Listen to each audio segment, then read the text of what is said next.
Catch of the Day by Kristan Higgins. Narrated by Exie Sands. Copyright 2007 by Kristan Higgins. This unabridged audiobook is published by arrangement with Kristan Higgins, care of Maria Carvenas Agency, and was produced in the year 2012 by Tantor Media Incorporated, which holds the copyright thereto. Prologue. Falling in love with a Catholic priest was not my smartest move. Obviously, I'm well aware of the whole vow of chastity married to the church thing. I realize that yearning for a priest doesn't exactly further the cause of meeting my future husband, and in case I might have overlooked those little facts, I have an entire town pointing them out to me. The problem is, even when someone is clearly wrong for you, he might seem, well, perfect. And aside from that one hulking detail, Father Tim O'Halloran is everything I've ever let myself dream of in a man. Kind, funny, charming, intelligent, hard-working. He likes the same movies I do. He loves my cooking. He compliments me often and laughs at my jokes. He cares about the people of my hometown, listens intently to their problems, offers gentle guidance when asked. And he's from Ireland, the icing on the cake, because ever since I was 16 years old and first saw you two in concert, I've had a thing for Irish guys. So, even though Father Tim has never said or done anything vaguely improper, I can't help dreaming about what a great husband he'd make.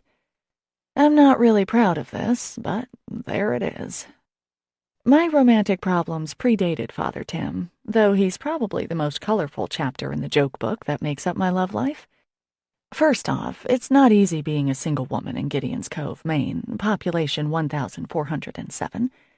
Ostensibly, there are enough males for females, but statistics can be misleading. Our town is in Washington County, the northernmost coastal county in our great state. We're too far from Bar Harbor to attract many tourists, although we do live in what is undeniably one of the most beautiful areas of America. Gray shingled houses hug the harbor, and the air snaps with the smell of pine and salt. We're a pretty old-fashioned town. Most people make their living either by fishing, lobstering, or working in the blueberry industry. It's a lovely place, but it's remote. A good 300 miles north of Boston, 500 from New York City. Meeting new people is difficult. I try. I've always tried. There have been a few boyfriends, sure. I cheerfully accept fix-ups and blind dates when they're thrown my way. I do. I own and operate Joe's Diner, the only restaurant in town, so I have plenty of chances to meet people. And I volunteer. I volunteer my ass off, to be frank. I deliver meals to the infirm. I cook for the soup kitchen on Tuesday nights and bring whatever leftovers I have on an almost daily basis. I provide dinner at the fire department's monthly meeting. I organize clothing drives and fundraisers and offer to cater just about any event for a minimal profit, as long as it's for a good cause. I am a pillar of society, and truthfully, I wouldn't have it any other way. But in the back of my mind, there's a selfish motive. I can't help hoping that my good works and cheerful attitude will be noticed by someone. Perhaps some rich and handsome grandson of the elderly man whose dinner I delivered, or some new-to-town volunteer fireman who just happens to be, I don't know, a board member of Oxfam and a brain surgeon too. However, the charitable neurosurgeon has proved elusive, and as of 1 year ago, when I was 31 years old, I remained single with no credible prospects on the horizon. That's when I met Father Tim. I had gone for a bike ride out to Quaddy State Park. We were having a warm snap, for March anyway. The temperature reached 40 degrees. The snow had softened. The breeze was quiet. I'd spent most of the day cooped up inside, and a bike ride seemed like just the thing to do. Clad in layers of fleece and microfiber, I rode further than usual in the brisk air and fading sunlight of the afternoon. Then, with classic New England unpredictability, a drenching, icy rainstorm blew in from the west. I was a good 10 miles from town when my bike wheel slid on some ice. I went ass over tea kettle down an embankment right into a wet patch of snow that concealed 8 inches of mud and ice. Not only was I filthy, freezing, and wet, I had also managed to cut my knee and tear my pants. Feeling very sorry for myself, I hauled my bike up the bank at the exact moment a car went by. "Help! Stop!" I yelled, but whoever it was didn't hear me, or heard me and was afraid, as I resembled an escaped lunatic at that moment. I watched the taillights of the blue Honda disappear in the distance, noting that the sky was suddenly much darker. Well, I didn't have a choice. I started walking, gimping along on my cut leg, until a pickup pulled over. Before I could even tell who it was, the driver grabbed my bike and popped it in the bed of the truck. Squinting through the rain, I saw it was Malone, a silent, slightly scary lobsterman who moored next to my brother. He may have spoken. The words "get in" rang a bell, so I gingerly crawled into the cab of his truck. In my mind, I could hear an imaginary narrator. Maggie Beaumont was last seen riding her bike one dark and stormy afternoon. Her body was never found. To allay my nervousness, I talked maniacally until we reached Joe's Diner, reminding Malone that Jonah was my brother, that I was out for a bike ride, though that was rather obvious, that I should have listened to the forecast, that I fell, again obvious, that I was sorry to make his truck dirty, etc., etc. "Thank you very much, Malone. This was so nice of you," I babbled when he lifted down my bike. "You should come in and have a piece of pie sometime. It's good pie. A cup of coffee, too. On the house, okay? I owe you. Thanks again. This was great. Thanks. Bye now." Malone did not deign to speak, simply lifted his hand and drove away. As I watched the taillights blur in the rain, I said a prayer. "God, I don't mean to complain, but I think I've been pretty patient here. All I want is a decent man who will stand by me and be a good father to our kids. What do you say?" I remember all this because the very next day, I came out of the kitchen of Joe's Diner, and there he was, sitting in the farthest booth, the most incredibly appealing man I'd ever seen. Medium height, light brown hair, green eyes, broad shoulders, beautiful hands. He wore a gorgeous Irish fisherman's sweater and jeans. When he smiled, my knees buckled at the glory of those straight white teeth. A leaping thrill of attraction and hope shuddered through my entire body. "Hi, I'm Maggie," I said, giving myself a quick mental once-over. New jeans, that was good. Blue sweater, not bad. Hair, clean. "Tim O'Halloran, a pleasure it is to meet you," he answered, and I nearly swooned. A brogue. How Liam Neeson. How Colin Farrell. How Bono. "Would you like some coffee?" I asked, proud that my voice still worked. "I'd love a spot. Can't think of anything nicer." He smiled right into my eyes. Blushing with pleasure, I looked out into the parking lot and saw the blue Honda. Dear God, it was the man who'd passed me. "You know, I think I saw you last night," I exclaimed. "Were you on Route 1A, heading for town around 5? I fell off my bike and I was trying to flag you down." "I was," he answered, a concerned frown wrinkling his forehead. "How could I have missed you? Oh, dear, forgive me." "Done? Oh, gosh, don't worry." His eyes were beautiful, green and golden, like a bed of moss in the sunshine. Lust engulfed me like a thick fog. "Really, it's fine. So, what would you like for breakfast?" "What do you recommend, Maggie?" he asked, and it sounded so damn sexy. That accent combined with what seemed to be a mischievous smile and flirting eyes. "I recommend that you eat here often," I said. "I made the muffins myself, and they're just out of the oven. And our pancakes are the best in town. And the only in town, but hey." "The pancakes it is, then. Thanks." He smiled up at me again, obviously in no hurry for me to leave. "So, you work here, do you?" "Actually, I own the place," I said, pleased to be able to impart this nugget. Not just a waitress, but the boss, the owner. "Do you now? Brilliant. A classic, isn't it?" "'Tis," I almost said. "Yes, thank you. It's a family business. My grandfather, the Joe in Joe's Diner, started it up in 1933. "Ah, that's lovely." "So, Tim, what are you doing in Gideon's Cove?" I asked, then realized he might be hungry. Wait, I'm sorry. Let me just get your order in. Sorry. Be right back. I raced to the kitchen and called the order to Octavio, my short-order cook, then practically slid across the diner to Tim's table, ignoring 3 customers who were waiting at the counter with varying degrees of impatience. Sorry, you might actually want to eat, of course, I said. Well, now, there are some things that are nicer than eating, and talking to you is one of them.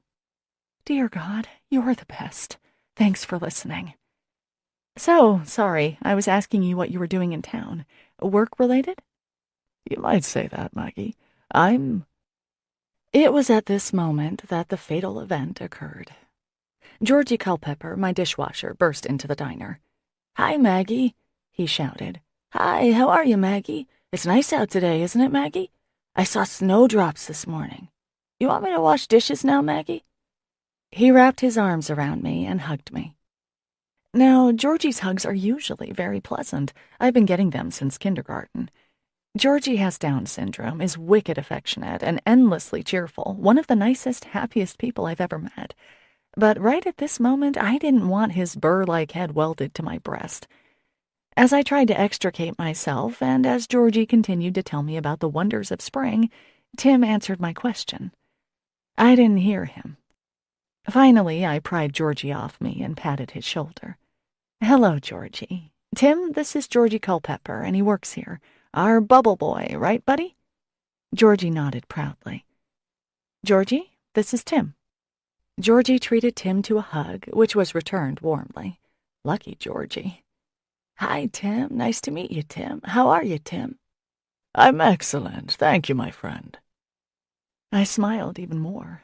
Could there be a better character reference than someone who knew just how to treat Georgie Culpepper? I immediately added it to the already impressive mental list I had going on Tim O'Halloran. Handsome, employed, charming, Irish, comfortable around disabled people. "I bet Octavia will make you scrambled eggs," I told Georgie. "Scrambled eggs, all right." Though Georgie eats scrambled eggs every day of his life, the thrill has yet to fade. He scuttled to the kitchen, and I remained staring down at Tim. "Well, so that sounds interesting," I said, hoping he'd reiterate what it was he did for a living. He didn't. The ding of the kitchen bell went off, and I excused myself, got Tim's pancakes, and brought them over. "Can I get you anything else?" The scowls of my regulars were starting to register. No, thank you ever so much, Maggie. It was a real pleasure meeting you." Fearful that this was the last I'd ever see of him, I blurted, "Maybe I'll see you again sometime? Please, please don't say you're married." "I'm going back to Bangor, but on Saturday I'll be here for good. Do you happen to belong to St. Mary's?" he asked, stabbing a huge forkful of golden pancakes.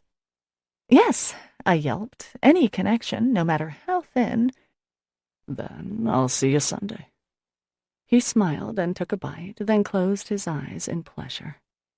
Wonderful. My heart thumping, I went back to the counter and apologized to 2 of my regulars, Raleigh and Ben.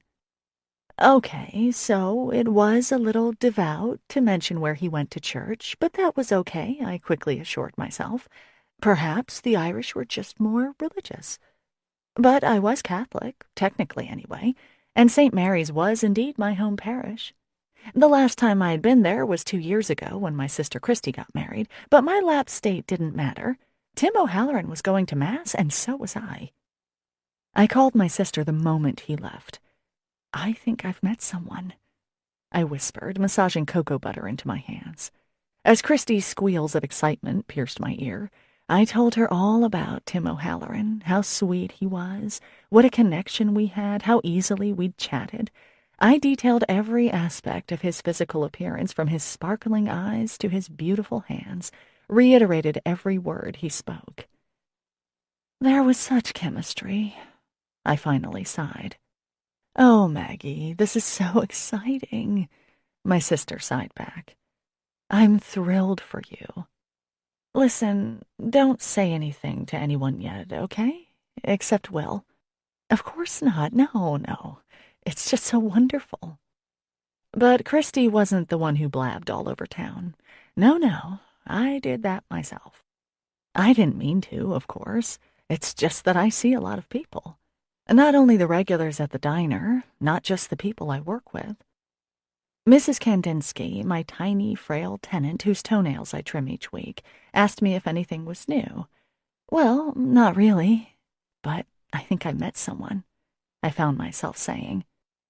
Oh, wonderful, dear, she chirped. He's so handsome, Mrs. K. Brown hair, green eyes, and he's Irish. He has a brogue. I've always loved a man with a brogue, she agreed. And then I told my mom's best friend, Carol. Do you think you'll ever meet someone? She asked in her forthright way when she came in for pie. I may have already, I said with a mysterious smile. She blinked expectantly, and I was happy to gush. And on it went. On Saturday night, I went to Dewey's Pub, the only other restaurant in town, if you can call it that. Paul Dewey and I are pals, and occasionally I'll bring some food over, which he offers as daily specials, and we split the profit. Otherwise, it's a bag of chips if you're looking for sustenance.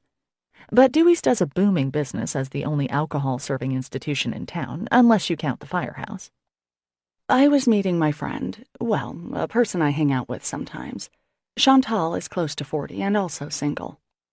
Unlike me, she's quite happy to stay single, relishing her role as Gideon Cove's sex symbol, a red-headed siren of lush curves and pouting lips. She enjoys the fact that every man under the age of 97 finds her damn near irresistible, as opposed to me, who's everyone's surrogate daughter.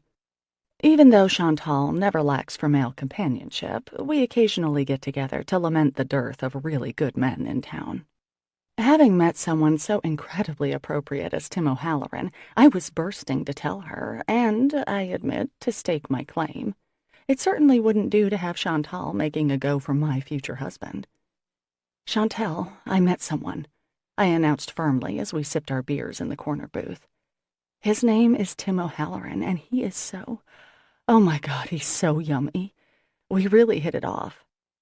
As I spoke, my eyes scanned the bar. Tim had said he'd be back on Saturday, and here it was Saturday night, 8 o'clock. The bar was moderately full.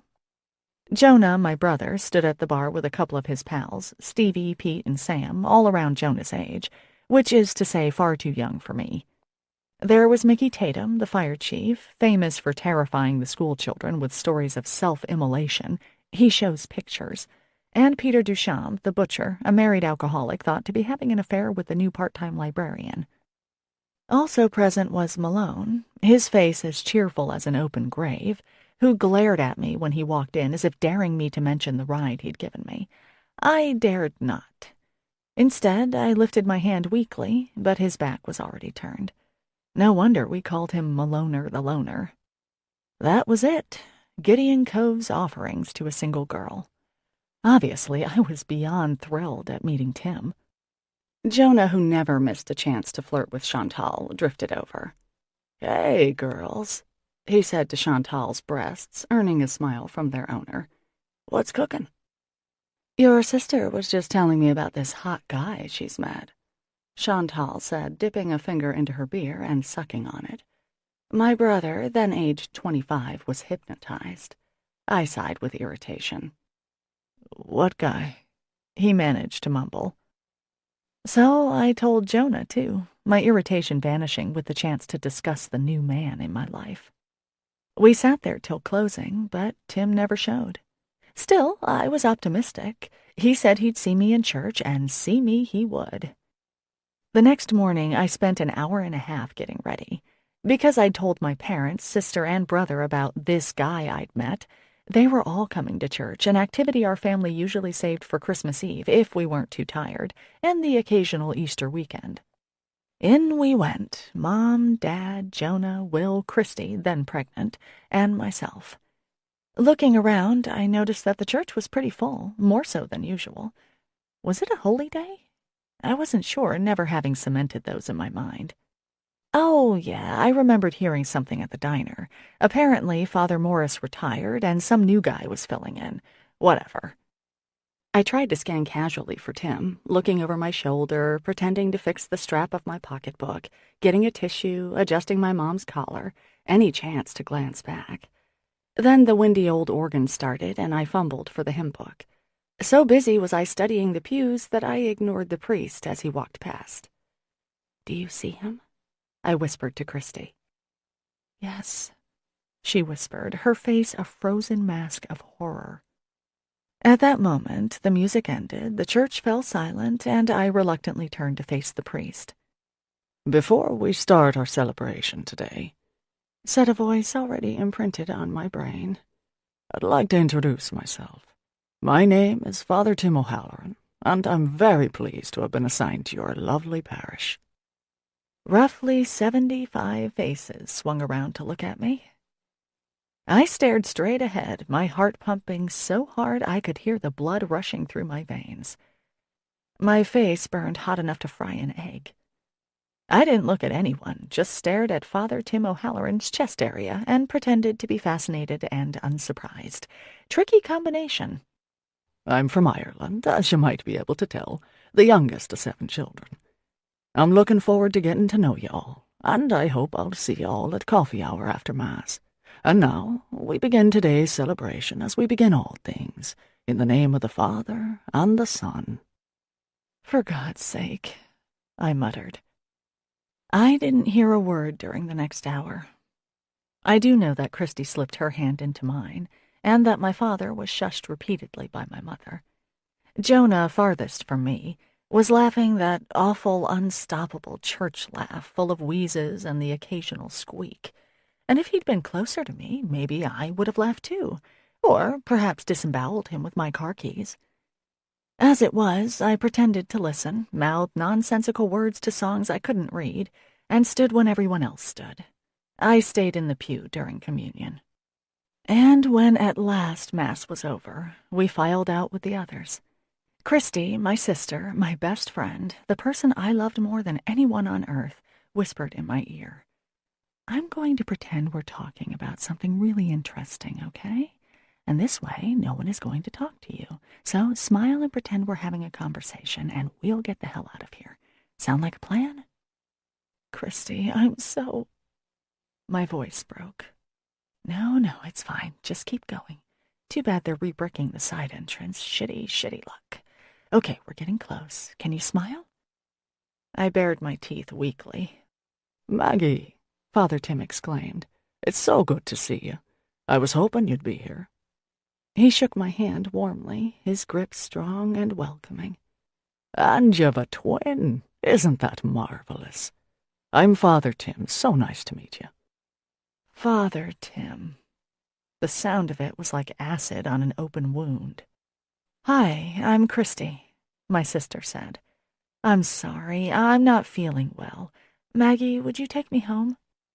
We almost escaped until my idiot brother, whom I heretofore loved, asked, "How could you miss the fact that he was a priest?" My mother grabbed his arm. "Jonah, honey." "What's that now?" Father Tim asked, his eyebrows raised. "Why didn't you tell Maggie you were a priest?" Father Tim glanced at me in confusion. "Of course I did. We had that lovely chat at the diner." "Of course we chatted," I blurted. "Of course I knew. Sure, yes, I knew you were a priest. Absolutely. Yup." "But you said you met some hot Irish guy." "That was someone else," I ground out, ready to smite my little brother. "Not Father Tim. Jeez, he's a priest, Jonah. He's not— I didn't mean— he's—" But the damage was done. Father Tim's expression fell. "Oh, dear," he said.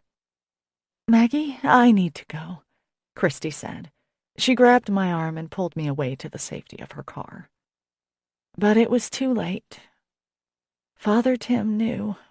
Everyone knew. Father Tim came to the diner the next day and apologized, and I apologized, and we laughed about it. I found that there was no use in trying to pretend. I just had to admit that I made a mistake. Ha, pretty funny, isn't it? I can't believe I missed that little piece of information. Ho, ho! Then he asked if I'd be on one of his committees, and I found myself unable to say no. In the year that's passed, the sting of being the butt of a joke has faded. Truthfully, Father Tim is a great friend to me. Though I can't quite bring myself to go to Mass and see him in action, I somehow join just about every committee St. Mary's has. Bereavement, altar decoration, Christmas craft sale, community outreach, building maintenance, fellowship, the works. I know it's wrong to nurse a crush on a priest. I know I shouldn't be doing all that church stuff just to be near a Catholic priest who looks like Aidan Quinn's younger brother. I know that my heart shouldn't squeeze every time I see him, that adrenaline shouldn't spurt into my veins when I pick up the phone and hear that gentle voice. I just can't seem to help it. What I really need to do is simply meet someone else, and this foolish longing in my heart will fade. Someday, I'll meet a really great guy, someone just as nice as Tim O'Halloran, and everything will be just lovely. There are definitely days when I believe this. Chapter 1. Good morning, Maggie, Father Tim says, sliding into his usual booth. Lovely out, isn't it? He smiles pleasantly, and my insides clench. Good morning, Father Tim. What can I get for you today? I think I'll be trying your French toast, shall I? Brilliant idea, the almond glaze. That brogue is just not fair. Thanks, I'll get that right in. I've had sinful thoughts about you. Again. I rack my brain for something to say. How was Mass this morning? He nods. Ah, the celebration of the Eucharist always nurtures the spirit. He murmurs. You're welcome to come and see for yourself, Maggie. I'd love to hear your thoughts on my homily any time. Father Tim often urges me to drop by. Something stops me. Guilt, no doubt. I might be a lapsed Catholic, but I draw the line at having lustful thoughts about priests in church. Well, sure, one of these days, you bet. Mass can give a person a chance for some insight. Sometimes we tend to overlook what's important in life, Maggie. It's easy to lose perspective, if you take my meaning. Oh, I do. Losing perspective is something at which I excel. Case in point, still in love with the priest. He looks ridiculously appealing in black, though granted, the white collar takes away some of the zing. Rolling my eyes at my own ridiculous thoughts, I turn away, fill a few coffee cups, and slip into the kitchen, where Octavio is deftly flipping pancakes. French toast for Father Tim, I tell him, grabbing an order of eggs on unbuttered toast. Returning to the counter area, I slide the plate in front of Stuart, one of my regulars. Chicks on a raft, high and dry, I say. He nods appreciatively, a big fan of diner slang. Anything else for you, Mrs. Jensen? I ask the 70-year-old woman in the first booth. She frowns and shakes her head, and I leave her check on the table. Mrs. Jensen has come from church. She goes to confession every week. She's in Bible study and on the altar decoration committee. It seems I'm not the only one smitten with Father Tim. Without meaning to, I look once again at the impossible ideal. He's reading the paper. Profiled against the window, his beauty sends a rolling warmth through me. If only you were a regular guy. He'll catch you looking, Raleigh whispers, another regular fixture at my counter. That's okay, I admit. It's not like it's a secret. Make sure you fill out a ballot, okay? I tell Raleigh, dragging my gaze off the object of my desire. You too, Stuart. I need all the votes I can get. Yeah, best coffee in the state, Raleigh announces. Best breakfast, Raleigh. I smile and pat his shoulder. For the last 2 years, Joe's Diner has placed 4th in Maine Living's Best Breakfast contest, and I'm determined to win the county title this year. The magazine holds a lot of sway with tourists, and we could use a little more of the summer nuisance. Last year, we were creamed by Blackstone Bed and Breakfast in Calais, even though they make their pancakes from a box mix. We'll win, boss, Octavio calls through the window that links the counter area with the kitchen. We do have the best breakfast. I smile back at him.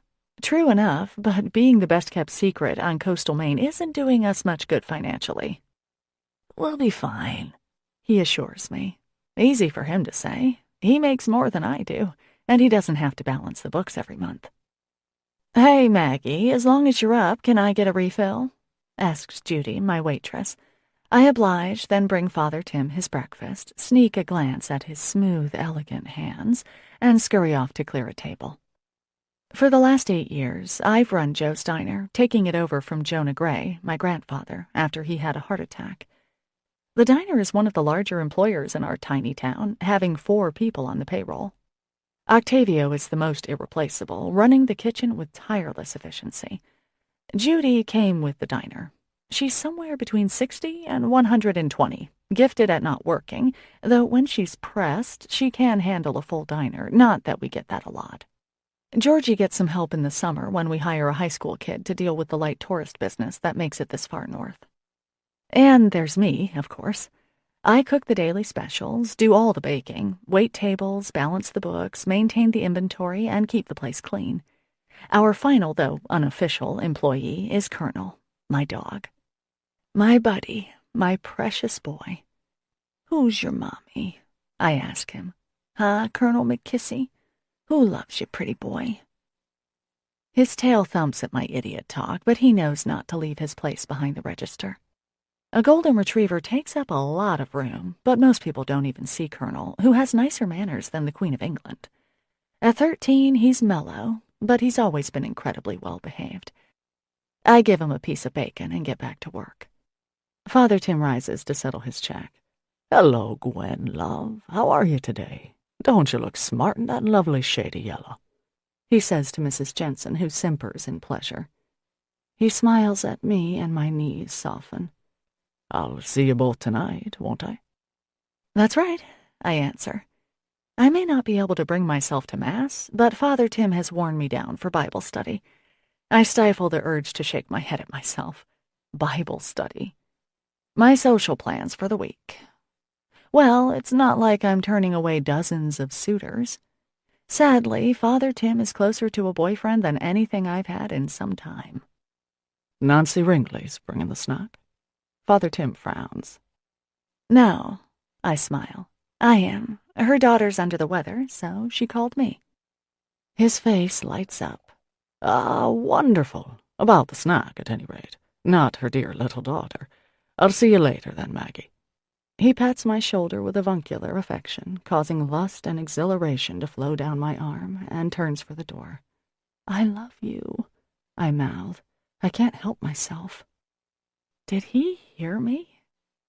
My face flushes in mortification as Father Tim glances back at me with a smile and a wink before going out into the cold. He waves as he crosses the street, ever kind where I'm concerned. Mrs. Jensen, who is not so tolerant, glares at me. I narrow my eyes in return. She doesn't fool me.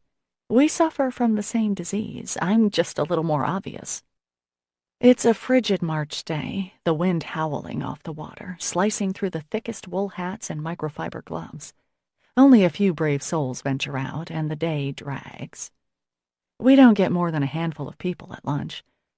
I wait for Judy to finish her crossword puzzle before sending her home, as she's really only here for show anyway.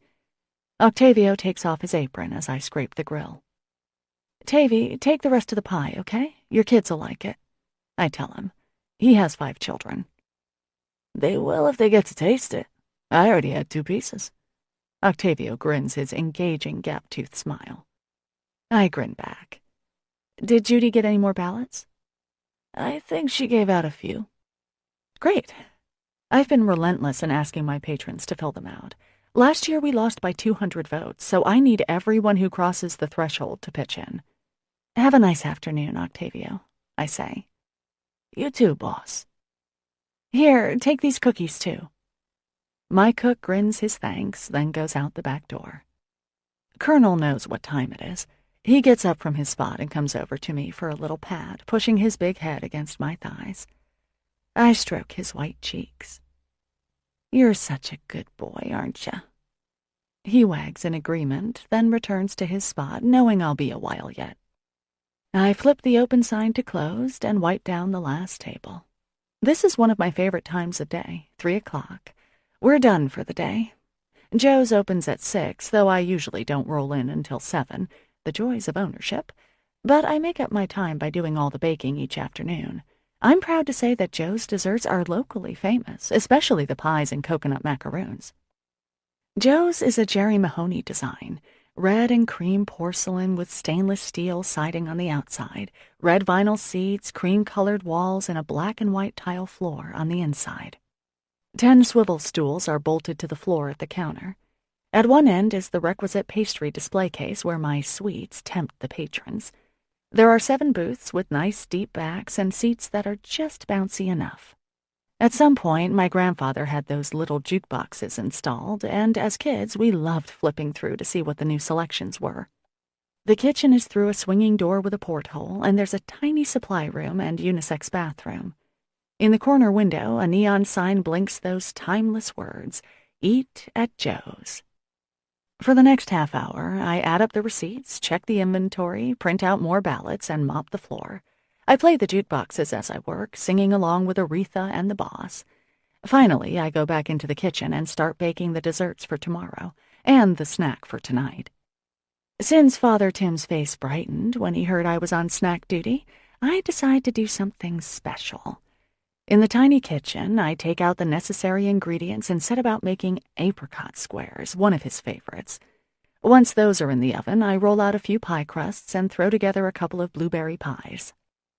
Colonel's tail starts thumping, and I hear him scramble to get up off the tile floor. I reduce the heat on the pies and move them to a higher shelf so the bottom crusts won't burn. Without checking, I know my sister is about to come in. I'm right, as I usually am about Christy. She's just pulling the baby stroller in through the door. We haven't seen each other for 3 entire days, which is a long spell when it comes to us. "Hey, Christy," I smile, holding the door for her. "Hey, Mags," she answers. She glances at me, then does a double take. "Oh, for God's sake." She wrestles the carriage the rest of the way in, Violet sleeping undisturbed, and pulls off her hat. "Me too." My mouth drops open. "Christy!" We start laughing simultaneously, reaching for each other's hands at the same moment. Christy and I are identical twins, and we are quite identical still, though Christy had a baby 8 months ago. We weigh exactly the same, have the same bra size, shoe size, pant size. We each have a mole on our left cheeks. We both have a slightly crooked pinky on our right hands. Though Christy dresses a little better than I do, most people can't tell us apart. In fact, only Will, Christy's husband, has never once confused us. Even our parents goof once in a while, and Jonah, who is younger by 8 years, doesn't try awfully hard to distinguish us. We often call each other only to get a busy signal because the other had the same thought at the same moment. Sometimes we get each other the same birthday card or pick out the same sweater from the LL Bean catalog. If I buy tulips for my kitchen table, it's a good bet that Christy has done the same thing.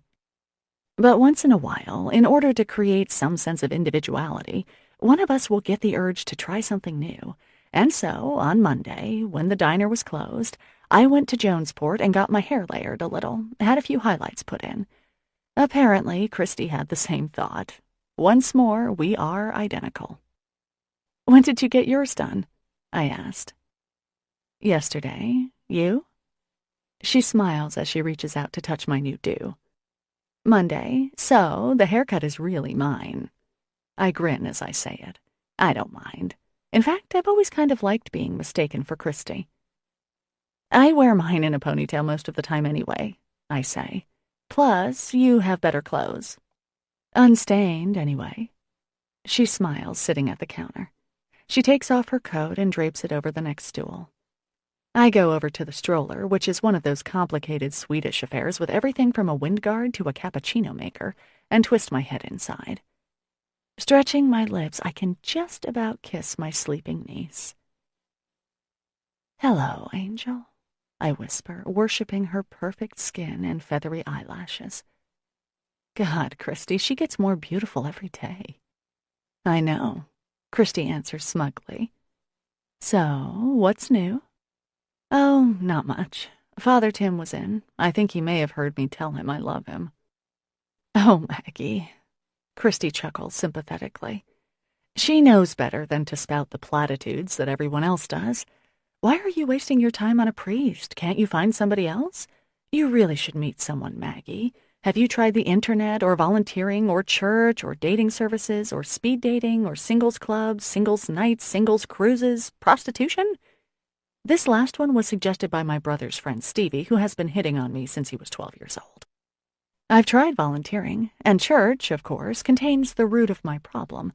But singles nights and those speed dating things, well, first of all, we don't have much of that in rural Maine. The nearest big city is Bar Harbor, and that's at least an hour and a half south, if the weather is clear. As for the internet, those services smack of deceit. A person could say anything, after all. What better way to lie about yourself? How many stories have I heard about a person being sorely disappointed by his or her internet date? So, while there may be merit in that venue, I've never tried it. Christy knows. She suffered with me as much as a happily married person can suffer. She had no problem meeting Will, her lovely, nice-looking, and yes, doctor husband. They live in a restored Victorian that was built by a sea captain. They have a beautiful view of the water. They go out to dinner in Machias once a week, and I babysit, for free, of course. And while I don't begrudge Christy all the nice things she's got, it does seem a little unfair. After all, we are genetically identical. She has hit lotto in life. I've got a crush on the priest. Want to come for dinner tonight? See if we can fool Will? She says, toying with the ends of her newly cut hair. Sure, I say. The pies will be out pretty soon. Want me to bring one? No, that's okay. We'll cook for you, hon. Oh, and I picked this up for you when I was in Machias. She fishes a little bottle from her purse. Got it at a little shop that sells all sorts of neat stuff, earrings and scarves and little soaps. It's got beeswax in it. One of the byproducts of living in northern coastal Maine and owning a diner, and hence having my hands in water or near hot oil all the time, is that my hands are horribly chapped. Thickened from work, nails cut short, rough cuticles, and red patches of eczema, my hands are my worst feature. I wage a constant quest to find a hand cream that will really help them look and feel nicer, sampling every product under the sun with little or no effect. Thanks, Christy. I try some. It smells lovely. Is that lavender? I can already tell that it's too lightweight for me. Hope it helps.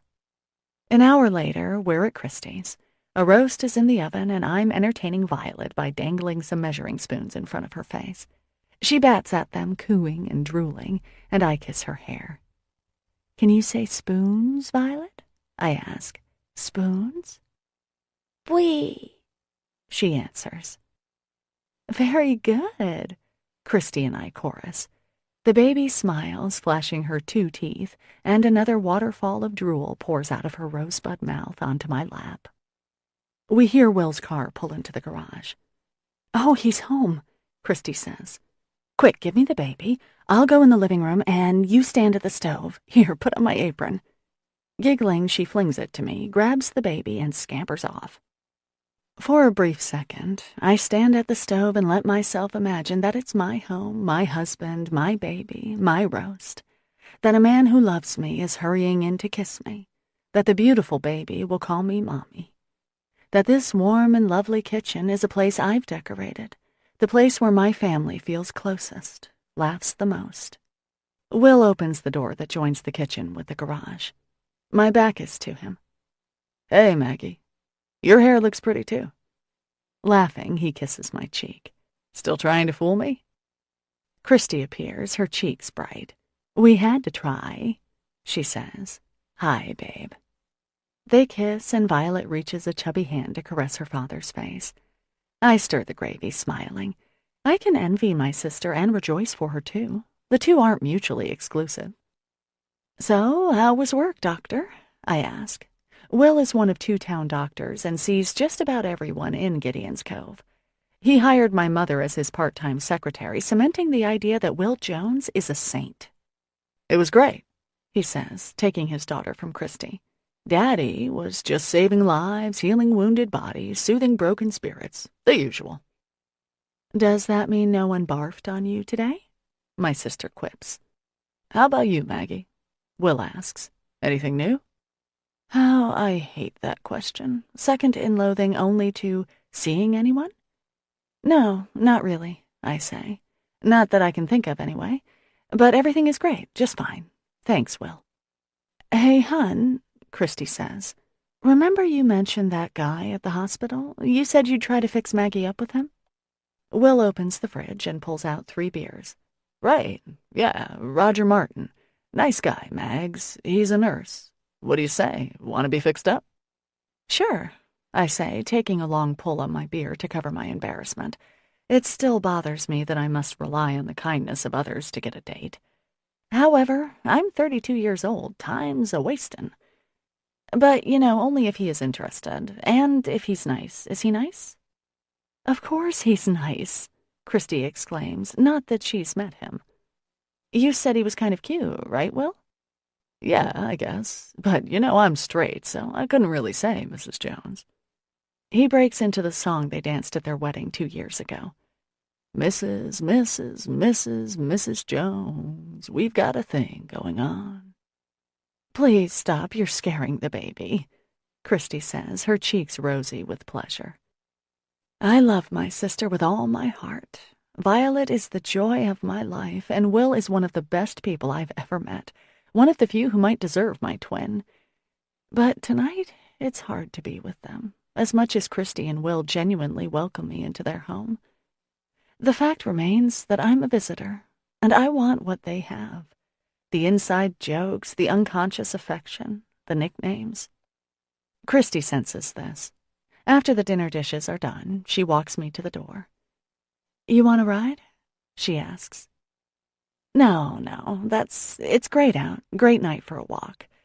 Great in March on the northern coast of Maine is a bit of a stretch, but I could do with a walk. I wrap my scarf around my neck, pull my hat over my ears, and call to Colonel, who has been enjoying the bone Will sneaked him. You'll find someone, my sister whispers, hugging me. You will. Sure, I know, just a matter of time. Or maybe we could clone Will. I smile and hug her back. Thanks for dinner, Christy. Love you. I walk down the steps holding Colonel's collar so he won't fall. His hips are a little arthritic and stairs can be tricky for him. Love you too, she calls. I have just enough time to go home, help Colonel up my own stairs, get him settled, go back to the diner, pack up the apricot squares, and walk to the rectory. There are 5 other people there already, all women, all half in love with Father Tim, though not to the degree or with the public scrutiny that I myself suffer. Maggie, Father Tim exclaims. He walks over to me, and I can smell the soap he uses. His radiant smile makes my cheeks burn. There you are. And what have we here? Ah, now, Maggie, you'd tempt a saint. Mrs. Plutarski, St. Mary's Gorgon secretary, frowns. Of course, Father Tim is talking about my baking, not my feminine charms. Crooning softly over the dessert, he puts the tray on a sideboard. His ass is a work of art. These sinful thoughts are getting you nowhere, Maggie, I inform myself sternly. But yeah, it is a work of art. Now then, ladies, I believe we were going to discuss this lovely passage from the Book of Wisdom, weren't we? Mabel, love, why don't you get us started and read verses 5 through 11? For the next hour, I stare at Father Tim, drinking in his expressive eyes, compassionate and perfect smile, his lilting accent. My feelings flit between lust for him and annoyance with myself. If only I could meet someone else. If only I could get over Father Tim. Better yet, if only he were Episcopalian. Then we could get married and live here in this cozy home with our beautiful green-eyed children. Liam, maybe, and Colleen. A new baby is on the way. We're considering Connor for a boy, Fiona for a girl. Maggie, what do you think? Do you agree with Louise? Father Tim asks expectantly. Yes, I do. Good point, Louise. I have no idea what she just said. I vaguely remember something about light, but no, there's nothing there. Mrs. Plutarski snorts. Father Tim winks at me. He knows. I feel my cheeks grow warm, again. When Bible study is over, not that I've become educated, enriched, or spiritually moved, mind you, I feel the uncharacteristic desire to leave. The others have already congregated around the sideboard, pouring coffee and falling onto my pretty squares. I've got to go, folks, I say, waving. Sorry, enjoy the snack. Thanks, Maggie, Father Tim says around a mouthful. I'll just drop the tray off at the diner, shall I?" "That would be great." He waves as he reaches for another square, and I smile fondly, happy to have pleased him. Then I head home, glad that Colonel, at least, is waiting for me. Chapter 2. On Friday afternoon, I leave the diner, all the goodies ready for baking tomorrow, and head for home. There's a bounce in my step. Will, best brother-in-law in the world, has come through. I have a date. It's been a long time, quite a while. I rack my brain trying to remember the last actual date I had, and come up empty. Before Father Tim came to town, that's for sure. Oh well, it doesn't matter. I pat Colonel for reassurance and pull my coat a little closer. Tonight I have a date, and I'm going to enjoy it. A nice dinner and some company, the buzz of potential. I turn at my street and make my way to the small house I bought a few years ago. On the first floor lives Mrs. Kandinsky, my tenant. She is 91 years old, a lovely tiny bird of a woman who knits me sweaters and hats with amazing speed, given that her hands curl in on themselves with arthritis. I knock on Mrs. K's door and wait. It takes her a while to get up sometimes. Finally, the door opens a suspicious crack. Then she sees that it's just me. "Hello, dear," she chirps. "Hello, Mrs. K," I chirp back, leaning down a foot or so to kiss her silky, wrinkled cheek. "I brought you some meatloaf, all the fixings, too." "Oh, Maggie, how nice. I didn't know what I was going to cook for dinner, and now I don't have to. You're an angel, you are. Come in, come in." Her emphatic way of talking makes it sound a bit like she's singing, and I find myself unconsciously imitating her after a few minutes in her company. Although I don't have to leave for a couple of hours, I want to go upstairs and enjoy the rare feeling of date anticipation. But Mrs. K is so sweet, and many days I'm the only person she sees. Her aging children live out of state, and most of her friends are long gone. I usually bring her a meal from the diner for both unselfish and selfish reasons. I don't want her burning my house down trying to cook. So she gets plenty of blueberry scones and muffins and pot roast, or cheddar mac and cheese, or whatever else I've made that day. We go into her living room, which is crowded with overstuffed furniture, magazines, and a small television.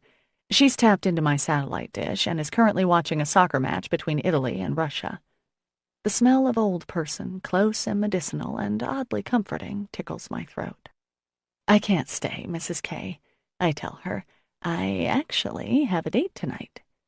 There I go again, blurting out my news. At least this time I know the guy isn't a priest. "How lovely, dear. I remember when Mr. Kandinsky courted me. My father didn't approve, you know," she said. I do know. I've heard this story dozens of times. To remind her of this fact, I say, "Right, he used to show Mr. K his gun collection, didn't he?" "My father used to show Walter his gun collection while he waited for me. Can you imagine?" Her wizened face wrinkles even more as she laughs, a lovely tinkling sound. "Well, Mr. K must have loved you very much if he stood for that," I tell her, smiling. "Oh, yes, he did. Would you like me to warm up some meatloaf for you, too, Maggie dear?" I lean down again and kiss her cheek. "No, I have a date, remember? But I'll warm it up for you." I tuck the dish into the microwave and press the buttons. Mrs. K often forgets how to use the microwave, though sometimes I smell popcorn late at night. I guess she figures it out for important things. On the counter is a bottle of Eucerin Dry Skin Therapy Plus Intensive Repair Hand Cream. "Mrs. K, is it all right if I try your hand cream?" I ask. "Of course. My mother always said you can judge a lady by her hands." I hope not, I mutter, attacking a cracked spot near my thumb. 10 minutes later, I go upstairs to my apartment. Colonel seems stiffer than usual, and I have to boost him up the last few steps. "Here you go, big guy," I tell him, fixing his supper. I press a glucosamine pill and some doggy anti-inflammatories into a spoon of peanut butter and turn to him. "Peanut butter blob. I announce. He wags happily as he laps his medicine off the spoon. Good boy. And here's your supper, Mr. Handsome. Given the state of his hips, I don't make him sit first. Responsibilities finished, I take a minute to flop into my chair and relax. My apartment is small. A minute kitchen, living room, tiny bedroom, and fairy-sized bathroom that barely has enough room for me to stand. But I love it. A seaman's chest filled with Afghans from Mrs. Kandinsky serves as a coffee table. Pictures of Violet decorate the fridge, and some African violets, in honor of my niece, blossom on the windowsill. Little collections of matchstick boxes and animal-shaped salt and pepper shakers line a shelf that my father and I put up a few years ago. Some old tin pie plates hang on the wall, and instead of hooks, I use old porcelain or glass doorknobs to hang my coats. 6 or 7 decorative birdhouses hang on the wall, gifts from my dad, who makes them almost as fast as Mrs. K crochets Afghans. Well, time to get ready for my date. I've already planned what to wear: black pants, red sweater, and a nice pair of suede shoes to slip on at the restaurant. The ice, salt, and mud between my apartment and my car would ruin anything other than my faithful LL Bean boots in a matter of one step. I shower, dry my hair, and take care of my face, then take a look in the mirror, pleased. I don't often wear my hair down, but it looks pretty and soft, thanks to the new cut and color. My gray eyes look bigger with makeup, and the blush I applied does wonders for my pale skin. I put on a necklace, give my dog a rawhide chew stick, and leave. Roger Martin, the nurse with whom I am having dinner, called me 3 days ago at Will's urging. He sounded pleasant, though we didn't talk too much. We agreed to meet at the Loon, a nice restaurant in Machias that Christy and Will frequent. Why he needs to be fixed up is a bit of a mystery, but then again, I need to be fixed up, so I try to reserve judgment. It takes a while to get to the restaurant from Gideon's Cove, as the roads are narrow and twisting out of our little peninsula. I don't mind. I hum along with the one radio station I pick up as I drive. I don't leave town too often, to tell the truth, and I usually walk around town or ride my bike. My car, a Subaru station wagon, is good for loading up at the Walmart in Calais when I need stuff for the diner, gallons of Windex and bleach, trash bags, flour. But for day-to-day, I prefer human-powered transportation. I pass the University of Maine campus and continue through town. The restaurant is a cheerful timber beam place with fairy lights strewn on the bushes outside. It's lovely inside as well, wide planked floors, candles twinkling, white tablecloths, a piano in one corner. I ask the maitre d' if Roger is here and am led to a table. Sure enough, there he is, studying the menu. The unfamiliar, nervous thrill of meeting someone new washes over me. "Hi, Maggie, I'm Roger," he says, standing to shake my hand. He is somewhat average-looking, neither handsome nor homely, medium height, just a little chubby. His eyes are blue, his hair brown and receding. Hi there, I'm Maggie. How are you? This is a nice place, isn't it? It's very cute. My sister says they have great food." I cringe inwardly, blushing. Really should get that babbling tendency looked at. Roger smiles. "Have a seat." I sit and settle my bag at my feet, then fiddle with the silverware.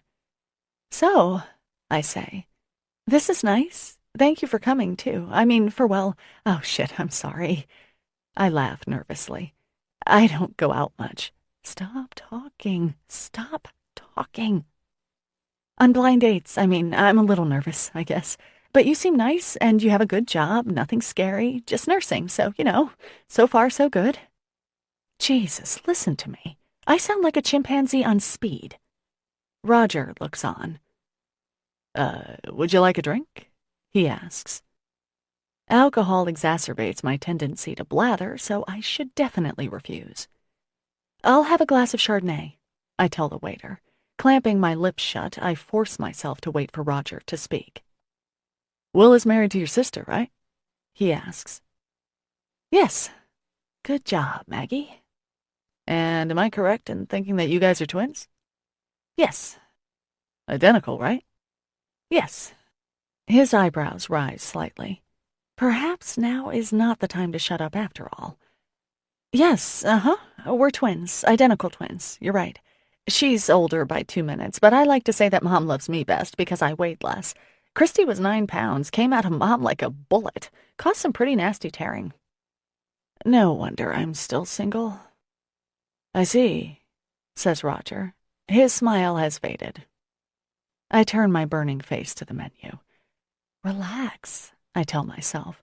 This is not a game show. You have nothing to lose. He likes you or he doesn't. You like him or you don't. Calm yourself.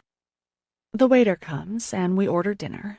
I'm careful to choose a dish that's neither the cheapest nor the most expensive. I take another sip of wine. So, Roger, do you like being a nurse? I ask. That's more like it, Mags. Yeah, sure I do. He tells me a little about his work, the hospital, and here's the thing. He's not right for me. He's a little dull. Instead of talking about the patients and doctors and that sort of human interest thing, he's off on a tangent about overtime and benefits and his 401k. Give him a chance, I can hear my sister saying. I try. Our dinners come. Unlike me, Roger has had no compunction about ordering the most expensive item on the menu. The waiter puts down an enormous lobster, red and steaming, and proceeds to tie a bib around Roger's neck, making him look like a giant toddler. The lobster must weigh 4 or 5 pounds, making it a sumo wrestler among its peers. Roger rips off a claw with gladiator-esque machismo and vanquishes it with the provided nutcracker. So, you're a chef, Maggie? He asks. He twists his fork into the claw and wrestles out a huge piece of meat, dunks it in butter, and shoves it in his mouth. Butter and lobster juice run down his chin, but he takes his time wiping. The odds that I will love this man for the rest of my life are rapidly waning. Oh, no, not a chef. I own Joe's Diner in Gideon's Cove. I cook, but I'm not a chef. Big difference. I can't take my eyes off his greasy, glistening mouth. What's the difference? He asks. Crack. Peel. Another crack. It's like watching Vlad the Impaler conduct an autopsy. Well, a chef has more training, I guess. Rip. Dunk. Chew. Slobber. Here, you have some butter on your chin. I smile weakly and gesture with my own napkin. There'll be more before dinner is through. He smiles, and I can see the creamy pink lobster meat bulging in his cheek. My own baked scrod sits cooling before me. Unable to look away from my dinner companion, I watch as he rips off a smaller leg and chews it in horrifyingly delicate nibbles, working the lobster meat up with his teeth, sucking, slurping. A sudden vision of sex with Roger deals my appetite the death blow. Don't you like your dinner? He asks, drowning another lobster chunk. Hey, can I have some more butter, please? He asks a passing busboy. Oh, it's good. No, good. Yummy. I like it. I take a forkful and chew listlessly. Perhaps I'll become a vegetarian. I am at a loss for words, a rarity, I assure you. But Roger, drunk with the hedonistic devouring of the poor crustacean, doesn't notice. And it's not just the lobster that is laid waste by this locust horde of a man. He smacks and groans his way through mashed potatoes, stuffing overly long green beans into his mouth, then turns his attention to my plate. You gonna eat that? He asks, and I shake my head, fascinated and horrified as he devours my rice pilaf and vegetable medley. Finally, he spears up my barely touched fish, which he dips in the last of his drawn butter, and swallows it joyfully, an orca whale finishing off the hapless seal pup. Finally, he pushes away the pillaged lobster shell and wipes his mouth, then takes the little wet nap and cleans his hands. Well, that was fantastic, he pronounces, leaning back. His girth is noticeably bigger. Do you want dessert? I could go for some cheesecake. Wow, are you kidding? I ask. He frowns. Oh, I'm sorry. It's just, wow, that was a big lobster. Boy, you can eat. Okay, enough, Maggie.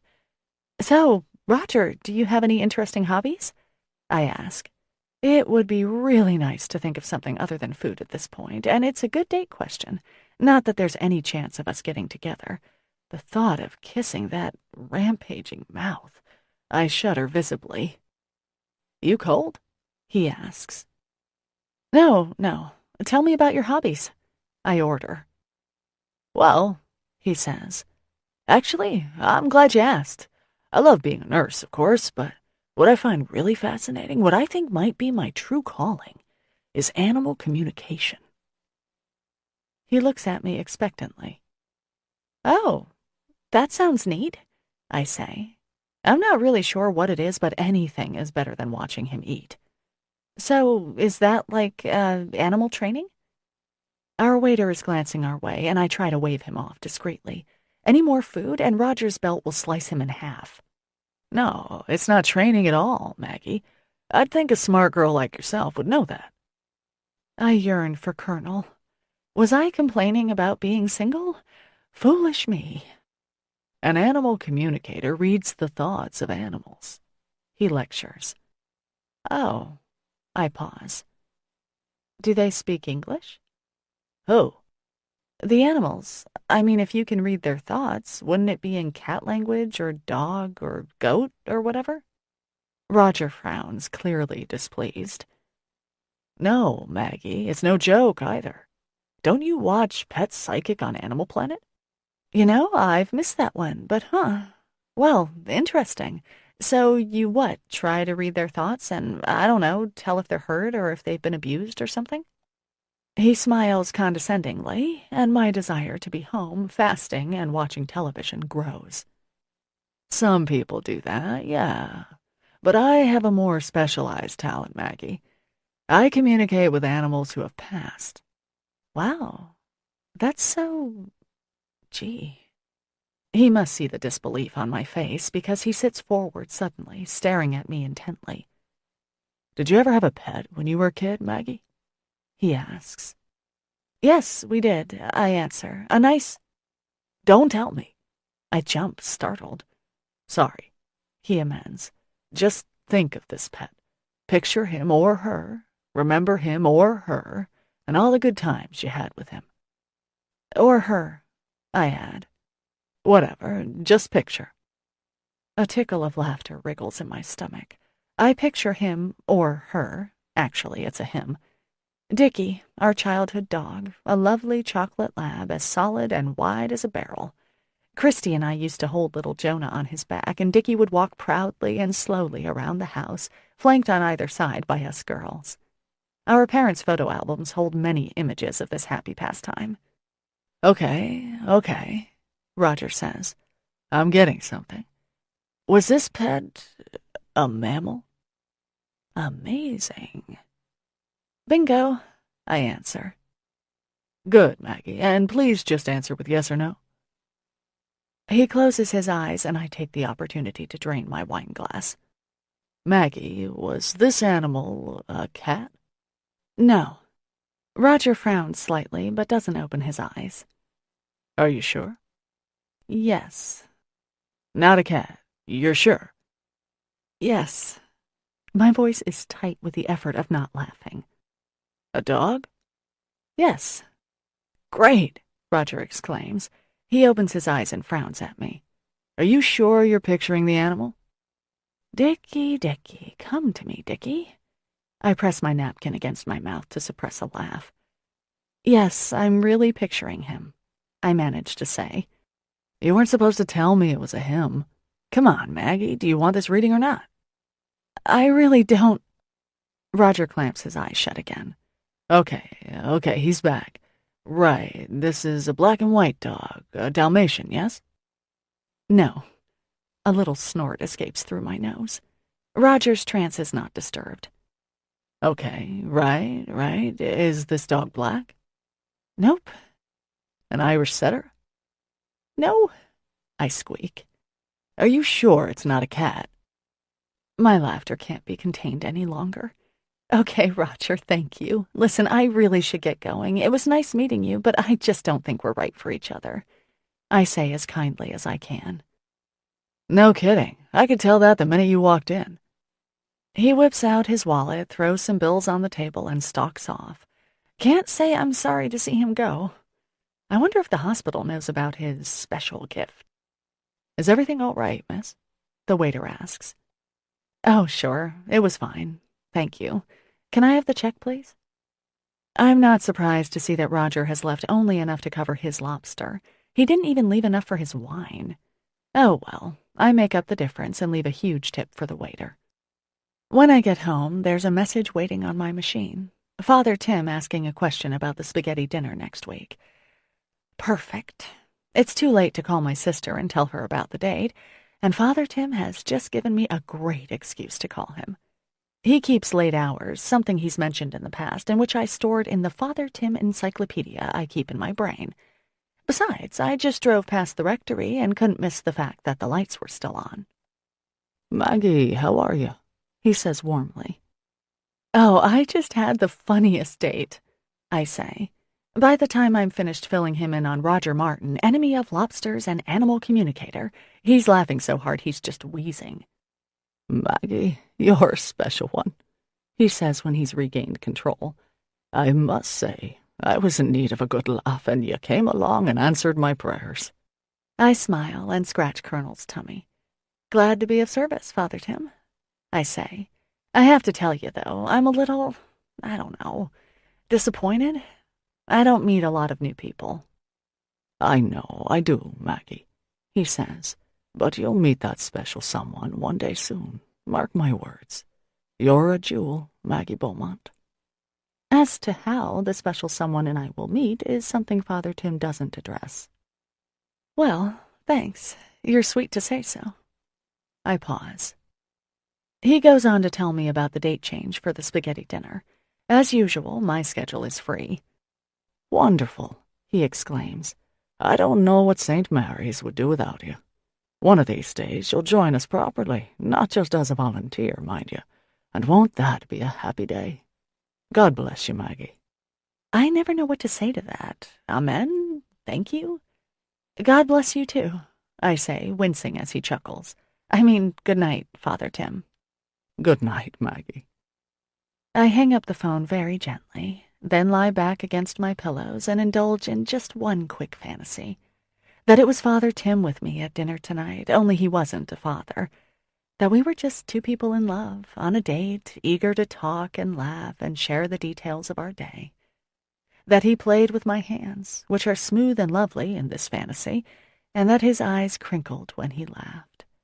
That he insisted that I order dessert because he knows how I love dessert. Colonel groans. I know, I say. Waste of time. It's wrong dreaming about dating the priest, unfair to the good father and all that. I'm sick of reminding myself that it's pointless and stupid, and yet somehow it's so easy to see. Tim and Maggie. Maggie and Tim. With a sigh, I glance at my copy of The Thornbirds, given to me by my brother the day after I learned what the hot guy I'd met did for a living. Colonel's eyes are full of reproach. Sorry, Pooch, I tell him. You're right. I'll stop now. I pat his head, hug my pillow, and try to go to sleep. Chapter 3. It wasn't always so, my state of solitude. Once I thought I was going to get married. Once I was pre-engaged. Not that that's an official title or anything, but I do have a cheap little pearl ring to prove it. Once I had a steady boyfriend whom I loved, and who, I thought, loved me. Skip Parkinson was a high school god, handsome, reasonably smart, from a well-off family, and, most importantly, gifted at sports, baseball in particular. And when I say gifted, I mean fantastic. Because of Skip, our school made states each year. Because of Skip, we won 3 of those 4 years.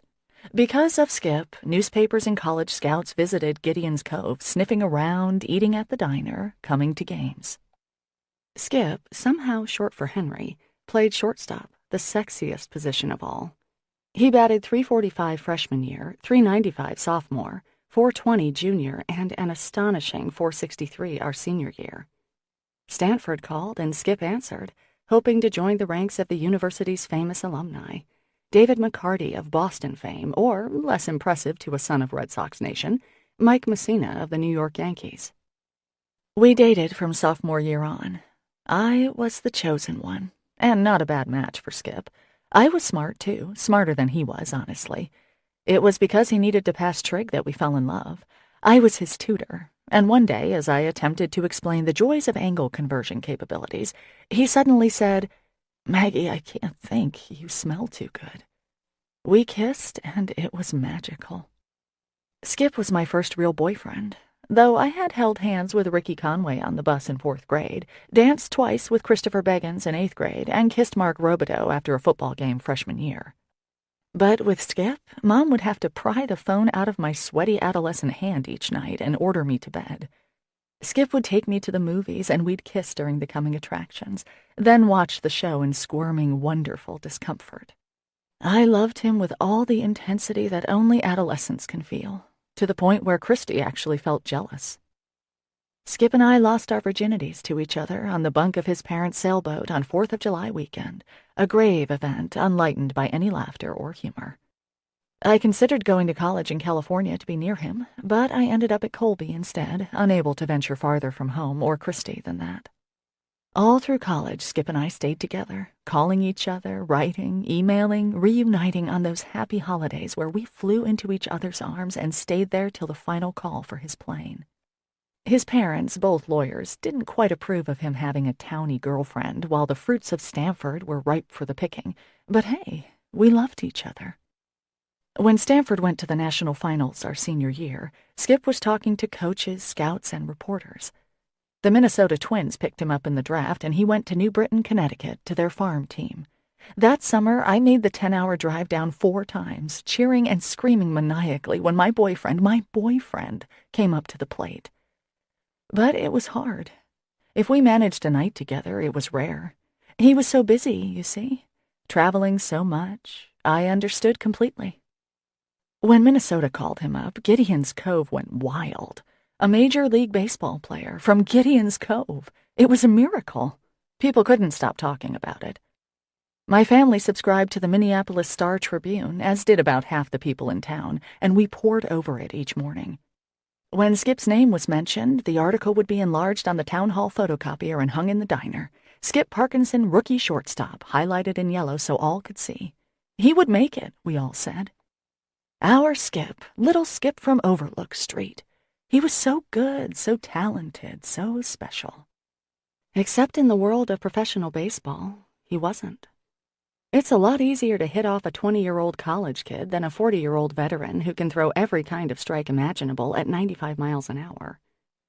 Skip's numbers dwindled from an acceptable 294 in New Britain to a dismal 198 in Minnesota. In the field, balls were hit harder, took more vicious bounces. Runners slid into base with damaging accuracy, knowing just how to intimidate a rookie so he'd miss his throw or bobble the ball. I wrote upbeat letters, called him after every game to try to bolster his spirits. I'd talk about the mechanics of the pitcher, the dive that had been this close to being a double play, the unfair call from the second base ump. Relentlessly optimistic, I spent hours that year cajoling Skip into a better mood. When his first season was over, and when I was helping out at the diner while Granddad had his heart valves replaced, Skip announced that he was coming back to Maine. He'd reassess his baseball career, see what other options were out there. The town fathers decided that we'd show our support for young Skip, local hero. A big welcome home parade. Why not? We could use a little boost at this time of year, the brief tourism season over, another long winter ahead of us. So Skip's parents picked him up at the airport and drove him into town where the high school band waited, where the cheerleaders stood shivering in their tiny skirts, where dozens of little kids in Little League t-shirts and caps clutched Skip's rookie card or a baseball they hoped he'd sign. Just about everyone in town gathered to welcome home Gideon Cove's most famous citizen. And I waited too, of course, right in the front of the crowd. Skip had been very busy over the past few weeks, and we'd only talked once or twice. I had called his parents and offered to go to the airport with them to pick Skip up, but they didn't return my call. My heart leaped when his parents' car pulled up to the town green, and we, the worshipful, began to cheer. I couldn't wait to see him, to run into his arms and give him a kiss, blush as the crowd would no doubt whistle and yell for Skip and his high school sweetheart. College was over, I didn't have a real job yet, and was just working in the diner, and now Skip was back. Were we too young to get engaged? I thought not. Yes, I knew it was rare for high school sweethearts to marry, but it certainly happened. Some of the happiest couples out there met in high school. As I scraped the grill or mopped the floors with bleach, took abuse from the summer nuisance, and treated grease burns on my hands, I thought of the nice house Skip and I would have. Winter Harbor, maybe. Bar Harbor, even. If he did get re-signed, I'd just travel around with him, be the loving arms he came home to each night, whether he felt discouraged or triumphant. I'd make a great baseball wife. So Skip got out of the Lexus, and then he turned and gave his hand to someone else. He was always courtly, Skip. She was a beautiful, elegant girl. Woman, I guess. Blood-red knit suit, blonde hair, and a French twist. The mayor and high school baseball coach and head of the Little League waited up on the little gazebo, and Skip and his parents and the blonde girl went up and took their seats. There were 4 chairs waiting for them, I noted, and that 4th chair was not for me. That was the first time my heart was broken in public. There were probably murmurs as I pushed my way through the crowd, away from the gazebo. I didn't hear them. Probably I was sobbing. I know I was covering my face because I stumbled a couple of times, my rubbery knees buckling. My parents saw and followed, and it was the most humiliating, painful moment of my life, bar none, even counting Father Tim's first Mass in Gideon's Cove. People must have said, "Oh no, poor Maggie. Gosh, Skip's moved on and she didn't even... Poor thing." And while Skip had done an awful, unkind thing, he was nonetheless a star, and it was understandable, wasn't it? I mean, why stick with your little towny girlfriend if the daughter of a Texas oil baron will have you? He called me, not right away, but later that weekend. "This thing with Annabelle just happened so fast. I tried to tell you. Things with us were winding down anyway. It's not like we were exclusive." Silly me.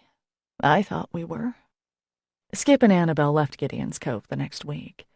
That same week, my father gave me a 2-year-old golden retriever and hugged me wordlessly, and Christy had me visit her at grad school. Then my grandfather died suddenly, and I had other things to think about. I was a business owner now. I had a dog to train, a little brother who needed help with homework. Lots to do. It was with deep satisfaction that I saw Skip sent back to the Double-A League after an abysmal start with Minnesota. But it didn't stop him from marrying Annabelle later that same year, and they moved to Bar Harbor, to a house on the water purchased, no doubt, with her daddy's money. Skip is now a salesman for a high-end car company, and when they come back to Gideon's Cove, which is rare, it's always in some much-admired sexy sports car or an environment-raping sports utility vehicle. He never comes to Joe's Diner, thank God. I haven't spoken to him since he dumped me. So, if my love life is a source of amusement to the town, it's understandable. First Skip, now the priest. I try to take it well. For the most part, I'm very happy with my life. I love the diner, and I love my little apartment. I love the old folks I feed, and I certainly love my family. But sometimes at night, when I'm folding laundry or watching television or planning the diner's menu for the week, I pretend I'm married. What do you think? Will people eat butternut squash bisque in this town? Or watching the fan cam during a Red Sox game. Look at that guy. Do you think he could chew with his mouth shut? Or even when I just want to test it out, I might say, "How was your day, honey?" Colonel wags his beautiful tail when he hears me speaking to my imaginary hubby. Sometimes he comes over and pushes his big white head against me until I smile. That dog licked away a lot of tears during our first few weeks together, and he's been my emotional barometer ever since. If he could take on human form, I'd marry him instantly. But since that won't happen, and since Father Tim is not going to leave the priesthood and marry me, I'm a bit helpless when loneliness decides to shove its way so rudely to the front of the line. Chapter 4. "Hello, baby boy," I call to my brother. I'm at the diner, which Jonah visits daily. "How are the traps?" "Not bad," he answers. "Got any French toast today, maggot?" Much to my parents' dismay, Jonah is a lobsterman. Having lived in Gideon's Cove their entire lives, our folks know what a hard life it is. Dad's a retired teacher, and my mom recently left the hospital, where she was head secretary of the obstetrics and gynecology unit. In fact, she was the one who introduced Christy and Will. Mom and Dad didn't really want their kids to go blue-collar. They themselves are both college grads, which is rare around here, and my dad's master's degree is even more special. But despite graduating from college and Jonah having been given the same chance, Mom and Dad ended up with a diner owner and a lobsterman. Only Christy has done what they hoped. She graduated from college and even went on to get her master's in social work. She loved her career with the Department of Children and Families, then became a stay-at-home mom when Violet was born. But last year, Jonah went in on a boat with another guy and has been making ends meet since. It's back-breaking work and means getting out of bed as early as 3 a.m., depending on how many traps you have. Most lobstermen do other kinds of fishing too: flounder, cod, mackerel, halibut, sea bass. So when the lobstering season finishes, the boats keep running. Occasionally, a tourist will want a charter, and Jonah, who is handsome and good-natured, gets hired quite a bit during the brief Maine summer. But regulations and decreasing sea life and a million other things have turned lobstering into an even more difficult job. Jonah lives in a little house with 2 other guys, a place so filthy and infested with nasty socks, moldy leftovers, and dirty underwear that human services should shut it down. It's no wonder that he comes into the diner every day. The fact that I feed him for free is an added allure. "Heard you had a crappy date the other night," Jonah says as I set his plate down in front of him. Judy reads the paper and ignores my brother. He never leaves a tip, so she never waits on him. The morning rush, as it were, has subsided, and only a few lobstermen, back from checking their lines, come in this late. "Yes, it was kind of bad," I admit, wiping down the counter. "Want some coffee?" "Thanks, sissy." He lets me fill his cup, dumps some cream into it, and takes a slurp. "Well, speaking of dates, Christy called me yesterday. Wants me to keep an eye out for you." As if summoned, our sister appears in the doorway, pink-cheeked from the wind. She says, inhaling appreciatively. "It smells so good in here. Can I have some coffee too, please?" "Cup of joe coming up," I tell her. I ring up Bob Castellano while Christy takes off her coat and sits next to Jonah. "Thanks for coming in, Bob," I say, handing him his change. "Did you fill out a ballot?" "Yeah. And don't worry, sweetheart. You'll meet someone. Have a good day now, yeah?" "Thank you, Bob," I answer, mortified. I take off my apron, bend down to scratch Colonel, then sit with my siblings. "And I don't know, maybe we could not talk about my love life in front of my customers? How would that be?" "Why? You want them to still think you're stuck on Father Tim?" Jonah asks. I scowl, then sigh. I am still stuck on Father Tim. That's the whole problem. "Well, that's kind of dumb, isn't it?" Jonah asks needlessly. "Yes, Jonah, it is, which is why I asked you to be on the lookout," Christy answers. "Christy, Jonah is 8 years younger than we are," I point out. "And in addition to being mere children, his friends are also idiots." "Good point," Jonah murmurs. "Well, he might run into someone new," Christy says, staring thoughtfully into her cup.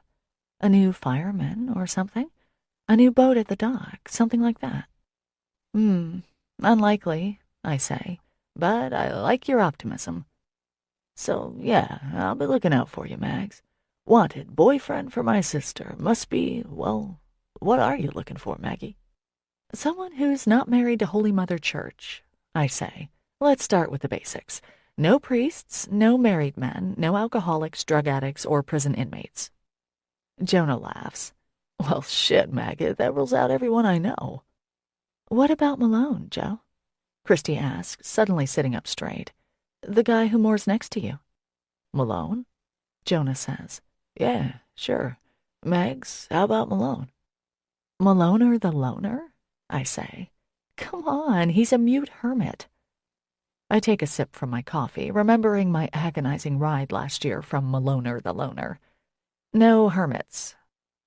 "He's not a bad guy," Jonah says. "He's scary, Jonah," I answer. "But thanks." Later that night, Chantal and I meet at Dewey's pub.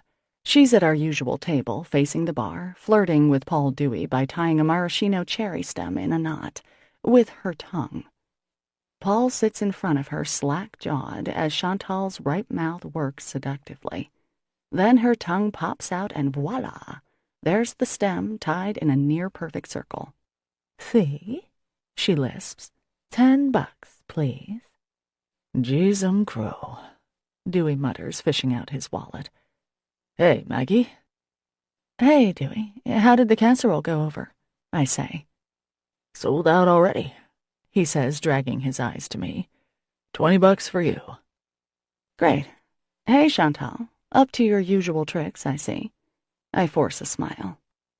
I'll be honest, Chantal is one of those friends of necessity. She has some nice qualities, but it's probably fair to say that aside from our single status and the fact that we both live and grew up in this town, we don't have a lot in common. She has the kind of 1940s glamour of Rita Hayworth, the curves of Marilyn Monroe, and the ethics of Tony Soprano, at least when it comes to men. Use 'em and lose 'em is her motto. However, she's also lively and funny, and a pretty good listener to boot. Like me, she is available, single, and looking for a good man, so she says, though it seems like she'll sleep with just about anyone. And because Christy shouldn't be the only female friend I have, I try to ignore the fact that Chantal is every man's fantasy come true. "How was your date?" she asks. "Small town, nothing to talk about except my embarrassing love life, I guess." "Well, it was freakish." I get a beer and tell her about Roger, the ruination of the lobster, the attempt to contact Dickie in the great beyond. Like Father Tim, she is crying with laughter by the end of it. I sit back and take a pull of my beer, satisfied that if I can't find a good man, I can tell a good story. Jesus, God, I don't even know what to call it, Chantal says, wiping her eyes. She snorts again, then scans the bar. "We should move," she muses. "Alaska has a lot of men, doesn't it? Plenty to screw in Alaska." "The last frontier," I murmur. "Of course we won't move. Well, I won't. Would you?" "Nah. You know, too much effort, I guess. Plus, I have a good job and all." "Right." Chantal works in the town hall as a secretary, one of 4 employees there. She knows everyone's business and is free with her gossip. "Hey, I went to church this morning," Chantal says with a sly smile. Like a lot of local women under the age of 104, she's going to church again. "And guess what?" Chantal continued. "I joined the bereavement group." I close my eyes and sigh. "Chantal, for widows and widowers, you know. There was an announcement in the bulletin." Chantal adjusts her shirt so that more of her impressive cleavage shows. Conversation at the bar stops briefly as the men admire the show. Another inch and they'd be able to nurse. "And how long have you been a widow?" I ask. "Oh, gosh, 20 years, I guess. I was 18 when we got married, 19 when he died." Chantal mentioned once, when we first started hanging out, that she was widowed ages ago. It's strange to think that Chantal was married. She's only 6 years older than I am, but has been a widow more than half her life. "What was his name, your husband?" I ask. "Chris. Cute guy." "That must have been really hard," I say. "It sucked," she answers.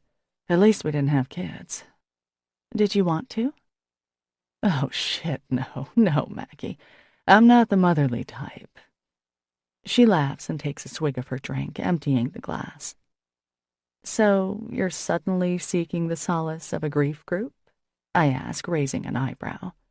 "Well, I guess I'd rather sit there and have Father Tim comfort me than sit at home scratching my ass," she says cheerfully. "He gives great hugs. He must lift weights or something." I am simultaneously jealous and irritated with my own hypocrisy. Chantal has joined a church group in order to be near Father Tim. Sounds familiar. I picture Father Tim patting my hand, looking sorrowfully and deeply into my eyes as I detail the terrible loss. "Bereavement group. You're so lucky," I say without thinking, then blush. "Sorry, Chantal, that didn't come out right." "Well, I'm pretty lucky," she says, shrugging. "Hey, Paul, can we get another round?" Dewey nearly soils himself in his haste to get close to Chantal again. "Sorry, what did you say?" he says, staring down her blouse. Chantal smiles and arches her back. I roll my eyes, feeling very flat-chested indeed. My plain little 34B's nothing compared to the bounty that Chantal is offering. Dewey licks his lips. My teeth clench. Another round, honey. Maybe on the house. What do you say? For your favorite girls? Chantal tucks a finger into her shirt and pulls it just a fraction lower. Sure, Dewey whispers. Chantal, stop, I say. I'm blushing, even if she's not. Paul walks in a trance back to the bar. I'll have a Grey Goose martini, Paul, she says, as if he carries that high-end stuff. Burnett's okay, he calls back. Sure, baby. Preening, she turns her attention back to me. Nice floor show, I comment. We're drinking for free, aren't we? She says smugly. What were we talking about? Oh yeah, my husband. Jonah comes in and does a double take when he sees Chantal. She smiles back at him. In order to distract Chantal from undressing my baby brother with her eyes, I ask, So, did you love him? Who? Oh, Chris? Sure, I guess. I mean, we were teenagers. Screwed our brains out, I'll say that. God, that's so romantic, I say, unable to suppress a smile. I think Hallmark has a line of cards like that.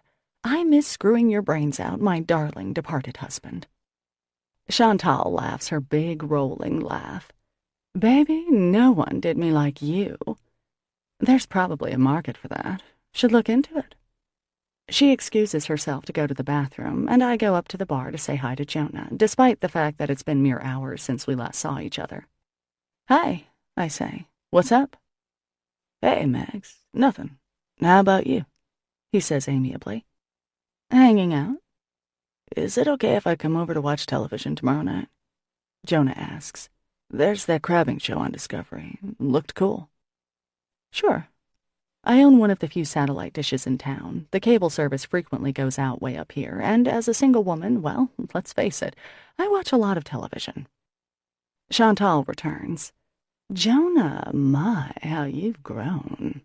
She purrs. My earlier amusement at her antics evaporates. Even though Jonah is a grown man, officially anyway, I don't want him decimated by a man-eater like Chantal. Chantal, stop. Not my brother. Leave Jonah alone. No, no, no. Chantal, stay. Don't leave Jonah alone. Jonah says, grinning. Hey, Chantal, you know anyone Maggie here could date? We're trawling for men who will go out with her. Thanks so much, Joe, I say, pinching him.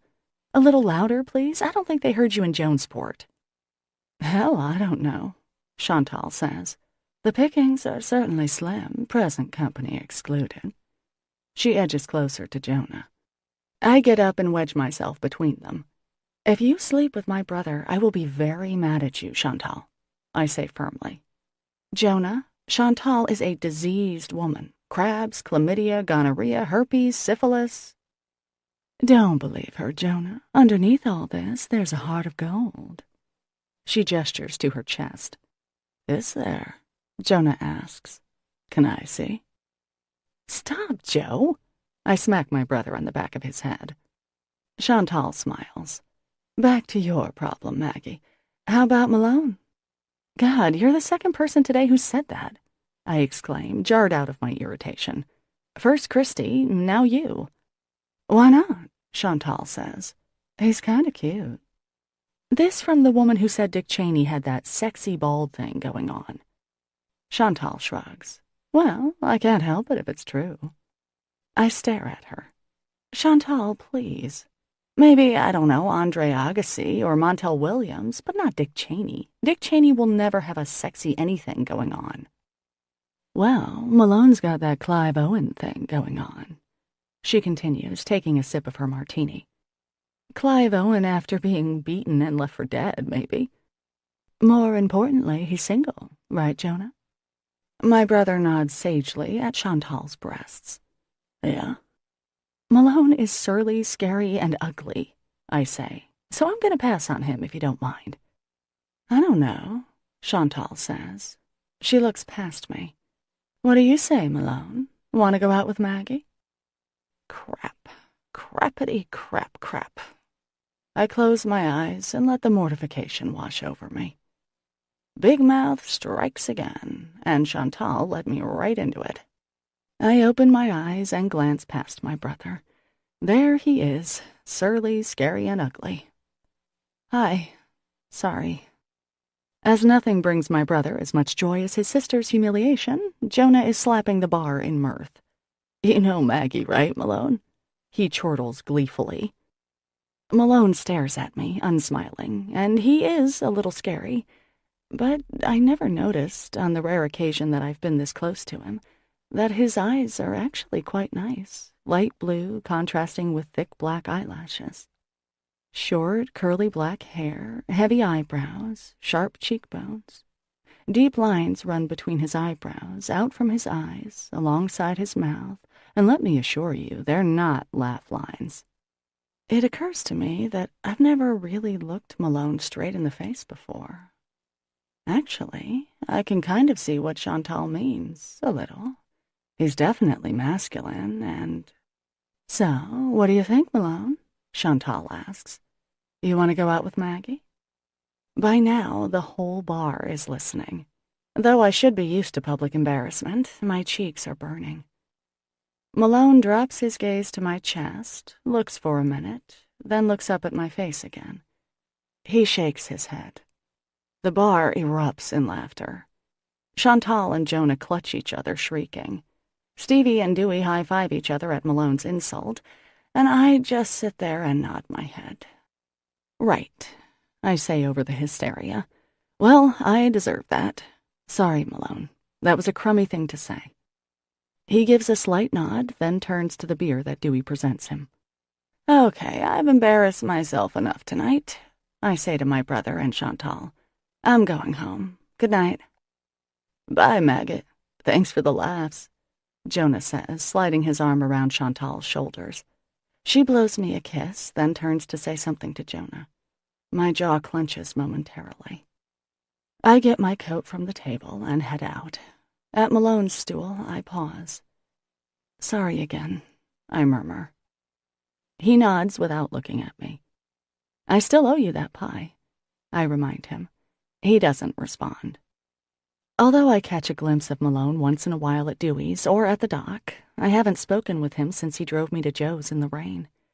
He did a kind thing for me last spring, and tonight I insulted him.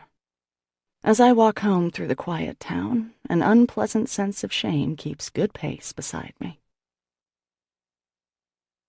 Chapter 5.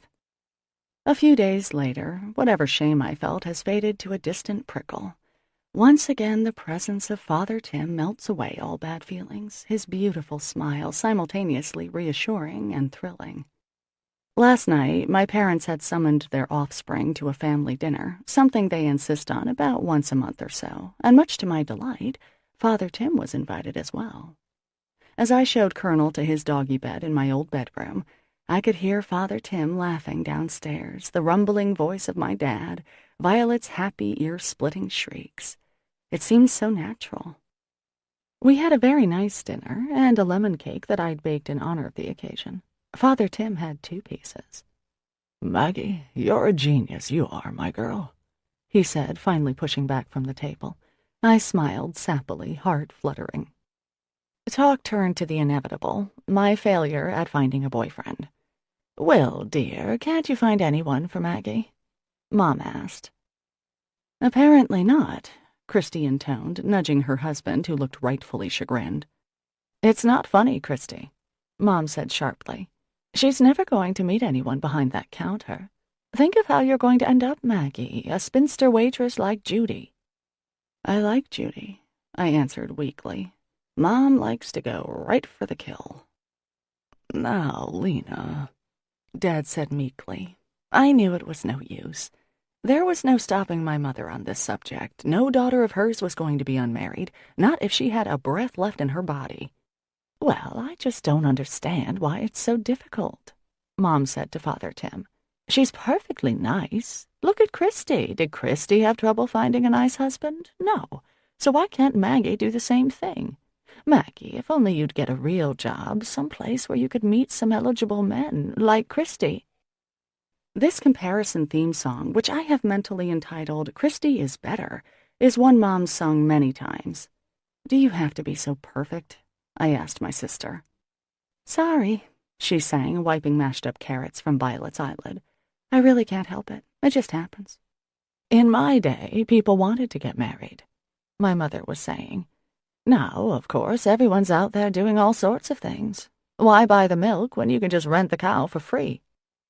Jonah shot me a quizzical look. Mom's never been good with cliches, then mooed softly at Violet, who banged her spoon on the high chair tray in approval. Jonah mooed again, this time in my direction. "I have a great idea," I said. "Let's pick on Jonah. Jonah, why haven't you given Mom any grandchildren yet? What's the matter with you? Don't you have unprotected sex anymore? Don't you care about your own mother?" "Maggie," Mom admonished, "there's a priest in the room. Father Tim, I don't know where she gets this trashy talk." But Father Tim was laughing, as I knew he would be. "I've no doubt that Jonah conducts himself like a gentleman," he said. "Furthermore, Jonah, my man, I trust that you've given thought to—" "Actually, Maggot, thanks for reminding me," Jonah interrupted blithely. "I've got a date. Thanks for dinner, Ma." "Wait, honey, I have some leftovers for you," Mom said, pressing a huge plate into his hands. "Goodbye, you spoiled little prince," I said, allowing him to kiss my cheek. "Goodbye, you dried-up old hag," he returned fondly. He turned to Christy. "Goodbye, beautiful, nice sister. Goodbye, filthy little baby." "You put me in mind of my own family," Father Tim said. He looked a little sad, and I took the opportunity to pat his hand. "You must miss them so much," I commented. "I do, Maggie, I do." He patted back, and a shameful heat flowed up my arm to my heart.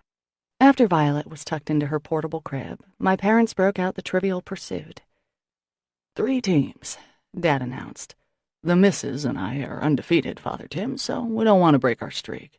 Will, you can be with your lovely bride there, and Maggie, you won't mind showing Father Tim the ropes, will you, sweetheart?" Christy grinned wickedly. "I think we all know the answer to that," she murmured so that only I could hear. "Have you gained a few pounds?" I asked. "They look good on you." And so the rest of the night was spent quipping and insulting and laughing. Really, how could I not imagine Father Tim and me together? Maggie O'Halloran. What a great-sounding name. The next day, I'm sitting in the rectory living room, having dodged the Gorgon Plutarski, who guards Father Tim like a pit bull protecting a steak. I stare at Father Tim's beautifully shaped mouth and idly rub a patch of eczema on my knuckle. Tonight is the big spaghetti supper to raise money for a new roof on the western side of the church, which started leaking after a nor'easter last winter. "The final count is closer to 60 people," Father Tim says. He leans forward, clasping his hands together loosely. The scent of his soap drifts to me, and I try not to swoon. For God's sake, Maggie. Literally, for God's sake. He's a man of the cloth. "Do you have enough? I hate to be putting this on you on such short notice, but apparently we had a few last-minute reservations." "Oh, no problem," I say. It's so cozy in this small living room, Father Tim sitting just across from me. I swear I could look into those eyes for the rest of my life. "Can you do the bread as well, Maggie? I'm sorry it's so late, my asking, but it completely slipped my mind." Oh, the bread? Sure, no problem." "Ah, thank heaven for you, dear girl," he said, though he is only a year older. "You're a treasure." A jewel, a treasure, darling. I know he calls everyone by those pet names, but still. We were so natural together last night, playing couples Trivial Pursuit, sharing huddled discussions over whether the answer was Eisenhower or Nixon, David Bowie or Iggy Pop. I stand up, trying to shake myself mentally. Get over him, Maggie, I instruct myself. I need to stop, I really do. I want to, I'm going to. I sound like a drug addict. Perhaps there's a 12-step program for me, Priest Lovers Anonymous. In the rectory office, Mrs. Plutarski pauses in her phone conversation to shoot me a suspicious glare. I ignore her and walk out into the frigid rain. Sighing, I glance down the street. The familiar weight of loneliness presses down on me. The spaghetti dinner is hours away. The diner is closed. If only I had that nice guy I've imagined, the sweet, hard-working one with the easy laugh and dancing eyes. It's a great day for cuddling, and while Colonel is excellent at cuddling, he's not exactly the same thing as a hubby. No, Colonel could lie in front of a warm, snapping fire as my husband and I sat cuddled up on the couch, reading, drinking coffee. My thoughts are cut off as a Hummer growls down the street, plowing through an enormous puddle. A sheet of muddy, icy water slaps down on me, drenching and punishing. "Hey!" I yelp. The vehicle slows at the library, pulling into a parking space near the front door. "Asshole," I mutter. Fully intending to march down the street and tell them they're idiots, I find myself slowing down. A woman dressed in a cheerful red raincoat and matching hat gets out of the passenger side. She opens the back door and out pop 3 blonde children wearing colorful raincoats and brightly colored boots. The mother extends both hands and the smaller children each take one, the oldest kid running ahead to hold the door for his mother and sisters. Even from half a block away, I can hear their laughter. I guess I won't tell them off. They're not idiots after all. As a matter of fact, they look like an ad for clean American living, aside from the earth-defiling vehicle they drive. They look like the kind of family I'd like to have someday. The woman seems like the kind of mother I'd like to be. Laughing, well-dressed, unconsciously affectionate, automatically protective. Then the driver's door opens, and out gets Skip Parkinson. His presence is like a punch to the stomach, so silent and stunning that I actually bend over. I haven't seen him since the day he dumped me, that awful day when he brought his fiancée back home. Skip glances down the block, and though I knew him immediately, it's clear he doesn't have that same instinct for me, despite having just soaked me through to the skin. My teeth begin to chatter, but I don't move, just watch as Skip casually jogs into the library, still full of easy athletic grace. Skip must be visiting his parents. No doubt the lovely, adorably dressed children got antsy being stuck inside, so Skip and Mrs. Skip took them to the library to get a book or a movie that would occupy them for the rest of the day. No doubt Skip and Mrs. Skip will return to the Parkinsons' lovely home on Overlook Street and cuddle and read on the couch, the fire crackling, their legs entangled. That could have been me, in the bright red raincoat, being driven through the cold, rainy afternoon by Skip, my husband. Those cheerful, hand-holding kids might have been mine. Turning around, the cold rain slicing my face, I race home. It's only 3 blocks, but I run as fast as I can, and by the time I get there, I'm gasping. I pound up the stairs, hoping that Mrs. K doesn't decide she wants a chat or a pedicure, and burst inside. The only sound is of my rasping breath and the rain drumming on the roof. Colonel hauls himself out of the dog bed and woofs softly. I kneel down and hug him, burying my face in his beautiful fur. "Oh, buddy, I'm so glad to see you," I say. "I love you, Colonel." When an 85-pound mammal licks your tears away, then tries to sit on your lap, it's hard to feel sad. I give my dog some chicken breast to reward him for his love, then go to the bathroom and stare at myself in the mirror. Bad idea. Bedraggled, wet hair sticks to my face, which is blotchy with cold. My mouth is grim. I slam my way out of the bathroom and go to the cupboard above the fridge, the rarely used liquor cupboard, and take out the unopened Irish whiskey given to me by a nice old man who died about 5 years ago. I used to bring him dinner on Wednesday nights. Mr. Williams, nice guy. I slosh about 6 ounces into a glass and raise it. "Here's to you, Mr. Williams," I say, drinking. Yuck. I grimace hugely, shudder, then take another swallow. Grabbing the phone, I call the bakery in Machias and order 18 loaves of Italian bread, then call Will, who is at the hospital up there today, on his cell. "Will, can you do me a favor?" I ask abruptly. "Sure, Maggie, sure. You okay?" he asks. I tell him about the bakery order, remind him to come to the spaghetti supper. He is happy to pick up the bread. Great guy, that Will. I drink to him, too. And here's to you, Colonel Lovepup, I say, raising my glass to my dog. He wags his tail and rests his head on my foot. I look at the clock. 3:09. Octavio closed today and is probably already home with his wife and 5 kids. I hope he remembers to bring the 2 huge pots of homemade sauce and 12 dozen meatballs I left on the diner stove. That's how I spent my morning, from 4 a.m. until 7, cooking for a church event, even though I don't go to church. That's our Maggie, anything for Father Tim. Nothing else to do, right? It's not like anyone's home waiting for her. By the time I leave my apartment, I'm feeling a bit more cheerful. I trip off the curb and step into a frigid puddle up to my ankle, but it's okay. Weaving over to the church, I flip on the lights in the echoing basement and get out the big pasta pots. You are the sunshine of my life, I sing, glad that Stevie Wonder can't hear me. That's why I'll always stay around. Ooh, yeah. Over the past year, I've become well acquainted with this kitchen. I've cooked corned beef on St. Patrick's Day, mulled cider for the carol sing, boiled eggs for the Easter egg hunt.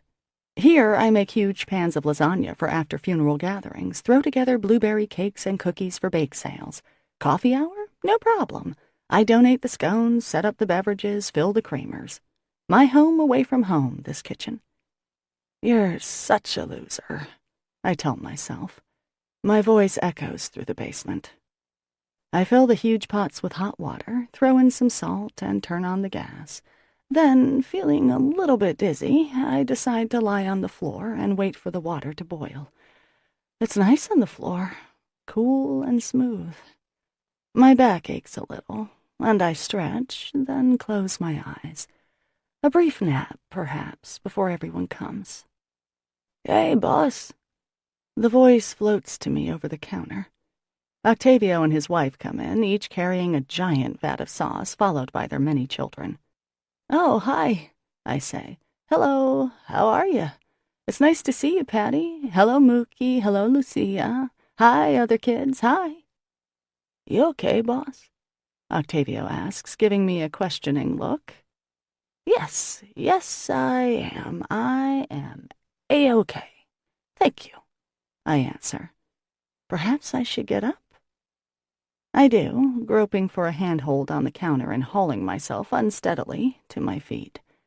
And you? How are you lovely people? We're fine. He and his wife exchange a look, then set the sauce down and go back to the van for the meatballs. The kids start running around, playing hide and seek. I turn the sauce on low and notice the bottles of wine under the counter. That's right, this is a wine event. How nice. Not just another boring spaghetti supper. A nice wine dinner. That's nice. It's nice to have wine. You kids are nice, I announce to the Santos children as I uncap a bottle. The oldest girl, Marie, who is 7, stops running. Thanks, Maggie, she says, smiling shyly. You're nice, too. I know, I say. I wrinkle my nose and smile at her. What a nice girl. An hour later, the place is full and conversation bounces around the basement like 100 ping-pong balls. I must not think about that, or it will make me woozy. And I'm already very busy trying to conceal the fact that I might be a little tipsy. Every movement must be carefully planned, every phrase pre-thought. My parents come over, looking the nice part of the nice parents they are. Hello, Maggie. This looks very pretty, Mom says. She glances at the tables we set up, the little fake flower centerpieces. In order to avoid that prison cafeteria feel that so many church events have, we've turned on only the recessed lighting, not the fluorescents. Thank you, Mom. You're so nice to say so, I say. Hi, Dad.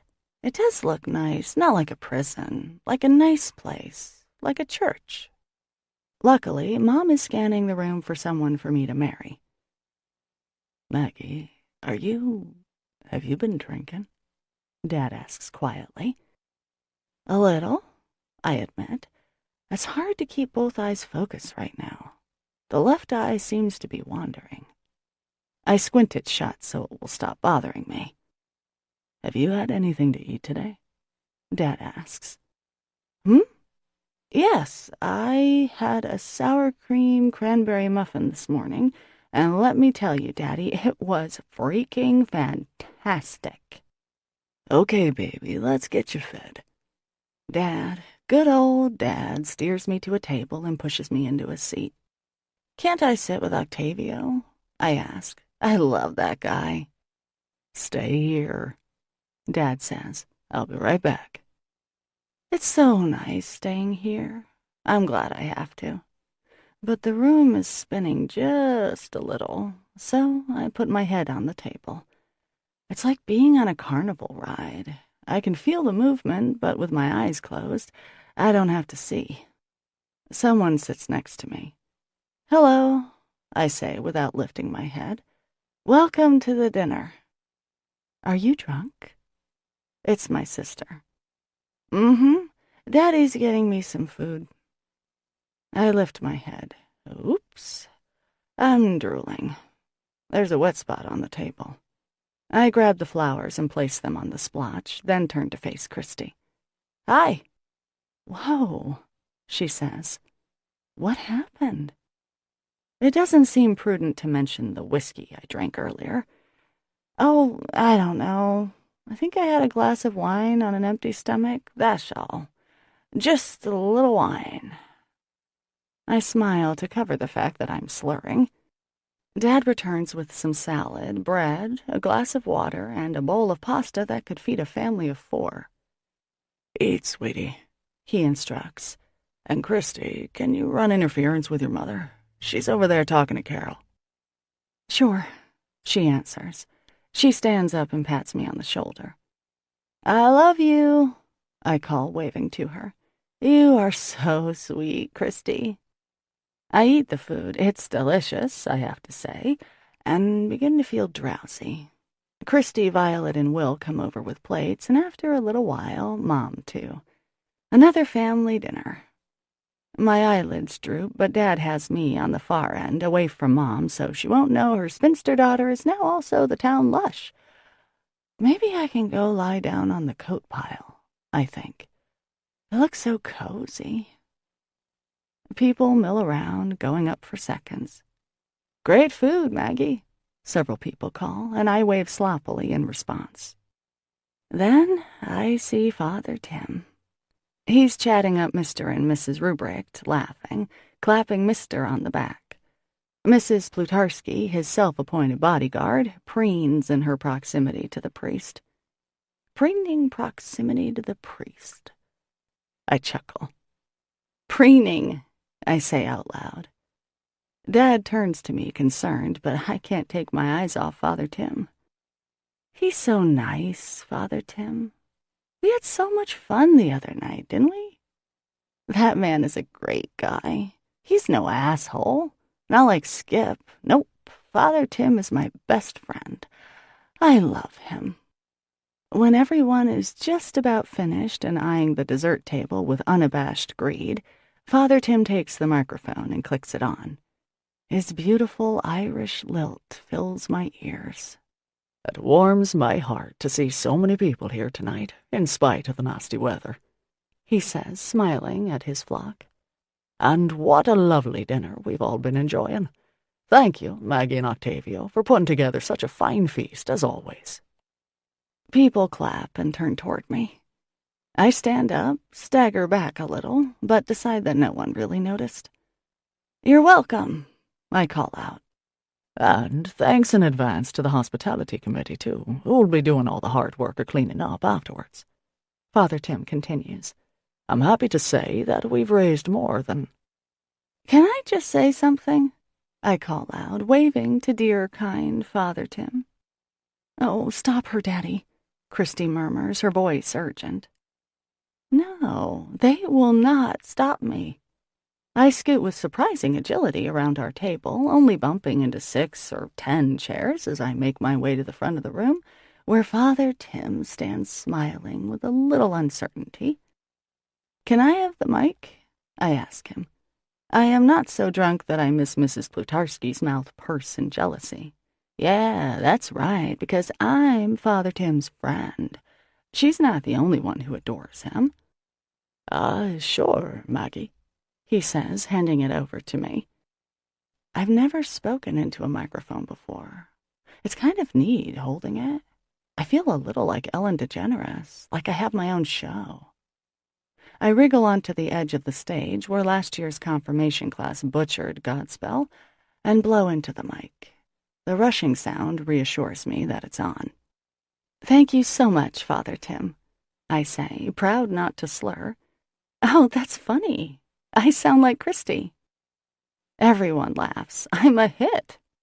So I guess I just wanted to say how grateful we all are to be here on this beautiful planet in this great little town. It's so nice, isn't it? My mother is staring at me, her face a mixture of disapproval and horror. I think she might be mad at me.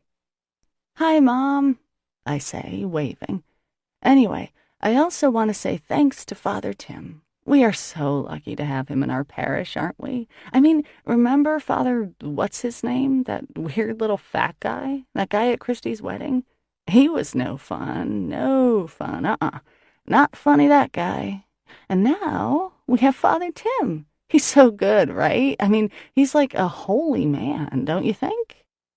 Thanks, Maggie. I'll just be taking that microphone back, shall I? Father Tim says, making a move toward me. No. I scoot back farther, then stand so that if Father Tim wants to get me, he has to come and get me. Ha! I point to him as he stands frozen and waggle my index finger. This is good. You should hear this, holy man, because we all love you. Really, don't we? I ask the assembled guests. They are certainly paying excellent attention. Everyone here loves you, Father Tim. Me too. You're such a... And we all just... I love you, Father Tim. I keep talking, but now I can hardly hear myself. The place has gotten so loud. Will is suddenly standing next to me, clever lad, and he takes the mic from me. I wasn't done, I protest. Oh, you're done, honey, he says. Come on, I'll take you home. Chapter 6. Fragments of last night whiz around in my brain like ice being crushed in a blender. Snatches of conversation, images, a deep concern that, yes, I really did say that. It's 3:20 in the morning. I'm not really sure what time Will and my father tucked me in. My brain grinds against my skull, and my right eye apparently has an ice pick in it. My teeth have sprouted fur, and my mouth feels like something reptilian and evil died in there. I stagger into the bathroom and swallow 2 Motrin and 2 Tylenol at the sink. I know it isn't good to take these on an empty stomach, but I don't care. The thought of drinking milk causes ugly things to happen in my digestive tract. I take a shower and feel that I've advanced an inch toward normal humanity. My apartment feels stuffy and close, and I certainly don't want to be around food right now, so the diner is out. I pull on my coat, my wool hat, mittens, and grab a flashlight. Colonel, I say, and my brain recoils from the awful noise. Come, boy, I whisper. Colonel has never needed a leash. He just follows me everywhere with breathtaking devotion. We head out into the pitch-black morning. The town is quiet. There is only the gentle sound of water shushing against the rocky shore. The wind is still at this hour, and the moon long gone, making the stars glitter in the inky black sky. I walk down dark streets, past sleeping houses, until I get to a little path that will take me up to Douglas Point. It's not a nature preserve precisely, but it's close. There's just one house up there, owned by a wealthy Microsoft executive, and he only visits it once or twice a year. He's quite nice about letting us locals use the grounds for hiking and fishing. The smell of pine and sea makes my roiling stomach feel better, and the breeze seems to blow all thought from my head. I know what I did last night, but at this moment, my mind is empty. It's just Colonel and me right now.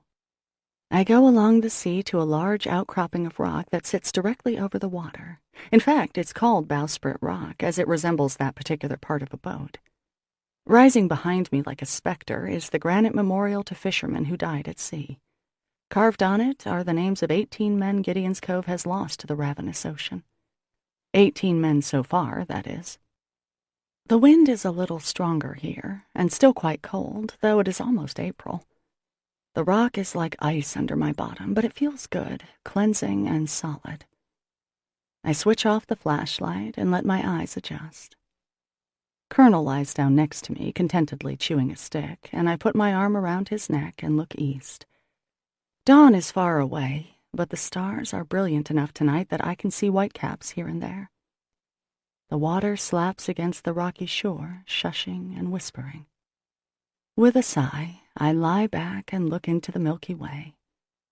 It's so beautiful, so cold and pure and distant, hypnotic. Colonel snuggles against my side, and I idly stroke his thick fur, just looking into the heavens. How long I stay like this, I don't know, as I've forgotten my watch, but the sound of a motor causes me to sit up. There goes a lobster boat out to check the pots. The light of the boat seemed warm and welcoming compared with the distant ice of the stars.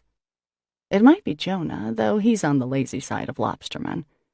I squint, but I can't make out who it is. Malone, maybe. Jonah's mentioned that he's usually the first one out, the last one back.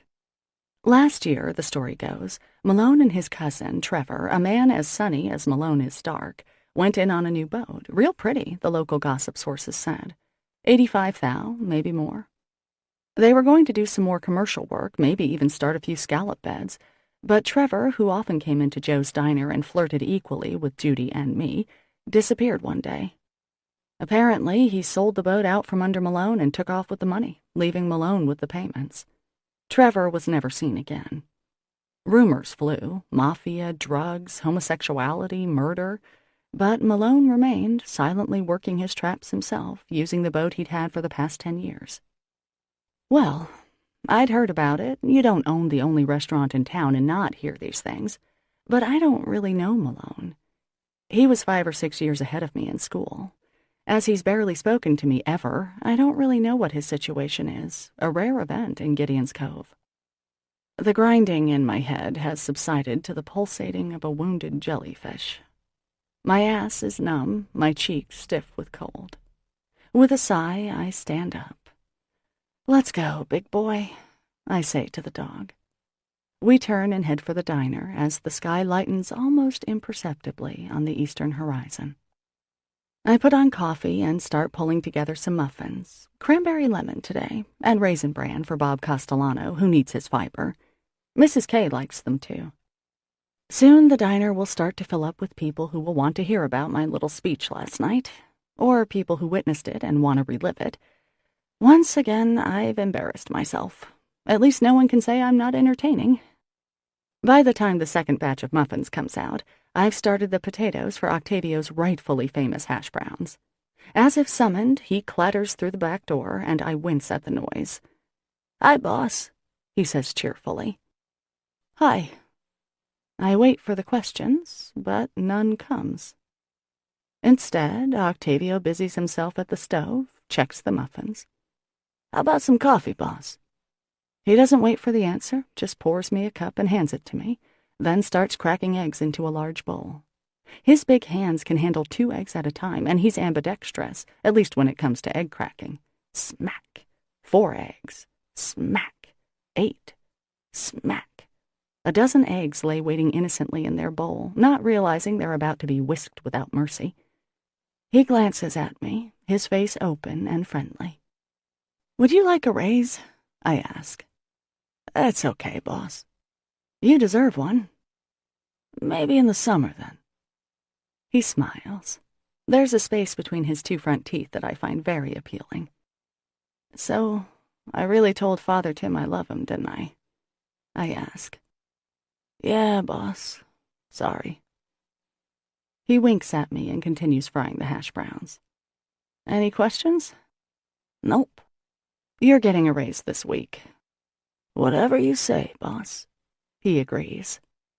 Octavio is excellent at getting raises. Last year he got a whopper by not talking about that guy I'd met, and now he'll get one for just being kind. I wish I were as cool as you, Octavio, I say. Keep trying, he answers encouragingly. At 8:30, Father Tim comes in and slides into his usual booth. I take a deep breath and close my eyes. Good morning, Maggie, he says gently. Raleigh and Ben halt their conversation shamelessly, and the Board of Education members in the corner drop their discussion on cutting the art program. It's to be expected. I'm the best show in town. Oh, Father Tim, I sigh. I'm so sorry. I don't know what to say. I hope I didn't embarrass you, though I certainly embarrassed myself. He smiles ruefully. Not to worry, Maggie, not to worry. He allows me to pour him a cup of coffee. Maggie, sit with me a moment, won't you, dear? I obey. He smells like damp wool and grass, the smell of Ireland, though he's been in America for 6 years now. His hands are elegant and smooth, and I hide my own hands in my lap, conscious as always that they're rough and red, the hands of a much older woman. Maggie, I've been thinking about our little problem here, he says in a low voice. His eyes are kind, and my heart squeezes with painful, hopeless love. This crush on me, it's getting in the way of things, isn't it? I nod, feeling the blush creep down my neck. I'm sorry, I whisper. I've given it some thought, Maggie dear, and I wondered if I might help you in some way. He takes a sip of coffee, then cocks his head. What would you think if I set you up with some proper men? My mouth drops open. Excuse me? Well, Maggie, I think it might help you move on, shall we say, if you'd a nice man in your life, don't you think? Humiliation sloshes through my limbs. The priest is trying to fix me up. Oh, God. Proper men, as I said. Believe it or not, I know a few. Okay, what exactly do you mean by proper men? Tim leans back in the booth, takes a sip of coffee. Well, Catholic would be the best place to start, of course. How optimistic you are, I say. Single Catholic men in Gideon's Cove. I can think of one, Father Tim, and he's 80 years old and a double amputee. Plus, he's already proposed, and I turned him down. Father Tim chuckles. Ah, Maggie, ye have little faith. He pauses and glances toward the counter. Would you mind if I grabbed one of those muffins? I haven't had breakfast yet. A pang of guilt makes a direct hit. Here he is, hungry and unfed, trying to solve my problems. Sure, Father Tim, of course. Whatever you want. Would you rather have pancakes or an omelet? I can have Octavio make you something more substantial than a muffin. Well, now that would be lovely, if it's no trouble, that is. He tells me what he wants, and I call the order to Octavio. Judy, I ask, would you bring this out to Father Tim when it's ready? Judy sighs hugely, then nods, undeterred from reading the paper. Can I have some more coffee? Raleigh asks. Why don't you just help yourself? She answers, gesturing in the direction of the coffee pot. I hop up and refill his cup, then return to Father Tim. All right, then, Father Tim says. Now, bear with me, Maggie, because I know that when it comes to dating, you haven't had much luck, but you're also a bit on the fussy side, aren't you? Well, I don't really think so, I answer. Am I? Granted, I'm not Chantal, whose male friends require only a beating heart, but I don't think I'm really fussy either. I think it's better if you keep an open mind. I'll have the gentleman give you a call, and you can arrange a meeting and have a chat. How's that, dear? After Gifted Roger, I think I'd rather feed myself to sharks than go on another blind date. Yeah, no, I say. Maggie, Father Tim says, frowning slightly. Let me be blunt. I wince, but he continues. You're a lovely girl, but I think you need a little help when it comes to dating. From a priest? I yelp in my head. We can't have you embarrassing yourself every time we run into each other now, can we? Father Tim whispers, smiling sweetly. I slide lower in the booth. My fists are clenched so hard in mortification that the skin over my knuckle cracks. My knee bumps Father Tim's, and I jolt upright in my seat. Think of it as your penance, Maggie, he says, eyes twinkling, for overindulging last night. What about forgive and forget? I mutter. Turn the other cheek, go and sin no more? Save it, lass. You're with a professional. I won't take no for an answer. I sigh. Raleigh spins on his stool toward me. I think you should try it, sweetheart, he offers.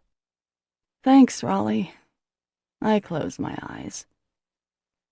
Okay, Father Tim, but you have to promise that they'll be good, okay? Real possibilities. I think for a minute. Hey, what about Martin Brullier? He's single, isn't he? Martin works out of town, a seemingly nice guy in his 40s, maybe, not bad looking. His wife and he divorced about a year ago. Father Tim's face brightens as Judy trudges over with his plate. Thank you, Judy, darling, thank you. That's lovely. He takes a bite and closes his eyes in pleasure. About Martin, no, he's divorced. I frown. Can't we be Vatican II about this? Well, Maggie, you couldn't get married in the church, and we wouldn't want that, would we? It wouldn't be a true marriage. Unless you can get an annulment, that is. Maybe I'll check Martin out on my own, outside the auspices of the papal police here. Father Tim continues. No, I've a few ideas. I spoke with Father Bruce at St. Pius, and we're sure we'll come up with something. Great. 2 priests plotting my love life. Sadly, they'll probably be better at it than I am. I have nothing to lose, I suppose, having tossed away my dignity many times before. In fact, maybe this will work better. Having your friends pick out someone for you isn't a bad way to meet a man. Father Tim knows me. He likes me. Surely he'll pick someone decent. Yeah, okay, I say, my enthusiasm rising. Thank you, Father Tim. I mean, after last night, I can't believe you're even talking to me, let alone fixing me up on a date. God, I was such a jerk. I'm so sorry. Again. Water under the bridge, Maggie, he says around a mouthful. Georgie, how are you, lad? Hi, Maggie. Hi, Tim. It's a beautiful day, isn't it, Maggie? It smells so nice in here. I love the smell in here, don't you, Tim? Georgie slides in next to me and buries his face against my breast. Hi, Maggie. Hi, Georgie, I say. How's my best buddy? Father Tim and I exchange fond smiles over his breakfast, and for the first time in a while, I feel some real hope. The first date is less than pleasing for both parties involved. I've agreed to meet Oliver Wachterski at a bowling alley outside Jonesport. This way, I think, we'll have something to do in case we hate each other. I get to the ratty little building, which is packed. Once inside, I realize that I've neglected to ask Oliver what he looks like, or tell him what I look like. Instead, we've just agreed to meet somewhere at Snickers Alley. The pleasing crash of bowling pins thunders around me, and I wander around a little, being a few minutes early. I walk past the game room, music and gunfire twisting together in a rather interesting cacophony. I don't see any men by themselves. Instead, there are fathers and team members and buddies. I stroll the length of the alley again, pretending to look simultaneously amused and nonchalant. Ah, the bathrooms. Fascinating. I stop at the end of the alley where a cute little family is ensconced. The older kids, both girls, watch as their little brother heaves the ball onto the lane with both hands. He must be only 4 or 5, a small kid, and the ball rolls with hypnotic slowness toward the pins. It hits the left bumper, then drifts back to the center. "Won't be long now, pal," calls the dad. "Getting closer." "I think you might get a strike, Jamie," says the younger sister. The parents are sitting at the scoring table holding hands.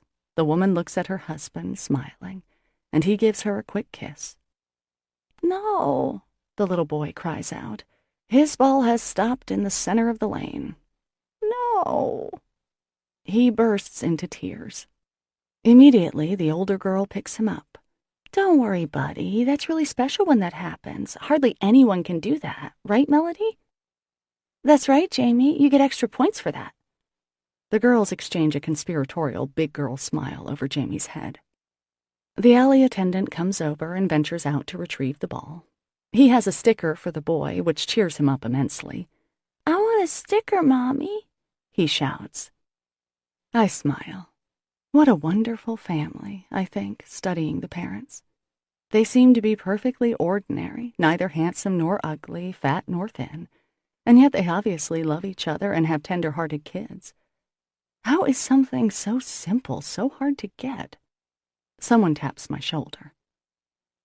Maggie? I turn. Oh, Oliver? He nods. Nice to meet you. He's nice-looking, even features, lovely brown eyes that hint at smiling. My heart rises with hope. Hi, yes, I'm Maggie Beaumont. It's really nice to meet you, too. I was just watching this cute family. The boy's ball didn't make it to the pins, and the sisters picked him up, and they were all... I realize I'm in danger of entering the city of Babylon. Well, they were very nice. Want to get some shoes? Oliver asks. He's smiling. Sure. We rent our shoes and find our lane, number 13. I forget if 13 is lucky or unlucky, so I decide that it is indeed lucky. We're between a group of serious league bowlers and another family with young kids. So you own a diner? Oliver asks. Yes, I own Joe's in Gideon's Cove. I've never been there, he says. But now I have a reason to come. He has dimples when he smiles, and I blush in pleasure. Why don't you go first? He asks. The first few rounds are fine. We cheer for each other and chat easily. It's when I mention Christy that the first warning shot across the bow is fired. You're an identical twin? He asks. Yep. My smile fades at the speculative look on his face. Slightly lecherous, eyebrows raised, smirk on his lips. The boys in high school used to make the same face. But he says nothing, and when we sit together for a moment, he casually puts his arm around my shoulders. This is fun, he says. His hand brushes my neck, and my skin breaks out in gooseflesh, not the good kind. He leans in for a kiss. I don't stop him, but I don't really want... Ew. Very wet, very spitty. Tongue already? Okay, enough. I jerk back. Yes, it's fun. Bowling. Well, I've always liked bowling. Okay, your turn. Tiebreaker, so put on your game face. You're the Red Sox. I'm the Yankees. Actually, I want to be the Red Sox, okay? So watch out. Give it your best shot. Finally, I manage to wrestle my mouth into submission. I stare at my hands and wish I hadn't bothered using my ultra-expensive rose oil lanolin honey cream this evening. Oliver gives me an odd look and gets up, and I take a quick swipe at my mouth. He picks up his ball from the little conveyor belt and goes into his wind-up. Just as the ball flies from his hands, he falls to the floor, writhing. Ow! Shit, ow! I rush to his side, and the people from lanes 12 and 14 stop what they're doing. Are you okay? I asked. What happened? My groin. I popped my hernia. Damn it. You what? I wince. His face is bright red, and he's clutching himself rather graphically with both hands. Several people gather around us. I popped a hernia, okay? Just push on it, and I should be able to stand. Though his face is red, his eyes are calm. Do you need any help? The mother from lane 14 asks. No, Oliver snaps. Just push on it, Maggie. My hands instinctively grasp each other. Well, why don't you push on it? Because I can't. You need leverage. Just do it, Maggie. Push on where exactly? I ask. A prickle of mistrust crawls up my neck. My groin, right there. Jesus, Maggie, I'm in pain here. Is he, or is he faking? Would he do this just for some weird sexual thrill? I barely know this guy. I don't want to push on his groin. Blah. Come on, Maggie, he says. Right, okay. It's just that I never, hernias? I don't know anything about hernias. Maybe we should wait for a medic. I'll call 911. No, this happens all the time. For God's sake, Maggie, just push. His teeth are gritted now, and I can't tell if it's from pain or frustration that I'm not feeling him up. He certainly looks pissed off. Okay, so where exactly? I say, biting my lip. Here. He grabs my hand and shoves it on his, well, you know, his mail place. The family next to us hustles their kids away. Go ahead, honey, one of the male league players says. Push. Grimacing, I look away and give a tentative push against his, flesh. Harder, Maggie, harder. Is that pain or sexual frenzy? I just can't tell. Push harder. Oh, crap, is this for real? He certainly isn't good with pain, and that doesn't make me like him any better. I push a little harder. Will you stop fucking around and do it? Oliver snarls. Years of lifting giant bags of potatoes and onions, wrestling economy-sized sacks of rice and flour, endless bike riding and walking, have made me quite strong. It's something I'm rather proud of, my strength. I look down at Oliver's speculative eyes and push with all my might. His scream rips through the air, soaring over the clatter and smash of pins. Every single person in the place turns to look, reducing the racket of the bowling alley to the silence of an empty church, except for Ollie's shriek. Then his voice breaks out of the range of human hearing, and all is perfectly quiet. Better? I ask. 20 minutes later, Oliver is carried out by the ambulance people. Good luck, I call as he is trundled past. Bitch, he chokes. His face has returned to bright red from the purple my great strength induced. I feel no guilt whatsoever. Harder he said, and harder he got. Well, if he didn't have a hernia, I hope you gave him one, sweetie, says a woman leaguer kindly. I thought he was kind of a prick. I smile at her. Me too. I make a mental note on the drive home. 13 is definitely bad luck. Chapter 7. Another great story of the horrors of dating. I entertain half the town with Oliver's groin, the latest in a series of laugh-out-loud jokes that comprises my love life. Soon I'll have enough for a daily calendar. My second date from Father Tim's list of eligible bachelors is Albert McCreed. We meet at a steakhouse on Route 1, Al and I, and while he is a good-looking man, financially secure, considerate, and pleasant, and while we agree that Maggie McCreed would be an excellent name, and while he was apparently quite brave during his colonoscopy last month and his cataract surgery in January, we decide at the end of our meal that perhaps we aren't quite right for each other. You're a lovely girl, Al says as he pays the check. At least there's that. He puts away the pictures of his grandchildren and smiles. And you've been so kind to an old man like myself, sitting here all night listening to me go on. I'll probably kick myself for letting you go, I say, horrified to realize that Al's been my best date in years. Well, I can't wait to tell my bridge club that I went on a date with a sweet young thing. Imagine me dating a woman 46 years younger. We laugh and hug and part as friends, and he drives with painstaking care out of the parking lot, another senior citizen fallen to my charms. When I get home, there's a wheezing, laughing message on my machine from Father Tim. Oh, shite, Maggie, he says, and I smile at the rare curse. You've already gone, then. Well, by the time you get home tonight, you'll find that wires got a wee bit crossed.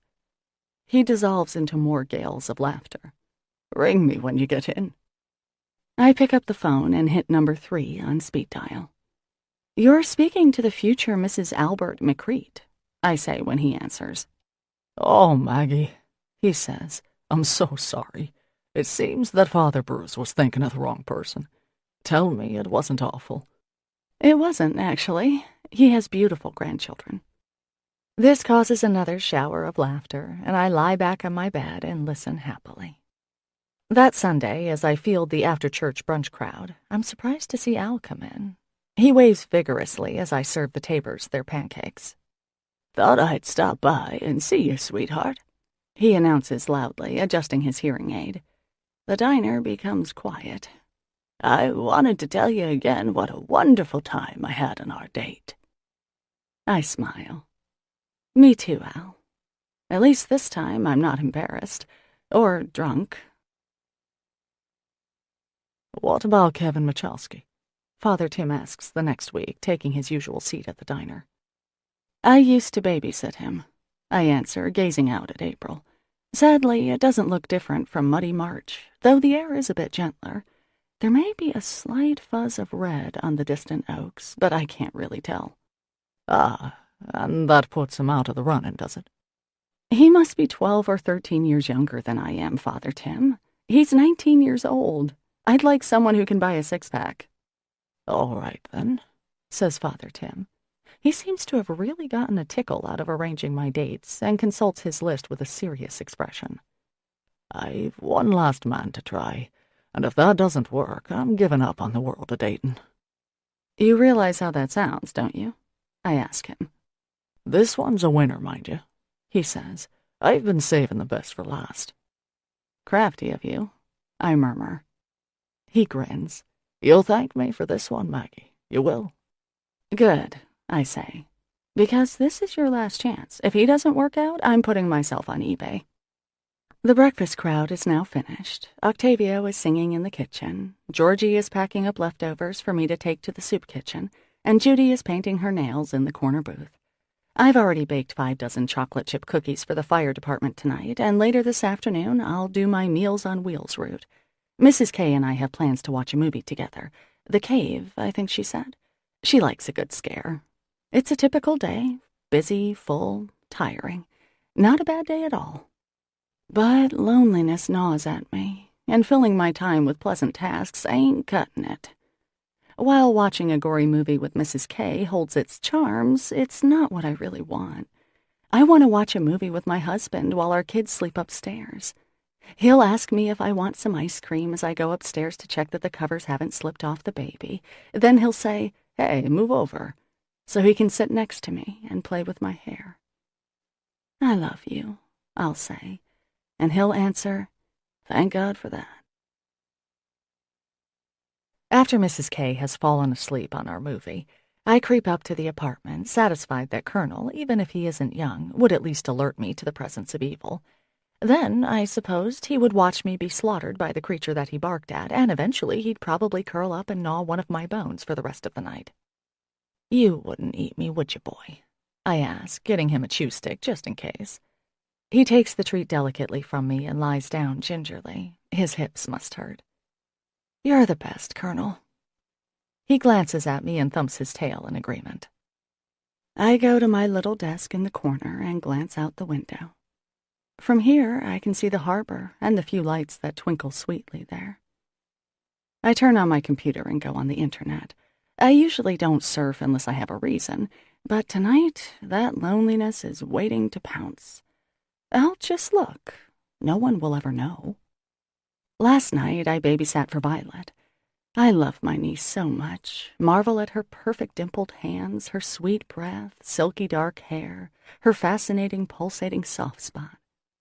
After Christy and Will left, I did what I usually do, pretended she was mine. Do I covet her? Absolutely. I cooked her some carrots and oatmeal, ground up some chicken, and gave her a mashed banana for dessert.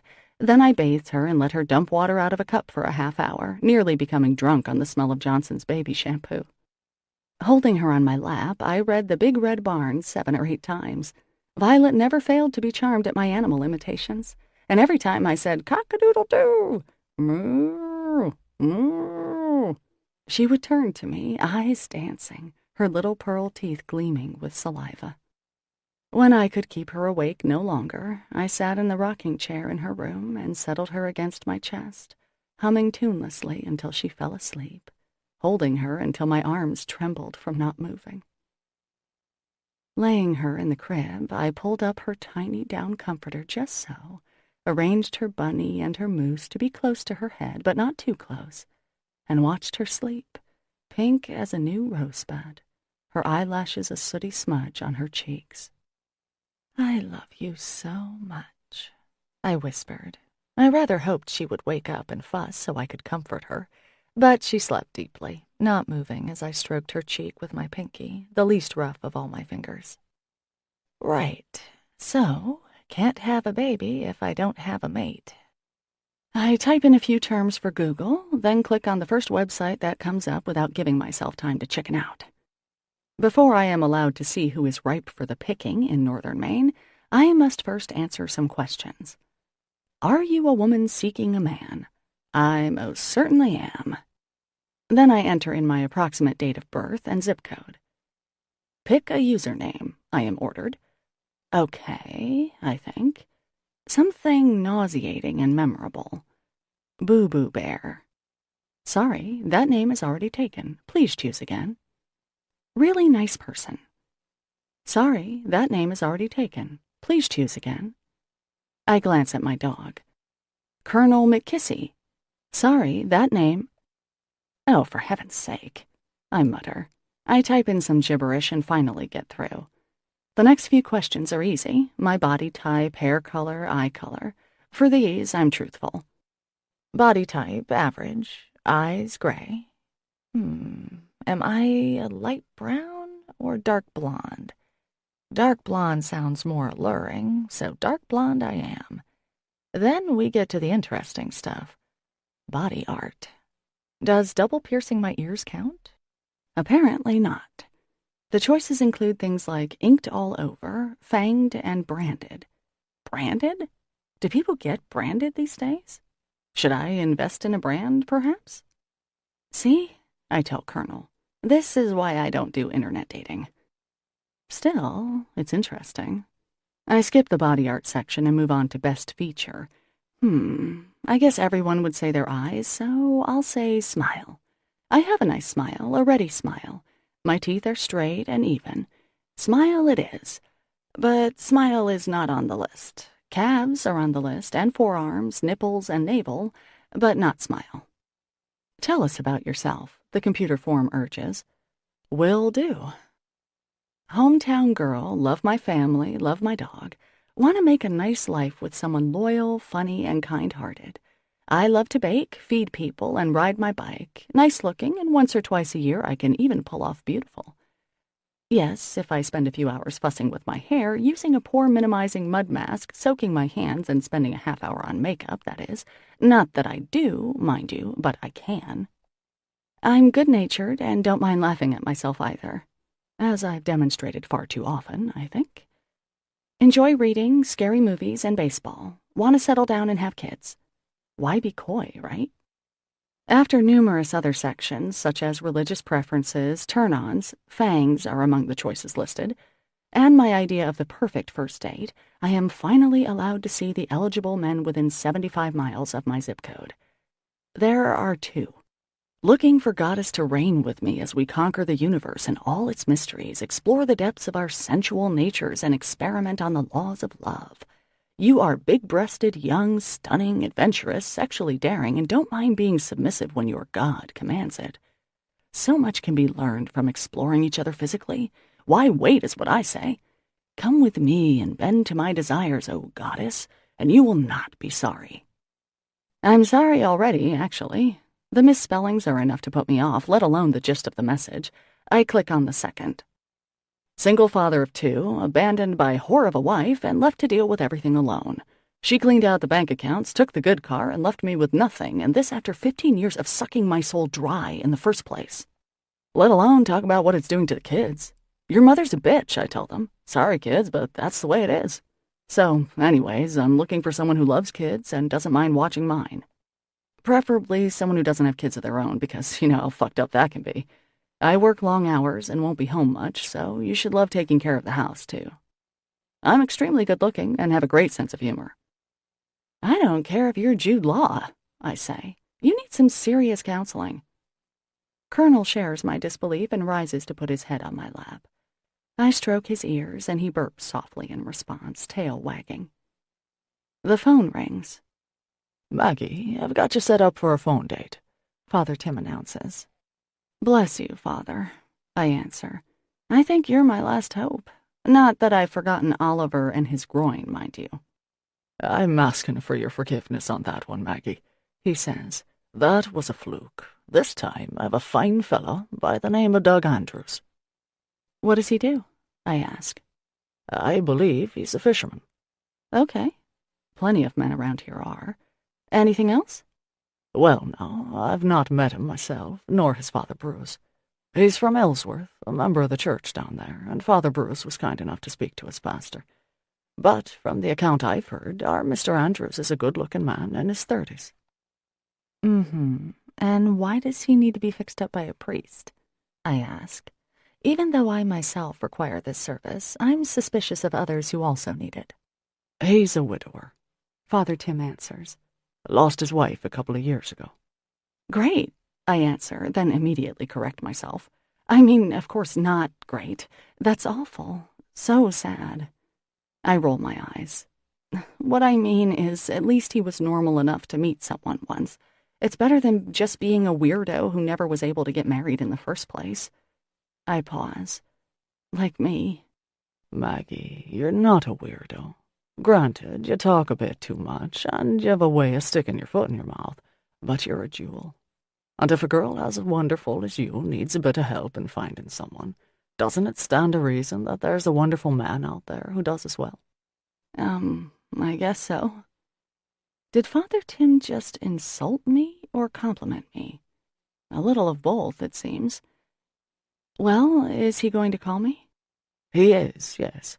Tomorrow night, 9 o'clock. I assume you'll be in? Yep. I hop up and make the note on my blackboard. Father Tim, I really hope something turns out with this guy, I say. I'm so tired of first dates. I just don't know why it's so hard to meet someone. He sighs in my ear. Nor do I, Maggie. As I said, you're a fine person, and you will find someone. The Lord works in mysterious ways. A priest finding me a boyfriend is on the mysterious side, Father Tim. His laughter warms my heart. Chapter 8. Doug Andrews does indeed sound very nice. We spoke for almost an hour and agreed to meet at a restaurant between Ellsport and Gideon's Cove. There aren't that many restaurants open year-round up here, but Jason's Tavern is, which makes it a fairly popular place. It's a squat, unremarkable structure sitting at the edge of Route 187, easy to get to, clearly visible from both directions. Half of the place is the bar area, which has a big screen television permanently set to the New England Sports Channel. Because of this, and because it's open 12 months a year, the bar is always busy. The restaurant section is quieter, and the food is simple and good. This afternoon, Christy came over and helped me pick out what to wear, even lent me a beaded necklace and hair clip to bling me up a little. It was fun, like high school almost, when Christy, who didn't have a boyfriend until senior year, would help me get ready for a Saturday night with Skip. The end result is that I look pretty nice, in my own opinion. My hairstyle is elegant but casual, the streaks that I got a few weeks ago going a long way to turn me from light brown to dark blonde. I'm wearing a black shirt with a pretty curving neckline and velvety black pants. I even put on makeup. Although I caution myself not to get excited, I can't help it. Doug and I talked easily. He sounded so reassuringly normal, talking about work. He's a manager at a fisheries plant. Sailing, even a little about his wife, who died in a small plane accident. There were no warning bells, no awkward pauses. He seemed interested in me, wanted to hear about Joe's diner, asked nice questions about Christy and Colonel, my two favorite people. I get to the restaurant early, go inside, and ask the hostess if Doug has arrived. At the bar are a couple of men engrossed in the Red Sox pregame show, and although I can only see their backs, I know Doug isn't among them. He told me he is prematurely gray, and the guys there are dark-haired. The hostess shows me to a table near the gas-fueled fireplace. I sit facing the door, my back to the bar and the giant television, so that I can see Doug when he comes in. "Would you like a drink?" the hostess asks. "Well, maybe I should wait for my friend. Actually, no, I'll have I don't know, glass of wine? How about a Pinot Grigio? Do you have that by the glass?" "Santa Margarita?" she asks. "Sounds great," I say. Trying to look comfortable when you're waiting for someone in a restaurant is difficult. I studied a few other diners. An older couple eats in silence 2 tables away, and a young woman and a much older woman chat animatedly in the corner. Grandmother and granddaughter, I'd guess. Aside from them and the guys at the bar, the restaurant is fairly deserted. I glance over at the door. The hostess is reading a book. I should have brought one too. I hate waiting. I turn in my seat and glance at the game. The Sox are trying out a rookie pitcher. If I were home tonight, I'd be watching.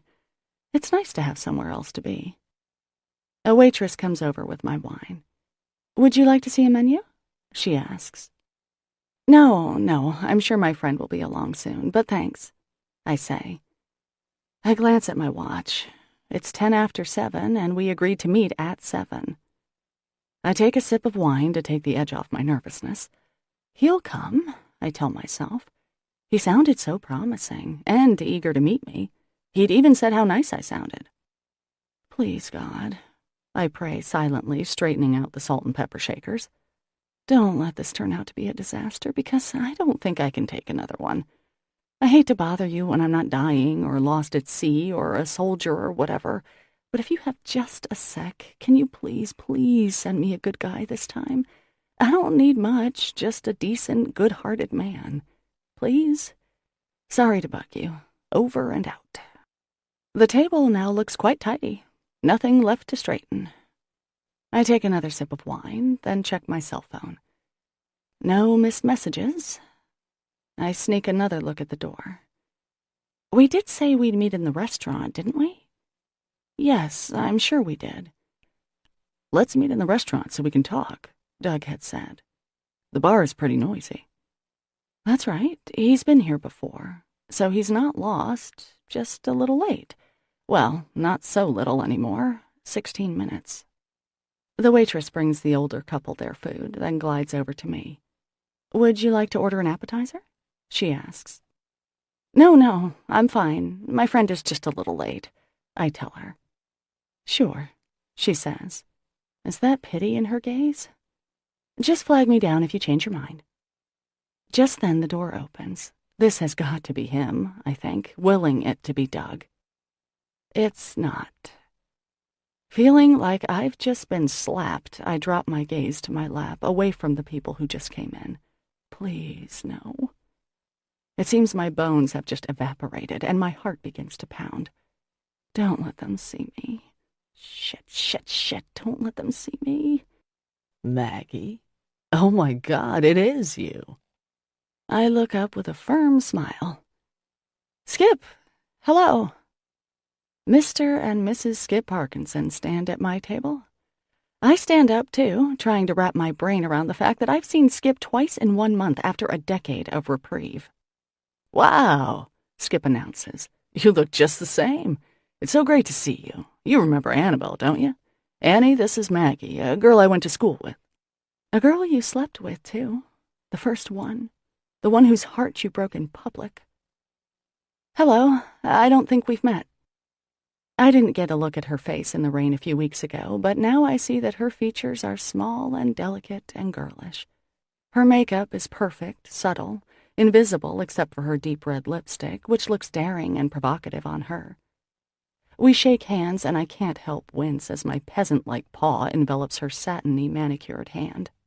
Hello, Maggie, she says, and she has a soft drawl. It's so lovely to meet any old friend of Skip's. Thank you. I can't bring myself to look Skip directly in the face, and the three of us stand there awkwardly. Finally, I say, well, would you like to sit down?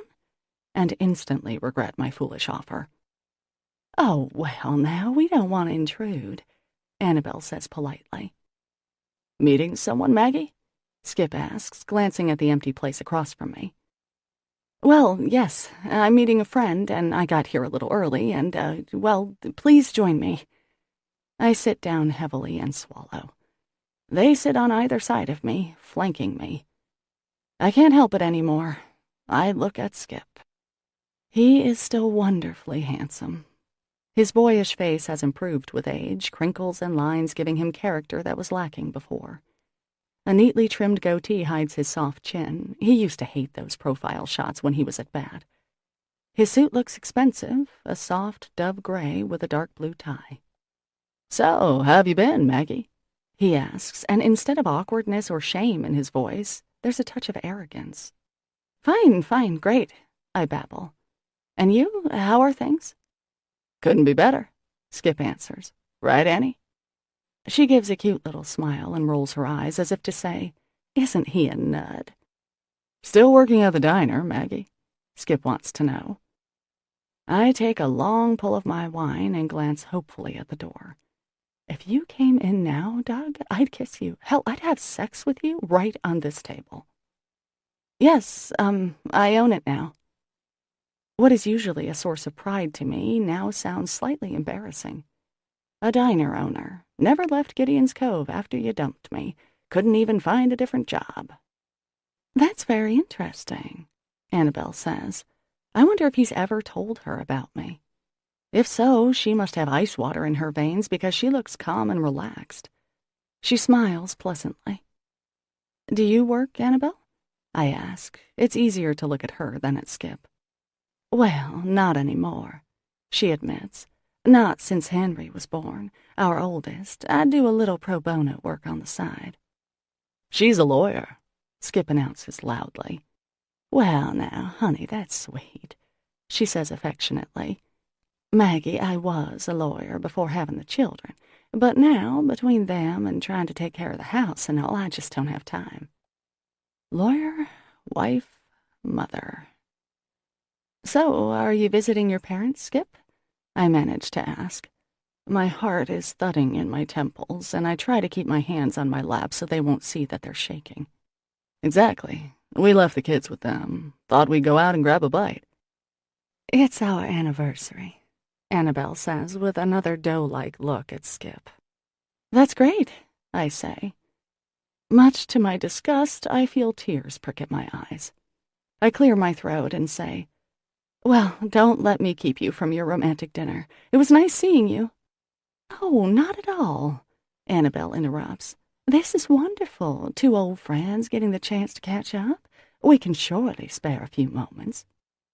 Southern hospitality at its finest. I keep my eyes on the tablecloth. You're not married, are you, Maggie? Skip asks. His voice is like a knife. He must know that I'm not. His parents still live in town. They even come to the diner once in a great while. No, I answer. Any kids? He asks, his eyes boring into me. I wonder why he's being so cruel. Nope, no kids. I force a smile as I say it. And you're meeting friends tonight? Annabelle says. Yep, just one, actually. Anyone I know? Skip asks. So, you have a couple kids? I ask Annabelle. I can't think of anything else to say. Yes, we do. 3, actually. She shoots Skip a mysterious little smile. And another on the way, Skip announces. See what a colossal stud I am? Oh, that's nice, I say. Wow, 4 kids. That's nice. Skip always wanted 4 children. He said so once when we were enjoying a post-coital cuddle. Let's have 4, he said, and the memory is so vivid I can practically smell his sweat. 2 boys for me, 2 girls for you. I thought it sounded wonderful. Would you like to see a picture? Skip doesn't wait, just fishes out his wallet and shoves it across the table to me. There they are, the Skip Parkinsons and their progeny. That's Henry the 4th, actually, Annabelle says, pointing with her lovely fingernail. Here's Savannah, and here's Jocelyn. The girl's blonde hair is neatly braided, their plaid dresses matching. The little boy is the image of Skip. No doubt the new baby will also be a boy. Skip always got what he wanted. I nod and blink, hoping the candlelight will hide the tears in my eyes. Hey. Someone thumps into the chair across from me. I look up. It's Malone. Maloner the loner. Surly, scary Malone. My mouth drops open. I was at the bar. Didn't see you, he says, and his blue eyes stare into mine. Sorry you had to wait, he says. His voice is like a growl, rough from lack of use, no doubt, and it takes me a minute to realize what he's doing. My eyes pop open a little, and the lines around his mouth move slightly. It might be a grin. Well, hi. Hi, Malone. This is Skip Parkinson. Do you know each other? Skip extends his hand, but Malone keeps staring at me. Then, as if reluctant to do so, he slides his gaze from me to Skip and gives a brief nod. He doesn't shake Skip's hand. And this is Annabelle, Skip's wife, I say. Malone takes her hand briefly and nods again. Then he looks back at me. I smile tentatively. Well, Skip, why don't we leave these two to their dinner? Annabelle suggests. It was wonderful meeting you, Maggie. Hope to see you all again. Good luck, I tell her, then look at Skip. Bye. See you, Maggie, he says.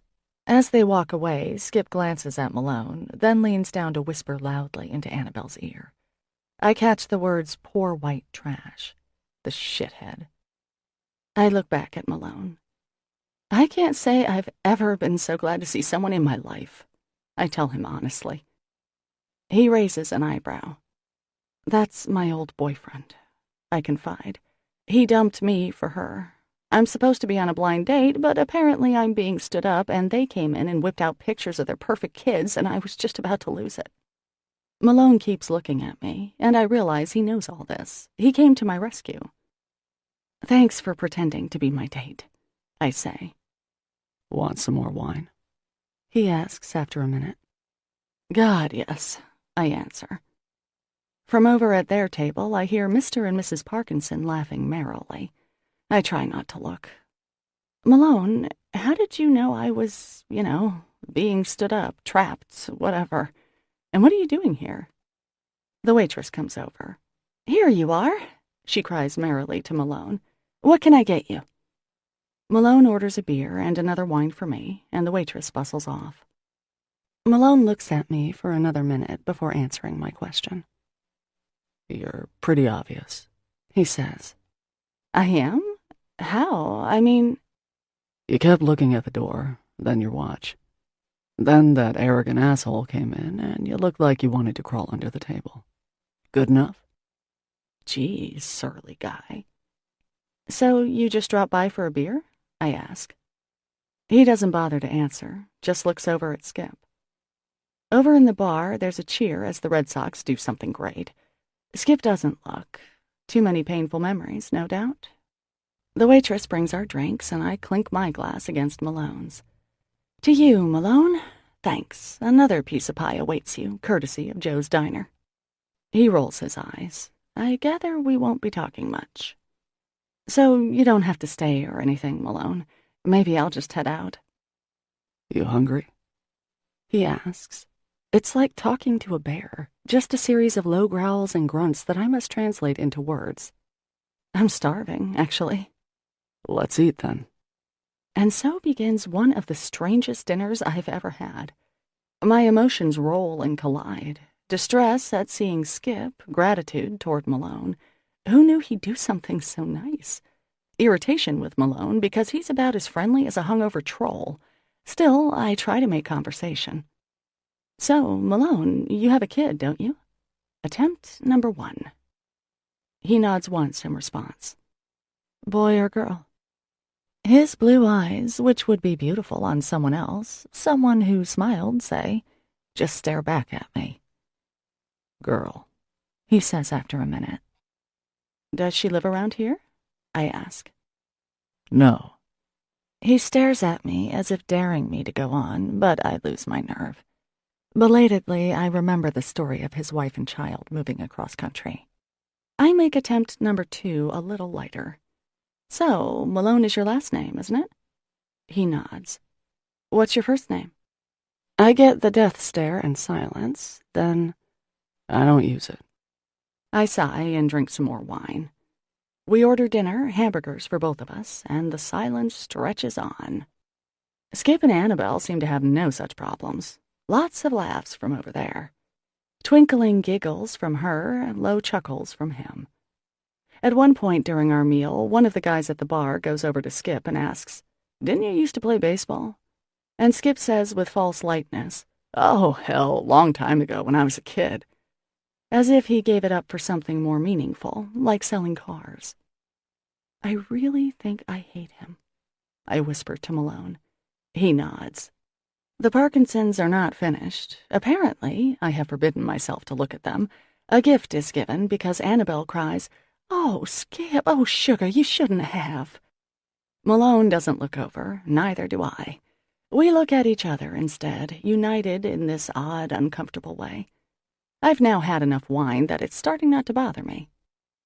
"You don't talk much, do you, Malone?" I ask. He doesn't answer. "Want to have a staring contest?" I ask. Bingo. The lines around his eyes deepen, and the corners of his mouth move upward a fraction. "I think you may have just smiled," I inform him. "How did it feel? You okay?"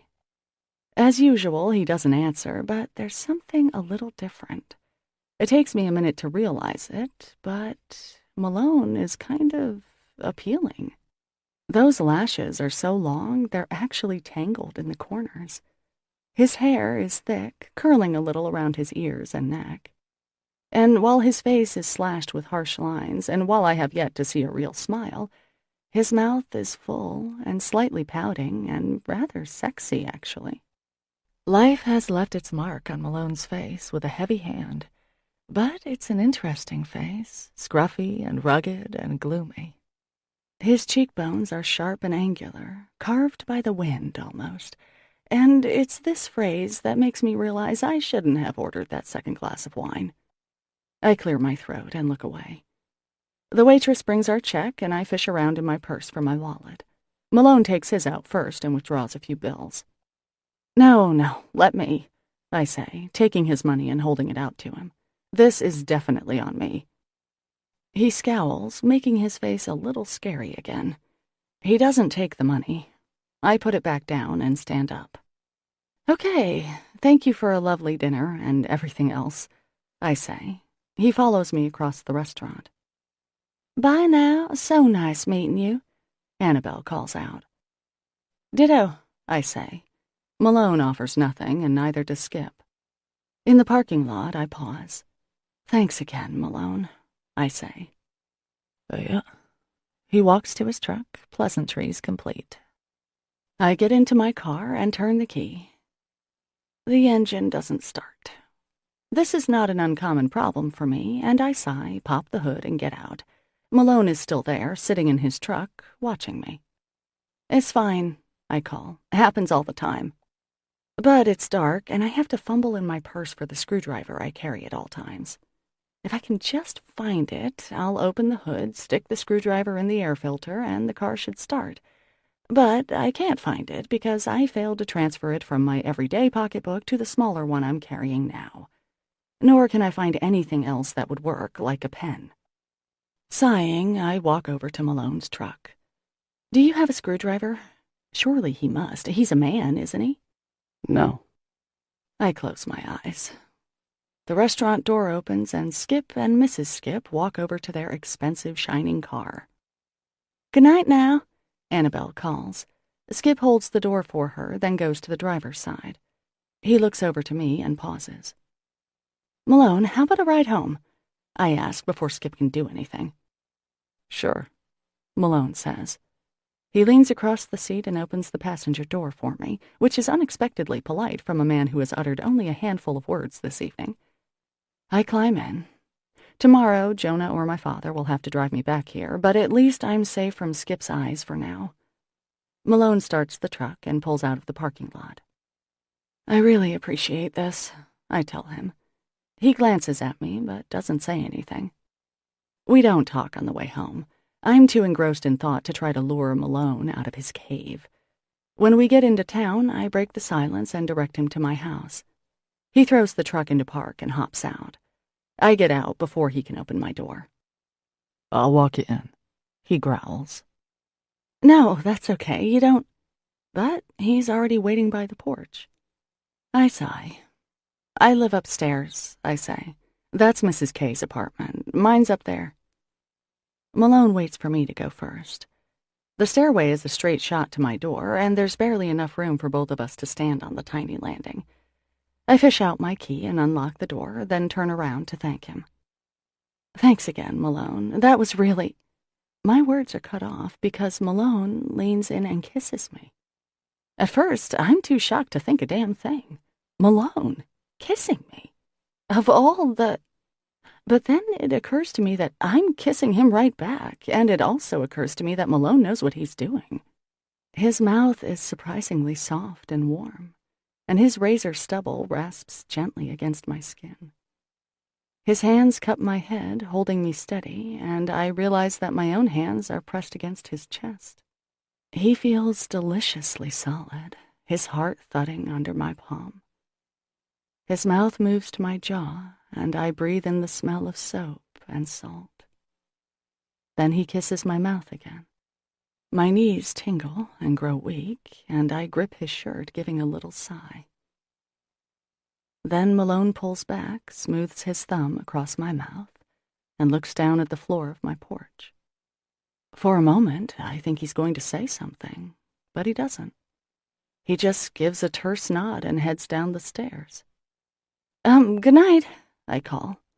He lifts his hand and gets into his still-running truck, then drives off in a most ordinary manner, leaving me dazed and stunned on my little porch. Right, I say. Perhaps I will wake up in the morning and find that this whole night has been just a bizarre dream. Those wiggly knees of mine are telling me different. I go inside and kneel down to pet Colonel, who is waiting patiently by the door. Hey, buddy, I say. How's my pooch? He licks my chin, then satisfied that I am indeed home again, he goes back to his doggy bed in the corner and lies down with a groan. Malone kissed me tonight, I tell him. Colonel doesn't understand it either. Chapter 9. I get a call on my cell phone the next day while I'm at the diner, and for a brief second I think it might be Malone. It's not, of course not, as he doesn't have the number. Maggie, hi, it's Doug, says the caller. Doug? Oh, Doug. Hi, I say. Listen, I'm so sorry about last night, he says. There's a pause. I wait to feel bad, but nothing comes. I just panicked at the last minute, Doug says. His voice is heavy with misery. Maggie, I guess I'm not really ready to see someone. That's okay, I tell him. I ring up Stuart and move the phone away from my cheek. Everything okay today, Stuart? Wonderful, Maggie. He hands me his filled-out ballot, and I wink at him and resume my conversation. Don't worry about it, Doug. No, it's not okay. I completely chickened out and didn't even call. I feel awful, he says. I think he's crying. Some high school girls open the door in a cloud of giggles. Sit wherever you'd like, girls, I tell them. Doug, hang on a sec. I take the phone into the closet that serves as my office and wedge myself inside. Hi, sorry I'm at the diner, but I can talk now. I was all set to meet you, Doug chokes. I was actually in the car, but I just couldn't do it. You sound like the nicest person. Listen, Doug, I interrupt gently. It's okay. To tell you the truth, I ran into an old friend and we had a really nice time. A bit of a stretch, but the truth is rather complicated at this moment. Really? Doug asks hopefully. Yes, I say. I can hear Georgie making his exuberant entrance, Octavio singing quietly. It sounds like you're just not ready yet to meet somebody, and that's perfectly fine. When the time is right, you'll know it. Doug doesn't answer for a minute, and I realize he's crying in earnest. Do you think so? He asks thickly, confirming my guess. I sure do, Doug. I pause. From what you said, your wife sounded like a really great person. It'll take some time for you to want to be with someone else. I think you're one of the nicest people I've never met, Doug says with a choked laugh. If you ever want to get together as friends, I'd like that, I tell him. I wonder if I'd be so generous if Malone hadn't given me something else to think about last night. Last night, I lay awake in bed for nearly an hour, wondering at the strangeness of humanity. Usually, when someone is attracted to someone else, there are signs. Not so with Malone. In fact, I'd have bet my last dollar that he suffered through every minute of our bizarre dinner together. that he didn't like me a bit, especially after I was so catty in the bar with Chantal that night. Father Tim comes in at 8:30, right after Mass. "Maggie, I want to hear every detail," he says, rubbing his hands together eagerly. "Oh, and I'll have the Eggs Benedict today, I think, with regular bacon instead of Canadian, if that's all right." "Sure, one Father Tim special coming up." I smile and pour him some coffee, then go into the kitchen to put his order in. When I come out, Chantal is sliding into the seat across from the priest. Any male, no matter his profession, is open season for Chantal. "Hey, Chantal," I say. "Hi, Maggie. What's new?" she purrs. I feel my cheeks grow warm at her question. Chantal hears everything. Did someone see Malone and me together last night? Were there any Gideon's Cove residents at Jason's tavern? Did someone perhaps see us kissing? I wonder if he'll call and ask me out. I mean, why would he kiss me? The mere memory of it causes a flutter. If he didn't want to see me again. "She's blushing," Father Tim observes. "Must have been some date last night." "Date? What date?" Chantal asks. No, thank God, she doesn't know. "Well, actually, I'm sorry to say that Doug isn't quite ready for a relationship," I say. I busy myself by refilling the creamers behind the counter. Still kind of in mourning for his wife. "I can relate to that," Chantal murmurs. I roll my eyes, but Father Tim is tricked and pats her hand. "Poor dear," he says, and Chantal sighs hugely, her breasts rising dramatically in her low-cut shirt. Father Tim's compassionate expression doesn't flicker, nor does his gaze drop a millimeter. The man is a saint. At lunchtime, the bell over the door tinkles, and I look up to see my sister, Violet, and my parents. "Good morning," Christy says. "Vashoo," says Violet, reaching out a plump hand for me to smooch. "That means I love you, Auntie Mags," Christy translates, pulling off Violet's pink coat. My parents likewise take off their coats and line up like penguins at the counter. For some reason, no member of the Beaumont family ever sits at a booth. "How was your date last night?" my mother asks without preamble. "Did you finally meet someone with potential?" "Oh, it was fine," I answer, feeling that heat creep up my neck again. "Doug is very nice, but he's not ready for a relationship. His wife died about 2 years ago." There. Nothing I said was untrue. An image of Malone's slight smile causes a sudden cramp in my abdomen. "Well, he should get out there anyway," Mom says, irritated that a daughter remains single. "A rolling stone gathers no dirt." "Well said, Mom," Christy says. Our dad smiles into his coffee cup. "Don't laugh. Maggie's not getting any younger. Before long, Maggie, you'll have problems getting pregnant, and then where will you be?" I stare at her, stunned that the woman whose womb I began my life in could be so cruel. "Geez, Mom," Christy says. "It's true," our mother states. "You'll meet someone when the time is right. Don't worry," my father says in a rare show of defiance to Mom. He pats my hand. My mother snorts. "Hey, Dad, do you know who I ran into last night?" I say, grateful for the chance to change the subject. "You know Malone, the lobsterman?" Dad looks blank until Christy says, "You know, Dad, his boat is next to Jonah's." "Oh, yes. A dark-haired fellow? Quiet?" "Pathologically so, yes." "Yeah, did you have him in school?" Dad taught biology for 30 years and knows just about every person who ever went to school in Gideon's Cove. "Sure, I think he transferred in mid-year. Why, honey?" "Oh, I was just wondering what his first name was. He wouldn't tell me." I realize I have erred as Christy's left eyebrow lifts. No one else notices. Let's see. Malone, skinny kid, tall, not a bad student toward the end, but way behind at first. I think there was trouble at home, to tell you the truth. Was it Michael? No, not Michael. I'm thinking of the Barone kid. I think it was an Irish name. Liam? No, that's not right. Brendan. It was Brendan Malone. No, that was Brendan Riley. Dad thinks for a minute, then shrugs. "Sorry, honey. As I recall, everyone just called him Malone." Oh well, not important. I was just curious. Christy looks quite speculative, and I turn away to wait on Ben at the counter, since Judy is doing a crossword puzzle.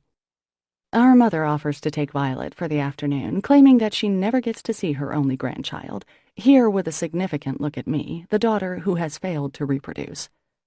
She ignores the fact that she sees Violet almost every day. Once we're alone, Christy pounces. "So, why the sudden interest in Malone?" she asks, pretending to help me as I pack my car for meal deliveries. "Oh, I just ran into him last night," I say, feigning nonchalance. And?" she prods. Damn this twin thing. She knows far too much. "Okay, I'll tell you, but you can't tell anyone else." Knowing she won't, I give her the story from last night. Skip, Annabelle, Malone. But for some reason, I don't tell her the ending. So he drove me home. Jonah brought me out to get my car this morning, and unlike some siblings, he didn't ask prying questions.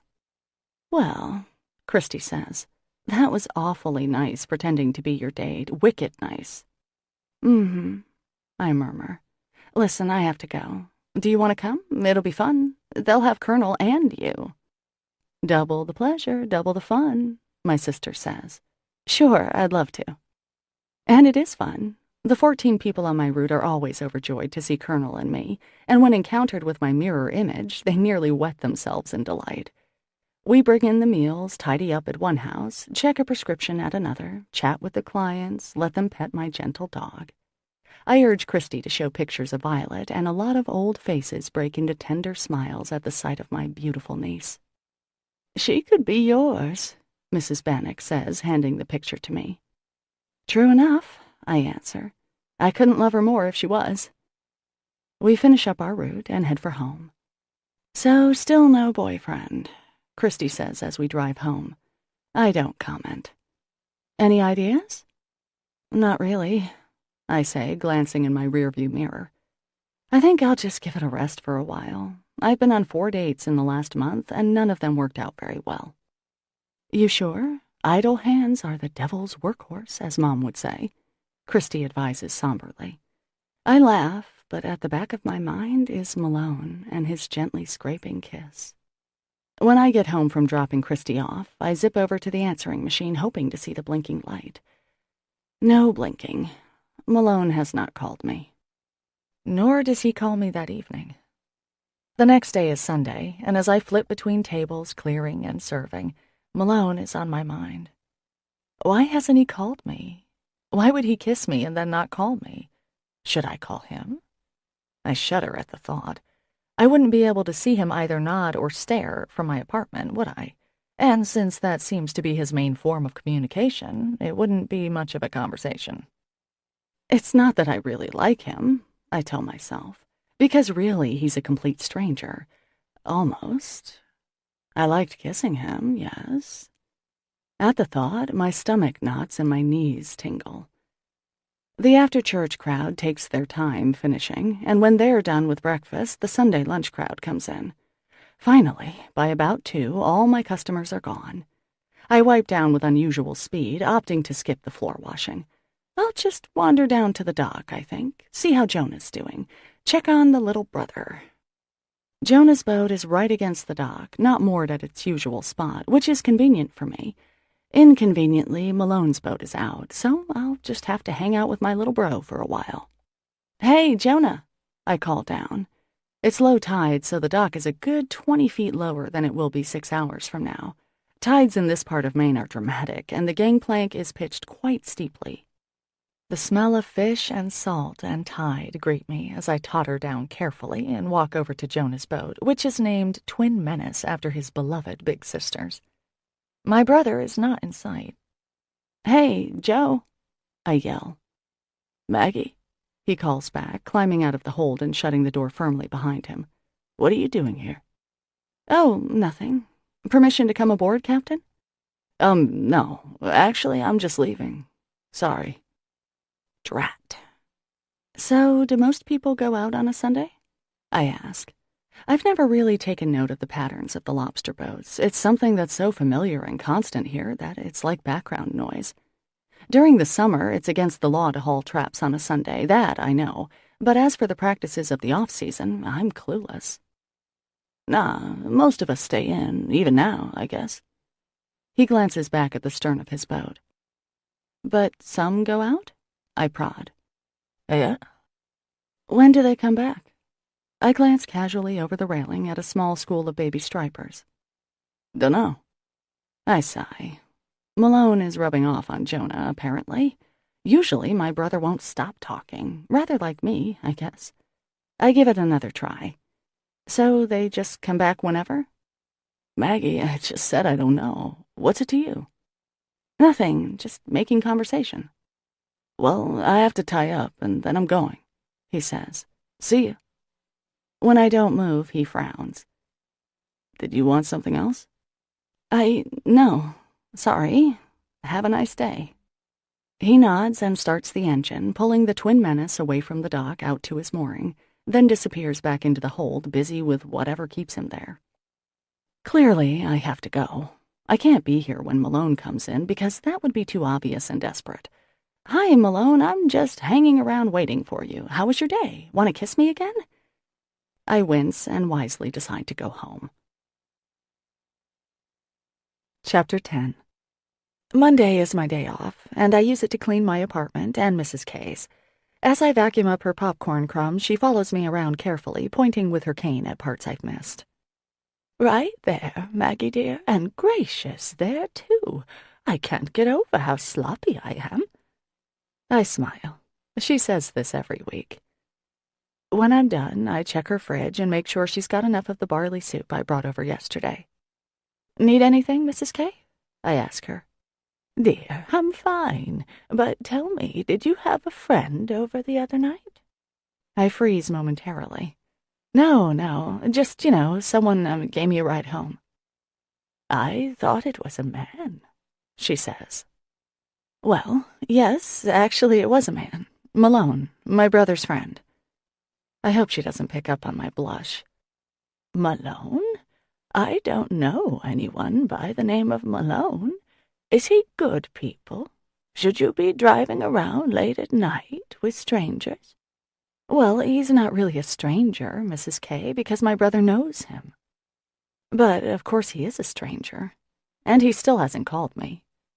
I looked up his phone number to make sure he has a phone, and he does. Whether he uses it is another question.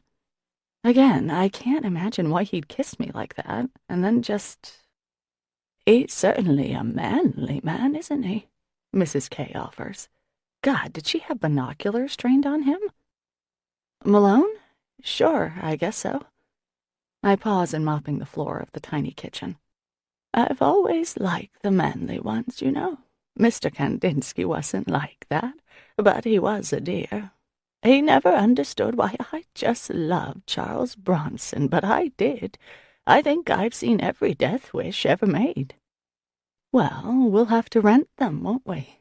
I say, giving her a kiss on her soft, wrinkled cheek. Upstairs, in my neat little apartment, I still have no messages. My mail contains only credit card offers and my phone bill. Nothing from Malone to indicate he's interested in me. By 5 o'clock, I'm climbing the walls. I've cleaned, baked, dropped in on Chantal at town hall, and gone grocery shopping. I've read a little, took Colonel to the beach, and then brushed his fur afterward. I decide it's time for a walk. Colonel pads after me as we leave the center of our little town. Gideon's Cove hugs the rocky shore, as the town was founded for shipbuilding purposes. I can see the turret of Christian Will's house, the gold-painted cross of St. Mary's. I head in the opposite direction. The air is soft and damp, and while it will probably drop into the low 40s tonight, it's still pretty mild. House lights are on, giving a cozy feel to the neighborhood, and I can smell various meals cooking. The Mastersons are having chicken, something garlicky and delicious at the Ferris's house. Stokowskis are having cabbage. Colonel licks his chops and lingers at that driveway. We walk uphill, away from the water. Raleigh and his wife are sitting on their porch. "Hello, Christy dear," calls out Mrs. Raleigh. "Hello," I call back. It's Maggie, actually. "Oh, I'm sorry, of course. Christy's the one with the baby. What was I thinking?" That's okay, I answer. Nice night, isn't it? Sure, Raleigh answers. Enjoy it before the black flies hatch out. You betcha. I turn onto Harbor Street, a neighborhood of cottages and bungalows owned mostly by summer people. The street looks down onto the water, and I can see the boats bobbing there on the tide, the white of the hulls almost glowing in the deepening dusk. Feeling like Harriet the Spy, a book I must have read 10 times as a kid, I slip into the yard of one such cottage. I know the owners, the Carrolls, since they're summertime regulars at the diner, and I know they live in Boston. Their house is dark, the curtains drawn. I follow the little walk that goes along the side of the house to the backyard. Shielded by dusk and their row of hedges, I peek at the property that backs up to the Carrolls. If the listing in the phone book is correct, Malone lives here. It's an ordinary little yard with an oak tree that's just beginning to bud out. There's a small back entryway with a couple of garbage cans lined up neatly against the outside wall. A light shines in a window. Suddenly, the door opens and Malone appears with a bag of trash. He takes the top off the garbage can and drops the bag in, replaces the lid, and then goes back into the house. It takes about 3 seconds. Though it's dusk now, I feel a rush of guilt and embarrassment. Imagine if he caught me, lurking in his neighbor's yard, stalking him. It's so high school. Still, I wait a few minutes, hoping to see him again. In the window, maybe, or back out with his recycling. Nothing. No one. A crow caws in a tree. The wind blows, and I shiver. Colonel grows bored and flops down under a tree. Okay, I'm coming, I tell him. One last peek. Nothing. I turn around to leave. A man is standing an inch from my face. I scream and leap back, my hands fluttering around like a pair of frightened birds. Jesus, Malone, you scared me. God, I didn't even hear you sneaking up on a person like that. Jeez. I press my hand against my heart, which is thundering like a racehorse on speed. Malone looks at me, and the deepening creases of his face may indicate amusement, or irritation, hard to tell. You are one quiet guy, Malone. Want to come in? He asks, a trace of humor in his gruff voice. Now that I no longer fear for my life, it occurs to me that I've been busted. Right. Well, I was, going for a walk with Colonel here, and, here we are, spying on you. Try knocking next time, he says, heading into his yard. After a pause, I follow. He holds the door open for me, reaching down to pat Colonel's head. My dog apparently has a good vibe because he walks in without pause and begins sniffing. I come in a bit less bravely, and Malone closes the door behind me. I am trapped in his lair. We're in a small kitchen with a little counter along one side. The floor is green linoleum, the counter green formica, the worst of the 1970s. I try to see everything without being obvious, but I miss the boat, ignoring Malone's outstretched hand for a second or two too long. I look at it. Does he want to shake hands? Take me somewhere? Your coat, he says. It takes me a minute to decipher his rumble as human words. Right, here, thank you. That's great. Okay. His eyebrows rise slightly, but he says nothing, just hangs my coat on a hook near the door and takes off his own. So, I say to fill what I consider to be a gaping silence. You live here? His mouth twitches. Yeah. Well, of course he does. I mean alone? Do you live alone? Yeah. I see. And how long have you lived here? About a year. A year? So you've lived here since... Damn it, I probably shouldn't finish that thought, since your cousin screwed you, but I can't think of anything else to fill the space. Since a year ago? Malone just stares eerily back at me, and I look around for Colonel, wanting to know that a friendly face is nearby.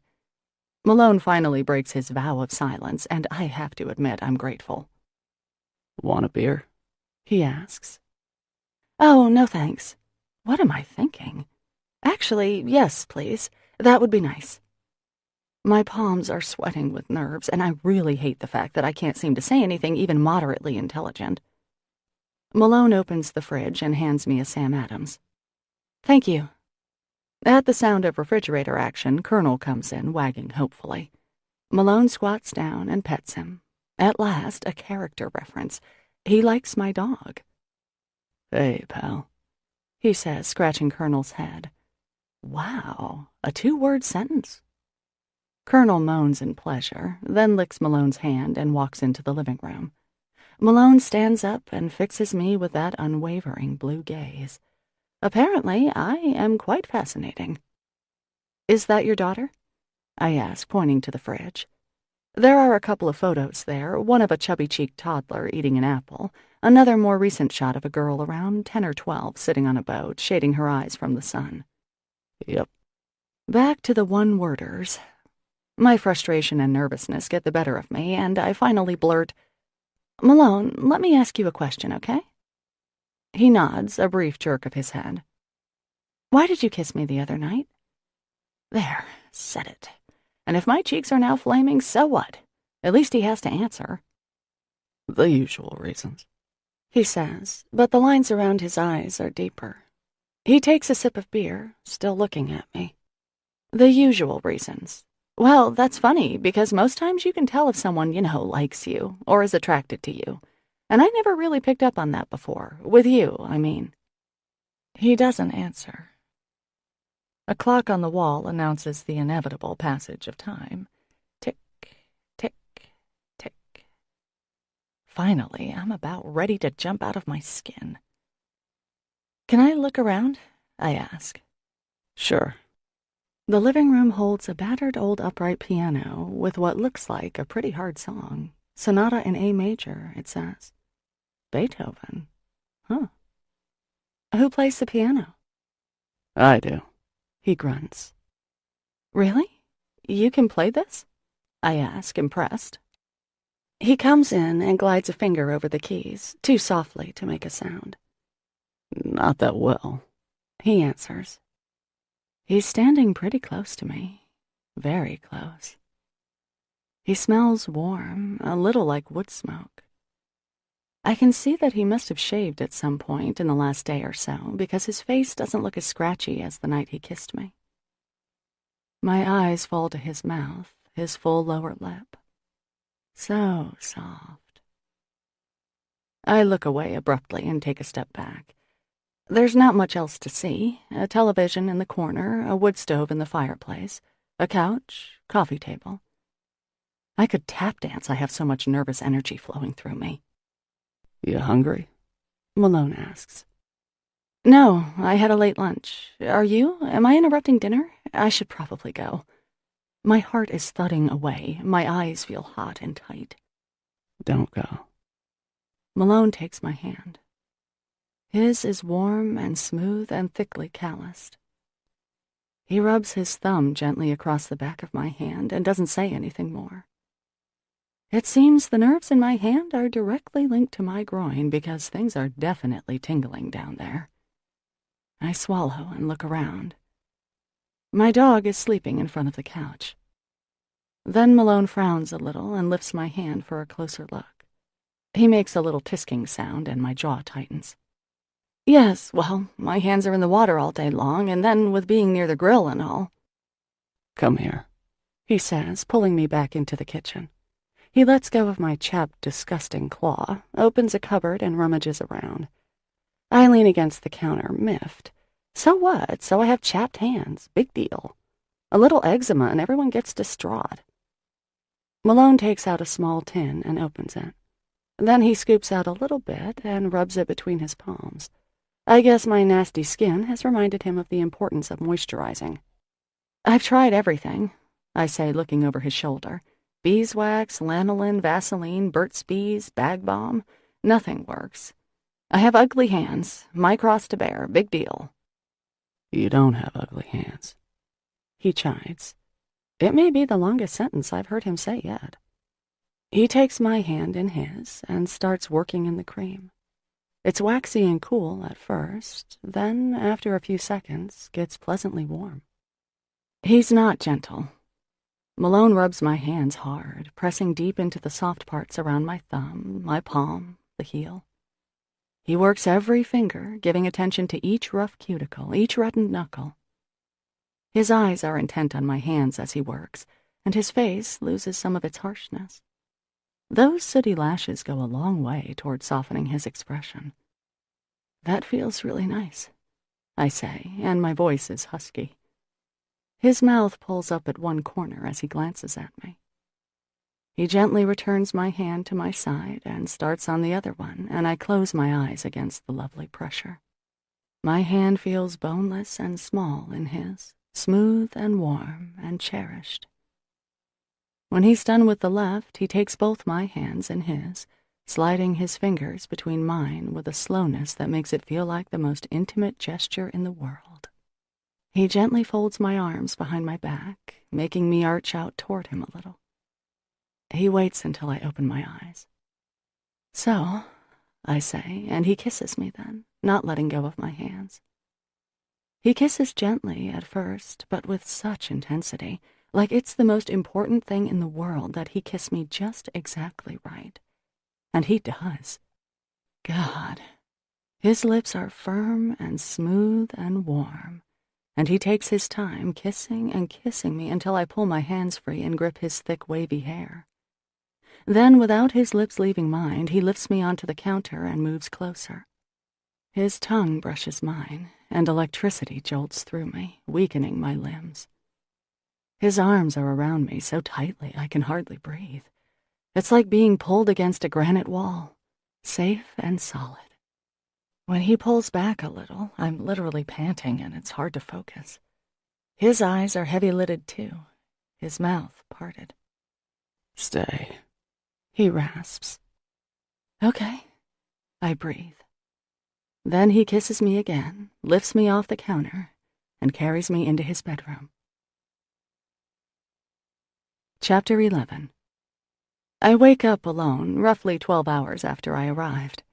It's just starting to get light outside. "Malone?"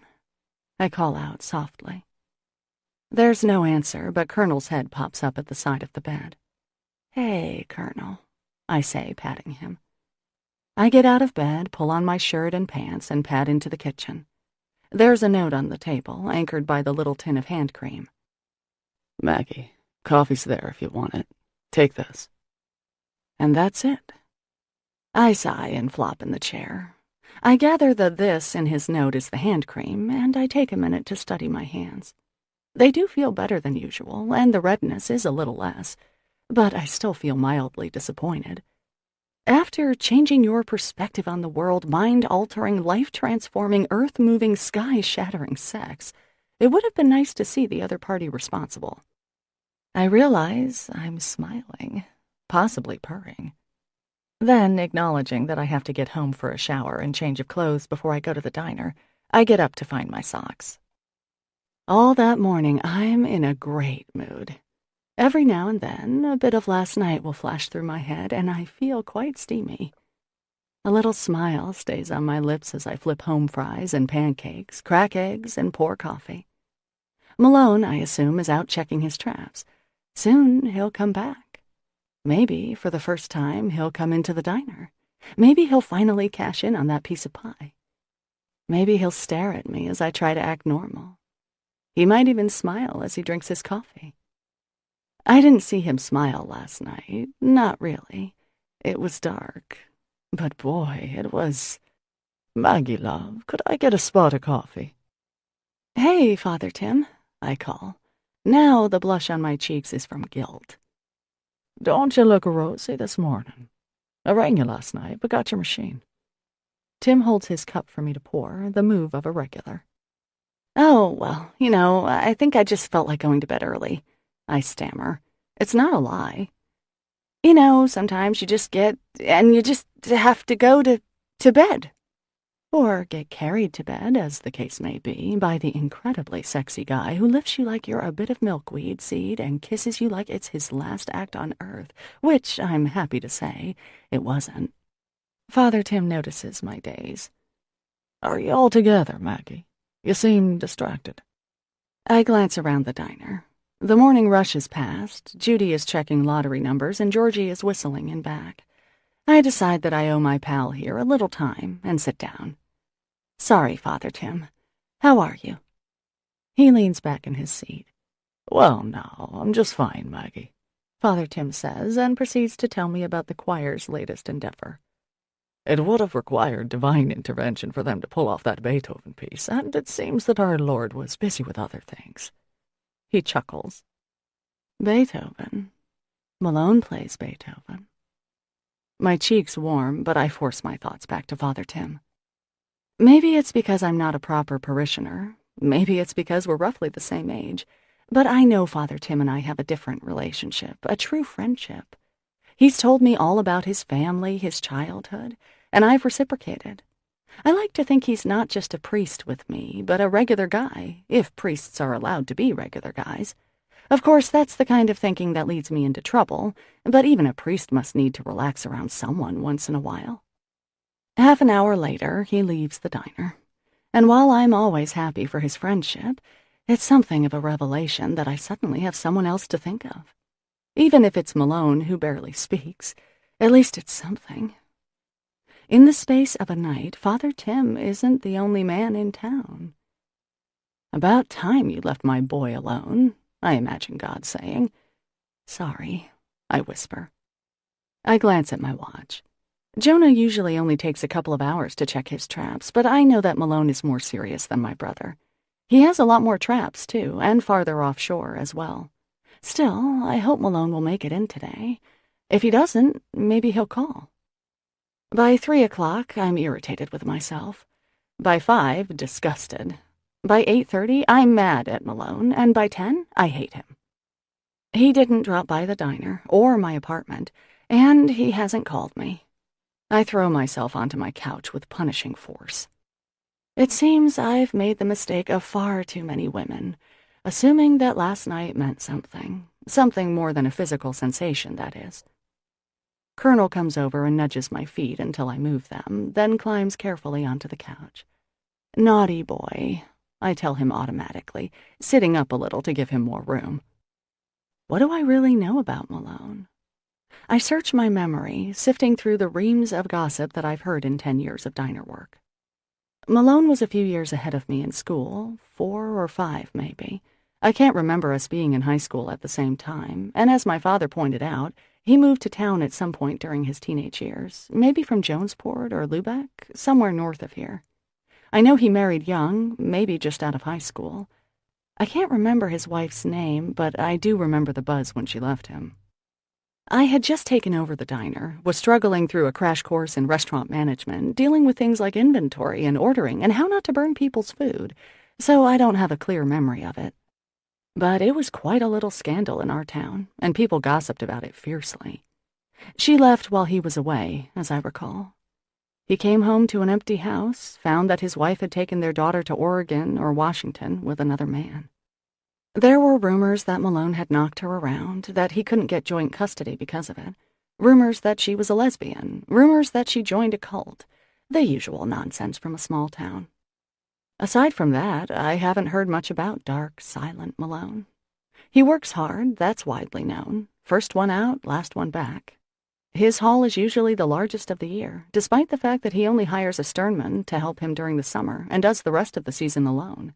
He is, or has been, president of the Lobstermen's Association around here. Once in a great while, the local paper will mention him speaking out against overregulation and fishing rights, but again, I haven't paid too much attention. Malone never meant anything to me, other than being the slightly scary guy who gave me a ride last year. We know he's great in the sack, I tell Colonel, and that he doesn't know how to use a telephone. As irritated with myself as I am with Malone, I pace around the apartment. I put the television on, then turn it off. Maybe I'll paint my toenails, I think, then immediately dismiss the idea as it takes patience and I have none. Time for Christy. I snatch up the phone and hit speed dial. "Hi, it's me," I say. "Hey, I was just, reading this book about a woman who's sleeping with this guy and the sex is really good and she thinks it means something, but he never calls her. What do you think?" Do you mean about the plot, or..." I choke. "Shit, Father Tim, I'm sorry. I thought I hit the button for my sister. He laughs. Not to worry, Maggie, not to worry. He pauses. It sounds like your book makes another strong case for marriage first, don't you think? I flush with guilt. Oh, I guess. It's just that hardly happens anymore, waiting for marriage. And no doubt that explains why the divorce rate is so terribly high.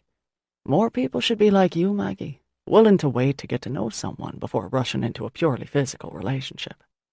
I grimace, so very, very glad that Father Tim can't see my face. Sometimes, I say, trying to get it through my thick head, you feel such a strong attraction to someone that you think it must be a sign. He pauses. I really wouldn't know. His voice is gentle. Of course not. I'm sorry. It's just that sometimes... You know what? Forget it. I was just thinking of someone, well, this person in the book. I stopped talking, picturing Father Tim at home, maybe in his bedroom, not that I've ever seen it, his kind and laughing eyes, his ready smile. Father Tim, I asked tentatively, do you ever wonder if you made the right choice? You must get so lonely sometimes. Father Tim is quiet for a moment. Well, sure, of course, don't we all? Of course I sometimes think about what life would have held had I not been called to the priesthood. I sit up straighter. Really? Sure, no. His voice is wistful. It's a common enough complaint in my vocation, loneliness is. Every once in a while, I find myself picturing what it would be like to have a wife, a few children. His voice trails off. Uh-huh, I breathe, afraid that saying more will break the intimacy of the moment, simultaneously thrilled and horrified to get this glimpse behind the curtain, as it were, to see the great Oz revealed. But those thoughts are fleeting, he says, his voice stronger. For me, it's like dreaming you're the president or an astronaut. I love the life I have as a priest, and those daydreams are just that, bits of fluff that pass right out of my head. Moment over.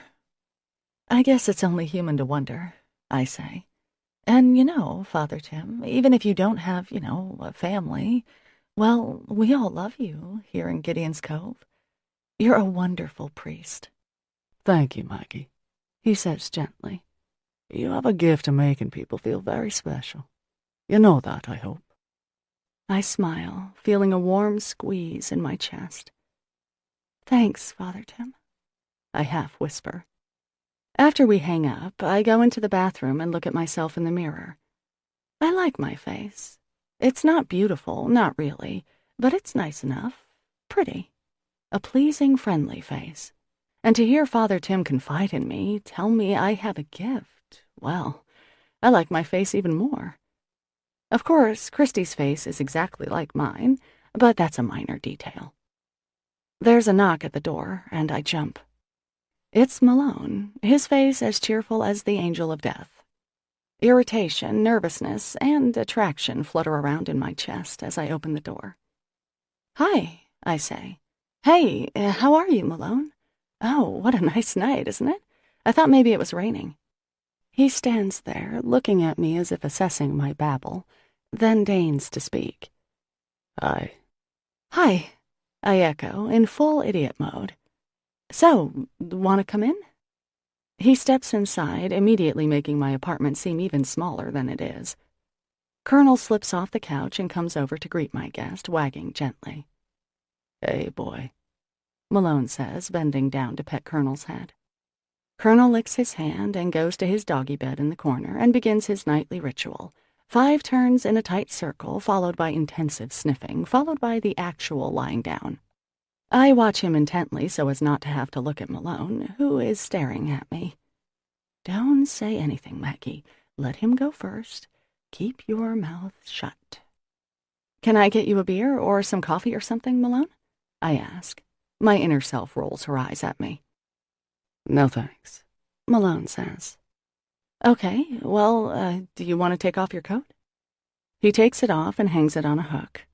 The silence stretches on. So, Malone, what are you doing here? I ask. I mean, it's a little late, almost 11.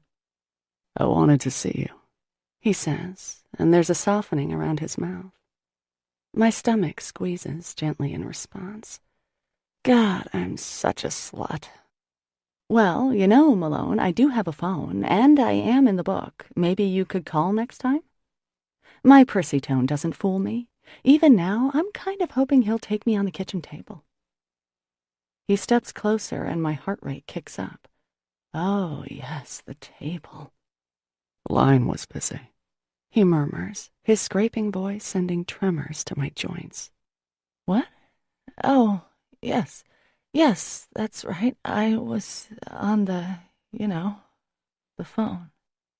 He takes my hands in his and pulls me closer, studying my mouth. I can feel the heat from his body, smell his soap and laundry detergent, and a faint salty smell. Resisting a strong urge to lick his neck, I swallow.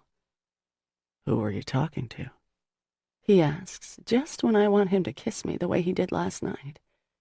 He raises an eyebrow, waiting. What? Excuse me, I mean? My voice is tight. Who were you talking to? I think it was Father Tim. Malone's eyes meet mine.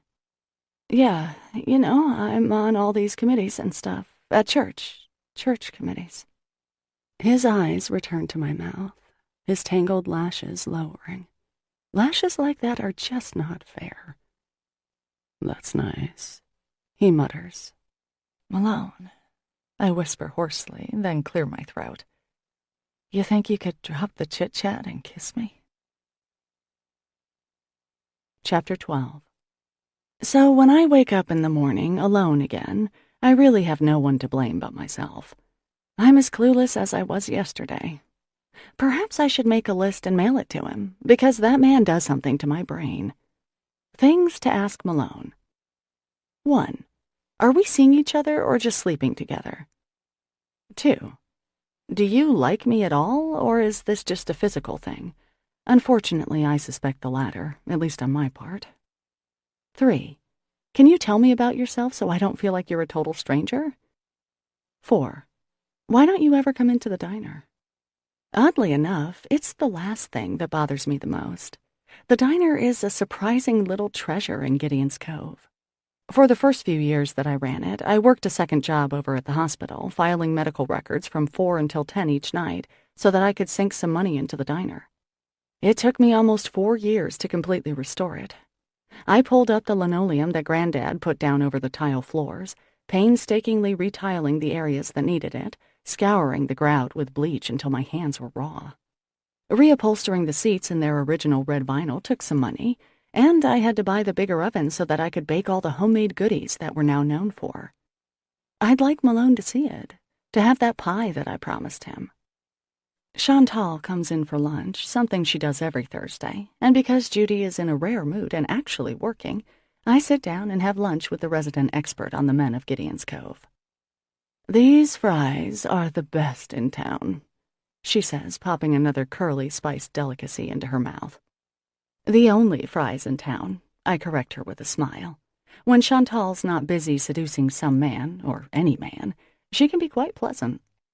You want to go to Dewey's tonight? She asks. I could use a drink. Well, no, I'd better not. I have stuff to do. It's true, laundry, bills, possibly Malone. And speaking of tall, dark, and not exactly handsome, I risk a question. Chantal, remember how you were telling me I should check out Malone? I blush and take a bite of my cheeseburger to cover. Oh, Christ, I wasn't serious, she says. He's all wrong for you. Not husband material at all, if you know what I mean. No, I know that. I don't, actually, but for some reason, I don't want to admit to my whatever it is that Malone and I are doing together. No, I was just wondering if you ever, hooked up with him. I ask, dreading the answer. Chantal sucks up some milkshake through her straw, managing to look quite pornographic as she does, something I'm sure she practices. Nope, I haven't. Not yet, I should say, and not for lack of trying, mind you, she says easily. My shoulders drop in relief and, I admit, pleasure. He turned you down? I asked, surprised. Chantal could fill the bleacher seats at Fenway with the men she's entertained. Well, sort of. I mean, I flirt with him because he really is pretty hot in that ugly guy way, but he just kind of smiles and drinks his beer. I think he's gay. Doubt that. He smiles? I ask. Well, maybe not. But there was this thing once, long time ago now, back when we were still in school. She stops and drops her eyes, her thickly mascaraed lashes shielding her expression. What? I ask, leaning forward. Well, it was nothing. I gave him a ride. Someone had roughed him up. This must have been when I was a senior, because I was driving my dad's Camaro, I remember, and Malone was out walking by the blueberry plant, and I pulled over and drove him home. Really? This little nugget of history fascinates me, picturing Malone as a youth. Did he say what happened or anything? Did you guys talk? Not that I remember, Chantal answers, chewing thoughtfully on a fry. I just gave him some tissues for his lip because it was bleeding. For a while, I thought he might have had a crush on me. You know, we had this little secret between us, and he was a year or so behind me in school. But nothing ever came of it. She drains the last of her milkshake. Still, that brooding thing he's got going on is pretty steamy, don't you think? Or no, I forgot. You like them all sunshine and light and goodness. And speaking of, there goes Father What-a-Waste. Chantal's voice drops to an unmistakable purr as Father Tim walks past, throwing us a wave and a smile as he goes about his business. God, he's delicious. Now, you know he doesn't like us to talk like that, I say primly. But he is, isn't he? She purrs, smiling widely. I laugh, unable to resist. Yes, he is. I slept with Malone, I tell my sister later that day. What? She shrieks, dropping the baby's plastic bottle. Jesus, Maggie, give a person a little warning here. Being the one with the news packs a certain wallop. It's definitely been Christy's life that has grabbed the most headlines, aside from my own embarrassing forays into the Catholic Church. And so dropping this choice little nugget is, I admit, incredibly satisfying. It's showering outside, a gentle, nourishing rain that patters in the gutters and against the lead-paned windows of Christy's house, deepening the 3 inches of mud that already blankets the great outdoors. Violet is sleeping, Christy is tidying, I'm lounging. Christy sits down across from me and takes a sip of her now cold tea. Let me warm this up, she says, sticking her mug in the microwave and pressing some buttons. I want to hear every detail, and Violet better not wake up because she's going to have to wait. I tell her, starting with the kiss when he drove me home and ending with waking up alone this morning. Wow, she sighs. This is... wow. And I have to say, I told you so, remember? Yes, I do. Well done. I salute her with my mug. So, Malone, he's really, well, what's he like? What do you guys talk about? I blush. That's a good question. Of course, it's only been a couple of days. We haven't talked much. Oh, really? Christy purrs. So, okay, he's sexy. We knew that. I love the scruffy ones. You do? I ask. Will is quite tidy and clean-shaven. You always want what you don't have, she tells me with a wink. More about Malone, please. What else? Okay, well, we covered the great in bed part. Incredible kisser. Doesn't talk much. That's all I know. I sigh. He really hardly talks at all, Christy. I frown and trace the rim of my cup. To tell you the truth, I'm sleeping with a guy I really don't know very well. It's a little slutty. Is that how he makes you feel? Christy asks, mirroring my frown with one of her own. I think about that. No. He makes me feel beautiful. Christy's frown morphs into a smile. Oh, that's nice, she sighs. Beautiful is good. I smile too. Yes, it is. I just wish... What? Well, I just wish he was more talkative. More like... I wince, but tell my sister the truth. More like Father Tim. Well, I, for one, am glad he's not, Christy chides. Father Tim is a... I know. Save it. What I meant was, I wish Malone would just open up a little. He will, Mags, he will, Christy assures me, not that she has any authority over Malone. You know how they grew up, the Malone kids, she adds. Actually, I don't, I say. First Chantal had something on him, now my own sister. Does everyone know more about Malone than I do? Oh, no? Well, She pauses, considering. It wasn't good. How do you know? I ask. His sister was in our class, dummy, Christy informs me. Allie Malone, don't you remember? She was shy, black hair like Malone's, pretty quiet. I rack my brain for some recall. Oh, okay. God, I hardly remember her. Too wrapped up in Skip. Yeah, true. So, tell me what you know, I prod. Christy takes another sip of her tea. Well, I never went over there or anything, she says, and I don't exactly remember how much she told me and how much was just what the kids said, but we were lab partners junior year, and we were kind of friendly. She stiffens as Violet rolls over, the rustling clearly audible over the monitor, but when no coo or cry follows, she goes on. I guess the father was abusive. I don't think sexually, thank God, but there was definitely some bad stuff. The police came once. I remember Allie talking about that. She was crying in the bathroom one day and told me that her brother and father both spent the night in jail.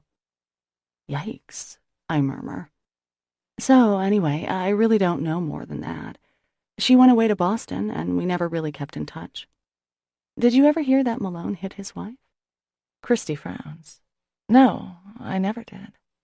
He's not, rough or anything, is he, Maggie? Oh, no. My cheeks grow hot.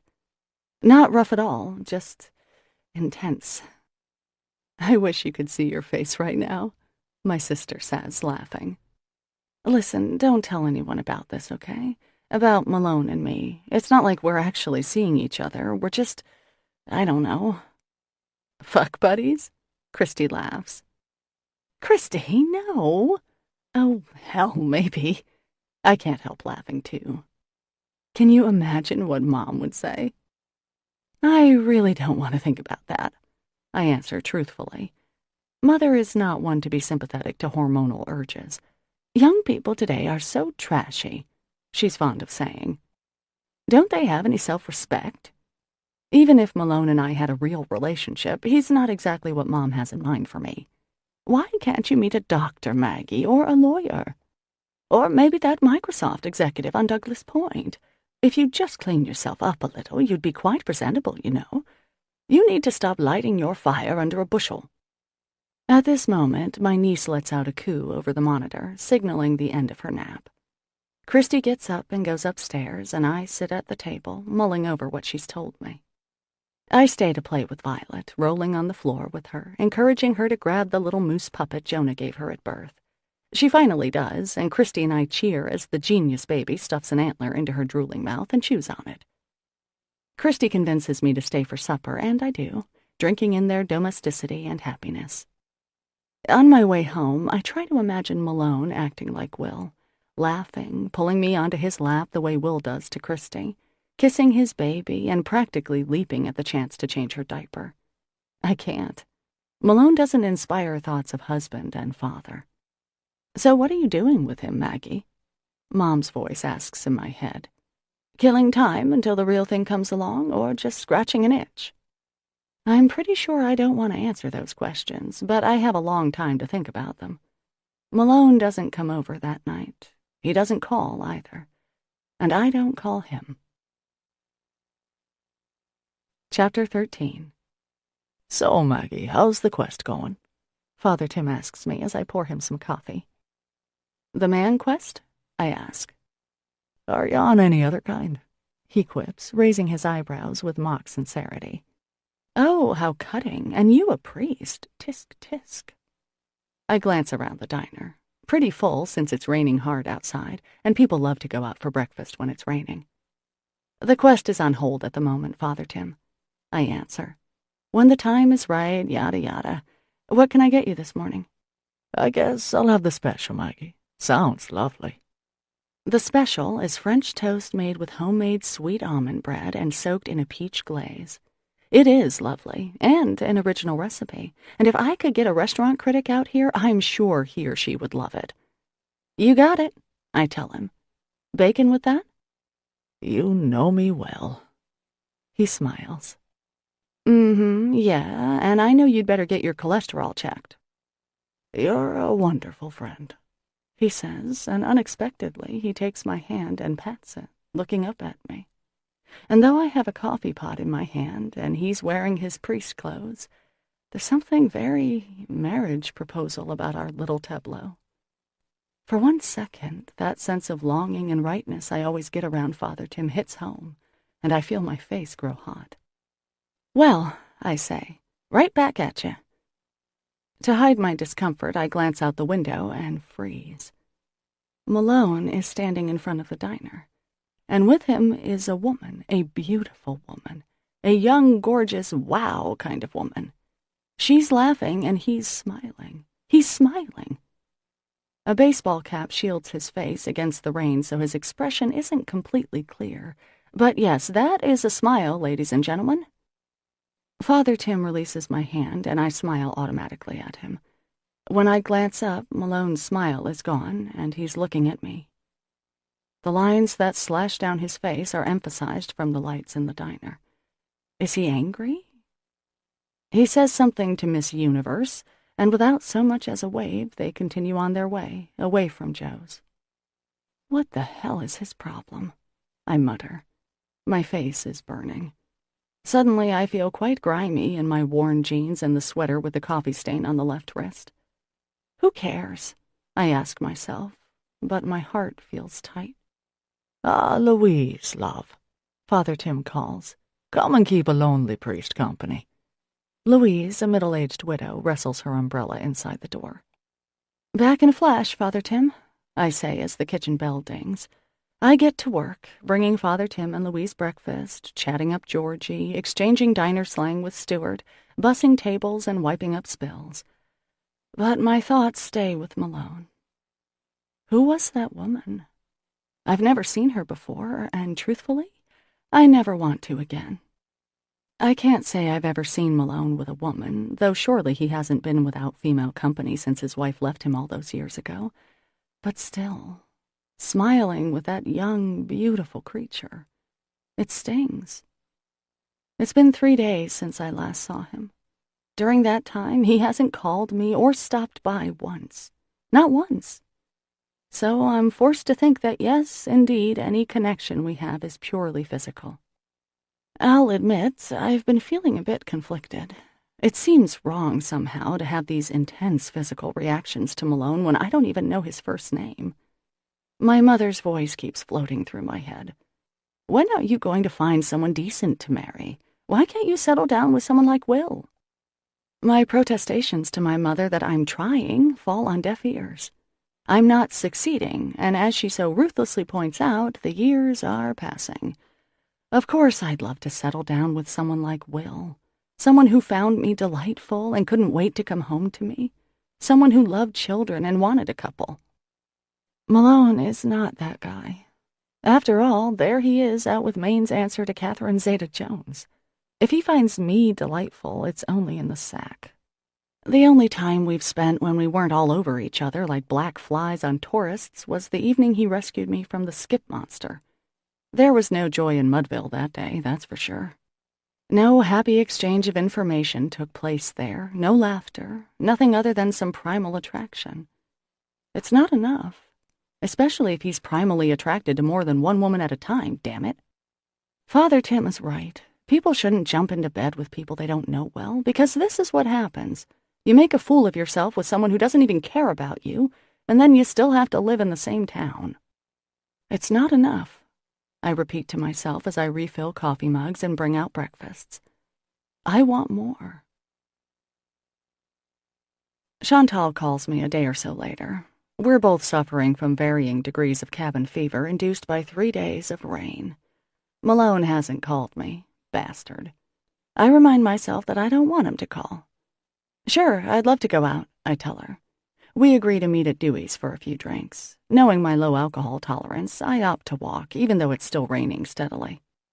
I've decided that Malone is an indiscretion created by too many months unrelieved by human contact from a non-family member. Aside from Georgie and Colonel, Malone is the only male who's touched me outside of Dad, Jonah, and Will. I probably would have humped the 80-year-old double amputee if I'd gone much longer. Hey, Dewey, I call as I hang up my slicker. Hi, Maggie, he calls. Without my asking, he pours me a glass of wine and brings it over to the booth where Chantal and I usually sit. That nice Chantal joining you? He asks. She's not nice, Dewey, I say, taking the glass. She's a wicked, wicked woman. Don't I know it, he sighs. My laugh lands somewhere between irritation and amusement. Does every man in town under the age of 102 have to be so damn smitten with Chantal? Do I have to be everyone's surrogate daughter? The red-haired temptress comes in, hips swaying, blouse revealing, lest anyone forget just how stacked she is. Hi, Paul, she sighs, rubbing past him as if we were trapped on a crowded subway car instead of in a nearly empty bar. Paul, sweetie, could you bring me a martini, hun? Make it a Cosmo, okay? My friend and I haven't seen each other in ages. You sure have a gift with men, I observe dryly as Paul hurtles to the bar to do her bidding. Oh, it's nothing, she says, batting her eyelashes.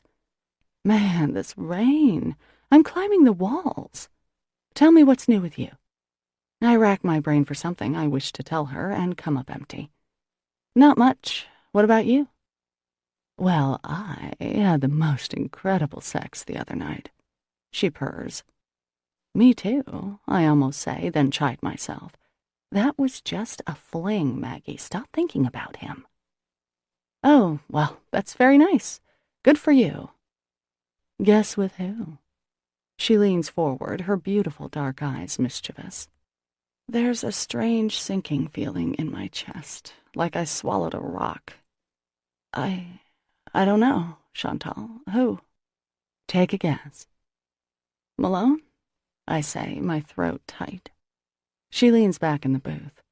Malone? No, not Malone. Oh, thank God. I let out a deep breath. Dewey? She laughs. No, not Dewey. That was just once, a couple of years ago, before he put on all that weight. She drums her fingers on the table.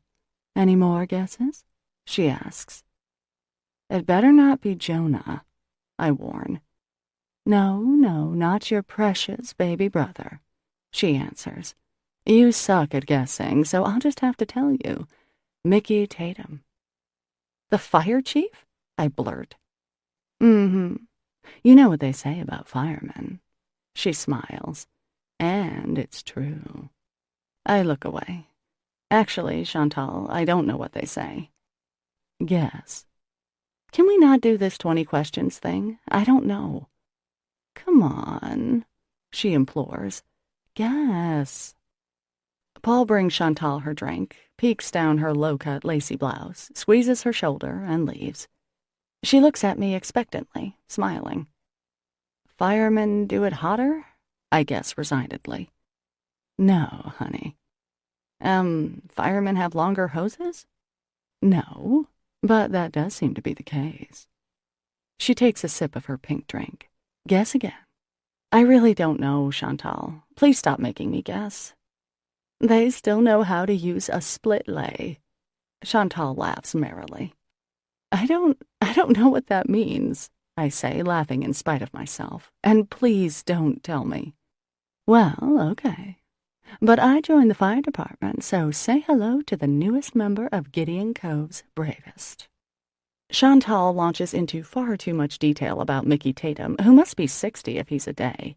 As he was my confraternity of Christian doctrine teacher the year I made my confirmation, I'm not really comfortable hearing this. But Chantal is entertaining, that's for sure. The bar grows fuller. Jonah comes in and waves, but he's with a pretty young woman and can't be bothered with his sister tonight. Some of his pals are there, Stevie and Ray, who co-owns the boat with Jonah. The regulars. Chantal and I are discussing a movie we both want to see when Malone walks in, alone. No Zeta Jones tonight. Good. He hangs up his coat, then glances around, sees me, and gives a little jerk of his chin. My smile turns to stone. That's it? A chin jerk?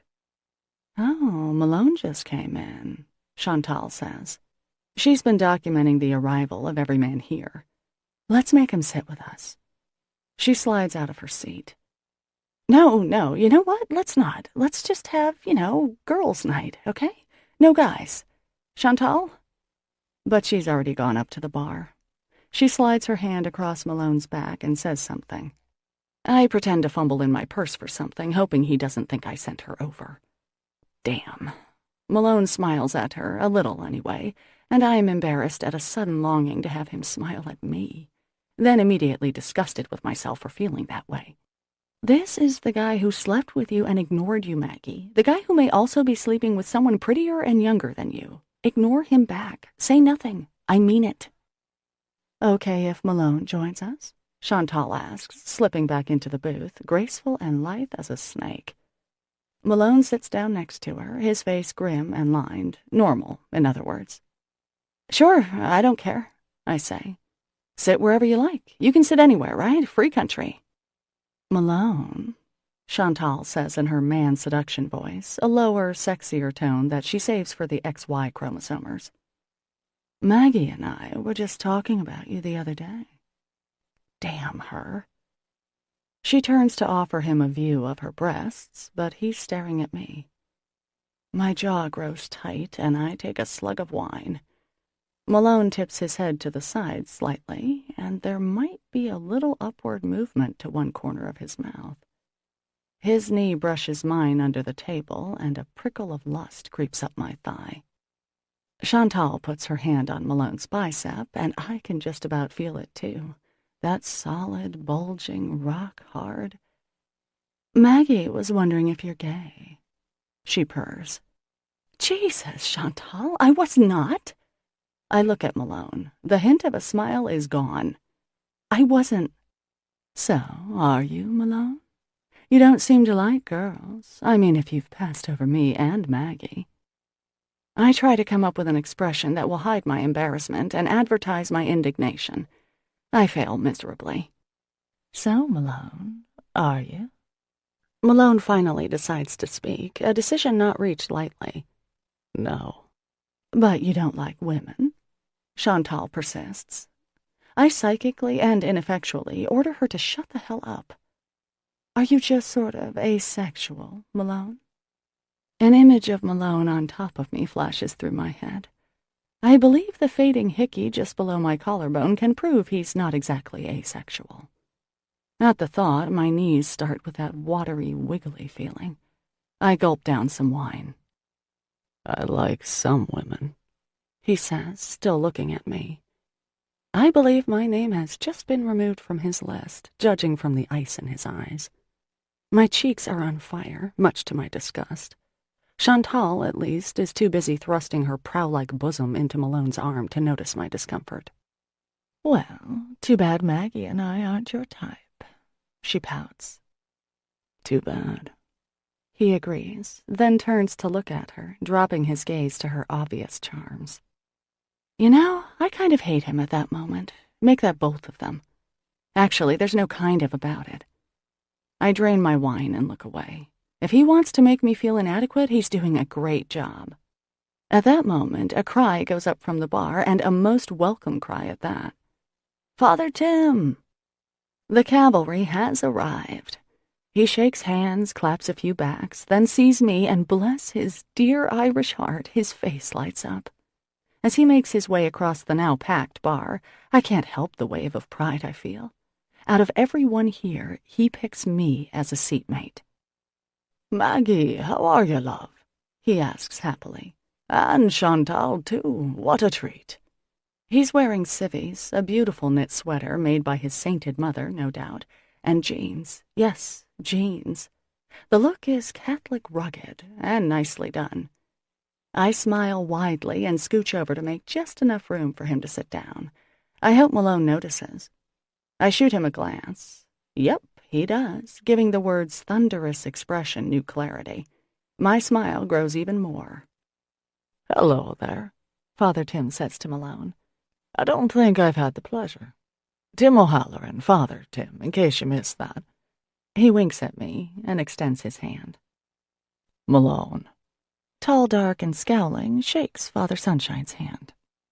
A fine Irish name. Is that your first name or your last?" Father Tim asks. See, Malone? I think. This is how people talk. "Last," Malone grunts. "And your first name? Sorry, I didn't catch it." Chantal intervenes. He doesn't use it, Father Tim. It's a local legend. He's just listed on the tax registers as plain old M. Malone. "Well, that's all right. Are you Irish, Malone?" "No." For heaven's sake.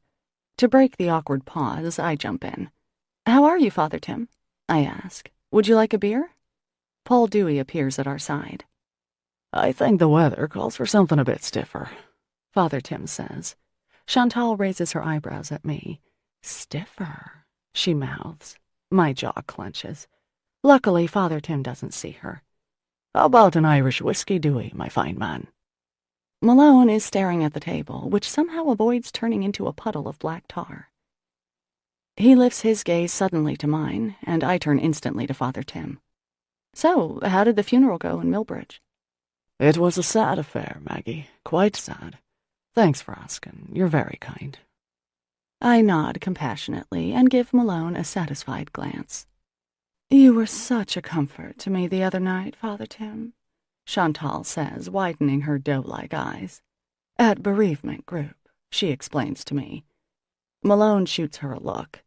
I lost my husband some time ago, she reminds him, and dear Father Tim has been very helpful.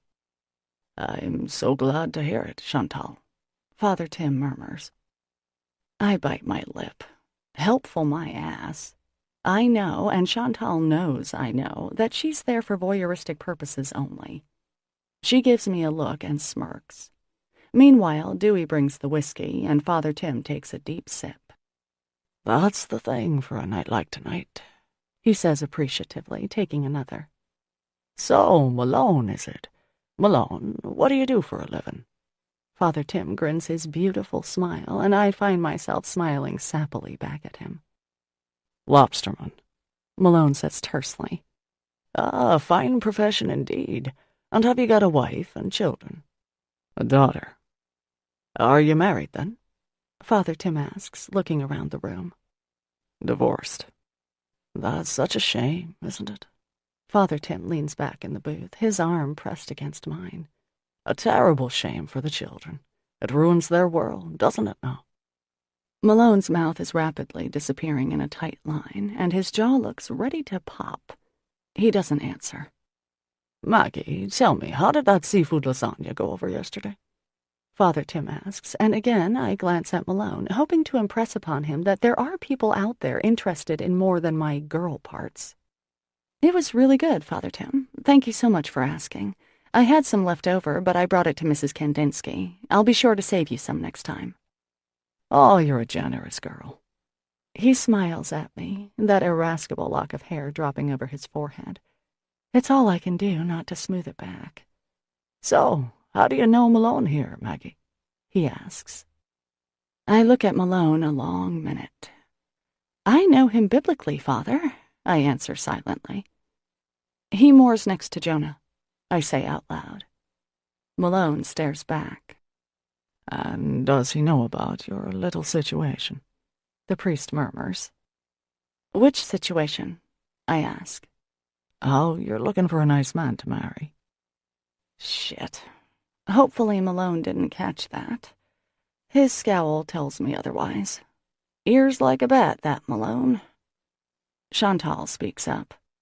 Father Tim, honey, I was wondering how a poor widow like myself, or a nice girl like Maggie, should meet some new people. Because, just between the two of us, well, the four of us, she amends, leaning forward, her cleavage clamoring for release. We women have certain needs, desires. And it's so hard to meet anyone really decent. I mean, a roll in the hay is one thing, but finding a husband is another. Right, Maggie? I think I'll go say hello to Jonah, I blurt, ignoring the terror in Father Tim's eyes. Didn't see him today. I'll just go check in with him, see how he's doing, if he needs anything. I practically fly across the room to my brother, but it's no use. Malone is right behind me. Maggie, He says, listen. His voice is very quiet, just a bare rumble of distant thunder, and I can barely hear him. He pauses. My daughter's been visiting, He finally says. Hey, no problem, I answer. You can do whatever you want, see whoever you... What did you say? He frowns. My daughter, Emery. She was visiting for April break. That was your daughter? The woman I saw him with had to be 23, 24 at least, didn't she? Yeah. How old is she? I demand. Bob Castellano pushes past me with an apologetic pat on the shoulder. 17. Malone answers, a black eyebrow rising. She's 17? Your daughter is 17? His scowl deepens. Why, Maggie? Well, how old are you, Malone? My face burns painfully. 36. I do the math. So he was 19 when his kid was born. Huh. Okay, I guess that fits, given the little I know about Malone. Who'd you think she was? It takes me a second to realize I've been busted. I risk a look at Malone's face and wish I hadn't. You know what? I babble. There's Jonah. I think I'll go say hi to Jonah. I gesture to my brother, who is making out with the pretty woman from before. Actually, I guess I'll hit the loo. And I flee. In the safety of the bathroom, I lean against the sink and take a few cleansing breaths. God, what a stew of emotions out there. No wonder my hands are shaking. I'm mad, frustrated, horny, let's be honest, guilt-ridden, and irritated. I look at my reflection in the mirror. My face is flushed, my hair lank from the humidity. Why does Chantal look like a dew-kissed apricot when I look like a drowned rat? I wet some paper towels and press them against my cheeks. Malone could have saved me a little trouble with a phone call, couldn't he? I ask myself. Hey, my daughter's in town, and I'll be a little busy. But no, we don't have that kind of relationship. We don't have any relationship. He can't even pick up the phone to tell me something simple like Catherine Zeta-Jones is his child, for heaven's sake. A little voice in my head wonders if he's telling the truth. During the brief time I was at his house, I didn't see any pictures of a beautiful young woman, did I? No, there were just pictures of a little girl. No 17-year-olds. And frankly, the woman I saw last week looked older than that to me. Well, if he says she's his daughter, she probably is. After all, in a small town like Gideon's Cove, that would be a pretty big lie to pull off. The thing is, it doesn't matter, does it? Emery, cool name if I cared to think about it, doesn't have anything to do with the lack of communication between her dear old dad and me. I'm a roll in the hay as far as Malone is concerned. I wish I could meld Father Tim and Malone into one. Malone's sex appeal and single status, Father Tim's everything else. Well, maybe a few more things from Malone. He's hard-working, not that Father Tim isn't, but Malone is the kind of guy who can get things done. Fix-your-car type things. Father Tim's helpless at that. And Malone is, well, shoot, I don't really know what he is, do I? I know he has a certain effect on me. That's it. When I come out, our little party appears to be breaking up. Chantal wriggles from her seat, making sure everyone sees her lush behind as she smooths her tight jeans. Malone hands Chantal her coat. Thank you, Malone, sweetie. Maggie, Father Tim's giving me a ride home, Chantal says. I think I've had too much to drink. She pretends to confide. I see, I sigh. She could drink a room full of firemen under the table. Would you like a ride as well, Maggie? The rain's punishing out there. I'd be happy to drop you off. Father Tim pleads. His eyes are begging. I'm sure there are rules against priests driving loose women home, and even a castrati would need a chaperone when alone with Chantal. I glance out the window, which is too steamy to give me an actual view.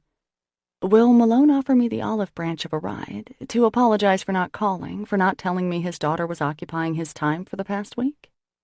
He doesn't, just stands there looking at me, and who the hell knows what he's thinking. I'd love one, Father Tim. You're so nice. That's very thoughtful. Thank you. In case Malone doesn't get the point, I turn to him. Always lovely to see you, Malone. Maggie, he says, giving me the nod. Then he goes back to the bar from whence he came. 4 minutes later, I'm home, watching Father Tim pull away from the curb toward Chantal's house. Lucky Chantal. She lives 20 minutes outside of town. 20 extra minutes with Father Tim, chatting, laughing, driving through the pouring rain. Poor Father Tim. Well, I'm sure they teach priests how to handle this kind of thing in the seminary. Loneliness twangs its familiar discordant note.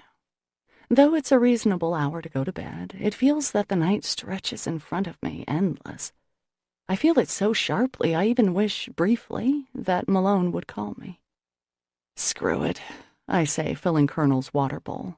You just can't win sometimes, can you, boy? My dog doesn't answer. Chapter 14. I make the mistake of going to see my parents a few days later. Hi, Mom, I say. She's still in her little uniform from Will's office. She wears scrubs with bright patterns on them, dogs and cats, flowers, happy faces. Although why, we don't know. She hates sick people and never gets near them if possible, preferring to spend her day fighting with insurance companies instead, usually emerging from her headset in grim victory. Oh, Maggie, she says, slamming a cupboard. What's the matter now? My mouth drops open. Nothing. Just thought I'd come by. Do you have to bring that dog with you everywhere you go? Honestly, he's like the security blanket you had when you were 3. I stare at my mother and stroke Colonel's head. Right. Is Dad around? Why? Do you need something? No, he's just my father, and I love him, I answer. Fine. He's in the cellar. Dad has a little corner in the basement where he often hides from Mom, pretending to do something constructive. He likes to make birdhouses, and the yard outside is full of tiny creations in every style and color imaginable.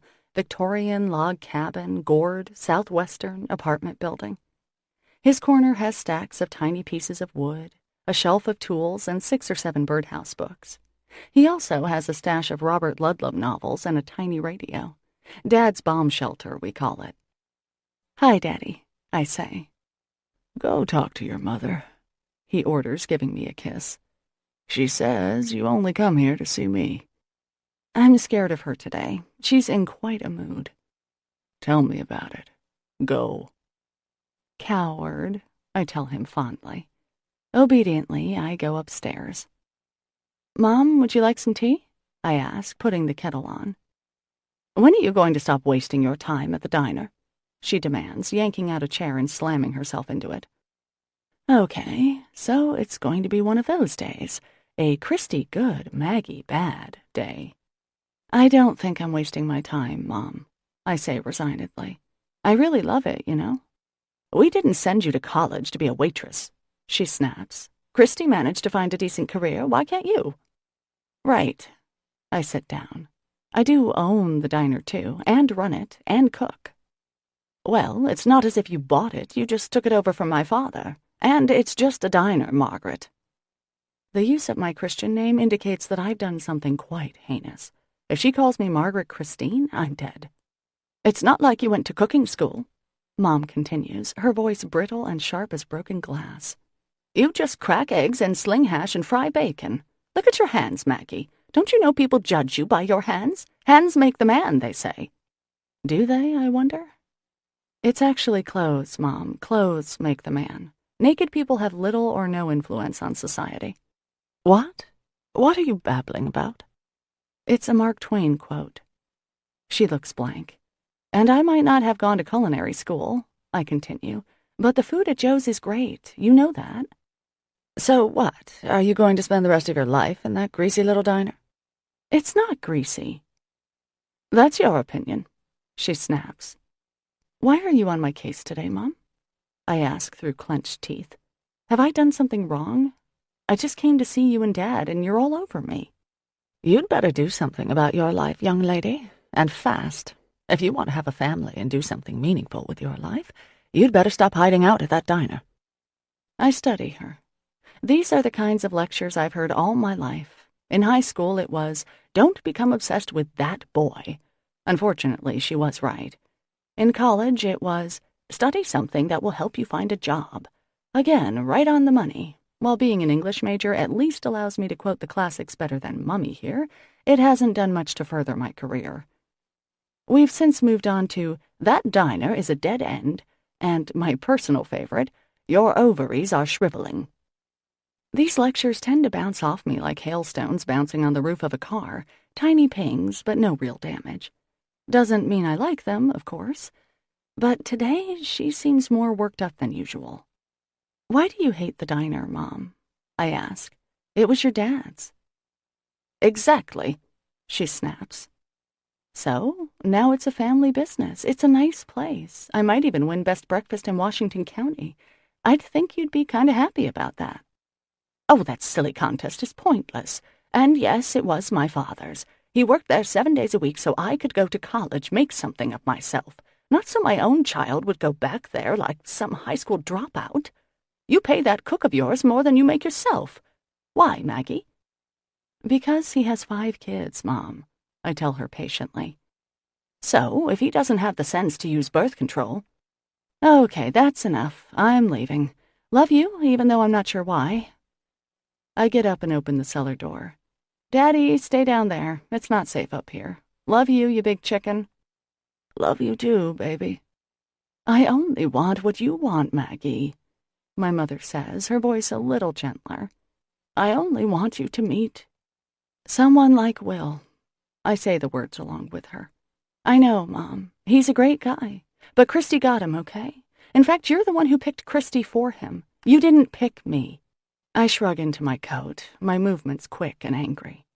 And yes, I want to marry someone nice and have kids, but if it doesn't happen, it's not the end of the world, right? I'll be that helpful spinster daughter everyone dreams of, bringing you a bedpan, changing your sheets, spooning gruel into your mouth. I'll even give you that nice morphine overdose when the time comes, okay? In fact, I'm tempted to give it to you now. Gotta go. I tell myself that I don't mind, but my hands clench the handlebars of my bike in a death grip. I pedal slowly and carefully so my dog can keep pace. I realize my eyes are tearing. It might be the wind. Back at Joe's, Colonel flops down into the bed behind the register and yawns. I squat down to give him a hug, kissing his beautiful white cheeks repeatedly. I love you, puppy, I tell him. I love you, best boy. He licks me gently, enjoying the salt deposits on my cheeks. Hey, boss, Octavio calls. Beautiful day, isn't it? Judy approaches me. 4 more ballots, Maggie, she says, fishing some papers out of her apron. I think we're going to win this year. Judy showing optimism is a near-biblical event, so my mood must be written clearly over my face. As I'm doing the last bit of cleanup, I decide to drop in on Christy. Before the thought is fully formed, she sticks her head in the diner door, and I can glimpse Violet's stroller just behind her on the sidewalk. Maggie, want to run some errands with me? My sister asks. Sure, I say. Just let me finish scraping the grill. I finish my chores and wash my hands, grimacing at the grease under my fingernails. But my hands are a little better. The painful cracks that appear at my fingernail line are healing. I'll have to find out where Malone got that cream. Christy is waiting on the sidewalk. I heard you're wasting your life, slaving away for nothing, she says. It's always been a dream of mine, I tell her. Can I push Violet? Sure. The thrill of having identical twins in town has never left the good folk of Gideon's Cove. Colonel walks beside us like a guard, and we make a bit of a parade, or freak show, depending on how you look at it. School is getting out, and several kids beeline for my dog, one pretty young girl cooing at the sleeping Violet. 2 ladies from church stop to admire the baby and advise Christy to bundle her up a little more. Thanks, I will, Christy tells them as we continue. She's wearing a onesie, tights, a turtleneck, a wool sweater, corduroys, socks, and a coat, Christy mutters to me. I may be cooking her as it is. The barber comes out to greet us and give Colonel a cookie. From inside his shop, Christy and I hear a roar of laughter. There's the usual gang of older men, Bob Castellano, Raleigh, Ben, and strangely enough, our dad. Apparently, Dad left the bomb shelter and is hanging out with the guys. "Your father sure is funny," Mike the barber tells us fondly. "What a riot that guy is." Christy and I exchange a glance. Riot is not the usual word that leaps to mind when thinking of our henpecked, quiet dad. Mike goes back inside, but Christy and I linger a minute in silence. Dad waves, smiling, and continues regaling the other men. "That's kind of nice, seeing Dad with some friends," Christy comments. "Sure," I agree. "Odd, but nice." We go into the little pharmacy to get some diapers. Colonel waits outside, patient and trusty as a statue. As I am separated from my dog and pushing the carriage, a few people call me Christy, and I answer as if I were. Christy smiles and pretends not to hear as she peruses the aisles for shampoo and chocolate. "Tell Will I said hello," says Mrs. Grunion. "I sure will," I answer. We leave the store and Christy takes over pushing. Violet starts to stir, and I peep in at her. "Hi, Sugar Plum," I say. She rewards me with a smile and a yawn, her cheeks rosy. "Who's your auntie, Can you say hi to Auntie Mags?" "Ah, no," she says cheerfully. "I think that was hello," I tell my sister. She grins. "So, what's going on with you and Malone?" "Nothing," I tell her. "We're not really, I don't know. Nothing, just a fling. It's over." "Really?" She looks disappointed. "He doesn't seem like the type for a fling." "Ask him. There he is." I feign nonchalance as Malone comes out of the liquor store, a six-pack under his arm. He lurches to a stop at the sight of us. "Hi, Malone," Christy calls out pleasantly. "Hi," I echo. "Hey, Christy," he says. His eyes flick to mine. "Maggie." It's almost strange to see him during daylight hours. He has the looks for a vampire, that dark hair and grim face. He's wearing a black wool coat and faded black jeans, rubber-soled boots. But the lines around his face are less harsh, and the wind ruffles his hair teasingly. He bends down for a look at Violet. "Hey there," he says to her. Violet stuffs a corner of her blanket in her mouth and chews, staring at him solemnly. The lines around Malone's eyes deepen. I look away, embarrassed by the softening of my wicked heart. "Sweet baby," he tells Christy. "Thank you." She smiles. "Good to see you, Maggie," Malone says. He turns and walks away from us. When he's a safe distance, Christy hisses, "See, he still likes you." "Jeezum, you sound so 8th grade." "Well," she huffs indignantly. "Well, nothing, Christy. He said a handful of words and left.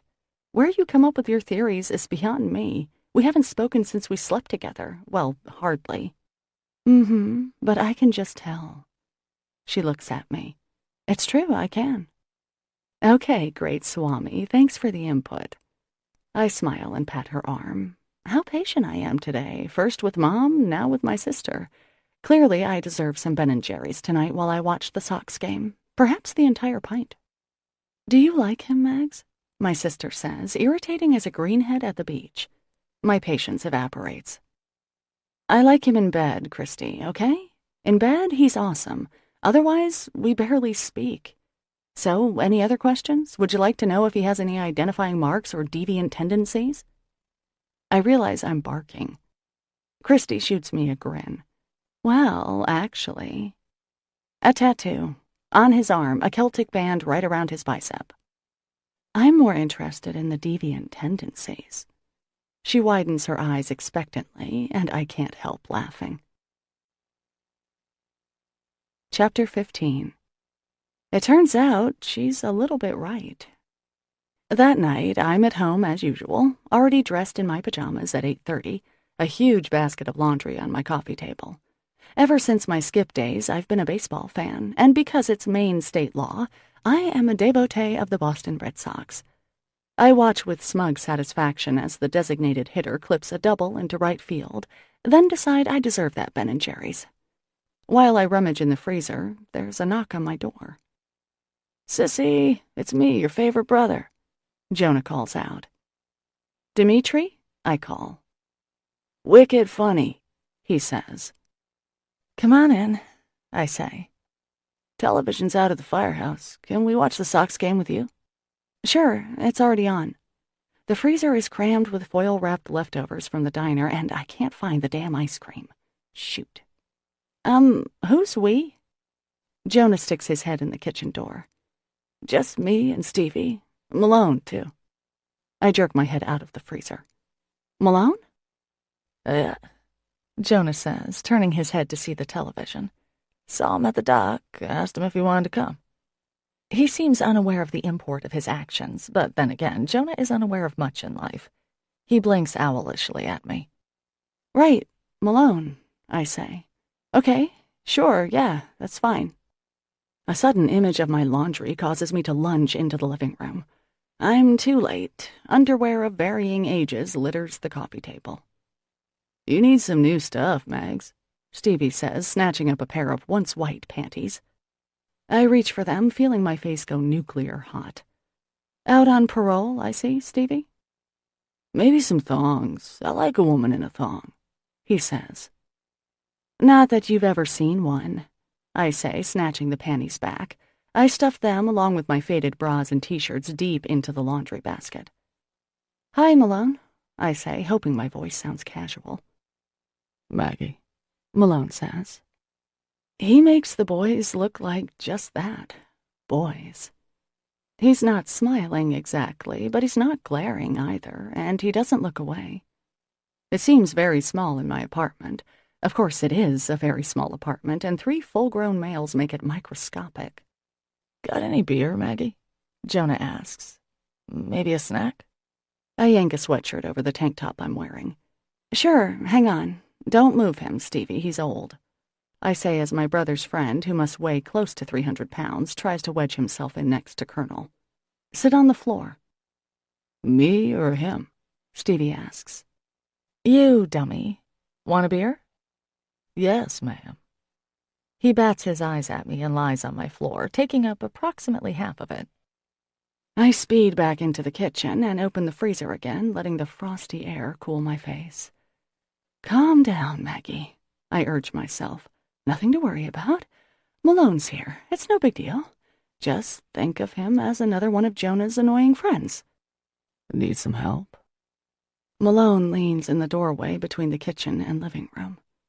His coat is off, and he's wearing a faded blue work shirt. The color matches that of his eyes, and he's so attractive, tall and angular, and so damn male that I feel slightly dizzy. "Sorry, what did you say?" I ask, pretending to look in the freezer for something. "Need any help?" In the other room, Stevie and Jonah give a yell and high-five each other. "No, I'm fine," I tell my other guest. "So, Malone, what a surprise. Are you a big Sox fan? I mean, you probably are. I guess we all are, right? Living here in Red Sox Nation and all that."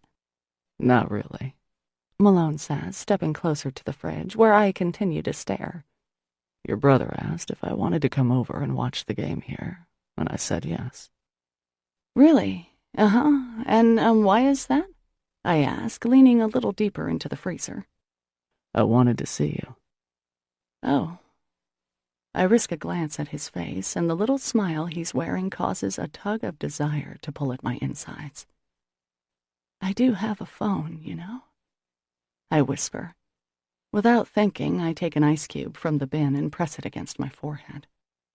"I don't like talking on the phone," Malone says softly, and his voice scrapes a soft place in me.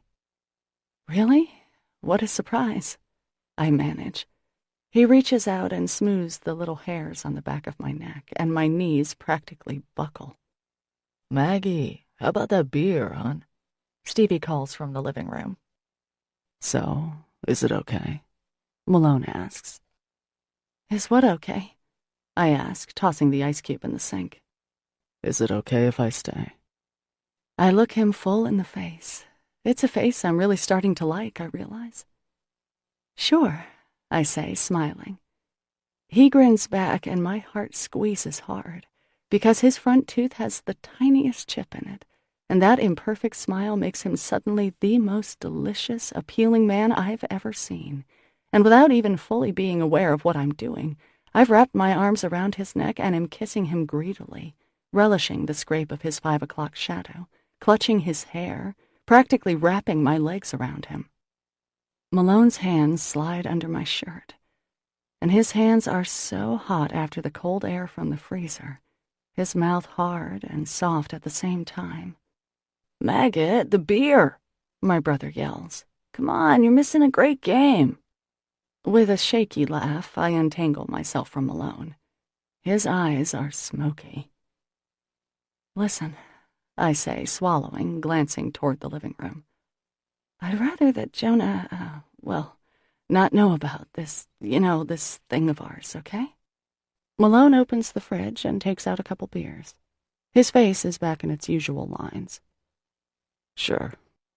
For the next hour, Stevie and Jonah ignore me, except to ask for snacks, which I bring to them obligingly, glad for the excuse to distract myself from the lust that writhes around in the pit of my stomach.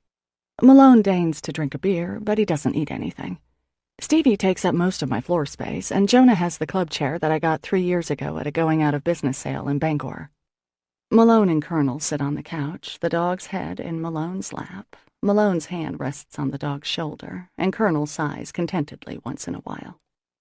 I fold my laundry discreetly, putting my shirts and jeans on top of anything I don't want the guys to see. I sneak a look at Malone every once in a while, and each time I do, he seems to know. Blushing becomes my permanent facial state. I pretend to watch the game, though the Sox could have all been murdered and left disemboweled on the field for all the attention I truly pay. It's Stevie, good old Stevie, whom I've known since he was in kindergarten, who livens things up.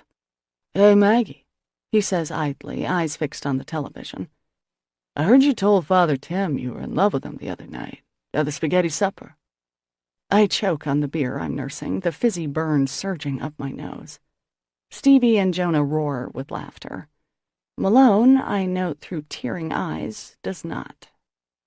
"Yeah, so what's going on, Max? You dating Father Tim?" Stevie continues. "No," I rasp. "No, of course not. Jeez, I'm not God."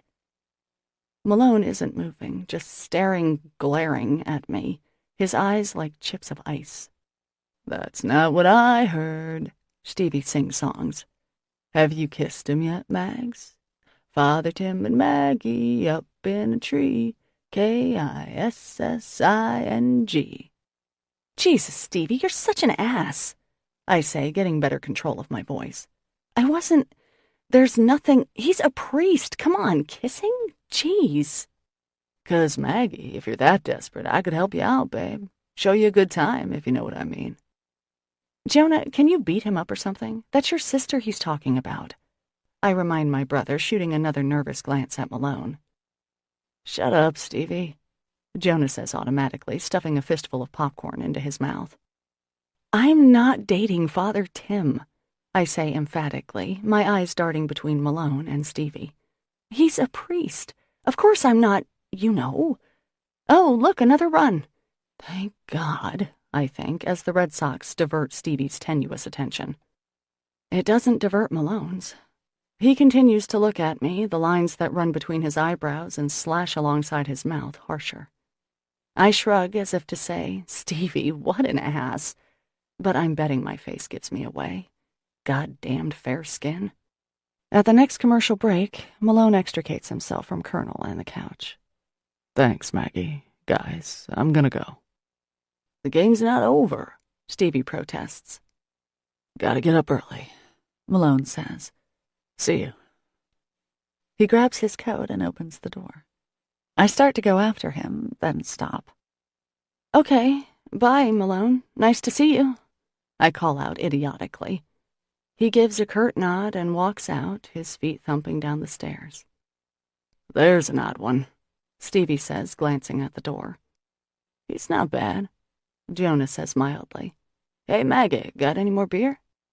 Because my luck is pretty bad these days, the Devil Rays, somehow catch up with the Red Sox, and the game goes into extra innings. It's after 11 by the time the boys finally leave, full of popcorn, beer, and woe. The minute they're gone, I throw on my coat, stuff my feet into my wool clogs, and call to Colonel. It only takes me a few minutes to get to Malone's house. There are no lights on inside, and the house is quiet. I knock softly, then wait. No answer. I knock again, a bit more loudly this time. After a minute, I hear Malone's footsteps. Colonel wags as he opens the door. Hi, I say. It's late, Maggie, he answers, looking over my head. Right, I'll just be a minute. Can I come in? It's kind of important, plus it's cold. Got really chilly, didn't it? I clamp my mouth shut against the automatic babble that pours out of me when I'm nervous and slip past Malone, who looks wicked sexy, if less than welcoming. He's wearing a pair of jeans and a white t-shirt, and his feet are bare. Even so, he's a good 6 inches taller than I am. Colonel is panting after our walk, and without a word, Malone goes into the kitchen, takes a bowl down from the cupboard, and fills it with water. He sets it on the floor, kneeling down to scratch Colonel's ears as my dog drinks. You're a good critter, Malone says, our main designation for anything four-legged. Colonel wags in agreement, then goes under the table to lie down. Malone stands up and leans against the counter, folding his arms across his chest. So, what do you want, Maggie? I take a deep breath, distracted by the sight of his thickly muscled arms. How I ever felt Malone was unattractive is a mystery. I remind myself to focus, but before I can, I start talking. Well, I guess I should have planned what to say, that's what. I just wanted to say, what Stevie said about me telling Father Tim that, well, of course I'm not dating Father Tim, of course. I mean, he's a priest, right? So of course not.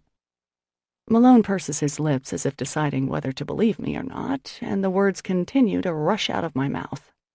We're friends, Father Tim and I. He's actually one of my best friends. We hang out sometimes. Well, I mean, he comes into the diner every morning for breakfast. Sometimes we go to a movie, once in a while. Actually, it was maybe twice. There was a group of us, not just us two, of course. And I do a lot for the church, committees and stuff like that. But no dating, obviously, since he's a priest.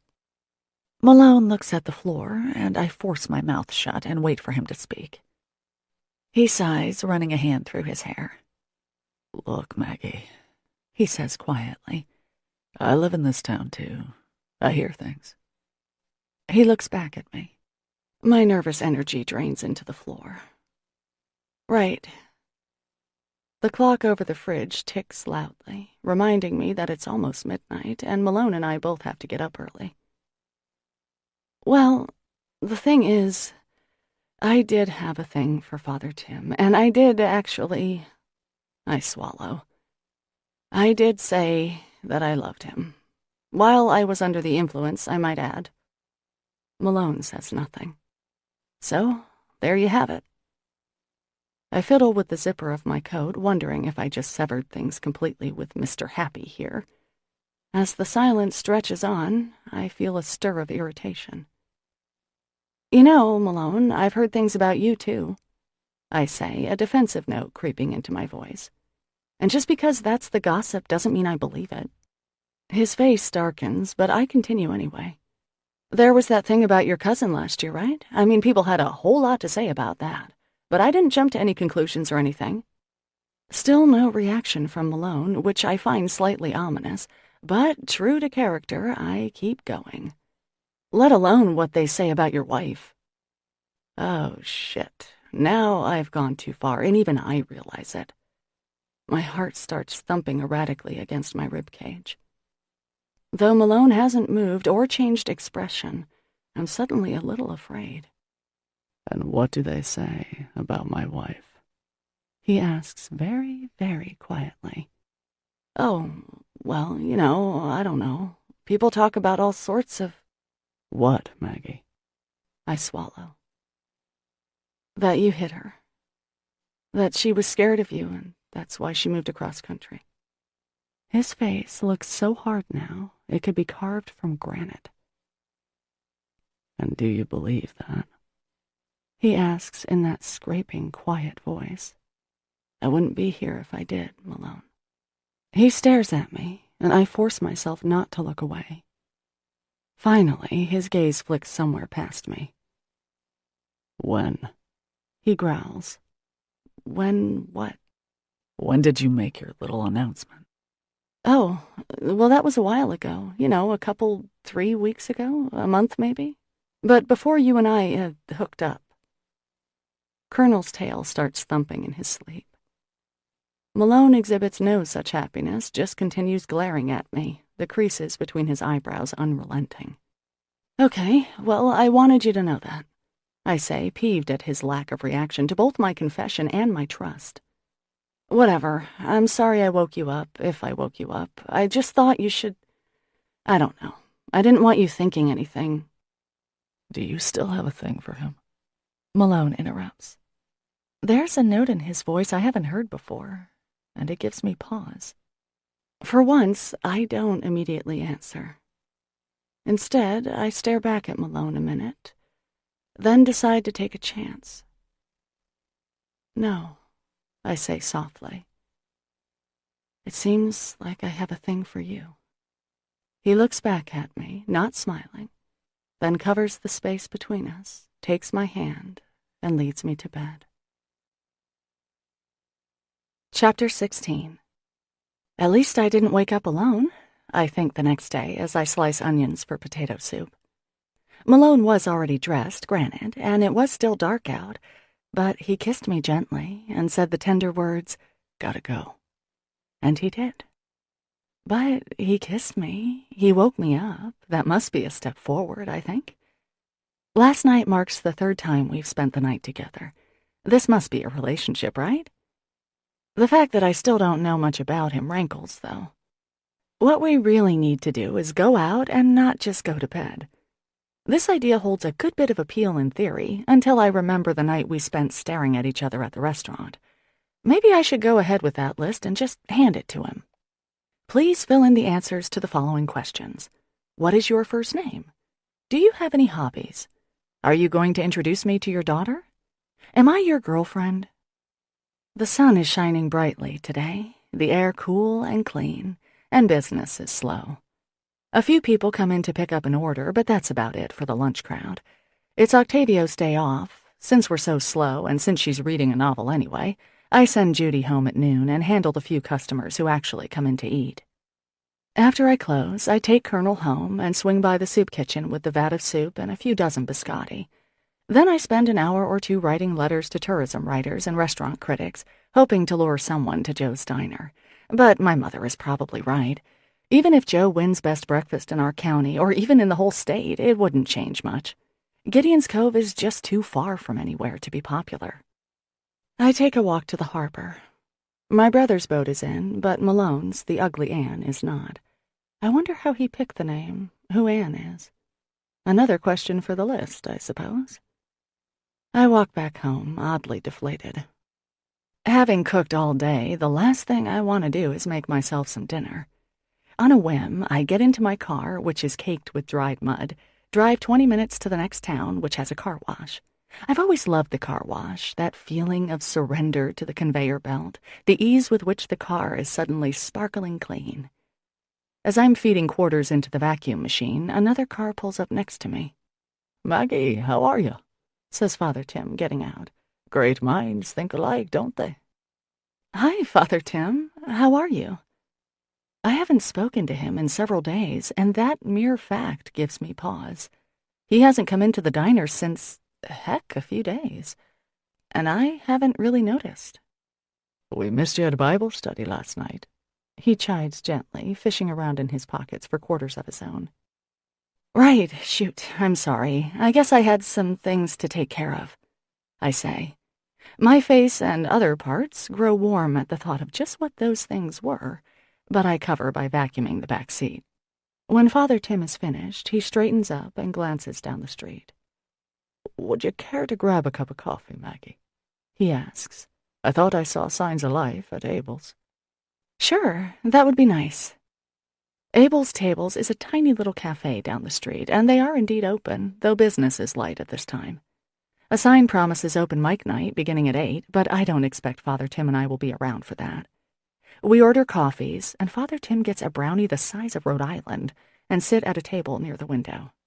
Imagine us meeting, Father Tim says. There I was, feeling a bit lonely, and who should I run into but you? A happy coincidence. God knows our hearts and hears our prayers, sure enough. Why were you feeling alone, Father Tim? I'd think you'd love a little solitude away from all your fans. I smile, taking a sip of my cappuccino. He laughs morosely. Sure enough, that's true sometimes. God speaks to us in the silences, after all. You're right. But today, I think I'm merely in need of a little companionship, Maggie. He tells me. Sometimes, even when a person's surrounded by others, you can feel a bit on the lonely side of things. Sure, I murmur sympathetically. Ah, yes, you know just what I'm speaking about, don't you, Maggie? He gazes at me thoughtfully, his eyes soft and kind on mine. It must be hard for you, having Christy being married with a baby and all. I sit up straighter. No, it's not hard, I say, frowning. I love Will, and Violet, well, don't get me started. It's not hard. I'm very happy for my sister. Good for you, then, Maggie, good for you. He pauses. I'm terribly sorry my efforts at finding you a decent man haven't panned out. I shake my head. No, don't worry about it. Not at all. Thanks for trying. A lovely girl like you should have someone. He continues, almost sadly. I don't answer for a moment, just look out at the street. Well, actually, I might be seeing someone, I venture. Is that right? Father Tim exclaims. I nod. Is he good enough for you, Maggie? I blush. Sure. Wonderful, then, he says. It's funny, I was thinking about you the other day, and that person we met at Dewey's, the fisherman, dark hair. Malone? I say, my face going from blush to inferno. That's it, Malone. I wouldn't want you with someone like that now. Such a churlish fella, barely speaking. He was hardly civil the whole time we were there. Couldn't take his eyes off Chantal either. Actually, I attempt.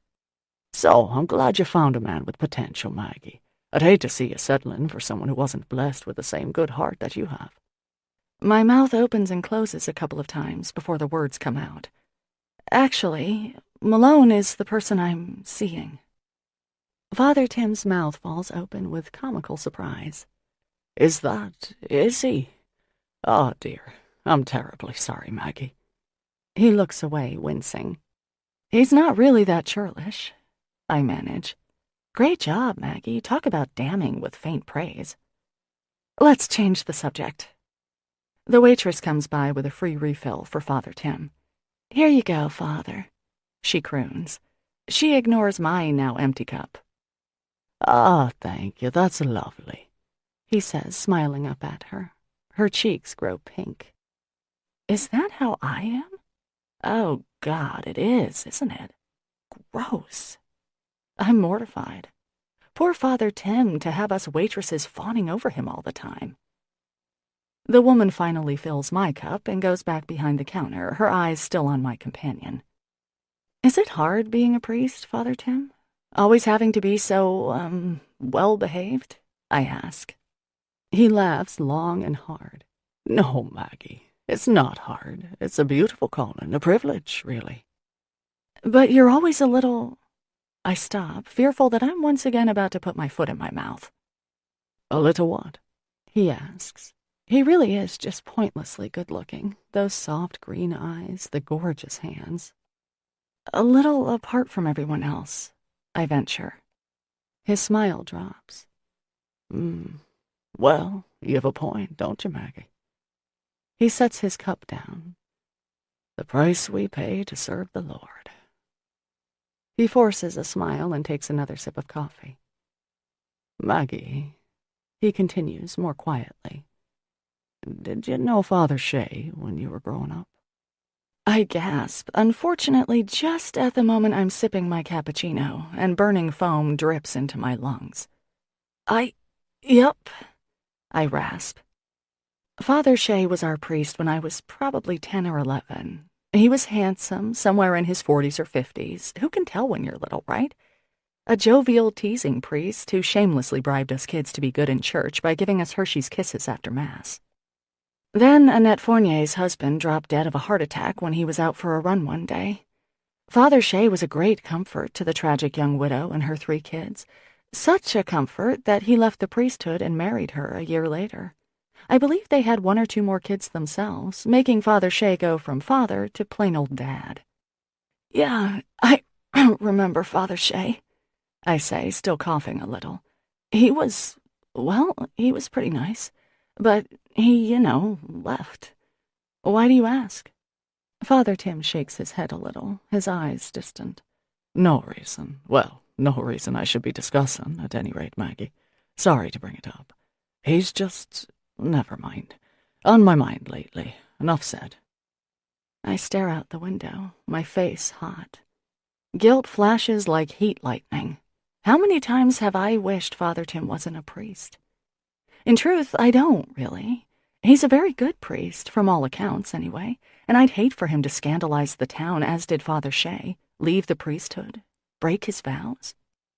Well, I'd best be getting back, Father Tim announces, putting down $1 for the waitress. Thanks, Maggie, for the nice chat. You're a lovely friend. He squeezes my shoulder. The church's doors are always open to you, you know. God is waiting, and his patience never wears thin. He grins and winks, ever campaigning.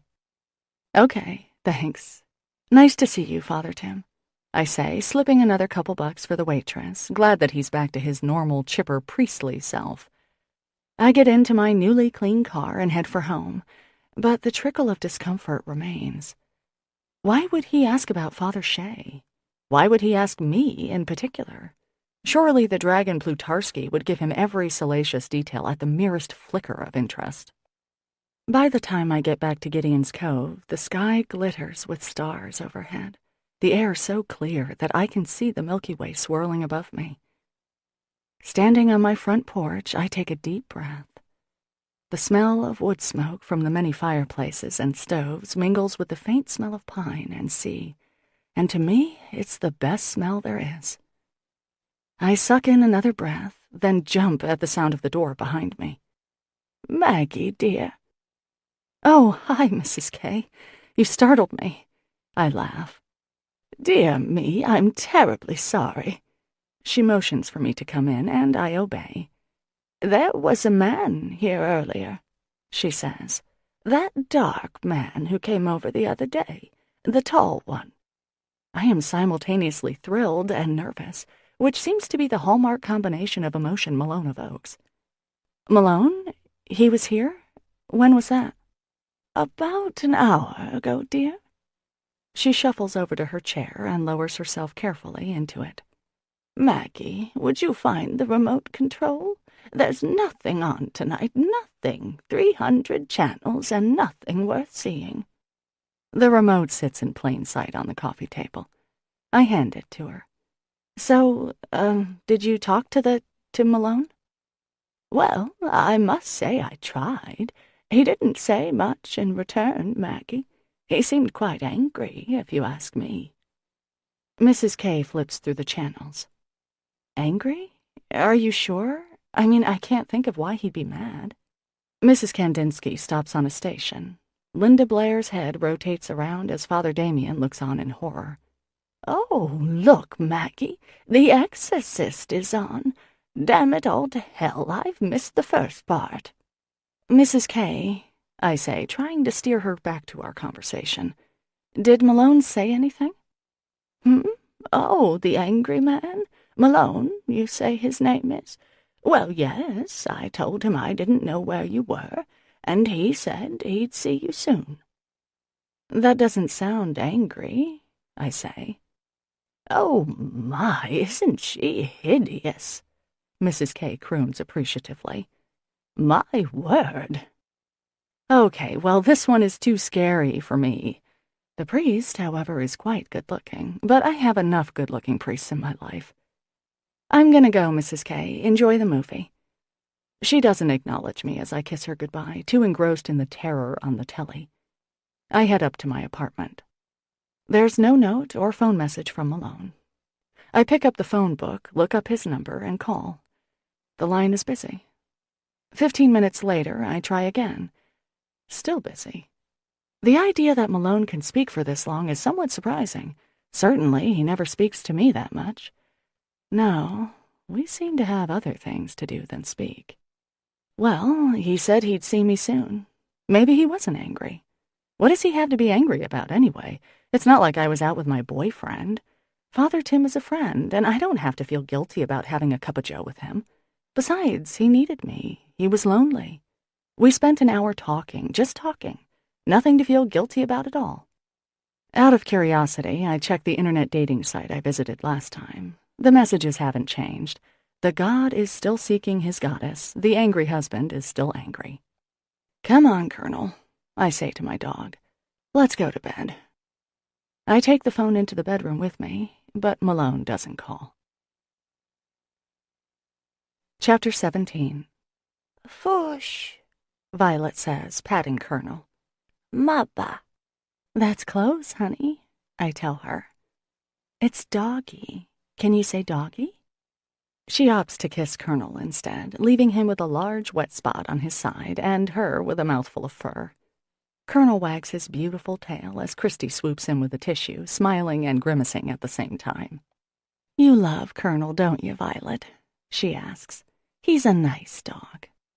Maggie, for heaven's sake, don't let the baby lick that dirty animal, my mother says. Colonel is not dirty, I snap. He's immaculate. Look at that coat. People stop us in the street to tell me how beautiful he is. I brush him every... Christy, there's still a hair on her lip. There you go. Come here, Violet. My mother appropriates the baby, taking her off to an area free from germs and dog hair. We've gathered for our command family dinner, and while my mother is a fine cook, I feel as welcome as a cockroach in a salad. Dad is in the den, reading and hiding, and Will, Christy, and I sit in the living room, waiting for our summons to the table. She's really on my case these days, I tell Christy. I'll say. Will agrees. That's all we hear about at work. Are you kidding me? I ask. She talks about me at your office? Christy shoots Will the "shut up" glare, and he pretends he doesn't hear me and reads the paper instead. At that moment, my brother bursts through the door. You'll never guess what happened today, he blurts. 3 women came to your doorstep announcing that you're the father of their babies, I guess. No, stop joking around, it's serious. He flops down into a chair. Malone went overboard. What? Christy and I bark simultaneously. Panic floods my limbs, and it feels like my heart drops to my knees. He was pulling up a pod, and this masshole came by in a speedboat, tangled the line, and bam! Malone went right over. So what happened? Is he okay? I ask my brother. Adrenaline makes my joints feel too loose and electrified. Masshole? Will murmurs. He's from away, having only moved to Maine during his residency. Massachusetts tourist, Christy tells him. Jonah, is he all right? I repeat. My palms are slick with sweat. He's all right, Jonah says. He wasn't caught in the line, thank God, but he was in the water for about 20 minutes, half an hour. Got wicked cold. The water in the Gulf of Maine is cold enough to cause death if you're in it long enough. Every few years, it seems, a lobsterman drowns when he goes overboard, tangled in the line that connects his pot to the buoy. Even if they don't get pulled under, an arm caught in the line can be torn right off. Or sometimes they simply can't climb back aboard. A lot of lobstermen work alone, especially in the off-season. Was he wearing a survival suit? I manage weakly. No, Jonah says grimly. Just his coveralls. Must be colder than a witch's tit. But he's okay? I insist. Yeah, he's fine. Still out there, though, Jonah said. Fucking foolish, if you ask me. Said he still had to check his traps. At least he had a change of clothes. Christy turns to look at me. Mom, I gotta go, I call, standing up. My knees are weak and sick-feeling, and I stagger a little, knocking into the coffee table. "Maggie, God, you are still the galmiest girl," she says from the kitchen. "What do you mean you're leaving? I've already set the table." Galmy is clumsy, right? Will asks. "Right," my father tells him, emerging from the den. "And you're not, sweetheart." He pats my head as I shove my arms into my coat. It's nearly dark by the time I reach the harbor. Malone's boat isn't back yet, and the adrenaline continues to zing through my joints. As I stand on the boardwalk, looking down at the many berths, Billy Bottoms comes along. He's a fifth-generation lobsterman and looks the part. White hair, chiseled leathery face, crisp snowy beard. In the summer, tourists often ask to take his picture, and his accent puts the rest of us Manas to shame. "Hello there, Maggie." "Hey, Billy," I answer. "Listen, did you hear what happened today?" "About Malone? Yeah. He's not back yet." "So what happened?" I ask. "Some flatlander was flying by in a sweet little corker. Buoy so thick you could walk home, but this guy don't care. Seems Malone was hauling apart when his line got picked up by the out-of-towner, and he got pulled in. Flatlander didn't even stop. Your brother saw the boat circling, came over to see what was what. Said Malone was madder than a bucket full of snakes." "Shit," I whisper. "He could have died." "Well, now, Maggie, most of us go over at one time or another. Malone's fine, I'm sure." He pats my shoulder. "You have a good night now, Maggie dear." The images in my head are too terrifying. Malone being towed to the bottom of the ocean by his weighty trap. Malone trying helplessly to climb back aboard the Ugly Ann until his strength is sapped away by the cold. His head slipping under, his body floating. I can't bear those thoughts. Before I've fully decided what to do, I'm running to the diner, Colonel loping happily at my side, and burst in through the kitchen door. Among the items in the freezer are a quart of potato soup and an apple pie. I grab them, add a block of cheddar and a loaf of pumpernickel, and bag them up, then head for Malone's. That will be just the thing, I think as I climb the hill. A house filled with the smell of hot apple pie, a hearty soup simmering on the stove, a sympathetic woman, and an excellent dog. What could be a nicer homecoming? Certainly it's what I'd want after a shitty day. Aside from the woman thing, of course. His house is locked, which presents a problem. I put the food on the porch and walk around, wondering if there's a spare key hidden in an obvious place, like under a doormat or in a pot, under a rock near the porch. No such luck. But in the back, the window is cracked, and without too much struggle, I lift the window and manage to boost myself in, flopping onto the floor with the grace of a dying haddock. But I'm in. After I bring in the food, preheat the oven, and find a pot, I take a look around. I've only been here twice, I realize, and I haven't seen much of the house. Not that there's much to see. It's a bungalow, 3 rooms downstairs, a bedroom and bathroom upstairs. It's a bit sloppier than last time. There are dishes in the sink, a cup and plate in the living room.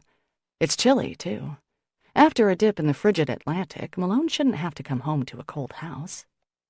Because I'm a Maine native, I have no problem starting a fire in the wood stove. I tidy up the pile of newspapers in the wood bin and refold the Afghan and drape it over the couch. There are a few photos here and there, snapshots of a younger Malone and the little girl who grew into such a beauty. I study the photos, unable to see Catherine Zeta-Jones in the chubby-faced child. Well, people change. I touch Malone's image. His chip-toothed smile makes my chest tighten. A few books are scattered around the living room, and I stack them neatly on the coffee table. The Perfect Storm. Cheerful little ditty, that. In the Heart of the Sea, which apparently tells about cannibalism after a whaling accident. Jeez, no wonder Malone scowls all the time. Still restless, I walk past the piano, which has a light coat of dust on the top. I push a few keys. The Beethoven sheet music I saw the first time I was here is gone, replaced by a Debussy piece. It looks hard, but I never was any good at reading music, despite 4 years of clarinet lessons in school, so everything looks hard to me. Malone can play the piano. So I do know something about him, I realize. He likes classical piano music. It's a nice little fact. Colonel is snoring quietly in the kitchen. The oven has reached 425 degrees, so I brush the top of the pie with some milk, sprinkle it with sugar, and pop it in. I look at the clock. It's 7:30, and the temperature is dropping outside. It'll probably be in the 30s tonight. I hope Malone gets home soon. The dishes beckon, and as I'm still filled with nervous energy, I wash them, then figure out where they go through a process of elimination. For the most part, Malone is pretty neat. His bed isn't made, though, and the sheets are tangled and twisted. I open a closet in the hall and find some clean flannel sheets and remake the bed. There. I turn down the heat on the pie, set the timer, check the soup. What a nice little place this could be, with a few personal touches here and there, a few more prints, maybe some better furniture. I sit on the sofa and wrap up in the Afghan. Leaning my head back, I close my eyes. Colonel comes over and sits next to me, putting his big head in my lap. Worn out from worry, I find myself getting drowsy. Poor Malone, I think. But lucky, too, because God knows he was spared today. And I'll be waiting for him when he comes home from this terrible day, offering both comfort and company. I can't wait to see him, to make sure he's okay. Some point later, I jerk awake at the sound of the door and scramble off the couch. The smell of apple pie is rich in the air. Relief and joy have me leaping off the couch. "Hi, Malone," I call. "How are you? Are you okay?" He stands in the doorway, his orange coveralls balled up beside him, a length of line coiled on top. He looks thinner, gaunt instead of lean, and utterly exhausted, the lines on his face seemingly carved by a heavy knife today. I'm already in the middle of the kitchen, headed straight for him, when his voice, scratchy and hoarse, cuts me off. "What are you doing here?" I lurch to a stop. "Well, I heard about your day. Jonah came by and told me you went in the drink." Suddenly the idea of giving him a hug or kiss or even patting him on the shoulder seems out of the question. "I thought I'd bring you some—" "I did not ask for this," he grates out. There are streaks of salt deposits on his sweater, and his hands are shaking with fatigue. My mouth falls open. "Well, I know. I just thought you might want a hot—" "Jesus, Maggie, this is the last thing I wanted. You here playing house, for Christ's sake," he barks. Colonel comes from the living room at the sound of his voice, wagging gently, but Malone ignores him. The dog takes the hint, flopping down in front of the oven. "Look, Malone," I begin, more than a bit confused. "I just brought over some soup, and—" He peers into the living room. "Oh, for God's sake, did you clean up, too? Damn it, Maggie." Slamming over to the counter, he bangs his hands down. Colonel startles at the noise. Okay, now he's pissing me off. Taking a deep breath, I say calmly, "Excuse me, but what the hell is your problem? I did something nice for you, no big deal. For God's sake, Malone, you were submerged in the Atlantic Ocean today. I thought you could use a little—" I stop myself from saying tender, loving care. "Food, that's all." "I'm not one of your little church projects, all right?" he barks. "This is... Oh, for Christ's sake, you did the goddamn dishes." Okay, Malone, I guess I should have just left you alone to snarl and brood and do whatever else the hell you do. Take the pie out when the timer goes off. Enjoy it, you surly bastard. Come on, Colonel. "You don't get it, do you, Maggie?" Malone growls, and his glare could cut glass. "I don't want your pie and your soup and whatever the hell else you've got in your little picnic basket, okay? Save it for your priest and your little old ladies and whoever else you've got on your list, not me." My temper snaps. I can't believe you're mad at me. How can you be mad? I'm just trying to help. "That's the whole point, Maggie. I don't want your help. I don't want you doing anything for me." Fine, I'll send you a bill. And I don't have a picnic basket. With that, I snap my fingers at my dog, who lumbers to his feet and follows me. I stomp off the porch and down the street. When I'm safely at the intersection, I sit down on the curb, the cold seeping through my jeans immediately. My breath fogs the air in front of me, but we don't have any streetlights, so I know Malone can't see me. My legs are shaking. Colonel nuzzles my hair, and I automatically put my arm around him. My throat is tight with tears and anger, but I don't cry. "Screw him," I say. Ungrateful bastard. So fine. Malone doesn't want anything from me. Fine. Just fine. He's made things clear, at least. No, I'm not his girlfriend, just a roll in the hay now and then. Well, too bad. I want more than that. When people care about each other, they show it, I tell my dog. He licks his chops thoughtfully. There's nothing wrong with that. That's the way things are supposed to be. The image of Malone rubbing lotion into my long-suffering hands flashes through my brain. Well, that was just a seduction move, and it worked brilliantly. I don't think Malone is a very nice person, do you? You don't either? Well, you've always been smart about these things. Colonel lies down next to me, but the pavement is too cold for his old bones. I stand up, and my dog does the same. At least we got that out of the way, I say. My dog wags reassuringly. Still, my throat stays tight, like there's a piece of glass wedged there. Chapter 18. For some reason, Joe's Diner is hopping the next day. It always seems to be the case, something in the tides or the moon causing a mass hysteria for breakfast out. People are actually waiting for tables, which usually only happens on Thanksgiving weekend or during both good weekends of summer. Octavia whips orders out, and both Judy and I are working at top speed, smiling, well, I am at least, sliding orders to the hungry of Gideon's Cove, passing out ballots and pens for the best breakfast rating, trying to ring people up before a line forms at the register. Jonah comes in, but I don't have time to do more than shove a plate of French toast in front of him. As he eats for free, he gets what I give him. "Thanks, sissy," he calls as I fly into the kitchen. My parents, also succumbing to breakfast fever, make a rare appearance. Mom frowns as she surveys the noisy crowd. "Well, I guess we'll have to wait," she says. When she comes in and things are slow, she tells me I'll never make a living. If I'm busy, she's put out, and today I'm just not in the mood. "Business looks good today, Maggie," my dad says. "It sure is, Dad. Hi, Raleigh, how was everything?" I ask.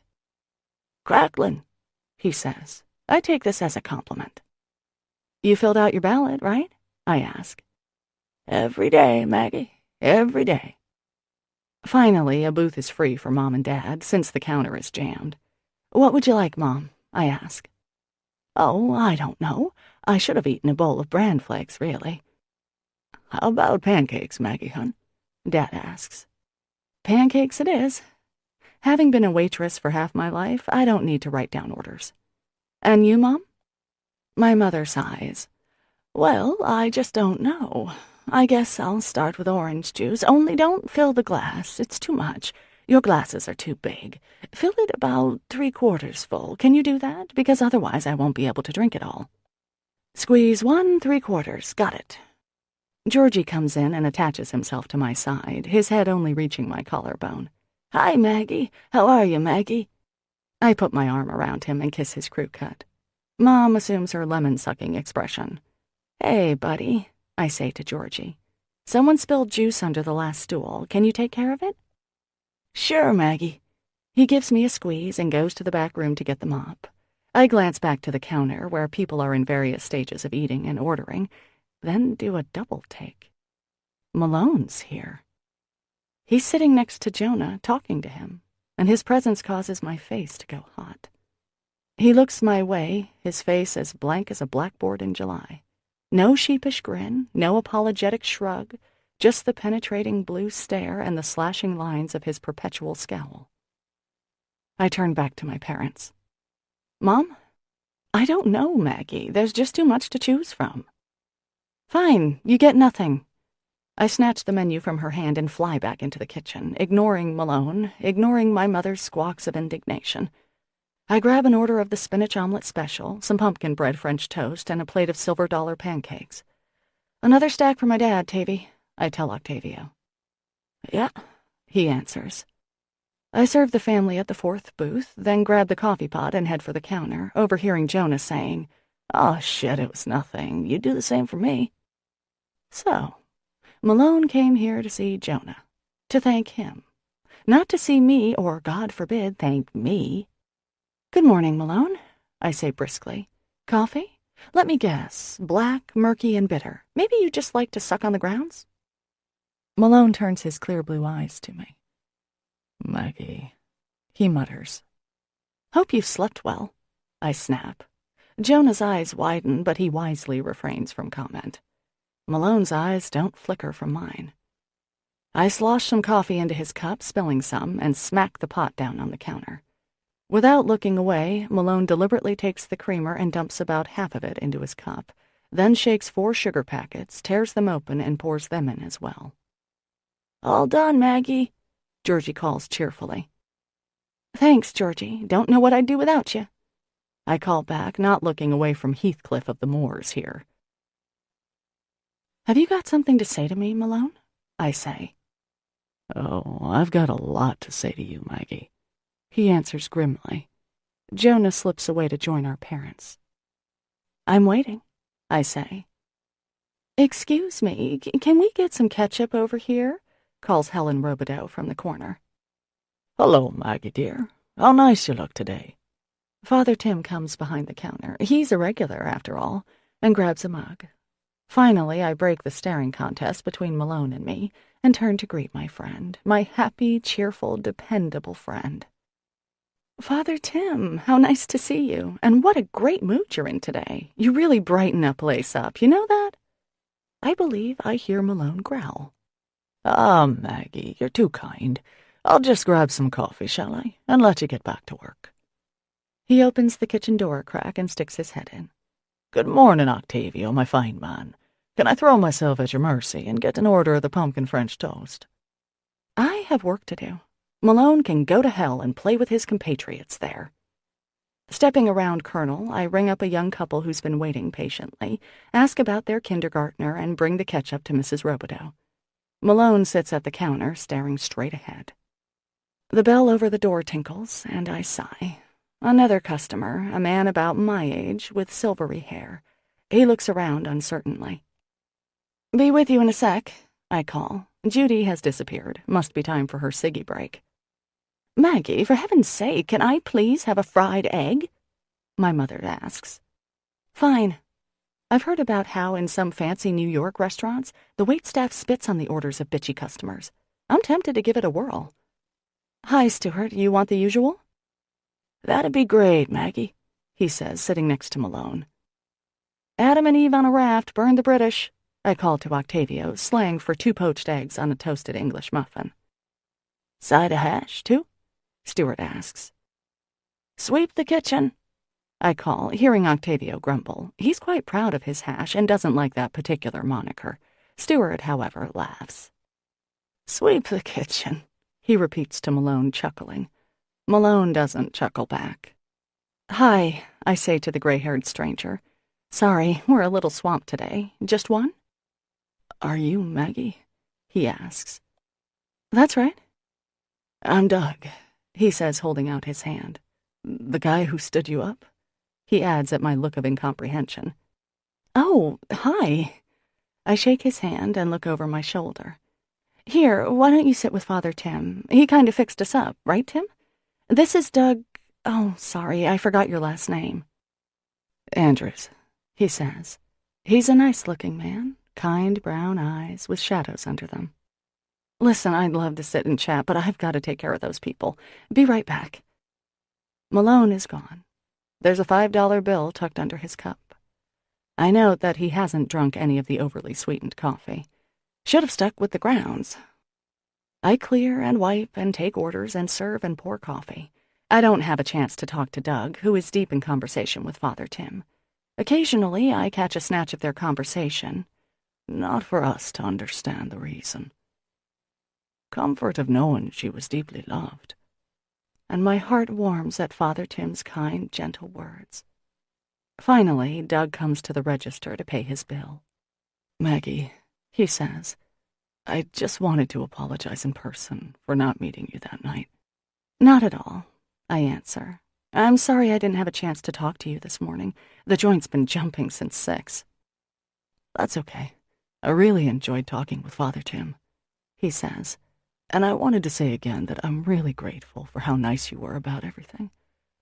Under different circumstances, His eyes tear up. Well, listen now, don't cry. You're welcome, I say. You're a nice guy, Doug. Take care.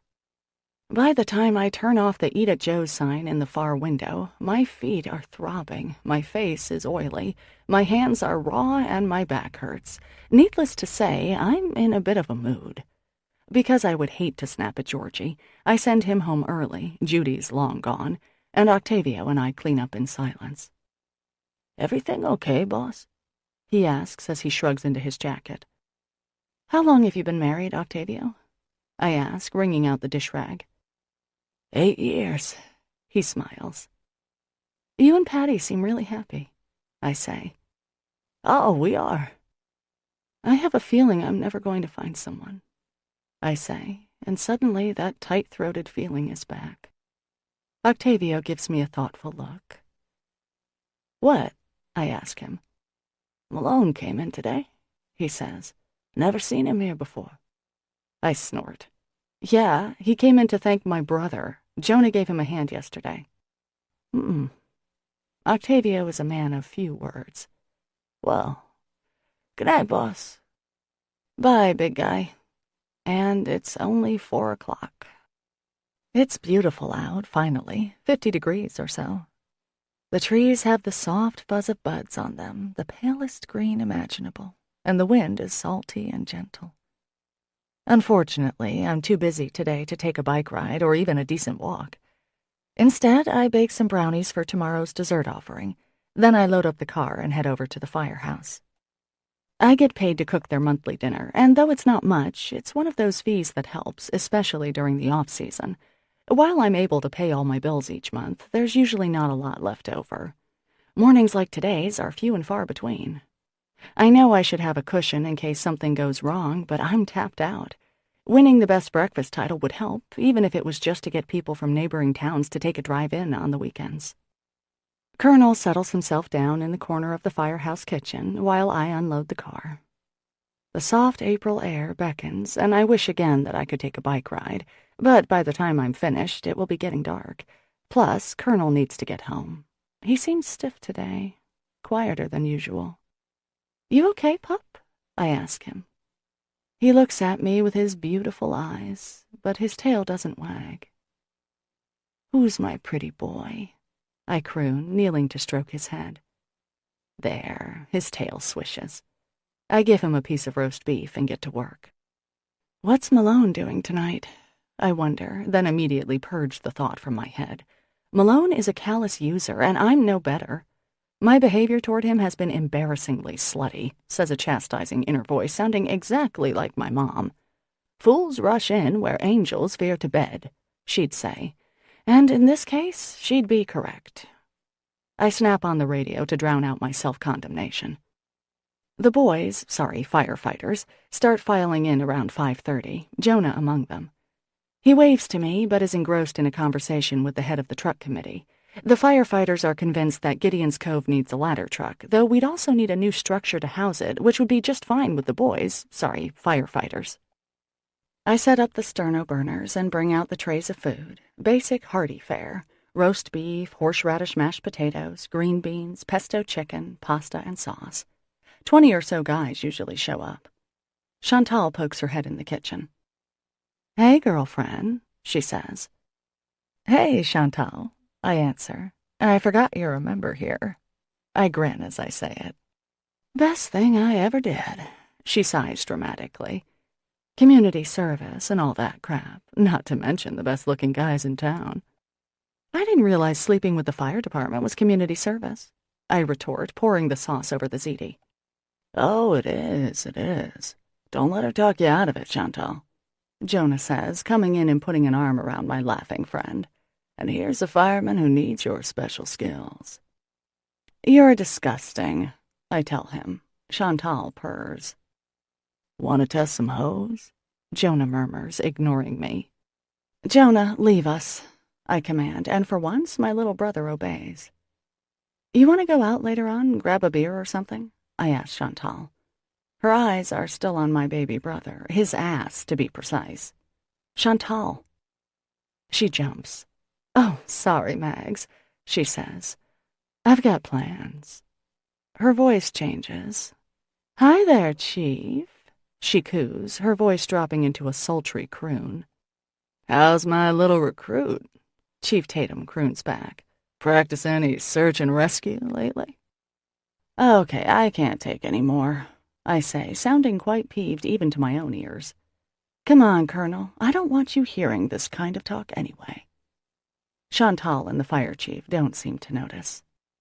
I bring some ziti to Mrs. K and heat it up for her. Then I help her find her comfortable slippers. Not those horrible ones that make my bunions ache. But I'm edgy and irritable tonight and make my visit quick. Faced with my long flight of stairs, Colonel turns to me, and I boost him all the way up. Adding insult to injury, the soup, bread, cheese, and pie that I made for Malone are sitting in front of my door. I let Colonel inside and then go back and grab the food, slamming the pot on the counter. Frickin' Malone. Let him starve, then. Who cares? Colonel doesn't seem interested in dinner tonight. I give him some Edogesic and glucosamine and fluff up his doggy bed, then write a note on the blackboard to call the vet and see if there's anything else I can do. Maybe my mother is right, I think as I dump the soup down the drain. Maybe the diner is a dead end. It was something I fell into. Granddad put us to work at a young age, washing dishes, clearing tables, working our way up to waiting tables. But is it something that I really want to do for the rest of my life? I stare out the window toward the harbor, thinking. The answer is yes. Maybe it's not the most illustrious career in the world, but what Joe's Diner does, what I do, is give a center to our town, a meeting place. Anyone can come in, even if they just want a cup of coffee, and spend the morning catching up on news, seeing their neighbors. There's Dewey's, of course, but that's only open at night, and it has a different attitude. People go there with more of an agenda, meet someone, have a few drinks, and if you're hardcore, get drunk. But Joe's is a social center in a town that desperately needs one, and the fact that it's an authentic Mahoney design doesn't hurt. I wonder if I could get it listed on a national register or something. But my mother's constant nagging has dented my armor lately. When I picture growing old at the diner, I picture a husband and kids coming in and out, or me going home to them. I don't picture me alone, soaking my swollen feet in Epsom salts every night with only a series of increasingly smelly dogs for company. I throw a pizza into the oven, wait for it to heat, then eat listlessly. How many dates have I gone on in the past month or so? 4, 5? And let's not forget Malone, not that we dated, of course. Just sex. Best sex of my life, in fact. Time to call Christy, I think, when the self-pity disgusts even me. I punch number 1 on the speed dial. Hey, it's me, I say when Will answers. Hi, Maggie. How are you? Okay, I guess. You guys still going out tomorrow? Same time as usual? I ask. Thursday is my babysitting night. Actually, I'm not sure. Christy's not feeling great. There's a stomach bug going around, and I think she caught it. Oh, dear. Well, if you need anything, let me know. Tell her I said I hope she feels better fast. Thanks, honey. Will do. When Christy met Will, it was instantly clear to both of them that they'd met their soulmate. 6 months later, Will, then a resident in Orono, took a rare night off and asked me out for dinner. Alone. He took me to a nice restaurant, and though he was exhausted from a long shift, he was nonetheless funny and charming. While we were eating dinner, he took out a velvet box and handed it across the table to me. I think you might have the wrong twin, I said, wincing. I know who you are, Will smiled. So, is this a test run or something? I asked. Listen, Maggie, he said, his face growing serious. I want to marry your sister. I've never met someone as wonderful as she is. Every day, I wake up feeling like I'm in a dream because I get to call her or see her or hold her hand. That's so nice, I say, my eyes growing misty. At the time, I was quite sure I would soon find someone just as wonderful as Will. But I know how close you are, and I know I'm asking, well, not exactly to come between you because I know I could never do that, and I never want to. But I'm asking you to share Christy with me. I need your blessing, Maggie. His eyes were teary. In the box was a beautiful garnet ring, Christie's and my birthstone. Of course I gave him my blessing. The thought of my sister spending her life with a man who adored her, well, who could say no? I haven't met anyone like Will. There may be no one like Will in the whole world. The best I've come up with is a tearful widower, a sullen lobsterman, and a priest. Well, crap, I say. I offer the crust of my pizza to Colonel, who eats it delicately. You feeling better, pal? I ask him. He puts his head on my lap. The Red Sox have a travel day, which is just as well. They've been playing with all the skill of blind, one-legged 5-year-olds lately. I click around aimlessly until 9:30 or so, then decide to just call it a night. It's not lost on me that going to bed with my dog is the best thing that's happened all day. Chapter 19. Colonel won't get off the bed in the morning. He wags his tail listlessly, but doesn't even raise his head when I ask if he wants to go out. I check the clock. It's too early to call the vet. After yesterday's rush, the diner is back to normal. My regulars sit at the counter, Ben, Bob, and Raleigh. Stewart is at his booth at the window, reading the paper. But I'm worried about Colonel, and as soon as the clock hits 8, I make the call. They tell me to come in tomorrow. He's probably just feeling his age. The nice tech tells me. He's in great shape for an old guy. How old is he now, 14? 13, I say. That's pretty good for a big dog like him. I know, but he's just not himself. For the rest of the day, I hop back and forth between the diner and my apartment. I manage to coax Colonel off the bed and outside so he can pee, but he laboriously climbs the steps as soon as he's done. I help him back onto my bed and give him some water. What's the matter, boy? I ask, stroking his head. We'll go see Dr. Keller tomorrow, okay? He'll help you out, Colonel. I have to throw together a couple of lasagnas for a funeral and bake a few dozen cookies, but all day I'm itching to get home to my dog. It's the awful plight of a pet owner, knowing something is wrong with your loyal companion, unable to figure out what. Could he have eaten something that's made him sick? Did he get hurt somehow? Does he have cancer? I get home for good around 4, finally done for the day, then call Christy to see if she might come over and keep me company while I watch Colonel. But she's still under the weather, and after hearing a description of her all-nighter with the toilet, I feel uncomfortable telling her about my dog's listlessness. I'm lonely enough that I find myself calling Father Tim. Maggie, I'm terribly sorry. I've got to run, he says. I'm having dinner with the Garinos tonight. Thanks for the lasagnas, by the way. They were wonderful. I manage a smile. Father Tim is the only man I know who can eat lasagna at 4 and go out to dinner at 6. Well, that's okay, I say. I'm just a little worried about Colonel. He's kind of quiet today, not himself. Don't you worry, he answers. I'm sure he'll be fine. Tell you what, I'll ring you later, shall I? Sure. I hang up and stretch out on the bed next to my dog. I stroke his ears and run my fingers through his silky ruff. He nestles closer and groans in contentment. My father gave me Colonel just after Skip dumped me. I was staring out the window a week or 2 after Skip's triumphant return to Gideon's Cove, and my father walked in with Colonel, a blue ribbon tied around his neck. Rescued from one of those breeding mills down south, Colonel was then an overly large, rambunctious 2-year-old. It was love at first sight. That first night, he climbed paw by paw, cautious as a jewel thief, onto my bed. Perhaps he thought if he went slowly, I wouldn't notice the extra 80 pounds wedged into my twin bed. I was still living at home, and my mom had had a fit when she saw us the next morning, Colonel's head on my pillow, my arm around his shaggy tummy.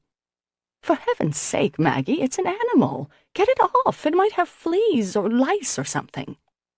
The next week, I moved out into the very apartment I still live in, and Colonel and I began the next phase of our life together. When the humiliation and grief over Skip threatened to overwhelm me, Colonel would come over and nudge my hand with his nose until I petted him. Or he'd drop a ratty tennis ball at my feet, and if I ignored him, he'd repeat this 10 or 12 times until I got the hint. He slept on my bed each night, his big head resting on my stomach as I fought off loneliness and tried to come up with a plan for my adult life. Colonel only needed a little training, and I soon became known as the one with the dog to distinguish me from Christy. I never used a leash. Colonel just followed me cheerfully, always able to keep pace with my bike or walking beside me, his plumey tail waving like a flag. I'd go into a store, and he'd lie down on the sidewalk outside, patiently waiting for me to emerge. He took to the diner like a veteran waitress, never bothering the customers, just lying behind the register, watching people come and go until it was our turn to leave. Sure, it was against the health code, but no one ever found a dog hair in the food, and no one ever complained. When my mother mused out loud that I'd never meet anyone, or when another date went wrong, when I came home from babysitting Violet, filled with yearning for a baby of my own, all I had to do was turn to his golden face and ask for a kiss. He never told me I was wasting my life. He thought my life was the best thing that ever happened to him. He never thought I talked too much. Instead, his eyes would follow my every move, his ears pricked and alert when I spoke. He accepted every tummy scratch, every head pat, every evening on the couch as if it were a gift from God himself, when really it was just a drop in the bucket compared to the devotion he gave me. "You're my best bud," I tell him. His tail thumps reassuringly. Cuddled together, we fall asleep.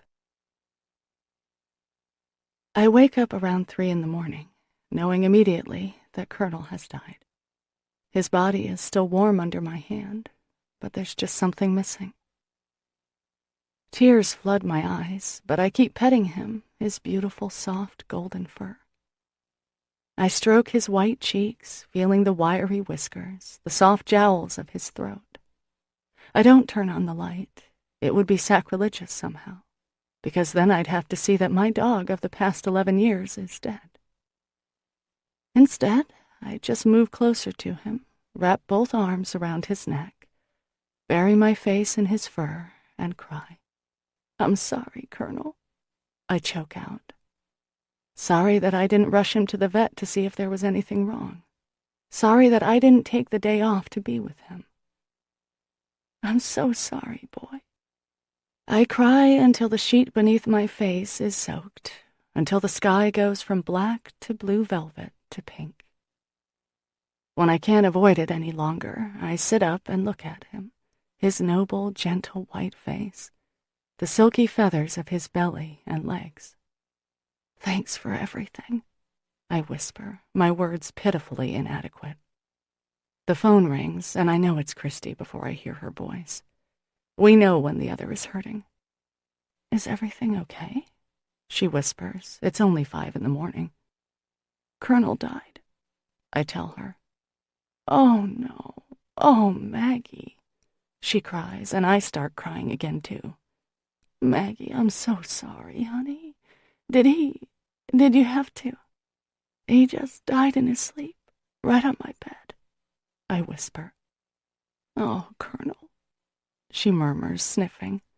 I hear Will's voice in the background, and Christy tells him my sad news. "Can we do anything?" she asks.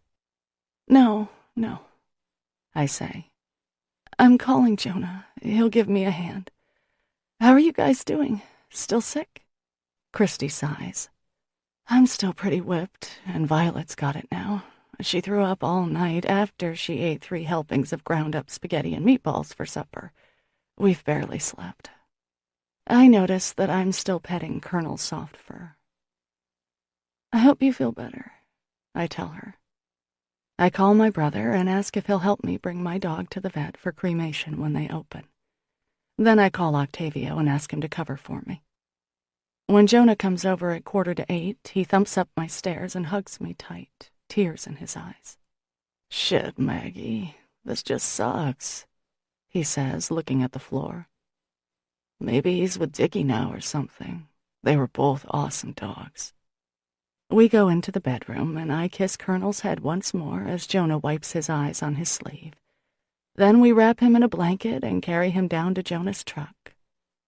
Mrs. K comes out to see what's going on. "Colonel died last night, Mrs. K," I tell her, and the old woman, who has buried a husband, 3 sisters, and 2 of her 4 children, bursts into tears.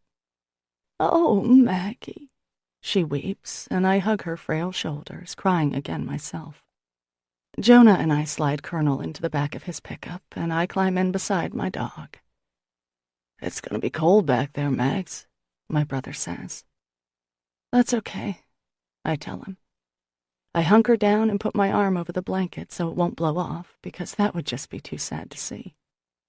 The people at the vet's are so kind. They help us carry Colonel in through the back entrance and give me a moment to say goodbye. "I'll wait in the truck," Jonah offers, closing the door softly behind him.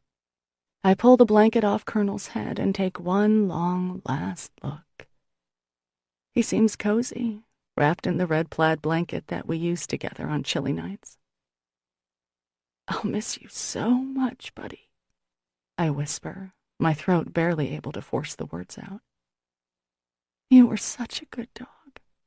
The best." I kiss his cheek, my tears wetting his fur. And then I leave. Jonah drives me home so I can shower and strip the bed. I can barely look at my apartment, so lonely and empty, so I trudge to the diner where Judy and Octavio cry over the news. "Won't be the same without him," Judy sobs. Shit, fuck. I'm going out for a cigarette." Octavio makes a little sign that says, "We regret to tell you of the passing of our great friend, Colonel," and tapes it to the cash register. Raleigh shakes his head sadly. Bob Castellano gives me a whiskery kiss. Apparently Jonah or Christy calls my parents because they come in around 10 with Christy, who still looks pale and a bit shaky. She and my dad, who is crying openly, sandwich me in a hug. "Thanks for coming," I whisper. My own eyes are dry for the moment. Dad blows his nose, then hugs me tightly. "I'm so sorry, honey," he whispers. "He was the best," Christy says, her mouth wobbling. "I know. Thank you." "Well, Maggie," my mother says, and I brace myself for what comes next. "I'm sorry." I blink in surprise. She never tried to hide her disapproval, not being a dog lover herself. She barely tolerated Dickie, another of my father's saves. Judy takes care of the 2 remaining breakfast patrons, shooting us little glances and pretending not to listen. "At least you won't have to vacuum up its fur every day," Mom says idly. "And the diner here will certainly be more sanitary without it." Ah, here she is, my real mother. My swollen eyes narrow. "Mom," Christy squeaks, "geez, "What?" she says innocently. "It's true. And look at you, Maggie. You're a wreck. You look awful. All over a dog." "Mom," I say, my voice is pleasingly calm, "get the hell out of my diner." "Excuse me?" she says. Dad steps back in alarm, and Christy puts her hand on his arm protectively. "Get out, Mom. I love that dog. He saw me through some of the worst times of my life. I'm sick of you disapproving of me, sick of you telling me that my life is a dead end, sick of you comparing me to Christy and her perfect life. Get out. Come back when you can act like a mother who loves all her children." My mother's mouth is hanging open, and it's odd because at that moment, I love her more than I have in a long time. But enough is enough. "Dad," I say, "you really should stick up for me more." "I know," he whispers. "Christy, sorry. Love you." I give her a stiff hug. "Hope you feel better. I'm going in the kitchen. Please be gone when I come out." Octavio, diplomatic as Switzerland, says nothing as I come in. I open the supply closet and sit down on the floor among the vinegar and canned tomatoes. My breath is ragged, and my hands, I note, are shaking. Tavy gives me 5 minutes, then opens the door. "You okay, boss?" he asks. "Peachy," I say. "About time you told that woman off," he says, smiling his nice gap-toothed smile. I give a grim laugh. "Thanks." I send Judy home early, preferring to stay as busy as possible. Word has spread, apparently. Chantal comes in for lunch, hugs me with uncharacteristic sweetness, and hands me a bunch of tulips. "Sorry, pal," she says, sliding into a booth. "Thanks. What can I get you?" "Oh, I don't know. Maybe just some coffee today. I'm not feeling great. Right, there's a stomach bug going around, I tell her. Christy and the baby both have it. Yuck. Well, if I don't have it, I'd be happy to come over tonight, okay? If you want some company. That's okay. I think I just want to be alone. Chantal nods. Hey, has Father Tim been in today? She asks, checking her lipstick in the chrome of the little jukebox. Actually, no. I have to drop by and tell him about Colonel. Suddenly, the idea of seeing Father Tim, being comforted by him, maybe having a cup of tea in the rectory living room, overwhelms me with longing. That's where I'll finally be able to find some comfort. I call Beth Seymour and ask her to handle my Meals on Wheels tonight. When she hears about Colonel, she offers to tell my clients, many of whom loved my dog. Thanks, Beth. That would be nice, I say. My eyes feel grainy and hard. When I leave the diner, I automatically hold the door open a second too long before it occurs to me that my dog won't be following me. There's no one to look out for, no one to talk to. Shit. Mom's right. I'm pathetic. Mrs. Plutarski glares at me when I ask if Father Tim is in. He's quite busy today, you know, she says, pushing up her glasses on her razor-sharp nose. This might not be the best time for a social visit. I've just had a death in the family, Edith, I say, knowing she hates it when I call her by her first name. She waits for a name, but I don't give her one. Is he in or not? I demand. Maggie, I thought I heard your voice. There he is. Hi, Father Tim. Do you have a minute, in private? For you, Maggie, always. Edith, my darling girl, would you mind faxing this over to the mothership? It needs to be there today. He hands her a piece of paper, which she accepts as if it were an engagement ring. Sorry, Maggie. Official diocese business. Thanks, Edith. Don't forget you have that meeting in Machias at 6, she says, her eyes on me. Make it short, is what she's really saying. What can I do for you today, Maggie? Father Tim asks, ushering me into the parlor. I sit in the chair, ready to be comforted. Father Tim, Colonel, he died last night. At first, the news doesn't register. I suddenly remember that Father Tim said he would call me last night and didn't. Oh, dear, he says, his expectant smile turning to sorrow. I wait for more. It doesn't come. He died in his sleep, I say. Well, that's a comfort, then, isn't it? Better than having him put down, I'd imagine. He glances at his watch. Do you have to go? I ask brusquely. No, I've got a bit. He sits back and folds his hands. Well, you must be feeling quite sad. Yes, I agree. I'm sorry, then. He smiles kindly, but for the first time ever, I get the feeling that he's not really listening. Father Tim, I say, do you think animals go to heaven? The question only comes from my desire to engage him, not from any spiritual need. I know exactly where Colonel is. I've been asked that before, he answers thoughtfully. And while you might say that though God created them, the truth is that they don't have the ability to make a choice. That's a gift God only gave to man, Maggie. Free will, don't you know? And so... He keeps talking. I stop listening. Father Tim is not going to comfort me. He's not going to say something that's tender, compassionate, and insightful. He's off on some tangent about church teachings, ignoring my sadness, oblivious to my irritation. Okay, whatever, I interrupt. Listen, I have to run. Maggie, he says, standing. I'm terribly sorry. He folds me into a hug. It doesn't do much for me today, but I soften a little. At least he's trying. Thanks, Father Tim, I say, extricating myself. I'll see you tomorrow. Mrs. Plutarski doesn't acknowledge me as I come out, choosing instead to bustle frantically around the room to show just how busy they are. Father Tim, you've really got to get going, she calls out for extra measure. I hate her. I walk home slowly. My eyes automatically check for Colonel at each corner, and I almost expect a nose to bump reassuringly against my hand. Mrs. K is lying in wait for me, The second my foot hits the step, she opens her door. "Hello, dear," she says. "Hi, Mrs. K," I say. The last thing I want to do is cut her toenails or plunge her toilet. "Everything okay?" "Well, yes, Maggie, for me, at any rate. Here, I baked today. I can't remember the last time I baked. These are for you." She hands me a paper plate of peanut butter cookies, the crisscross marks sparkling with sugar. Her wizened, soft face is so kind and sweet that my eyes instantly fill. "Now, you probably need some time alone, so I won't keep you," she says.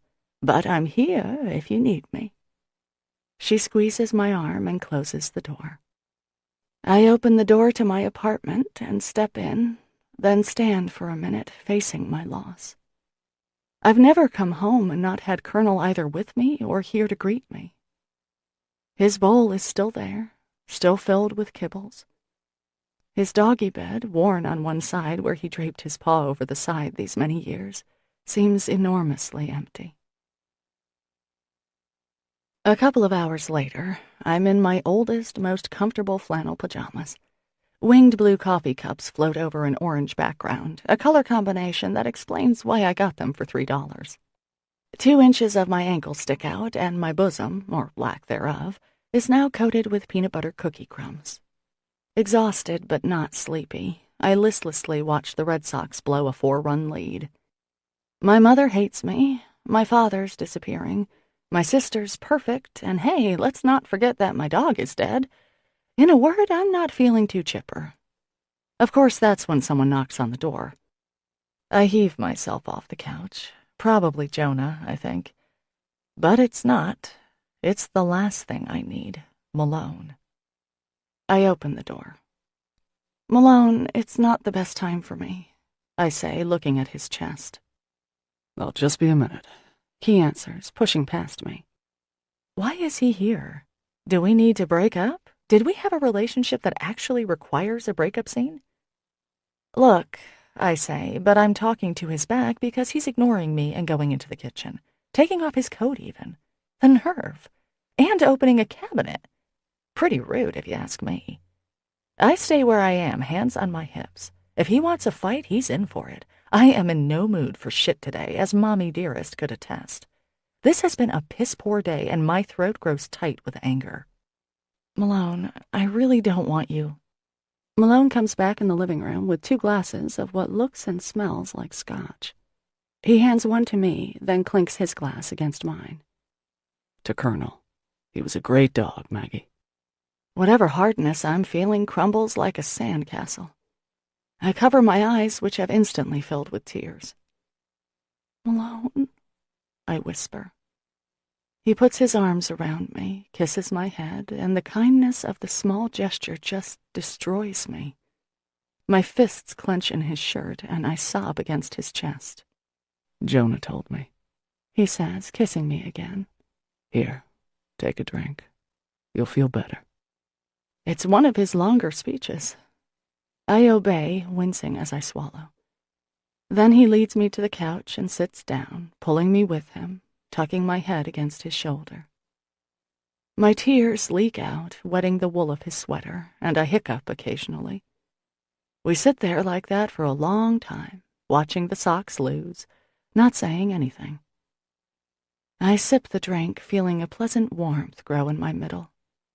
Malone's fingers play idly in my hair, and I'm curled against his side. My eyes begin to burn. My thoughts grow sketchy and jumbled. I don't remember falling asleep, but when I wake up, I'm in bed, the covers pulled up to my chin. My arm reaches out automatically, and I do touch a warm, solid figure, but it's not Colonel, of course. It's Malone. He's lying on top of the covers, fully dressed. The moonlight that pours through the window allows me to see that he's awake. "Hi," I whisper. "Hi," he says. "Did you carry me to bed?" He nods once.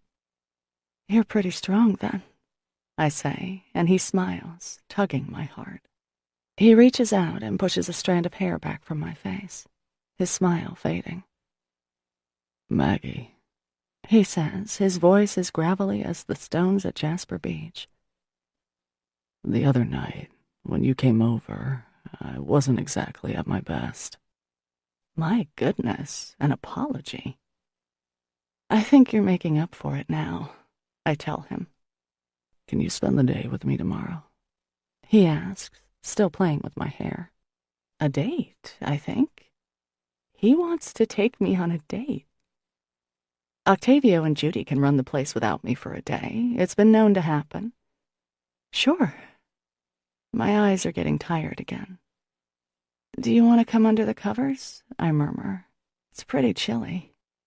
The bed squeaks as he gets off it. I hear his clothes rustle, but I can't keep my eyes open another minute. He slides under the covers with me, minus his sweater, though the jeans and shirt remain. He pulls me against him, and I slip my hand under his shirt against his warm skin. Malone kisses my forehead, and in another minute, I'm asleep. Chapter 20. Malone wakes first, sliding out of bed. Meet me at the dock at 7, okay? He asks. Okay, I say, rubbing my eyes. He leaves, closing the door quietly behind him. I get up, trying not to look for Colonel in every corner, and take a quick shower, then throw on some jeans and a sweater. I pause for a minute by Colonel's bed, kneeling down to pat the fleecy cushion. Miss you, buddy, I whisper. Then I call Octavio and tell him I'm taking the day off. Sure, boss, he says. You deserve it. Now, while 7 isn't early if you work in a diner, it's downright late if you're a lobsterman. Most of the boats are already out, including the Twin Menace. Malone's Ugly Ann sits bobbing on its mooring as the tide rushes in. He's waiting for me by his dinghy. So, are we going lobstering? I ask. Nope, he says, handing me into the little boat. The smell of herring, the bait lobstermen use for their traps, is musty and thick, but it's a smell I've dealt with most of my life. Still, I breathe through my mouth until we get to the Ugly Ann, the waves slapping against the hull of the dinghy, spraying me occasionally. Charming name, I comment as we approach the boat. Malone's face creases into a smile. Who's Anne? My grandmother, he says. And does she know that you've immortalized her this way? Yeah. He smiles, but offers nothing more, climbing aboard and reaching out his hand to me. Have a seat, he says. A lobster boat is all about work, nothing about comfort. There are no chairs, just an area in the middle where you can sit if you're so inclined, which the lobstermen aren't, and therefore don't. The pilot house is crammed with equipment, a couple of radios, the global positioning system equipment, radar. There are barrels for bait and a holding tank for the lobsters. If Malone was going out to check pots, there'd be 10 or 12 extra traps stacked on deck and miles of line coiled and waiting. But each night the lobstermen unload at the dock, and the deck is clear and empty right now. I sit on the gunwale, not wanting to get in the way. Malone does his pre-flight check, as it were, and then starts her up and releases the Ugly Ann from her mooring. The wind is brisk as we head out to sea.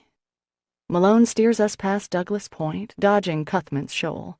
Colorful buoys illustrate the water, so thick you could walk home, as Billy Bottoms would say, and we work our way as if navigating a maze. It takes us about 20 minutes to hit clear water, and even then the main coast is loaded with abrupt shoals, tiny islands, currents, and tidal dangers. Once we're out a bit, Malone sets the wheel and glances over at me. Are we going to check your traps? I guess, pulling the hood of my coat on. No. Where are we going, then? He adjusts the controls, then looks over to where I sit on the gunwale, insecure enough that I'm clenching a handhold. It's a surprise, he says, unscrewing a thermos lid. Want some coffee? He pours me a cup, black, but I don't complain, or mention the fact that I just knew he took his coffee black. Then he turns his attention ahead, and I tilt my head back and watch the seagulls and cormorants that follow us, hoping for some bait. Colonel would have loved this, I think. The smells, the fish. Maybe he'd roll around in something foul, a pastime he loved above all others. The sound of the motor is soothing, and the damp breeze is tinged with salt and the slight smell of fish. The sun flirts with the idea of putting in an appearance, then reconsiders, and strands of fog still hug the rocky, pine-dotted shoreline. I sip my coffee and study the captain, who seems different out here. He's at ease, I realize, something I've rarely seen in Malone. He checks the instrument panel occasionally, makes adjustments to throttle, steers steadily and with competence. Because the door of the pilot house is open, the wind ruffles his hair and jacket. You doing okay? He asks. Sure, I answer. Malone points out a group of puffins, the fat little black and white birds toddling on the shore of a small island. I ask him a few questions about the boat, but otherwise we don't talk much. It's actually kind of nice, being quiet. The dark head of a seal pops up about 10 yards off the port side.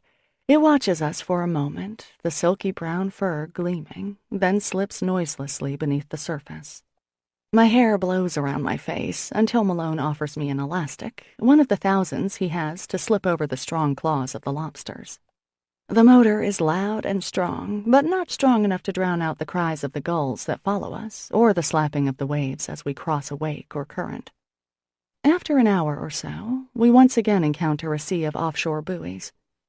Malone slows down, navigating carefully through them, and heads to a wooden dock where about a dozen other boats are tied. Where are we? I ask. Linden Harbor. He doesn't look at me. And what are we doing here? He shrugs, looking a little sheepish. Well, there's a thing here, a lumberjack competition. Thought you might like to see it. He secures a line and steps onto the dock, then reaches a hand back for me. A lumberjack competition? I ask, hopping off the boat. Yeah. You know, tree cutting, axe throwing, the like. There's a little fair, too. Games, craft tent, that sort of thing. Good food, too. Is he blushing? He turns for the gangplank before I can tell for sure. Malone, I call. Yeah? This sounds suspiciously like a date, you know. I smile as I say it. Sounds like you actually planned this. His eyes narrow at me, but he's smiling. You want me to win you one of those ugly carny toys or not? Oh, I do. I answer, tucking my arm through his and continuing up the dock. The question is, can you? Of course I can, Maggie, he says. The question really is, how much money will I lose doing it? It's almost surreal, being here with gloomy old Malone, arm in arm, no less. There's a bubble of happiness in me, a strange and lovely new feeling as we head toward the tents on the town green. The smell of fish is drowned out with something deliciously cinnamon. Looks like the Rod and Gun Club's selling breakfast, Malone says. You hungry? God, I'm starving. Your bait fish was starting to look good. Malone orders me a ham and egg sandwich, a cinnamon roll, and a cup of coffee, then the same for himself. We take our food and sit at a table, watching people. Can't say I've ever seen you eat much, Malone. I comment around a mouthful of what is surely the best breakfast sandwich ever made. Almost every day, he says. Come on, let's walk around. For this part of Maine, it's a pretty big event. We're too far south to have driven along the coast. It would have taken us hours. But by boat, we were able to go in a fairly straight line. There's a small midway with a few rides. Kids dash from the merry-go-round to the Ferris wheel, tugging their parents' hands, asking for more rides, more food, more games. The happy sound of a fair washes over us in waves. The music from the rides, screams of kids, laughter of parents.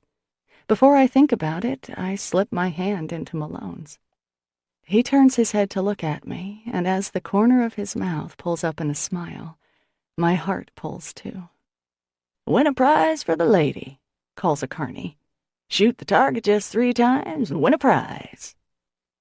A row of battered-looking BB guns lines the counter. Oh, goody, I say. Here's your chance, Malone. Prove your manliness and win me, oh gosh, let's see. How about that blue stuffed rat? You sure? Don't you want that pink zebra instead? Oh no, I'm a blue rat kind of girl. Blue rat it is, then. $12 later, I am the proud owner of the ugliest stuffed animal I've ever laid eyes on. Thank you, Malone, I say, kissing my prize. You're welcome. And I want you to know that gun barrel was bent. We pass on the rides, as I'm afraid of heights, and aside from the merry-go-round, the rest look like a quick way to die. Instead, we walk over to see the speed climbing competition, the men scampering up 40-foot wooden posts with the agility of squirrels. When that event is over, we watch a man carve a life-size bear from a huge block of wood. That would look great in front of the diner, I say, half serious. Malone laughs. There's a crafts tent where quilts and afghans and embroidery hang on display, ribbons fluttering in the breeze. I pore over the baking tables, eyeing the coffee cakes and cookies, the beautiful pies and cheesecakes. Malone buys me a slice. I like a woman who can eat, he says, and I punch him in the arm. So, Malone, I say as I take a bite of the creamy, lemony cheesecake, are you ever going to tell me your first name? Why do you want to know? He asks. He doesn't look at me. Because I just would. Well, too bad. I could ask Chantal, you know. She has all the public records. I bet your name is listed somewhere. Plus, I won't give you a bite of this cheesecake if you don't, and as you can see, it's disappearing fast. Your chances are dying. Another time, maybe. I sigh. You realize you don't talk that much, don't you, Malone? I say, taking the last bite of cheesecake. You talk enough for both of us, he says. He takes my hand again. It's a wonderful day, not painfully cold, not raining, which by our standards means gorgeous. A barbershop quartet sings a corny song from World War II, and apparently some bagpipers will make an appearance later in the day. By 1:30, we've exhausted the event, having seen every little corner of it, and we walk down to the shore. There's a breakwater made from great slabs of rock, and we walk out on it away, then sit. The stone is cold, but I don't mind. Malone puts his arm around me. Cold? He asks. No, I answer. I lean my head against his shoulder. So, Malone, I say, tell me about your family. He doesn't stiffen so much as go completely still. What do you want to know? Of course, the first thing I want to ask about is his daughter. A teenage daughter. What must that be like for him? And let's be honest, what would that be like for me? Truthfully, I haven't dared to picture anything with Malone past what we've had thus far. But I want to. Would his daughter approve of her dad having a girlfriend? Would we be friends? Would she hate me, refuse to come visit her dad, stick pins in a Maggie-style voodoo doll? I clear my throat. Well, you have a daughter, right? Yeah. Are the two of you close? Close as you can be when you live on opposite coasts, he says neutrally. You must miss her, I say. Yeah. I stifle a sigh. The subject of his daughter seems closed. Did you know I went to school with your sister? I offer. Yeah. I wait, but more doesn't come. I seem to remember that you guys didn't have the best childhood. I venture carefully. It's not exactly true. Christy's the one who remembers, not me, but I hope it will open things up a little. Malone's arm drops from my shoulders, and he turns to face me. Maggie. His mouth becomes a tight line. Look, you're right. It wasn't great, but it was a long time ago, and I took you here so you could have a nice day, all right? Let's not talk about this shit. Okay, fine. The lines between his eyebrows are fierce. All in good time, Maggie. I pick up his hand. I'm sorry, and I am having a nice day. Very nice. The lines soften. You're being really sweet. In fact, I had no idea you could be such a prince. At last he smiles grudgingly. Okay. Well, it's been half an hour since you ate, so you must be starving. Want some chowder? How about some lobster bisque? I want to support the local industry and all. He stands up and pulls me to my feet, and we head back for the tents, stopping in front of a sign that says, Best freaking lobster bisque ever. And I have to say, it just might be. As I scrape my bowl, I notice Malone's amused gaze. I don't really eat that much, I tell him. It's just that you barely eat at all. You mean I don't eat your food? He says. I have noticed that, yes, which is your loss since my cooking skills are incredible. He leans in close, his unshaven cheek scratching mine. I'm more interested in your other skills, Maggie, he whispers. My knees grow weak, and I toss my empty bowl into a nearby trash can, then wrap my arms around his lean waist. He kisses me, that deliberate, wonderfully intense kiss, his lips warm and silky smooth in contrast to his rasping stubble. Come on, he mutters. Let's go back to the boat. Malone steers the ugly Anne out of the cove to the far side of a tiny island, where he teaches me a few more things about a lobster boat.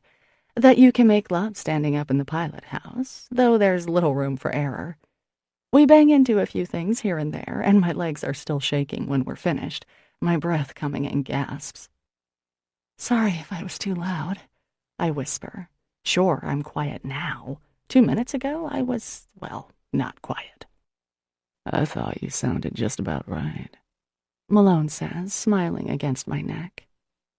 A few minutes later, Malone starts the engine once more and steers us out of the maze of lobster buoys. I zip my jacket and watch Linden Harbor disappear behind us. Some hopeful seagulls follow the ugly Anne for a while, then, realizing we're not going to catch anything, give up and wheel toward land. Shit, Malone says from the pilot house. What's the matter? I ask. Oh, the fins on the turbocharger are clogged again. Damn it. I go over to the little doorway. Can we get home okay? Yeah, we'll be fine for that. I'll just have to clean it later, see what's going on. He glances at me, then stands aside. Here, want to be captain for a day? We're already away from the buoys and lines that could become entangled in the propellers, so I'm safe enough. Malone stands behind me, gently correcting my course when he needs to, and I lean against him, his chin resting on my head. Do you like lobstering? I ask. Sure, he says. Tough life, though. Great life, too. He smiles at me. Okay, look out there, Maggie. We've got some porpoises about 3 o'clock. You know what, Malone? I ask as we watch the silvery white flashing of the porpoises. What's that? He says. This is the best day I've had in a long time. I turn away from the wheel to kiss his cheek. Watch out there, he says as the boat veers suddenly. He reaches around me and adjusts us. Tide's coming at us pretty strong. He swings us back around. Me too, by the way. When we get back to the dock, it's near dinner time. Do you want to try out my cooking skills, Malone? Since you've sampled my other skills already. I smile as he makes the boat fast to the mooring. He straightens up. I'm sorry, Maggie, he says. I need to fix the charger before morning, and it's an ugly job. Oh, okay. I'm suddenly deflated. Malone climbs into the dinghy and reaches up to help me, and before I know it, we're back at the dock. Billy Bottoms waves to us from the gangplank, heading for home, but aside from him, no one seems to be around. Well, okay. Thanks, Malone. It was, a very nice day. Thank you so much. I feel my cheeks grow hot as we stand there, looking at each other. The old uncertainty about the two of us has returned. See you soon, he says. He pinches my chin. When? I want to ask, but I can tell his boat is on his mind. Thanks again. Bye. I scurry up the gangplank to solid ground and walk home. There are 4 messages waiting for me. Christy, Jonah, Chantal, and Father Tim. They all want the same thing, to know how I'm doing, if I want company. But for tonight, I think I want to be alone. The sadness I feel over the loss of my pet is tempered with Malone's surprising sweetness, and I want a night to indulge in both of those feelings.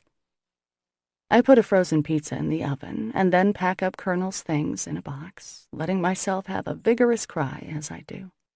Someday I'll get another dog, but there will never be a friend like Colonel.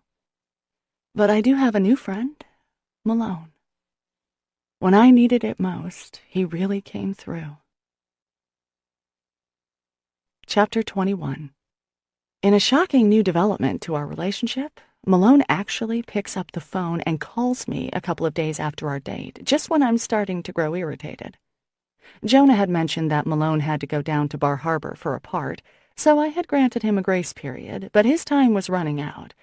And I miss him, I realize with a bit of a shock. When the phone finally rings around 5 on Thursday night, I am washing my kitchen floor, wondering how it gets so dirty when I am the only one who lives here. I actually expect it to be Father Tim wanting to hit me up for the upcoming bake sale. "Maggie," comes the gruff voice. Malone, my God, you're using a phone. I can't help the smile that has burst over my face. "Very funny," he says. There's a pause, then, "How are you?" "Fine. How are you?" "Fine. So, are you busy tonight?" You cut right to the chase, don't you, Malone? I grin. "Answer the question," he growls. Sorry, pal, I'm busy. I'm babysitting my niece tonight. "That right?" Yep. He sighs. "All right, then. What about tomorrow?" My grin fades a bit. Well, actually, tomorrow I'm supposed to have dinner with a friend, with Father Tim. A bunch of us, actually. Church people, you know. It's an appreciation dinner Father Tim hosts for the 5 or 6 of us who do everything he asks. How about Saturday? He doesn't answer for a minute. "Sure. Saturday's fine. 7?" 7 o'clock. Do you want me to cook you dinner? "No, Maggie," he says, his voice dropping to a scraping bottom note. "Don't cook for me." My body reacts as if he'd said he'd like to just rip off my clothes and take me on the floor. Okay, I answer in a strangled whisper, suddenly needing to sag against the counter. No cooking. Christy is all dressed up in a long, pretty skirt and filmy blouse, and Will looks preppy and handsome as always, blue blazer and dockers. Bye, Snooky, my sister says, smothering Violet in kisses and a cloud of eternity. Mommy loves you. Yes, she does. Mommy loves Violet. Ah, wah. She simulates the noise Violet makes when kissing someone. Okay, that's enough, I say, prying my niece out of Christy's arms. Get out. You clearly need a strong drink. Bye, Will. "Bye, Max. Thanks, as always." Thank you, actually. Violet, honey, it's auntie time. Violet grabs chunks of my hair and pulls with glee. For the next hour, we play farmyard animals. At least I do, crawling around on the floor, mooing, oinking, quacking, while Violet chortles and throws plastic toys for me to fetch. Moo, I say, retrieving the yellow ring. Ooh, she echoes. You're a genius, I tell her. Smart baby. Violet is a very smart baby. Bannock, she agrees. As I hover over her crib, watching her sleep a little while later, I indulge very briefly in a domestic fantasy. Just trying it on for size, I tell myself, blushing. Me, watching the baby sleep, Malone standing in the doorway. The baby has black hair like her daddy, gray eyes like me. Then, embarrassed with my private stupidity, I go into the kitchen to see what Christy's left me to eat. She may not pay me to babysit, but she does feed me well. Ooh, tuna casserole, our mutual favorite, and something our mom refuses to cook. And chocolate chip cookies. Good sissy. I'm watching television when they come back, flushed and cheery. My God, you guys, I comment, dragging my gaze away from Donald Trump's latest victim. Were you doing it in the car? That's really uncanny, Will says. The whole twin thing, creepy. I know, I tell him.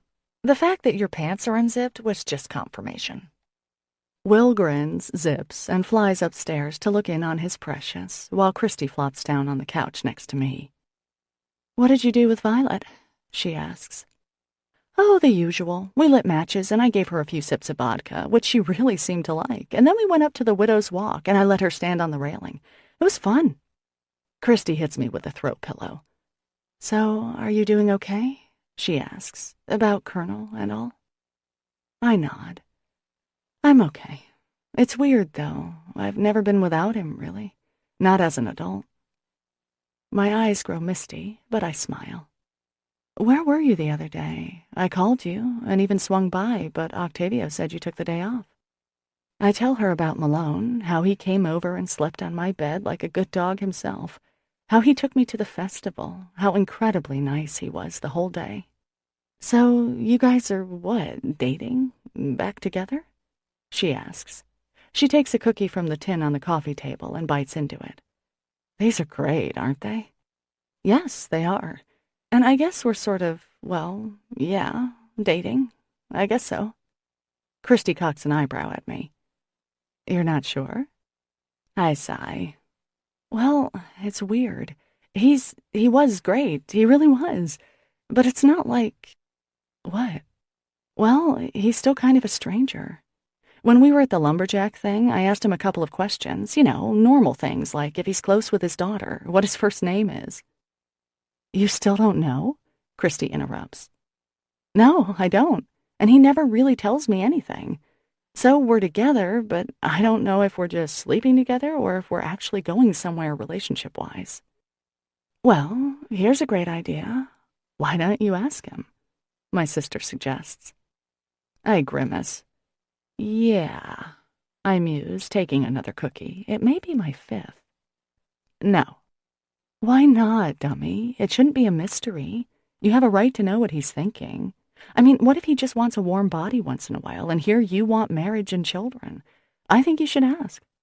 I consider this. She has a point, of course, but then again, she's never confronted the challenge of engaging Malone in conversation, let alone relationship conversation.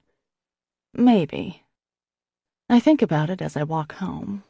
The night is cool and misty, the damp air soft and gentle against my cheeks.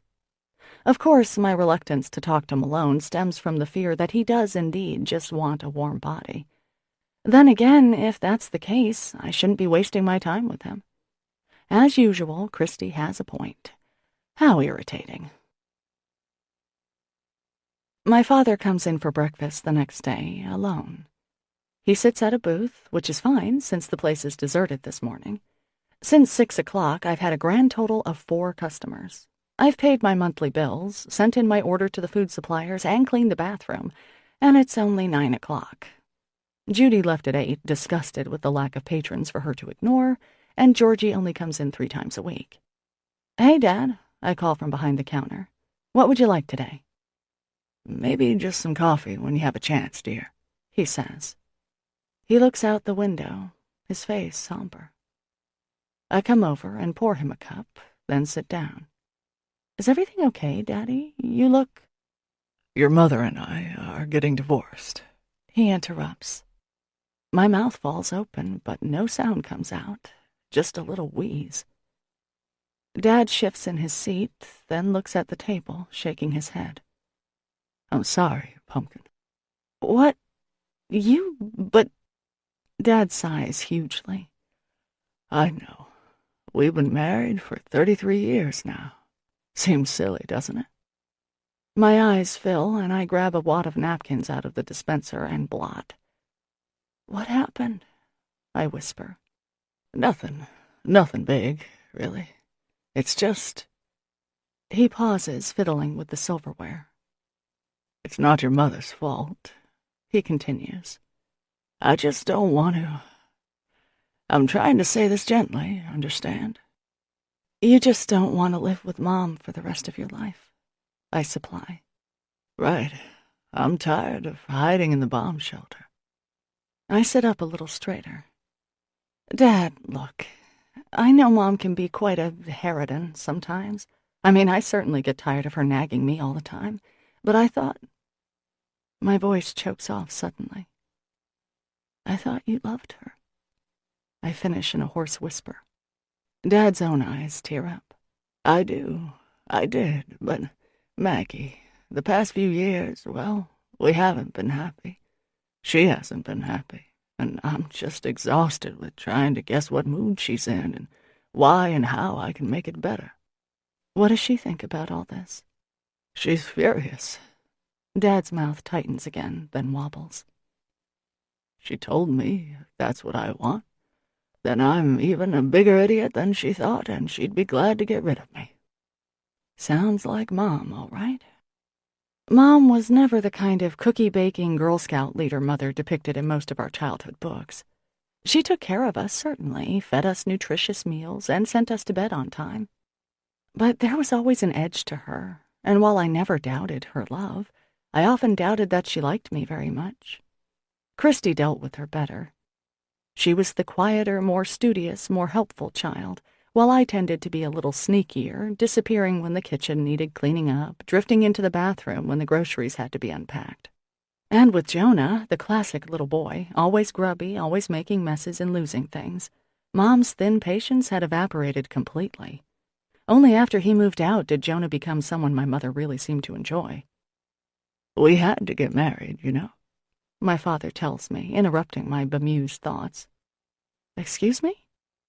Your mother was pregnant with you girls when we got married. Dad, more composed now, takes a sip of his coffee. We're love children? I blurt. Christy and I are love children? My father gives a half smile. Yeah? You never figured it out? No, Dad, one bombshell at a time. Octavio sticks his head out the door. You still need me, boss? No, Tavy, thanks. I'm gonna run home before lunch, if that's okay, he says. Sure, fine. A moment later, the back door closes, and Dad and I are completely alone. I look at my dad in a new light.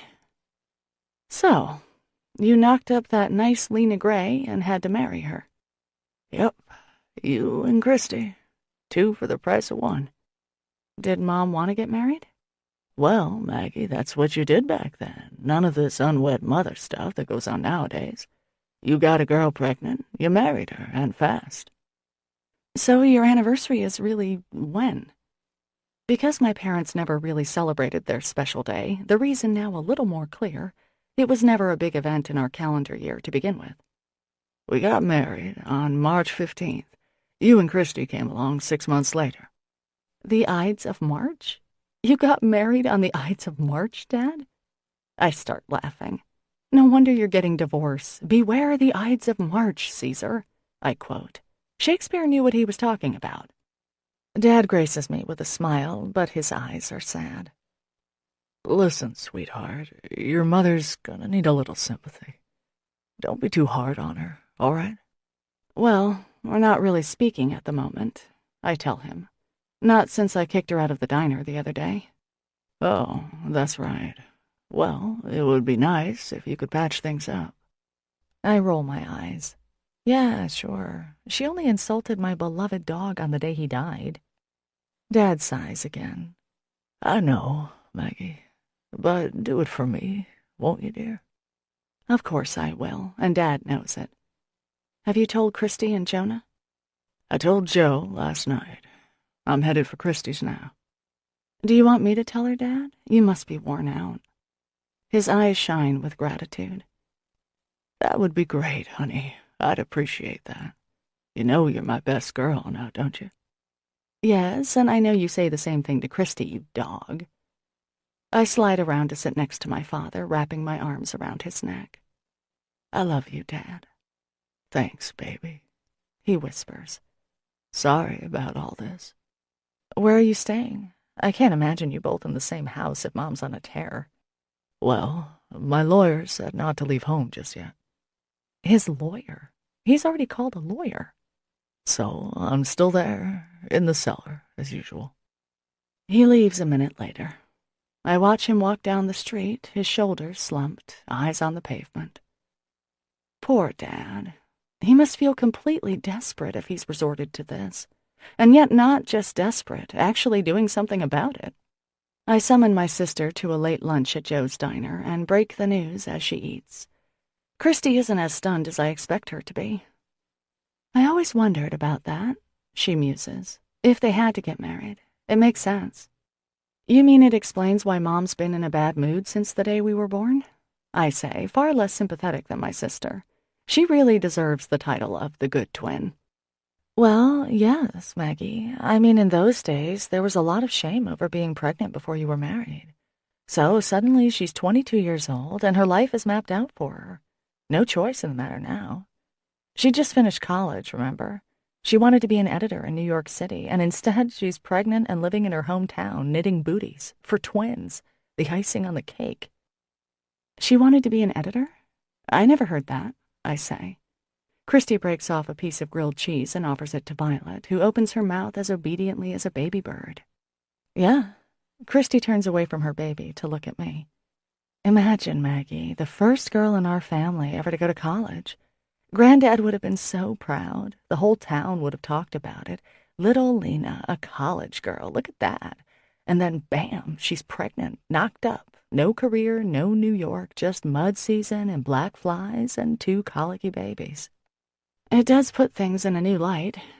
You're right. All done, Violet? Christy asks. Are you all done? Oui. Violet says, squirming in the high chair. Nabo. I gird my loins for battle and call my mom that afternoon, but the gods are merciful and I get the machine.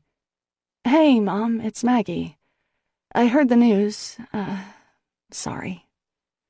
I'll call you later, okay? Hope you're okay. Bye. A feeble message, but a message nonetheless. I drop in on Mrs. K for a visit and a chat, leaving my parents' situation out of it. Mrs. K's grandniece is coming to get her for the weekend, and my tiny tenant is busy packing. Were you happily married, Mrs. K? I ask, as her gnarled hands fold sweaters with surprising agility. Though she's only going for 2 days, she's got 6 complete outfits laid out on the bed. I sit on the comforter, handing her clothes as directed. Oh, yes, she replies. We were. I'll take those pink argyles, dear. And what was your secret? I smile, knowing how she loves to talk about Mr. K, who's been dead for more than 20 years. I think, dear, that our secret was lots of sex, she says matter-of-factly. You can't be too unhappy if you're having lots of sex. I see. I'm blushing. Well, good for you. That's great. I miss it, I must say, she says. Of course, now it would probably kill me, but if you're going to die... Mrs. K, I laugh. You're so surprising. Well, now, people aren't really so different, Maggie, she tells me. Dear, I need that cardigan. You and that scowling man, what's his name, McCoy? Malone, I mumble, my face igniting. Yes, Malone. From the sounds of it, you'll be very happy. She laughs merrily. You were quite rosy when you came home the other day. Okay, must run. Have a wonderful weekend. Mortified and secretly pleased to have impressed the old lady, I kiss her cheek and flee upstairs. And speaking of secretly pleased, there's a part of me that can't help feeling a little smug about my parents' divorce. Though it's a shock, and not a good one, there's a certain sense of vindication floating around in my chest. I always thought my father was too good for my mom. She never seemed to appreciate him, always picked on him, ordering him about like Napoleon sending his troops to Russia. And, like Napoleon, she'd gone too far. I'm sorry for the embarrassment and discomfort, sorry that our family will never be the same, but it seems my mother had this coming. I pull out one of my nicer sweaters and take a little time with some makeup. The volunteer appreciation dinner is guaranteed to be a fun event. Father Tim feeds us well, gives us plenty to drink. We usually stay out fairly late. Last time, Beth Seymour played the piano and we all sang. Later, several of us went into the church, supposedly for a midnight prayer, and ended up laughing so hard that Betty Zabrowski wet her pants. It's one of the better parties in town. When I get to the rectory, everyone else is already there. Mrs. Plutarski, unfortunately, Louise Evans, Mabel Greenwood, Jacob Peltier, Noah Grimley, and Beth Seymour. Betty the pants wetter is in the hospital for bladder suspension surgery. Maggie! Father Tim barks as I enter. He leaps over to me and takes my hand warmly, holding on to it for a long moment. How are you, dearie? He asks. I called you the other day, but you weren't home. I've been thinking of you, and your lovely Colonel as well. Thanks, Father Tim, I say, warmed by his consideration. I'm so glad you came. Now the party can really begin. A drink, Maggie. I've broken out the good stuff, and it's going faster than the devil in a room full of Baptists. Father Tim is in top form. He passes hors d'oeuvres, prying the tray out of Mrs. Plutarski's clenched hands as she tries to nail her part as most helpful one here. Though I often compete for that role, tonight I'm content to be waited on. I chew contentedly on scallops wrapped in bacon and lobster cheese puffs and chat with Jacob, who reshingled the leaky part of St. Mary's roof last year. "These are delicious, Father Tim." I gesture with my lobster puff as the priest refills my glass. "I knew they were your favorite, Maggie," he says with a crooked grin. "I'd serve them at Mass if it'd get you to come back." I smile in response, but don't answer. Jake wanders off to flirt with Louise Evans. Apparently they had a thing in high school some 40 years past, and Father Tim's face grows serious. "Maggie, I had a talk with your dear mother today," he says quietly. Oh, wow, that was fast. Yes, I take a deep breath. How is she? I called her, but she wasn't in. "She's devastated, of course, and hoping your father will see the light. I've offered to do some counseling in the hope that we can make things better without having to resort to, well, you know." He pats my hand, then squeezes it. "It must be terrible for you." "It's definitely a shock," I say carefully. "The thing is, Father Tim, my mother, well, she's not an easy person to live with, and she doesn't really try to see anyone else's point of view, if you know what I mean." "That I do, Maggie, that I do. And yet we're talking about the sacrament of marriage. It's to be preserved at all costs. You don't just walk away from someone you love." I say. "Yes, of course, but my father's been henpecked for years, Father Tim. You've seen that, haven't you? She really doesn't... Well, maybe now's not the time to talk about it," I say as Beth makes desperate eye contact with me. Noah grimly has left the platter of shrimp cocktail and moved on to her, and as he's old enough to be her grandfather and missing his front teeth to boot, I must intervene. She did the same for me last fall. "Maybe we can talk later," Father Tim suggests. "Sure. Not that I'm dying to discuss my parents' marriage with anyone, to tell the truth." I walk over to Noah and ask about his new boat, a subject guaranteed to take any man's mind off sex, at least on the coast of Maine. The party is wonderful. Father Tim entertains us, feeds us, pours drinks until we're all buzzed and laughing at stories of his Irish childhood, the pranks played by his 6 older brothers and sisters. And I can't help feeling special. It seems that he's going out of his way to acknowledge our friendship. "Well, of course, poor Maggie's heard this one already," he says at the beginning of a story, or, "When Maggie and her daddy and I went to Machias last fall to pick up the statue from Our Lady of Fatima." Edith Plutarski's face grows more and more sour, I note through the pleasant fog of wine. Definitely the sign of a happy night. When we can eat no more, Father Tim walks us to the door. "Drive safely, Jacob," he calls to our token teetotaler. Jake will be driving everyone who lives more than a few blocks from here, though Noah and I will walk back. "I'll tag along with the 2 of you, if you don't mind," Father Tim offers. "I could do with a bit of air myself." Noah wraps a few shrimp in a napkin and slides them into his pocket. Father Tim and I pretend not to notice. "You coming, Noah?" I ask as he surveys the rest of the leftovers. "Yeah," he grunts. The night air is cold, feeling more like February than April, but it feels good after being in the stuffy rectory. Noah Street is a block or 2 before mine, and Father Tim shakes his hand. "Thank you for coming, my good man," he says. "No problem," Noah responds. "Night, Maggie." "Bye, Noah." Father Tim pauses. "Well, I'll just see you the rest of the way home, shall I?" "Sure," I answer. It's only a block. I can't help but notice that Father Tim looks, well, quite sad. My heart tugs. "Is everything okay, Father Tim?" I ask as we walk. "It's funny you bring that up," he says softly, his eyes scanning the heavens before returning to my face.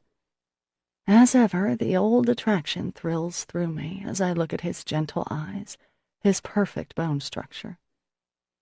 He doesn't say anything for a minute, and my heart starts thumping with nervousness.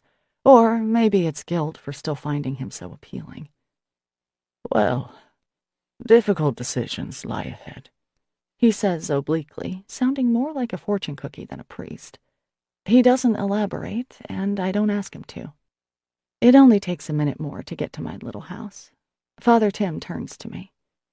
I hope you know you're a special friend to me, Maggie. He murmurs. A great friend. Weird. Sure. I swallow. Right back at you. I glance up at my house to see if Mrs. K is spying, then remember that she's out of town for the weekend. You have a way about you, Maggie, Tim says quietly. I hope you know that. Even if things change, I hope, well. He looks at me intently, as if he's trying to telecommunicate something. If things change? What the heck does that mean? What's he trying to say? My face flushes. That's nice. You're so nice. And tonight was nice. Really nice. Thank you, Father Tim. He doesn't move, just continues to look deeply into my eyes, then looks away, sighing.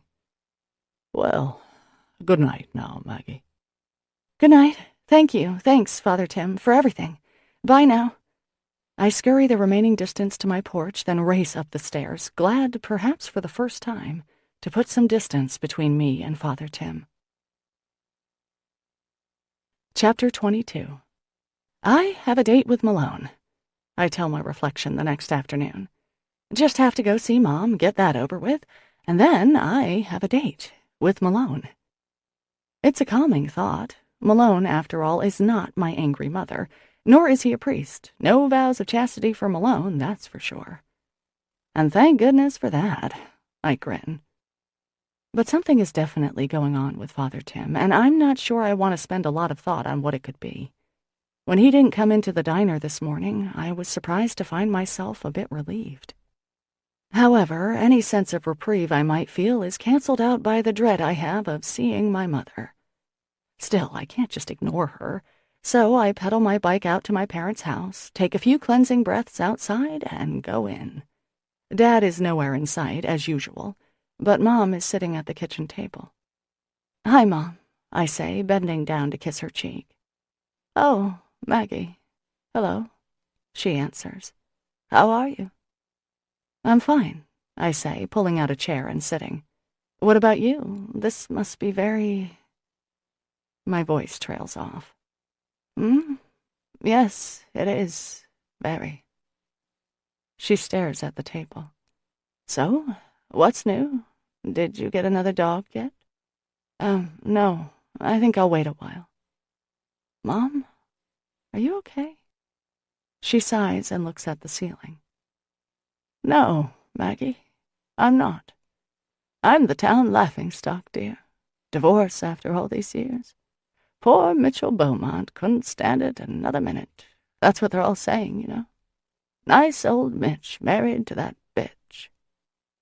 She gives a grim smile to acknowledge her rhyme. Oh, jeez, Mom, I don't think people are saying that. I blurt, though I myself have thought almost those same words verbatim, many times. Well, you've always been naive, she says. Want a drink? No. I watch as she gets a bottle of vodka out of the freezer and pours herself half a glass, then adds a shot of orange juice. It may be the first time I've ever seen her drink anything other than white Zinfandel. She takes a healthy swallow, pats down a stray lock of her curly hair, then sits back down with a thump. So, what do you want me to say? Or would you like to tell me I'm a bad mother? I tilt my head, looking at her. She actually looks quite pretty today for some reason. Then I see what it is. She's not wearing makeup. You're not a bad mother, Mom.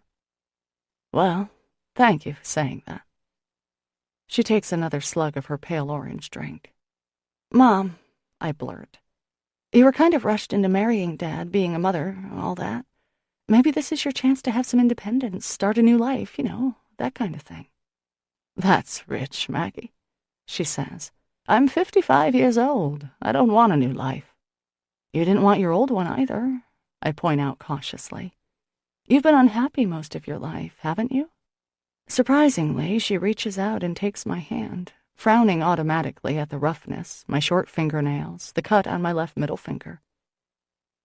I want to tell you, that's not true, she admits slowly. I do love you kids, And your father. We know that, Mom, I tell her. You don't have to apologize for anything. You're so generous, Maggie, she snaps, and only she could make it sound like such a put-down. Oh, it makes me mad sometimes. You're just like my father, and your father as well. Everything, anything, for everyone and anyone. It drives me crazy, honey. You give away everything and never take anything for yourself. You with all the chances I never had. My God, honey, do you want to end up like me? My mouth hangs open, but Mom is on a roll. Take a good look, Maggie.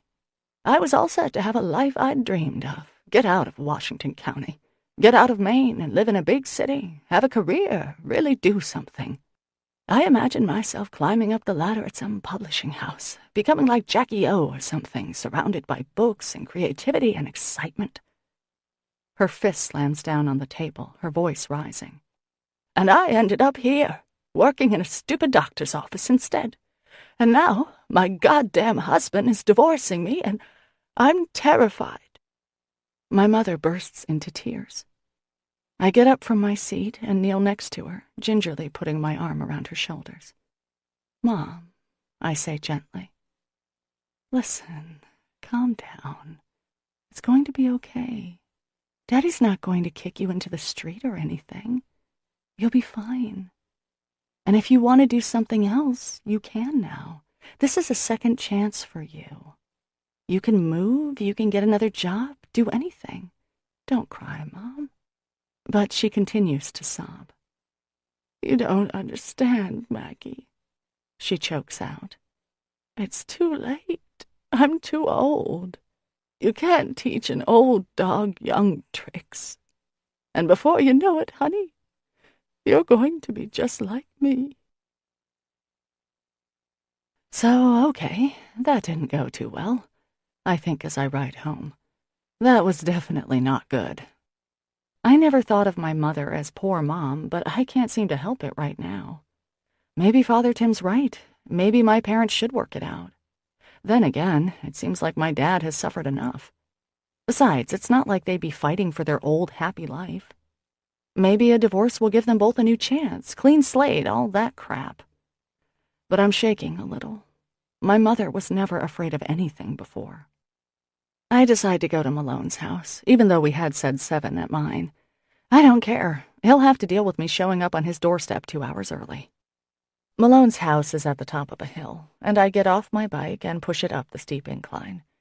When I'm a few doors away, I hear the nicest sound. Someone's playing the piano. I pause and listen, but the wind is pretty strong, and I can't catch it all. Afraid that he won't play if he knows I'm there, I push my bike into the neighbor's driveway, then walk into Malone's small yard, making my way around a couple of lobster traps that are stacked neatly near the side of the house. The living room window is open, and I can hear quite well now. Smiling, I sit down on the ground, resting my back against the sun-warmed shingles. Malone continues to play, so I'm pretty sure I've remained undetected. The song is lovely, a sweet, delicate melody. Occasionally, there's a change in key, so it goes from happy to sad, though the melody is still essentially the same. It sounds difficult, and once in a while, Malone stops and goes back to repeat a bit of the song. I even hear him swear once, shit, followed by the correct notes, then, gotcha. A car pulls up on the street, not far from Malone's, and I hope the driver doesn't see me. It would be embarrassing to be caught sitting here. I don't get caught. Instead, there's a knock on Malone's door. He stops playing. I'm about to get up when I hear a familiar voice. Malone? Oh, thank God you're home. It's Chantal. I freeze mid-crouch. What are you doing here? Malone asks. Their voices are as clear as if I were in the same room. Damn it, Malone. You're not going to believe this. I think Chantal might be crying, and a strange sense of apprehension pins me to where I squat. Do you have a sec? I need to talk. Sit down. What's the matter? He asks. I hear the squeak of springs, a rustle. I'm pregnant. The air is sucked out of my lungs. Chantal is pregnant, and she's telling... Oh, Christ, Malone says. Oh, honey. Chantal bursts into tears. The realization hits me slowly, their voices fading to a background undertone. Chantal is pregnant, and Malone... How far along? Malone asks, his voice coming back into reception. Just a couple weeks. I don't know what to do, Malone. This is the worst. My vision swims, my hearing fades, and my hands are clenched over my mouth. I've never fainted before, but this must be close. A couple of weeks. A couple of weeks ago, Malone and I were sleeping together, and apparently he was also sleeping with Chantal. I don't realize that I've left my spot under the window until I grip the cold handlebars of my bike. Without making a sound, I push it robotically down the road. When I reach Water Street, I climb on and ride to my sister's house. It doesn't matter, I tell myself over and over, the wind biting my damp cheeks. There was nothing real between us anyway. But it seems that there was, because I'm crying so hard I can barely see. Chapter 23. There's a message on my answering machine when I finally return to my apartment the next afternoon. I've been hiding at Christie's, and yes, I told her the whole story. She and Will fed me, let me put Violet to bed, and opened a good bottle of wine. I slept in the guest room and went straight to the diner this morning. The light on the answering machine blinks, waiting to tell me the big news. It takes me a minute to push the button. Hey, Maggie, it's Malone. Thought we were getting together tonight. Call me later. Really? He thought we were getting together. Not when another woman is carrying his child, that's for damn sure. I flop down in a chair and hug a worn throw pillow to my stomach, my eyes hard. Chantal made no bones about the fact that she found Malone attractive, that she'd put the moves on him before, and she mentioned something about him having a crush on her once, long ago, or more recently, as the evidence indicates. Yes, God forbid that Chantal doesn't get a man. Every damn male in town is required to adore her, aren't they? I clench my teeth hard, willing the lump in my throat to dissolve. The edges of the throw pillow are frayed, the material thin from years of use. I really should make it a new cover, but why bother? In fact, as I look around my cramped little apartment, impatience rushes through me. Why do I have all this crap? Does anyone really need 6 tabletop pie tins? So what if they're collectibles? Suddenly, I hate collectibles. Collectibles. Why not just call them what they are? Old junk. Why own them? To collect cobwebs? If that's their purpose, they're doing an excellent job. I jump up, grab some garbage bags and newspaper, and start wrapping with a vengeance. I should have a yard sale, or bring this crap to an antiques dealer. Suddenly, I want to have a Spartan clean living space, just floor and futon, Japanese style, or Swedish, maybe, with just a streamlined dresser for my clothes. And clothes! I practically leap into the bedroom and rip open my bureau drawers. How many sweaters do I really need anyway? About 1/3 of them are my father's cardigans, which I've stolen over the years.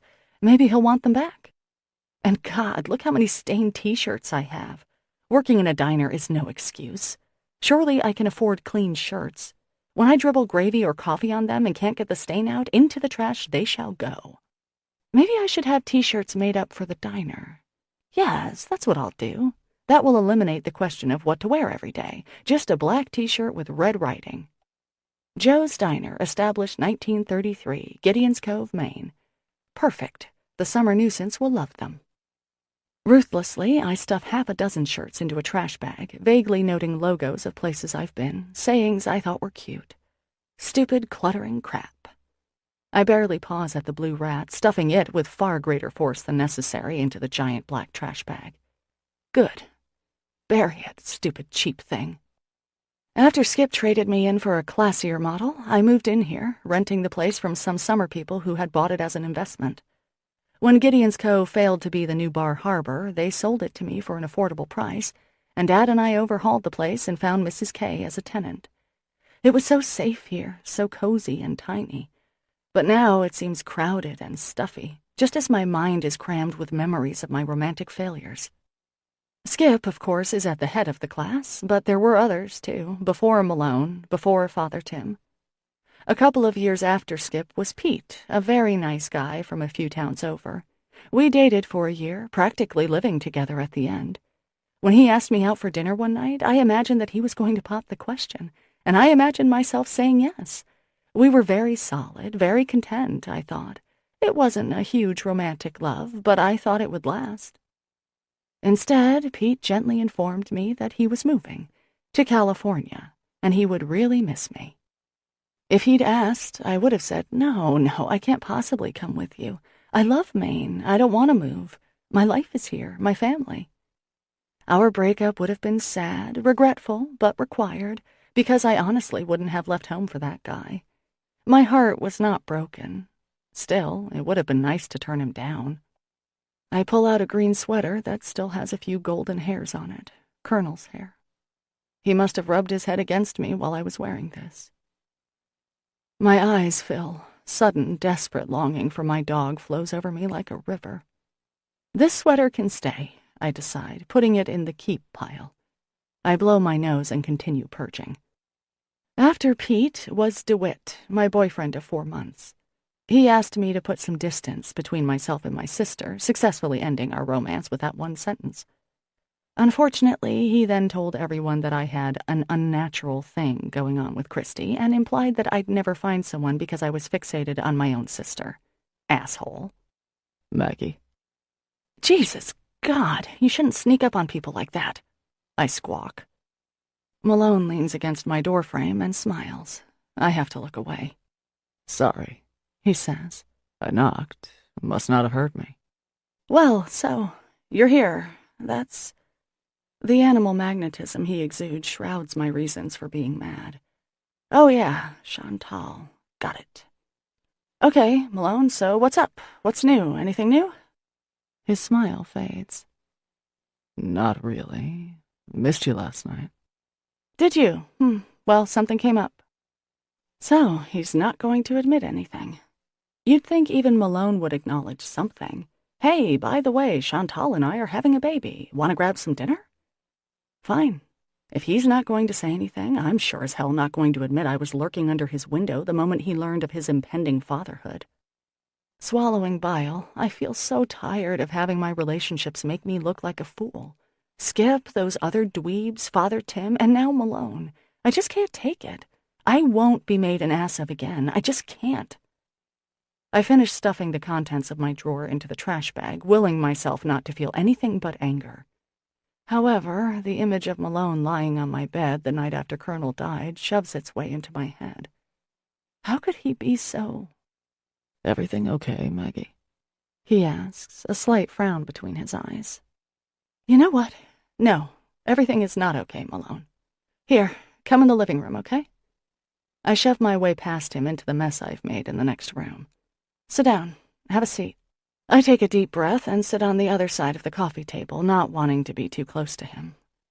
He hasn't shaved today, and the memory of what it feels like to be kissed by Malone, that scraping sweetness, makes my knees wobble. Disgusted with myself, I force an image of him with Chantal. In bed with Chantal, kissing her with the same intensity that he kissed me. There, wobbling over. What's wrong? Malone asks quietly. You know, it's good that you came over, Malone. Look, you're here, so... The thing is, Malone, My throat tightens inexplicably. Malone, this isn't working for me. This thing you and I have going on, whatever it is.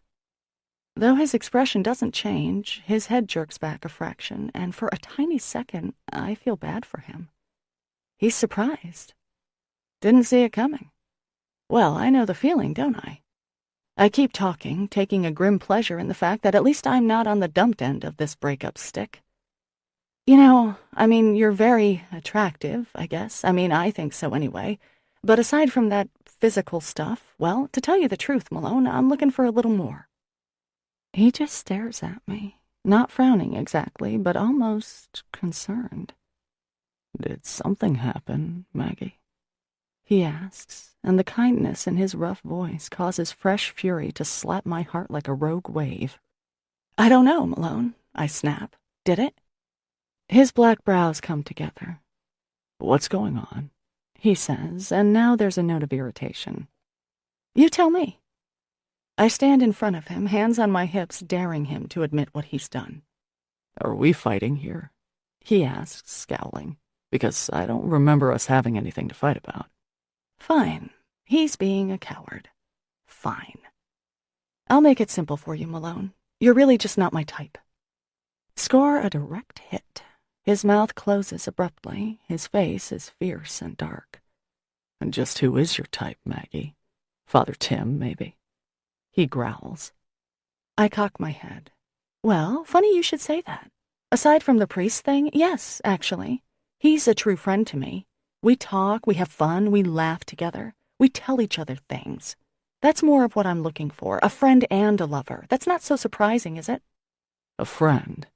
By that, do you mean someone to wait on hand and foot? Someone you can feed and clean up after? It's called caring, Malone. When you care about someone, you do things for him. Hence the soup and pie I made for you the night you went for a swim in the 40-degree Atlantic. But you don't want that, do you? My voice rises in anger. So yes, I want someone who's not closed off from every human feeling, Malone. That's what. Someone who can speak in full sentences. Someone who can actually answer a personal question when asked. Someone who... I get the point, Malone says, standing. Fine. Take care.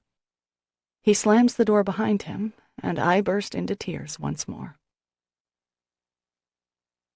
Chapter 24. Bless me, Father, for I have sinned, I say.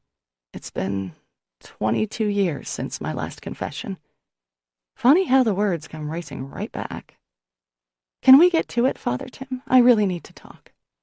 So much so that I quick-stepped in front of Mrs. Jensen. I had tried calling Father Tim at the rectory, but he didn't return my call. He's been terribly busy lately. Well, Maggie, this is the sacrament of reconciliation. We probably shouldn't rush it. Though, of course, I'm very glad to see you in church. I take a ragged breath. I'm sorry, Father Tim, I say roughly. The thing is, I'm just so... I can't seem to...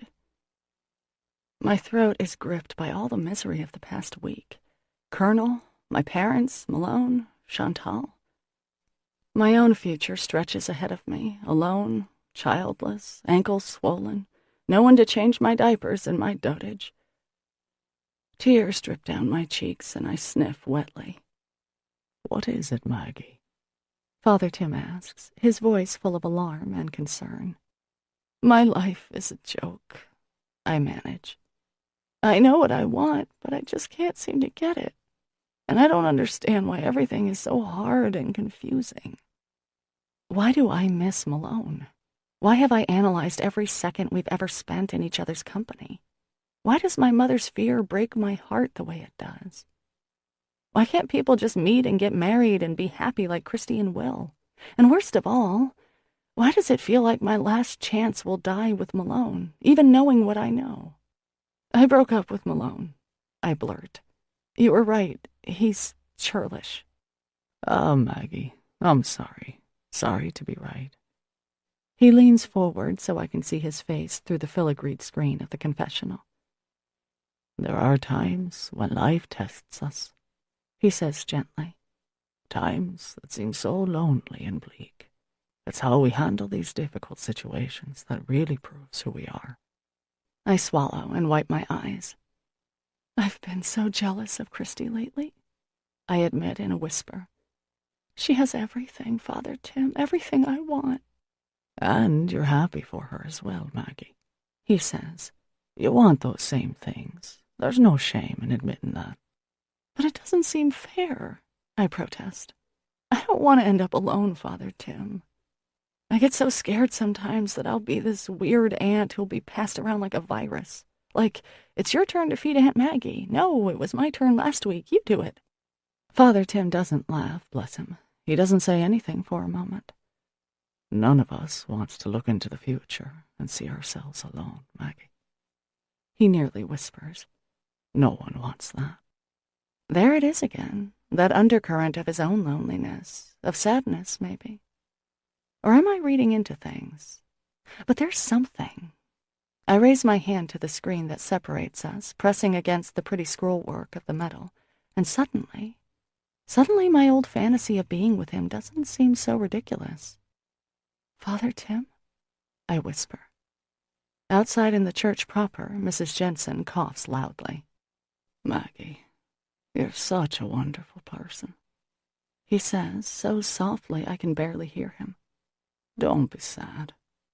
Something's gonna change, Maggie, and you won't be alone forever. Have faith." I draw a shaky breath, dizzy at the thoughts that pour into my mind. Mrs. Jensen hacks again, her cough bouncing off the stone walls of the church. Can't the old bag take some Robitussin? But the moment is over. Father Tim sits back. "Let's speak again soon," he says. "God bless you, Maggie." For the next few days, my thoughts keep me quiet, almost withdrawn. I go through the motions at Joe's, calling out diner slang for Stuart, hugging Georgie, joking with Raleigh and Ben, passing out ballots. Father Tim doesn't come in, and the significance of his absence causes all kinds of ideas to flutter like birds against a window. Unpleasant thoughts, really, that I don't want to dwell on. But fragments of words float through my mind. "Father Shea, you're special, Maggie. Something's going to change." And yet, while those thoughts are concerning, they're also just a reflex. When I look at the answering machine every afternoon when I come home, it's Malone I think of. Did he call? Will he? Then I stop myself. Malone has other problems to take care of. He won't be calling me. Besides, I don't even want him to call, do I? "Leave me out of it, Malone," I command. He obeys. Chantal leaves a message, a brief one, asking me to call her when I get a chance. No hurry, but I can hear the solemnity in her tone. There's a call I'm not eager to return. Slutty Chantal. Slutty Malone, too. Who needs him? On Sunday, the Beaumont children are summoned for dinner as usual. Mom and Dad are painfully civil to each other, Dad carving the roast, Mom setting the side dishes on the table with terrible care. Jonah, Christy, and I are very well behaved and helpful. No jokes, no teasing. It's freakish and agonizing. Will is covering at the hospital, so there's no one to ease the tension, just us kids and Violet. Dinner takes an eternity, and even the baby's cheerful babble can't break the pall of gloom that hangs over the table. When Jonah actually volunteers to wash the dishes afterwards, it's proof positive that something is dreadfully wrong. "So, what happens next?" he asks, his back to the rest of us as he runs the water. "Is one of you moving out?" Mom and Dad's eyes meet across the table, perhaps for the first time today. Christy's eyes fill, and she lowers her nose to Violet's silky hair to hide the fact. "Well, actually, yes," Mom says carefully. "Not just yet, but I'm thinking of moving to Bar Harbor." "Wow," I exclaim. "That's quite a change from—" "You're moving?" Christy shrieks. "You can't move, Mom. Are you crazy? Are you out of your mind?" Jonah and I exchange a startled glance, but Christy keeps going. "No, you can't. It's Bar Harbor is so far." "Not really," Mom says. It's an hour and a half, Mom," Christy yells. "Don't you care about Violet? What about your only grandchild and your children? Don't you want to see us more than once a month?" "Christy," I begin, but she cuts me off. "No, Maggie, it's selfish. You're being unbelievably selfish, Mom." She smacks her hand down on the table. Our mother looks down at the tablecloth without comment. Dad is pulling his silent routine, and I feel a sudden tug of annoyance with him. Staying on the sidelines only gets you so far in life, and in a flash, I can see how hard it must have been for my mother, married to a man who never dissented, never voiced his unhappiness, just bobbed along with the tide until he was so miserable that he had to leave or drown. "Is that what you want, Mom? To live in Bar Harbor?" I ask. She sighs. "Well, in some ways, yes. I think it would be nice to be in a bigger place, spread my horizons, expand my wings, so to speak. So Bar Harbor would be a step in the right direction." "Then what?" Christy demands, shifting Violet. "Move to Paris? London?" "Australia, I was thinking," Mom mutters, and I smile. Australia? Christy yelps. It's almost funny to see, the former social worker acting like a spoiled 12-year-old. Violet grabs a handful of tablecloth and stuffs it in her mouth. Mom sighs. I'm kidding, Christy, okay? Just relax. My family is falling apart, Mom. I can't relax. And I can't believe you guys aren't going to even try to work on things. Get some counseling, for God's sake. Go see Father Tim. But moving is absolutely ridiculous. Jesus, Christy, shut up, Jonah says. They're adults. They can make their own choices. What do you know about being an adult, Jonah? My sister snaps. I haven't seen her so riled since Skip dumped me. He's right, Christy, I say quietly. Mom and Dad have been married for a long time. If they want something different now, well, they're in a position to know. We're not. If Mom wants to live somewhere other than Gideon's Cove, she can. It's her life. Well, nothing's going to happen for at least a few weeks, my mother says. Your father and I aren't getting divorced right away, just separated. And we'll see how things are after that. Dad's going to be my sternman, Jonah informs us. Dad offers a tentative smile. What? Dad, are you crazy? Christy says. A sternman? What do you know about lobstering? That's neat, Dad, I say. Christy, you need a drink. Mom, can we leave Violet here for an hour or so? Dewey's opens in 10 minutes, and I think Christy and I should talk. Of course, my mother says, reaching for her grandchild. Enjoy, Christy snaps. You won't be able to. Shut up, I say, dragging her forcibly from the room.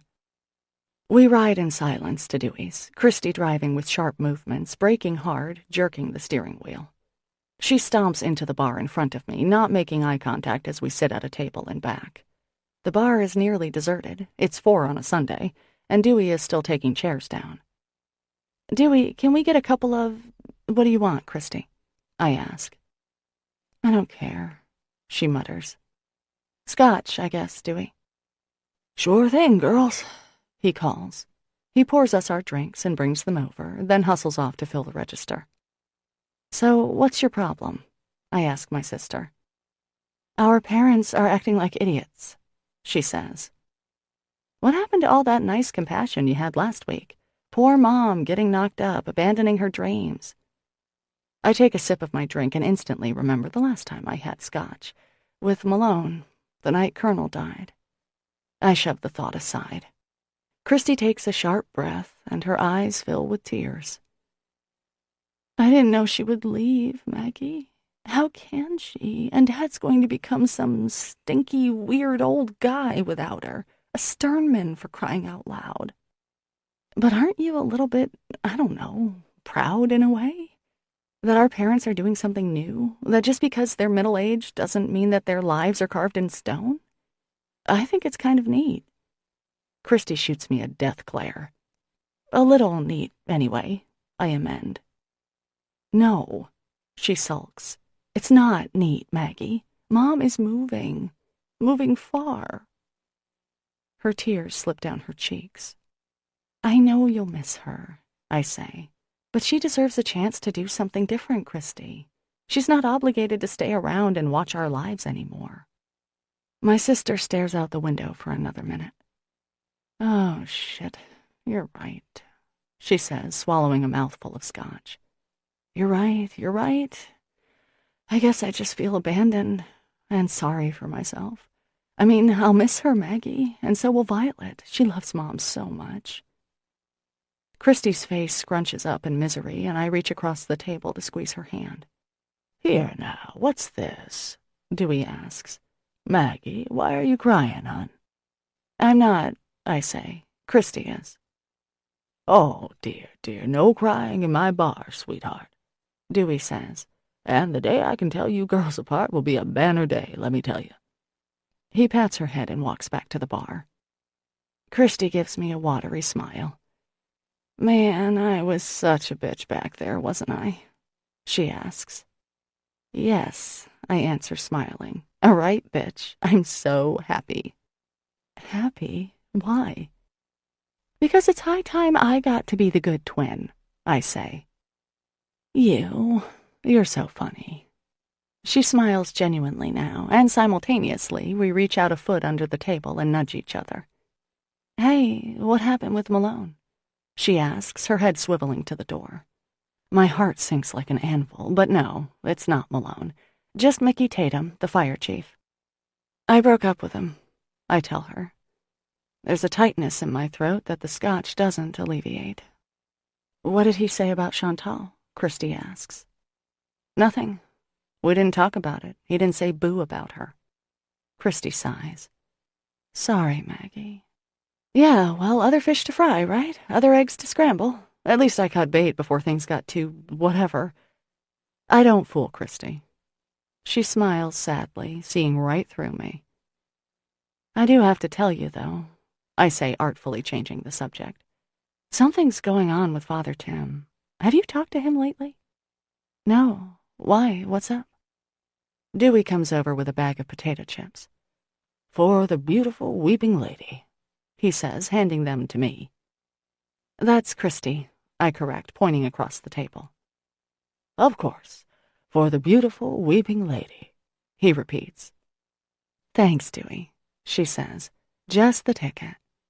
She opens the bag and offers some to me, then takes a few herself. "So, Father Tim?" she prods. "Well, I don't really know, but something's weird. He's been very tender, and saying things that have sort of a double meaning." "Like what?" Christy asks. "I don't know. I can't remember exactly what he said." "That's a first," she interjects dryly. "But just sort of, well, obviously I don't quite know." I can't bring myself to say the words aloud. Instead, I fidget in the hard wooden chair. "Do you want to go home and grovel in front of Mom and Dad now?" Christy laughs. "Sure. You've been the good twin long enough." "That's you in a nutshell," I say, taking out a few bills and laying them on the table. Always stealing my thunder. Christy grovels, reassumes her title, and we all have apple crisp. On the way home, I pedal my bike toward the harbor. It's a windy day and a Sunday to boot, so most of the lobster boats are in, including the Ugly Ann. "Don't go down there, Maggie," I warn myself. A large seagull glides down, landing a few feet away on one of the wooden support posts, the wind ruffling its feathers, but not its composure. I envy that bird. And if Malone was here? I ask myself. What then? What would I say? "How, Chantal? Are you happy that you'll be a father again?" That is, of course, if Chantal will actually go through with it. I still can't reconcile the idea of Malone and Chantal together. For some reason, I thought... "Oh, for God's sake, Maggie," I mutter aloud to myself. I mount my bike once more, but remain where I am, one foot firmly on the ground, and continue to stare at the harbor. The wind carries the scent of pine and salt on it, stinging my cheeks, howling in my ears, but I still don't move. Malone's face is stuck in my mind, the harsh lines, craggy cheekbones, those tangled black lashes. The way he smiled at me, begrudgingly almost, as if he didn't really want to like me but just couldn't help himself. "Right, Maggie," I snort. "You're so irresistible that Malone got Chantal pregnant. Live with it." "What say there, Maggie?" My shriek causes the gull to startle off, echoing my sound. "Yikes, Billy. God, you scared me." Billy Bottoms takes the pipe from his mouth. "Sorry, darling. Just coming down to check something. Thought you were talking to me." No, not you. Just, blathering to myself. "Sorry. Have a nice day." I need to do something, I think, as I ride back home. I need to figure out a plan for the rest of my life. If my mother can make a big move, so can I. Last week she was sitting at the kitchen table tying one on. This week she's got a plan. I can do the same thing. I need to forget Malone and move on. Focus on other things. Take action. Being at Dewey's has given me an idea. Not the most honorable idea, granted, but a pretty good idea nonetheless. An awful, horrible, wonderful idea. Chapter 25. My car is running a little rough. I lie to my sister on the phone a few days later. "Can I borrow yours?" It's Monday. The diner is closed, the wind is blowing, and it's a great day to stay home and do nothing. But my idea has been lurking in the corner of my mind, and its patience wearing thin. Besides, I just can't sit around and think about Malone and Chantal all day. Christy runs water in the background. Sure, I'm not going anywhere. Can you believe how cold it is? Cripes, it feels like December out there, not April. Maine has tricked us yet again, pretending to embrace spring while all the time getting ready to dump 6 inches of snow on us, mixing with the muddy ground in a sloppy, tired, icy goop. All 4 members of the town crew are out, wearily sanding the main roads, defiling the streets they cleaned just last week. I pull my hat down over my ears and wave to them as I slip and slide up Christie's Hill. Then, as planned, I choose a particularly damp-looking splotch of gray snow, trip, and land face down in it. Oh, jeezum, look at you. My sister holds the door open, Violet balanced on her hip. Come in here, you gaumy girl. I slipped, I confess sheepishly. Well, go upstairs and change, Dopey, she chides. Do you want to stay for lunch? No, but thanks. Other plans. God, I am the worst liar. I'm going to the mall, after my errands. The mall? Christy asks. That's 2 hours away, hun. Right, I know. Maybe not the mall. I need shoes, new shoes. Are you okay? Christy gives me that knowing look, and I flee upstairs to raid her closet, as is the plan. I pull out some nice tweed pants and a silk sweater. A little scarf goes into my pocket. I glance at her bureau. Christy, can I borrow some jewelry? I want to look a little nicer. I might, meet a friend for lunch, if I have time. Sure, she calls back. Whatever you want. By that, she probably doesn't mean her anniversary band, a circle of small diamonds that Will gave her to mark their first year together. But I rationalize. She did say whatever. So I take it, first using some of the hand cream she's got on her night table. Oh, you look so nice, Christy comments. By nice, she means like me, but I don't take offense. She has beautiful clothes, and the point of this little adventure is, in fact, to look like Christy. Violet, who sits on the kitchen floor banging a whisk on a pot, crawls over to me and drools on my, Christy's, boot. Thank you, baby, I say. I'll be back around 4, okay? I grab the car keys from the counter. Take your time, she says. She smiles from her seat on the floor. Violet, want to try this one? She holds up a wooden spoon and demonstrates its banging ability. Hey, Maggie, don't forget a coat. Yours is a mess. She gestures to her beautiful faux shearling coat, which hangs on a hook near the door. You're a great sister, I say, flushed with guilt. Thanks a million. Have fun, she calls. Fun is not exactly what I have planned. I grab the diaper bag that my sister leaves in the garage, climb in the car, look in the rearview mirror, and take out my ponytail. Then I brush my hair to a side part and tuck it behind my ears. The band goes on my left ring finger, the scarf around my neck, and voila, I'm Christy. This very morning I had called the rectory. Mrs. Plutarski, hi, it's Christy Jones. How are you? Hello, dear, Mrs. Plutarski said. How's that beautiful baby? She's wonderful, I answered sweetly. Listen, I was wondering if Father Tim had a few minutes to spare for me today. Of course, honey, she cooed, and my jaw clenched. Mrs. Plutarski is such a pill to me. You'd think I routinely crapped on the altar the way she treats me. When I ask to see Father Tim, she always takes great pains to tell me how busy he is. For Christy, though, he's wide open. How about 1 o'clock, Christy? I imagine you want to discuss your poor parents, she suggested, gossip monger that she is. That's perfect. Violet takes her nap from noon to 3, and the real Christy will be snug at home. My heart is pounding as I pull Christy's Volvo into the rectory's small parking lot. I turn off the car and sit a minute. After being delayed for God knows how long, common sense finally makes an appearance. Here I am dressed as my sister, about to trick a priest. Nice, Maggie. Very noble. For some reason, I had the notion that if Father Tim thought I was Christy, he'd tell me what was bothering him lately, why he kept dropping those hints about how special Maggie was. I roll my eyes in the rearview mirror. No, I don't think so. I'm not that much of a jerk. Whatever personal issues Father Tim is having, they're not my business. Maybe it was cabin fever. Maybe I was just trying to distract myself from thoughts of Malone. But clearly, this is the stupidest idea I've ever had. Maybe the stupidest idea anyone's ever had. Disgusted, I restart the car.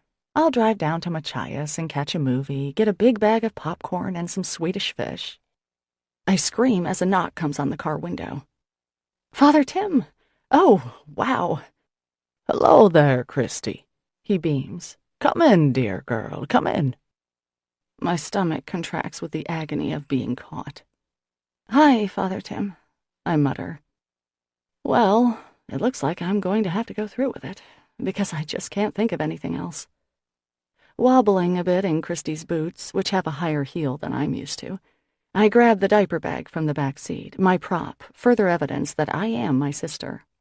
Hello, dear, Mrs. Plutarski says from her position of power in the rectory office. How nice to see you. Don't you look smart?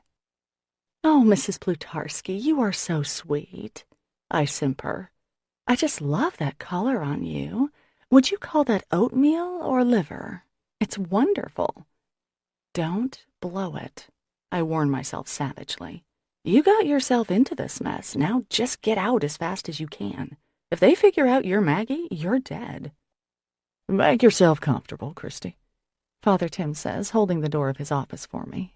My toes curl in discomfort. Thank you for seeing me, Father Tim, I say, glancing around, trying not to make eye contact. You're welcome, my dear, you're welcome. How are Will and little Violet? They're just great, wonderful. Okay, stop babbling. It's a dead giveaway. I sit down, cross my ankles, and try to have good posture. My gaze flits around the office. There's a note on his desk, and a prickle of warning goes through me at the sight of it. Though it's upside down to me, I can read Father Tim's writing. Ask Bishop. What can I do for you, Christy? The priest asks. I look away from the note. Well, I guess you've heard about my parents, I stammer. I have, yes. He smiles encouragingly. Ask Bishop T about...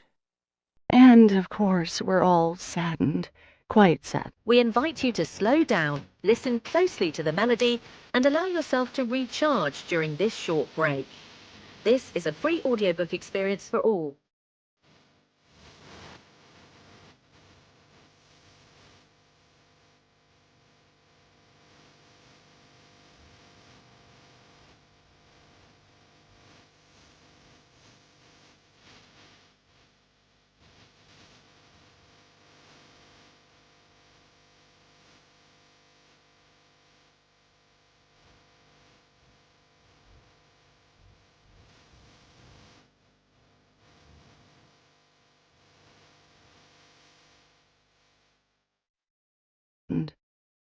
It's a tragedy, 30-some-odd years of marriage, he murmurs.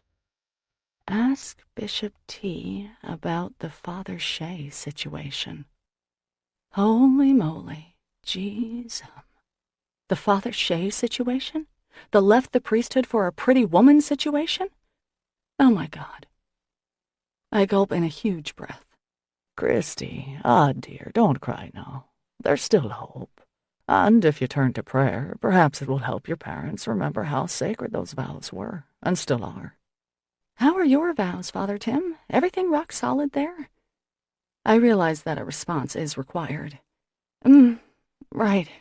We're all taking it pretty hard. Maggie and me, I mean.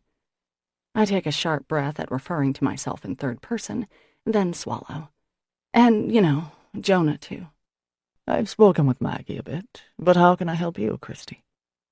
Oh, I suppose I was wondering... Yes, Maggie/Christy, what exactly can you wonder about? My mind drains of all intelligent thought. How I can, support my parents, other than pray. I sound like an idiot because all I can think is Father Shea. Father Shea, oh shit, Father Shea.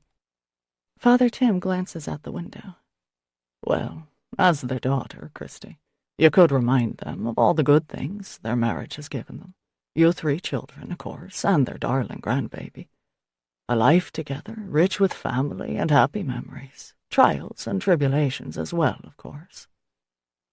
His voice trails off, his eyes still focused outside. I get the strong impression he's phoning it in today. Lucky for me. You're right. Excellent advice. I swallow, then decide to risk it. So, Father Tim, how are you? I mean, do you like it here, being our parish priest and all? It's been, let's see now, a year? Yes, about that, Father Tim says, dragging his gaze back to me and forcing a smile. Well, the community is so lucky to have you, Father Tim. You're a great priest, very, holy, devout, I mean. There, said it, even if I sound like a jerk. Will and the baby and I, we love church. I hope you won't leave. His attention is suddenly laser sharp. Why, have you heard something? He blurts, leaning forward. No, not really. No, nothing. Father Tim stares at me a minute, then sits back in his chair, relaxing. Well, he says, change is inevitable, and we're none of us in control of our futures.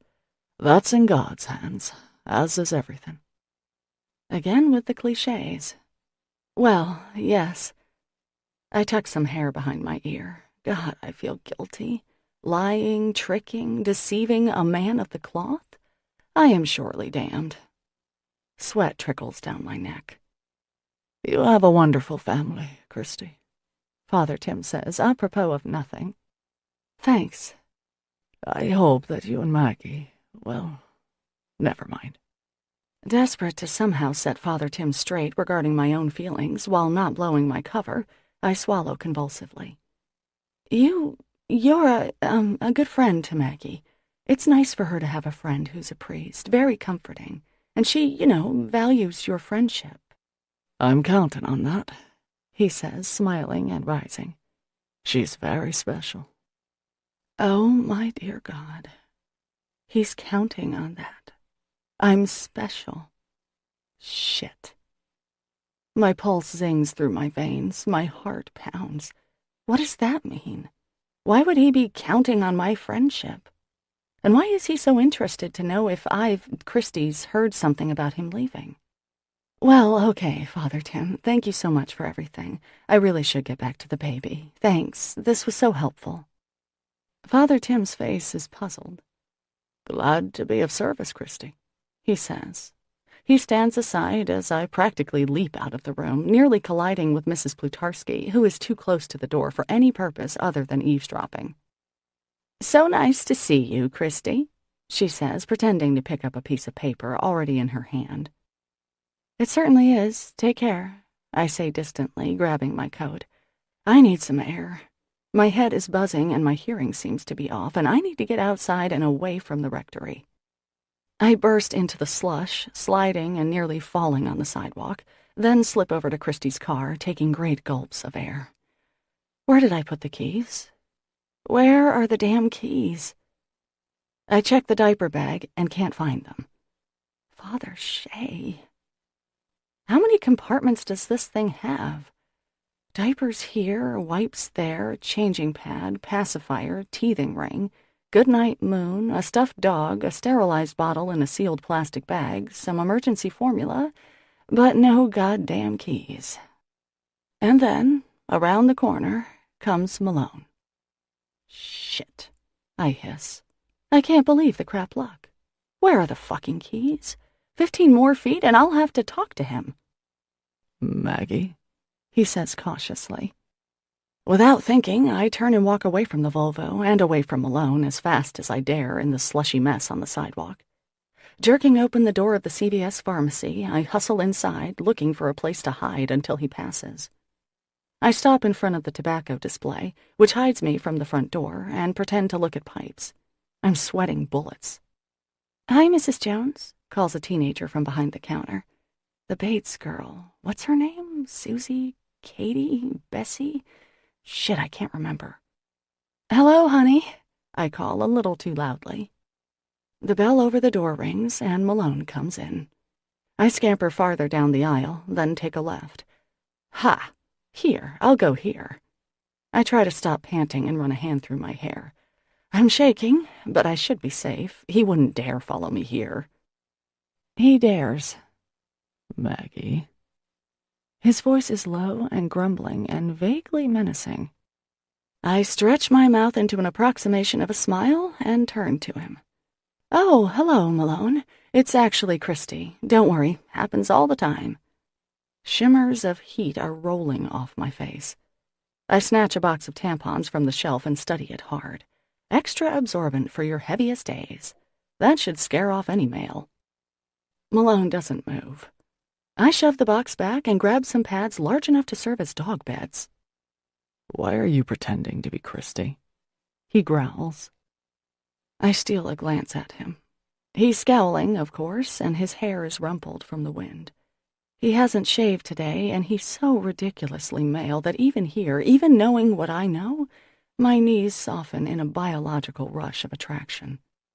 Hi, Christy, calls a red-haired woman I've never seen. She has a baby on her hip. Hello, I call back, waving. How's the baby? Malone folds his arms over his chest and narrows his eyes. A little fussy, teething, I think. Your husband said I could try Motrin if it gets worse. Oh, yes, Motrin. That will do the trick. Will knows these things. Definitely try the Motrin. Works for Violet. I shove the pads back on the shelf and go for the big guns. Yeast infection treatments. I shake the box for emphasis, hearing the applicator rattle. Maggie, Malone rumbles. what are you doing? It's Christy, okay? You made a mistake. Even our parents mix us up. Now I really need to concentrate because I have a raging yeast infection, okay? So goodbye. He leans in close enough that I can feel the warmth of his body, and suddenly the box is shaking in my hands. Do not look at him, I warn myself. Do not even turn your head. I know who you are, Malone whispers. Then he turns and walks away. I hear the bell over the door tinkle, and he's gone. Don't be mad at me, I tell my sister as I hang up her coat. Did you dent the car? She asks, taking a sip of tea. The baby monitor is on, the house warm and quiet, an oasis of calm. I pretended to be you, I admit, bracing myself. What? Maggie, come on, she exclaims. Hey, quiet now, you'll wake the baby, I say, grateful that there's a sleeping child to protect me from her wrath. Aren't we getting a little old to be switching? Christy grumbles. And what the hell for, anyway? Is the water hot? I could use a cup, I say. Help yourself, Christy says, putting aside her crossword puzzle. You got some splaining to do. Yeah, okay. First of all, I'm sorry, I say. I had just decided not to do it when Father Tim busted me. It was a bad idea, but you're not going to believe this. I spoon some sugar into my tea and sit down across from her. I think Father Tim is leaving the priesthood. Oh, no. My sister nearly falls out of her chair. I tell her about my sophomoric routine and Father Tim's mysterious words, not to mention the Father Shea situation. So, did he actually say anything concrete? My sister asks, abandoning her irritation with me in the wake of the more shocking news. Well, no, I acknowledge. But he's already said a couple of times that he's lonely, and then things like how special I am and that he's counting on me. And the Father Shea thing. You have to admit, that sounds, promising, Christy suggests. No, I was going to say scary, actually. Yeah, she agrees, tracing the grain of wood on the table. Imagine the scandal, Maggie, if he left the priesthood for you. I know. Do you love him, Mags? She winces as she says it. No. Oh, shit, I don't know, Christy. I mean, sure, I love Father Tim. Who doesn't, right? And we really are great friends. I've always felt like there was some bond between us. But, she prompts. But not that way. A crush is one thing, but my God, no. My sister nods. Besides, I admit in a quieter voice, I still have some feelings for Malone. Not that it matters, right? Because of Chantal and all. I should just forget him. Malone was a fling, that's all. A pretty good fling, but there was nothing really, no real... Except there was something, and the truth brings tears to my eyes. He held my hand, took me to that hokey little lumberjack competition, comforted me, cheered me, made me feel like the most beautiful woman in the world, and I miss him, I acknowledge in a whisper. Christy nods. He was at CVS, I say. He knew I wasn't you. Her eyebrows pop up. Wow. I know. We have fooled everyone at one point or another. Our parents, our brother, our teachers, our closest friends. Only Will has never once confused us. And now, Malone. Chapter 26. Maggie, you think you can run lunch down to Dad and me at the dock? We're overhauling the engine on the Menace, and we're a mess. Sure, baby boy, I tell my brother. I've been at the diner since 6 this morning, and now, at nearly 2, the place is empty. I could use the fresh air. Today's special was lobster bisque, and there's just enough left over from the 2 giant vats I made this morning for Dad and Jonah. I throw together a couple of ham and cheese sandwiches on pumpernickel and fix 2 coffees the way my menfolk like them. A few coconut macaroons plus 1 for me, and I bag everything up and set out to the dock. The sun is blindingly bright today, and it's still cold enough that the snow has stayed on the ground. I walk carefully down the gangplank, clutching the boys' lunch to my chest, watching my feet so I don't take a header. Wouldn't be the first time. I'm surprised to see my dad standing in a group of 4 or 5 men who are apparently supervising Jonah.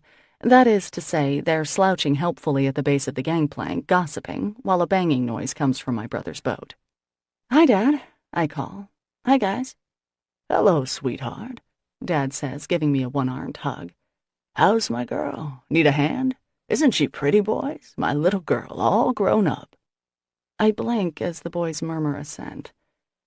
Well, thanks, Dad. Aren't you jovial? I smile up at my dad. Where do you want to eat? Oh, I guess you can bring it to the captain, honey. Thanks. Your father nearly lost his finger today, Sam comments. The men guffaw as my father raises his hand and wiggles his fingers at me. First thing you gotta learn there, Mitch, those mothers clamp down pretty goddamn hard.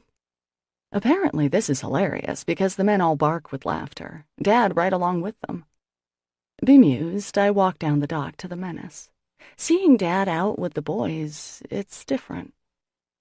Jonah, lunch is here, I call as I step carefully onto the boat.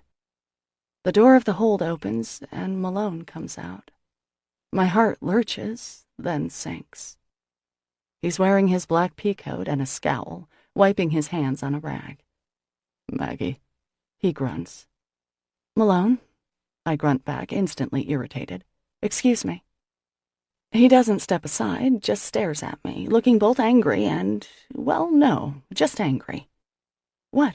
What do you want, huh, Malone? I snap. Hey, Mags, do you have enough for Malone, too? Jonah sticks his head out of the hold. He's given us a hand. His head pops back in and he resumes banging. No, I don't have anything for you, I mutter, staring at Malone. You sure about that? He asks, eyes narrowing. You... My mouth works a minute before I force it closed. Have a lovely day. Maggie, Malone says. What, Malone? I ask, and I'm suddenly desperate for him to say something that would make everything the way it was, that would erase him and Chantal and whatever they did together, and the intensity of that longing makes my chest ache. Forget it, Malone says, and he turns his back on me. Maggie, I really need to see you. Chantal's voice is grim, and I wish I hadn't snatched up the phone. Of course, I'm at Joe's, and I don't exactly screen calls here. I know you've been busy, but I have to talk to you. I heave a sigh that could propel a sailboat to Deer Isle. Yeah, fine. I glance around the diner, which is sparkling clean at the moment. 6 pies are in the oven for tomorrow, lunchtime is over, and despite my best efforts, I've run out of excuses. Well, I'm free tonight. And every night, now that I mention it. There has been no word from Father Tim, not even his usual calls for help on some committee. There's got to be a significance to this, I think. I've stopped going to Bible study, and aside from Mr. Barkham's funeral last week, I haven't seen Father Tim since I pretended to be my sister nearly 2 weeks ago. Can you come over? Chantal asks. Actually, this place is a dump. Can I come over to your place? Sure. Come around 8. I certainly am not going to cook for her. She's been to the diner twice, but both times I leapt to the grill and asked Judy to wait on her, waving and pretending to be swamped with myriad duties. When she's asked to get together at night, I've put her off 3 times. I can't avoid her forever. At least she doesn't know about Malone and me, so I don't have to suffer that particular embarrassment. Then again, he may well have told her. At any rate, they don't know that I know what I know. She can just tell me her big news, and I'll pretend to be stunned. I practice gasping a few times in the mirror, but my face looks too sad. When Chantal knocks on my door, an unwilling flare of sympathy goes off in my stony heart. Her face is gaunt and pale, circles smudging under her eyes. She looks thin, and I wonder if she's even still pregnant. I don't have to wonder for long. "So, how have you been?" she asks, sitting on the couch. She grabs a throw pillow and hugs it protectively to her stomach. "I'm fine. Would you like a glass of wine or anything?" I ask automatically. "No. Sit down, Maggie, okay? We need to talk." I sit stiffly in the club chair, rubbing a healing burn on my index finger. Chantal, as I have noted on many occasions, has lovely hands, plump and pretty, with rounded nails that are always painted with clear nail polish. Malone may have said I don't have ugly hands, but compared with Chantal's... "Maggie, I have something to tell you, and you're going to be shocked," Chantal says. I have always admired her bluntness. "Okay," I say, forcing myself to look at her. "I'm pregnant," she says in a low voice. I don't gasp, but even though I knew what she was going to say, my stomach aches. "Really?" I say. Her face is tormented. "Yeah." "Wow, so who's the father?" I ask cruelly. "Do you know?" Her mouth drops open. Yeah, I know." "And what did he say?" My voice is hard, my posture painfully erect. "Well, he's not really in the picture. I'm gonna have the baby on my own." Now I do gasp. "Really?" This is a huge surprise. Chantal has made no secret of lusting after Malone. Images of Malone's daughter, the round-cheeked little girl in the photos at his house, flashed through my head. The one time I saw him with her, if that really was his daughter, that is, he looked happy. He'd been smiling. I can't believe he wouldn't care. Chantal toys with the fringe on the pillow, not meeting my eyes. "Yeah, so, just me. But I can't believe he doesn't... that he's not..." I swallow hard. "What did he say?" Chantal's eyes shine with tears. "The truth is, Maggie, I'm not going to tell him. It was a one-night stand, and I really don't want to ruin his life by dumping this on him." Wait a minute, I blurt. "You didn't tell him? What about..." "Yes, and how does one confess that one was spying?" "I thought... I'd think..." "Look, it was stupid, a bad mistake, and I'm paying for it, aren't I?" My mouth is still hanging open. "Why do you think he wouldn't want a baby?" I managed to ask. "Because I just know." Her tears spill over, and she sags back against the couch. I sigh, running a hand through my hair. "Chantal..." I sit next to her and pat her leg. "Listen, I know who it is." "Oh, my God, you do?" She sits bolt upright and looks at me in horror, a hand covering her mouth. "Yeah, I overheard at Malone's." A lump rises in my own throat. "And I actually think he'd make a good father, to tell you the truth. Oh, Maggie, I'm so sorry, she blurts, bursting into sobs. You won't tell him, will you? She pleads. Don't tell him, Maggie, please. Well, honey, he already knows, I say, confused. I mean, you told him. No, I just told you I didn't, and I'm not going to. She seems to deflate in front of my eyes. I already screwed up. I'm not going to wreck his life, too, and this would... Okay, hang on one sec, I interrupt. Who exactly are we talking about here? Chantal freezes. She bites her lip. Who are you talking about? I look at her a long moment, my heart thudding in my temples. Malone. Chantal's breath explodes out of her. Malone? No, it's not Malone. I've never even slept with Malone. My mouth drops open. I pull back to look at her more closely. Well, you went to his house and told him you were pregnant. Right, I did. But he's not the father? I ask, my voice rising in confusion. Now she won't look me in the eye. Hey, well, remember I told you how I picked him up that time in high school, when he was in a fight? See, I guess I figured he owed me a shoulder to cry on, and he's the kind of guy who can keep his mouth shut, right? I didn't know who else to tell. Why not me? Not that we have that kind of friendship, not that I've been all that close with Chantal, or that kind to her, to be honest. She doesn't answer for a minute. I'm telling you now, she finally says. I slump back against the cushions. So Malone's not... You didn't... Okay. It's starting to dawn on me in a slow rise of panic that I've mentally accused Malone of something he didn't do. That I broke up with him over something that didn't happen. That for weeks now I've been hating him, condemning him. That I said some rather hateful things to him to save my own stupid pride. Who is the father, Chantal? I ask through numb lips. Listen, Maggie, that doesn't matter, does it? I mean, the fact remains that I'm pregnant. I'm 39 and a half, and I'm going to have a kid. Is it Chief Tatum? No, definitely not him. She looks away. He's, can't have kids. Didn't you know? I wince. No, I didn't know. Then it comes to me. Oh, my God. I whisper, the blood draining to my feet. Oh, Chantal, tell me it's not Father Tim. Her head jerks back in surprise. Father Tim? Jesus, no. As if he would ever... Come on, Maggie. I might be a little flirty, but I wouldn't, with a priest.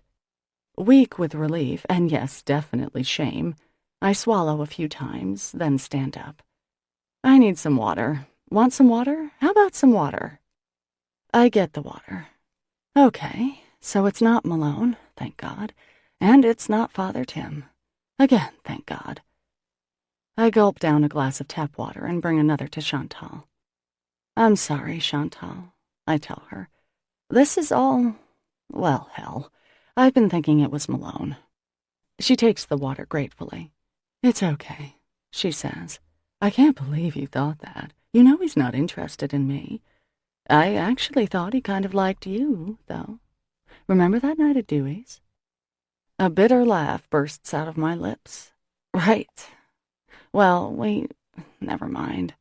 Listen, if you want to tell me who the father is, you could. You know I wouldn't tell anyone. I'm your friend, Chantal. Or I could be if I put aside the jealousy I've always felt toward her. Her eyes grow sad again. No, it's just somebody from away. No one local. She forces a smile. You know me. I like being on my own. It'll be different when you have a baby, though, I say. And you never know, hon. The father might want to be involved. Maybe. Anyway, it's good to have you know. She squeezes my hand, and I squeeze back, caught between sympathy and a bit of shame. I'll help you out, I tell her. I love kids. I'll cook for you and babysit and that kind of thing. Oh, Maggie. she whispers. I don't deserve a friend like you. Sure you do. What a silly thing to say. I blush. Maybe you could come to the delivery, coach me or whatever, slip me painkillers. I'd love to, I say, hugging her. It would be an honor. She starts to cry again, and I smooth her beautiful hair. I've been a crappy friend, an untrue friend. I will make it up to Chantal. Making it up to Malone will be a little harder. Chapter 27. The late spring snow finally melts, leaving us in 3 fresh inches of mud. I slog to work, taking off my boots before going in through the back door and slipping on my cooking clogs. I throw together the batter for some muffins, then start breaking eggs for omelets and scrambles. I know I need to see Malone, apologize, and try to make things right. But it's going to be hard, and I need a little time to plan what I want to say. Can't be rambling all over the place as I usually do. Still, it's hard to find a nice way to say, I thought you were sleeping around on me, fathering children. Want to see a movie? Hey, boss, Octavio says, coming in the back. Nice day, don't you think? I think it sucks, Tavy, I say. I'm thinking of moving to Florida or something. I'm from Florida, he answers. Don't go. Stuart slides onto his stool at the counter. Good morning, Maggie, he says. Got any apple pie this morning? Eve with a lid on it, coming up, I tell him, forcing a smile. And 1 blonde with sand. I pour him his coffee and slide a creamer over. Cool, Stuart says, shaking out 2 sugar packets. Eve with a lid. I like that. Mold with that? I ask. Would that be cheese? He guesses correctly. Yep, side of cheddar. No thanks, Maggie. No mold. I settle down as I work. The diner, my shining little jewel, calms me. When Granddad owned it, I have to confess, it was much more a diner in the bad sense of the word. Fairly filthy, mediocre, greasy food, lots of prepared stuff that Granddad would just heat. Even if I don't win the best breakfast title, I know that Joe's is the heart of our town. Where would Raleigh and Ben go? Who would throw Stuart his diner lingo? Where would Georgie work? Where would Judy pretend to work? Speaking of Georgie, in he bursts, an ebullient ray of sunshine. Hi, Maggie. Did you see the sunrise today? It was so pretty. He hugs me tight. I love you. I love you, too, I tell him. Muffins are still warm if you want one, Georgie, or 2, and Tavy's waiting to scramble your eggs. The regulars are in and out early, and only a couple of people still linger. I wipe down the counters and start the meatloaf for today's lunch special. Everyone loves Meatloaf Day, so I know we'll be busy. The bell above the door tinkles, and in comes Father Tim. I flush, remembering that horrid flash of a moment when I thought he was the father of Chantal's baby. Hey, Father Tim, I call out. Good morning, Maggie, he says. How are you, Georgie? Great, Father Tim, Georgie announces. I'm great. How's everything? I ask Father Tim. I haven't seen you for a while. Sorry, Maggie, he says. I've been a bit swamped these days. Some difficult matters to attend to. Difficult matters? Like how to leave the priesthood? He slides into his booth and smiles up at me. I force a smile back. I'm thinking it's the Eggs Benedict today, love. Is it normal for a priest to call his friend love? Am I reading into too much here? What did the counting on it phrase mean exactly? Maggie, Eggs Benedict. His smile is full of warmth. Right, Father Tim. Coming up. I find myself pedaling up the hill to Malone's house on Thursday. The late afternoon wind gusts hard enough to make biking difficult, and I have to stand on the pedals to make it to the top. I still haven't figured out exactly what I'll say to Malone, but I can't put it off anymore. Because it's so windy, the lobster boats are all in today, bobbing wildly on their moorings. I stop and take in the view. The water is deep blue with sprays of foam dancing off the waves. White horses, my dad once called them. The sky is rich, a blue so pure you can almost taste it, thin cirrus clouds streaking across the horizon. The leaves on some of the earlier trees are out, and hyacinth and daffodils poke up here and there. The past few days have been sunny, and the mud has finally dried into earth. Tomorrow we may even hit 55 degrees, the weatherman says. People will be wearing shorts. Teenagers will grease themselves up with baby oil and iodine and try to fry some color into their skin. Maybe I'll take a hike up in the blueberry barrens. Maybe Malone will want to come with me. I knock on his door, but there's no answer. However, I hear a vague banging from the back, so I walk around to the dooryard. Malone is wrestling some traps off his pickup, and at first he doesn't see me. I take a minute to study him. It's hard to believe I ever called him unattractive, because now he's the most appealing man I've ever seen, even compared to Father Tim. Long and lanky, but with the broad shoulders common to lobstermen, he moves with efficient grace, hefting the pots onto the ground. The lines of his face tell the story of Washington County, severe, difficult, and beautiful, too. His flannel shirt flaps in the breeze, his work boots thunking against the floor of the cab. Then he sees me and freezes, mid-swing. "Hi," I say. He sets the trap down, then turns to unload the final 2 or 3. Not exactly the warm greeting that would make this a little easier for me, but hey, he's got reason to be mad at me. More than he knows, in fact. "Got a minute?" I ask. He picks up 2 traps, one in either hand, and walks them to a cellar door, then returns to the pile of traps and repeats the action. Apparently, he's not going to stop. Malone, well, listen, can you take a break for a second? I need to... He tosses the traps down with considerably more emphasis than the last time and finally relents, leaning against the tailgate of his truck, oozing impatience. I inch a little closer so I won't have to yell to be heard. I'm nervous, I realize. Of course, he's glaring, and that doesn't do much to put a person at ease. Did he ever actually smile at me? It's hard to conjure at this moment. "Thank you," I say, fiddling with the zipper of my jacket. "How are you? Have you been?" He says nothing, just stares at me from those icy eyes. "Well, okay. Listen, Malone. I'm here to apologize. Remember I said you weren't my type?" I wince even as I speak. Of course he remembers, dummy. You were such a bitch, who could forget? "Right, so anyway, here's the thing. I think we might have a laugh over this, actually." Malone continues glowering, and he is, I must admit, excellent at it. A true skill. I sigh.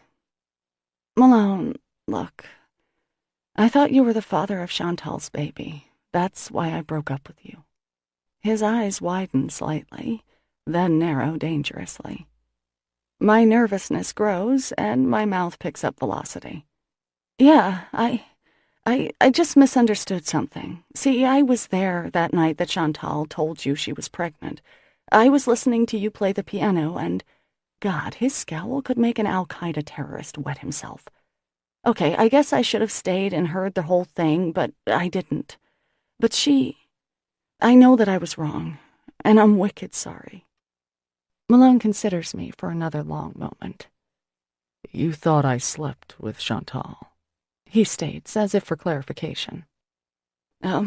Yes. Sorry." Adrenaline makes my feet prickle. I tuck some hair behind my ears and try not to look at that scowling face. "Ever think about asking me?" Should have, but no.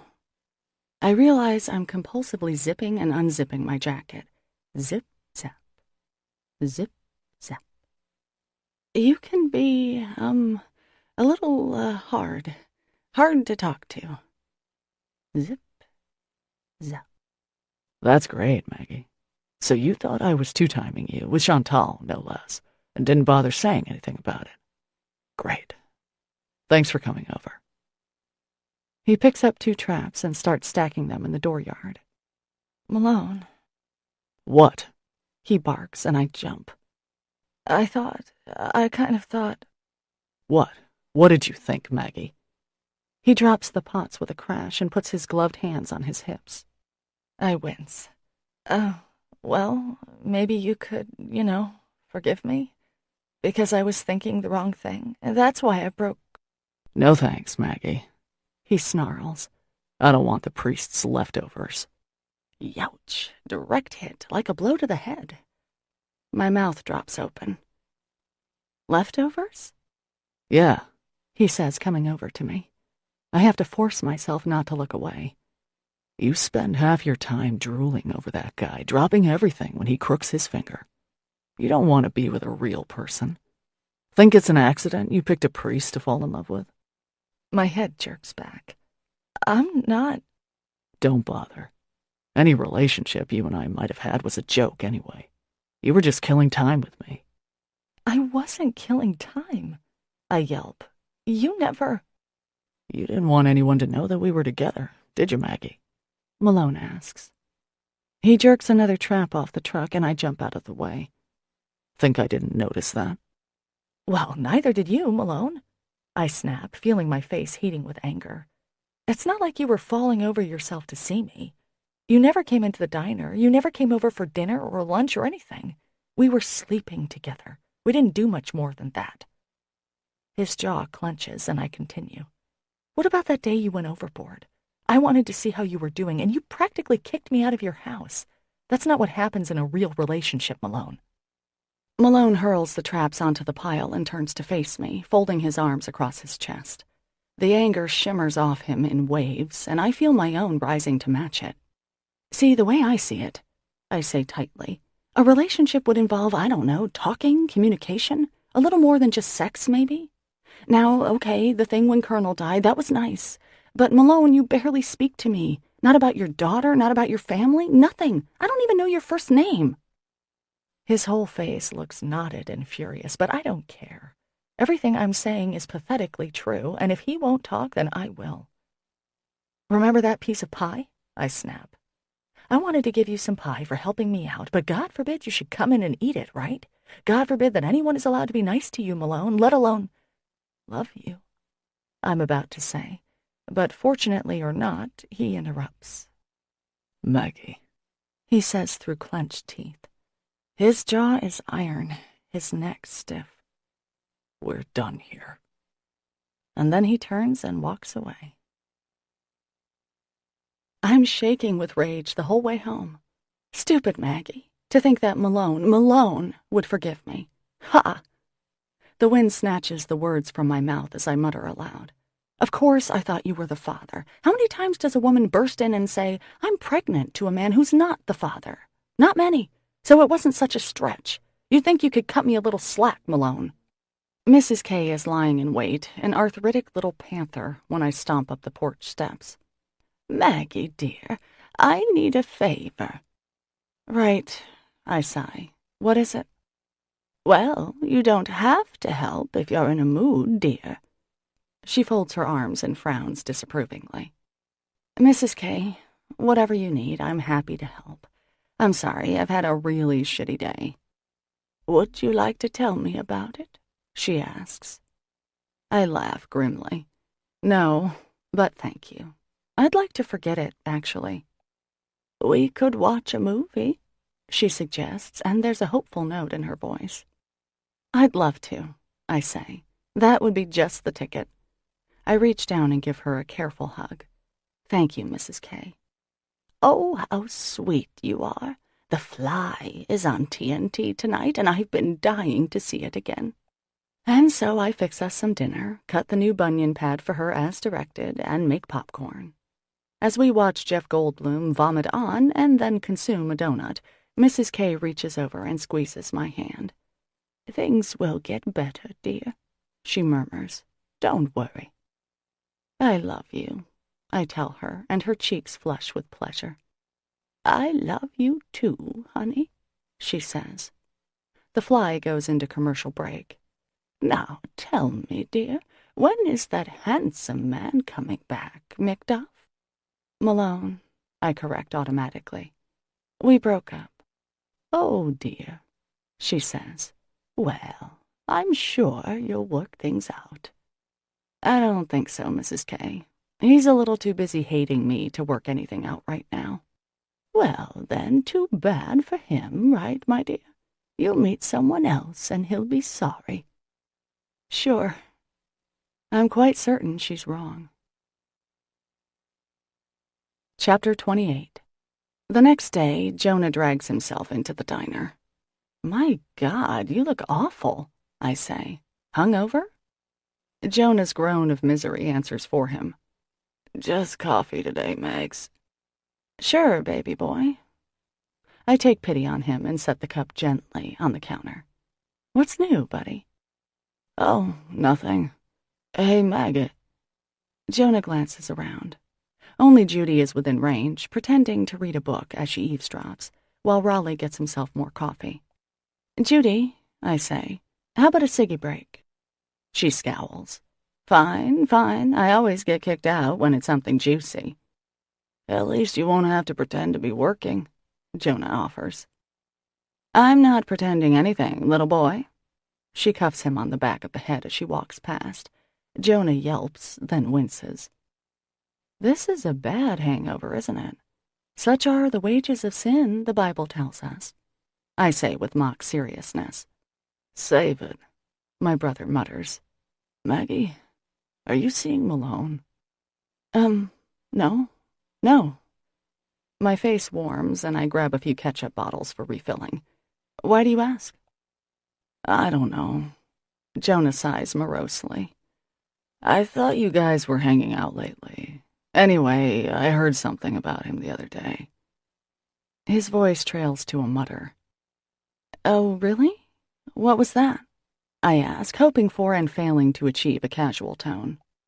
"He and Chantal are having a baby." No, they're not. Where did you hear that?" "Down at the dock," Jonah answers. He takes a listless sip of coffee, then shudders. "Well, it's not really my business to talk about this, Joe, but shit, what is the protocol on this?" "See, actually, Chantal told me that the father is some out-of-towner, not from here." "Oh." Jonah stares into his coffee. "Who told you it was Malone?" I can't help but ask. I mean, does everyone know Chantal's, pregnant? "Yeah. A bunch of guys were talking at the co-op yesterday. Johnny French, Dad, Billy Bottoms, Sam, I don't know. But yeah, the word's out on Chantal." "You guys gossip worse than a bunch of high school girls." Jonah forces a smile and presses his thumb against his eye socket. "Want some aspirin, hun?" I ask. "Sure," he says. I fetch the bottle and hand him two. "Don't feel bad about Chantal," I say to my brother, remembering his long-standing crush on her. "Maybe the post office has your mail-order bride." He gives a half-hearted laugh. "Thanks. Hey, you gonna see Mom later?" he asks, standing. I sigh. "Yeah, you?" "Said goodbye yesterday. Can't believe she's really moving." It is a little hard to believe. Our mother, she of the Sunday dinners and good china, is moving out of the house she's lived in for 30 years. Both she and my dad are putting a good spin on things, new-starred, yada yada, but there's a sadness to both of them these days. My dad's in the bomb shelter when I go over. He's crying as he screws in a perch on a tiny birdhouse. "Hi, Daddy," I say, my throat growing tight at the sight of my father in tears. "Oh, hi, Maggie," he says, surreptitiously wiping his eyes. "You okay?" "Well, I guess so. It's just a sad day, he says. "You sure it's what you want, Dad? Are you having second thoughts?" I pick up a tiny scrap of wood shaving and toy with it. Dad sighs hugely. "I think we need to try being apart," he says. "Being together hasn't made either of us real happy. Doesn't mean I don't love your mother, of course. I do." "I know." I watch as he taps a shingle no bigger than a postage stamp onto the roof of the birdhouse. "That's a cute one," I say. "I like the tire swing. Do you think they'll use it?" Dad smiles. "You never know." Upstairs, my mom is folding some clothes into a suitcase. "Hi, Maggie," she says brightly. "Hi, Mom. How are you?" "Great. Fine." Her smile doesn't reach her eyes. "A door closes, a window breaks, Right. I'm going to miss those screwed-up cliches." Are you scared? Mm-hmm. She nods briskly and continues packing. Tell me about your job, I urge, sitting on the bed. It's hard not to cry, but I swallow and try to be excited for her. Well, it's nothing, really. I'll just be answering phones, she says. Still, you got a job at a magazine. That's great, I say. We'll see. I look in the box of things she's packing, a surprisingly paltry amount. My mother is taking, for now anyway, only some clothes, a few pictures of us kids and Violet, and some books. She's leaving all the pots and pans, all the Hummel figures, the paintings, all the crap of a 3-decade-long marriage, and starting fresh. I think you're really brave, Mom, I tell her. She bursts into tears and sinks onto the bed next to me, covering her face with her hands. Oh, Maggie, she sobs. I'm not. I'm terrified. I have no idea how I'm going to pull this off. I have this awful image of myself creeping back here in the dead of night because I just don't know how to live on my own. Mom, don't cry. It'll be okay. You can call me any time, you know that, right? I'll come right down. It's not like you're going to the moon. I pat her back. I'll help you pick out new towels and pillows and stuff like that. We can go to the outlets and have lunch. It'll be okay. She looks at me hopefully. You think so? I nod. Absolutely. And if you do come back, it won't be creeping in the dead of night. It'll be because you want to, not because you have to. She sighs, then blows her nose. I hope you're right. She pauses. You could come with me, Maggie. The apartment has 2 bedrooms. There's a touching note of hope in her voice, and I smile. Thank you, Mom. Thanks for asking. But I'm really happy here. Are you, honey? I think a minute. Yes, I am, Mom. I know you wanted more from me, but I love what I do. Even if it's blue collar, even if I've never really lived anywhere else. What about marriage, children? She asks carefully.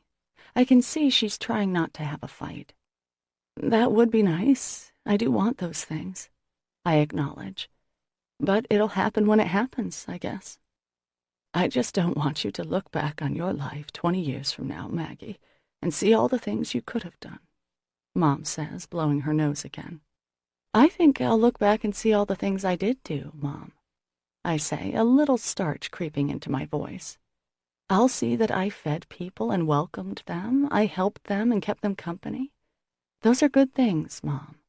They are, Maggie, she says, standing up to resume her packing. But what about you, sweetheart? I want you to have someone to take care of you, too. You deserve that, you know. And if you can't find someone wonderful, someone like Will, then you need to take care of yourself. I don't answer. It's hard to disagree with that. Well, I say, forcing a smile, you need to be thinking about your own life, Mom. You are my life, Maggie, she says matter-of-factly, not looking at me. The child who needs me most. What can I get you, girls? Paul Dewey bellows a few days later. Will the little mother be drinking tonight? My mouth drops open. Dewey knows, too? News travels fast, Chantal murmurs. How about cranberry juice, Dewey, hon? I'll have a Sam Adams, Paul, I call. He brings our drinks over and sits with us, gazing lovingly at Chantal's breasts, which have grown noticeably in her delicate condition. So, Chantal, sweetheart, who's the lucky guy? Most guys in this town have been lucky at one time or another, I quip. Chantal chuckles, but Dewey turns a scowling face to me. That's no way to talk about a lady in her condition, Maggie. Shame on you. I am so sorry, Chantal, I say. Please forgive me for stating the truth. She laughs, and I feel a rush of more affection than I've ever felt for her before. Chantal has never pretended to be anything other than what she is, and for that I admire her. So, Chantal, you gonna come clean with old Dewey? Who knocked you up, girl? None of your business, Paul, Chantal says coyly. Well, I heard a rumor, Dewey says. Oh, really? About little old me? Chantal asks. Yeah? Dewey says. About you and a certain someone who hasn't been around much lately. Afraid to show his face, apparently. Chantal and I exchanged looks, her smile fading. Really? She says. Spill, Dewey. Dewey does. Malone. Is he the father? I choke on my beer, lurching forward in my seat as tears swamp my eyes and nose. No, Chantal says firmly. It's not Malone. I never even slept with him, Dewey, and that's the truth. Well, that's not what I heard, Dewey drawls. And yet, wouldn't I be in a better position to know? Chantal hisses, eyes narrowing, as I continue to splutter. Word on the street is that Malone won't own up to being the daddy. That he won't take a DNA test so he can avoid paying child support. Well, don't you worry, Chantal, honey. We'll make sure. Dewey, this is the stupidest thing I've ever heard, I wheeze, still coughing. If Chantal says it's not Malone, it's not Malone. And it's not Malone, she confirms. Sure, darling, if you say so. Dewey hauls himself up and lumbers to the bar. Shit, Chantal mutters, patting my back. With her uncharacteristically straight answer, Chantal has cemented the idea that Malone is indeed the father of her baby. Where did he hear that? Maggie, you didn't. No, I protest. No, I didn't tell anyone anything. I consider for a moment. Well, I told Christy what I thought, but she wouldn't tell anyone, I'm sure of that. Huh. Well, screw it. Someone else's name will come up in about 5 more minutes. She takes a sip of her juice and rubs her stomach unconsciously. Chantal, I ask, are you sure you shouldn't tell the father? Doesn't he have rights and stuff like that? Her face falls. Maggie, it's not that simple. It would completely screw up his life. We only did it once, and I'm not going to saddle him with a kid. Is he married? I whisper. No, she says. But he's... Look, I'm just not going to tell, okay? Oh, look, Malone just came in. My physical reaction is immediate and dramatic. My face flushes lobster red, my legs go loose and watery, and my heart rate doubles. Malone sees us. It's hard to miss the only 2 females in the bar, especially when you're accused of impregnating one and having slept with the other, and gives a characteristically curt nod in our general direction. Then he sits at the bar and waits for Dewey to notice him. Dewey ignores him. Can I get a beer? Malone growls after a solid minute has passed. Not in my bar, you can't, Dewey answers. Dewey, Chantal yelps. Are you being an ass? She pushes back from our table and sachets up to the bar. Hi, Malone, she says. Hi, he grunts. Dewey, is there a problem here? Chantal asks. Malone stands up, glances at me, and grabs his coat. No, Chantal says. Stay, Malone. Dewey, what's your problem? If a man can't acknowledge his responsibilities, honey, he can't expect people not to care. Dewey begins, and I'm not the only one who thinks so. Heard you got some lines cut, Malone. Oh, shit. A gear war against Malone. When a lobster trap's lines are cut, the trap sits on the ocean floor and rots. Up here, it's a shooting crime to tinker with someone's pots. But the men of Gideon's Cove feel very proprietary toward Chantal, who has given many of them a happy night or two, and if they think Malone is shirking his duties, they're bound to take action. Malone remains silent. I already told you Malone's not the father, Chantal barks. I never slept with him, and it wasn't for lack of trying, my trying, okay? Don't worry about it, Chantal, Malone says. See you. Without any thought backing my movement, I'm up and across the bar in a heartbeat. Hi, Malone, I say. Maggie. He gives me a quick once-over, then stares off over my shoulder. Have a good night, he says. Malone, hang on. I put my hand on his arm to stop him, swallowing. Perhaps I should have thought before I acted, but apparently it's not my way. People are saying you're the father of Chantal's baby, I announce pointlessly. Yeah, I picked up on that. Wonder where they got that idea. It's hard to look him in the face, but I do. The scowl lines are in full force. I didn't tell anyone what I thought, Malone. Well, except Christy, but she wouldn't say a word. He just stares at me. That's probably why your lines got cut, I say stupidly. You think? The contempt in his eyes stings. So what are you going to do, Malone? He shrugs. Nothing. If Chantal doesn't want people to know who the father is, that's her business. Do you know? I ask. He looks at me and doesn't answer, choosing instead to pull on his coat. Chantal is still in a heated argument with Dewey.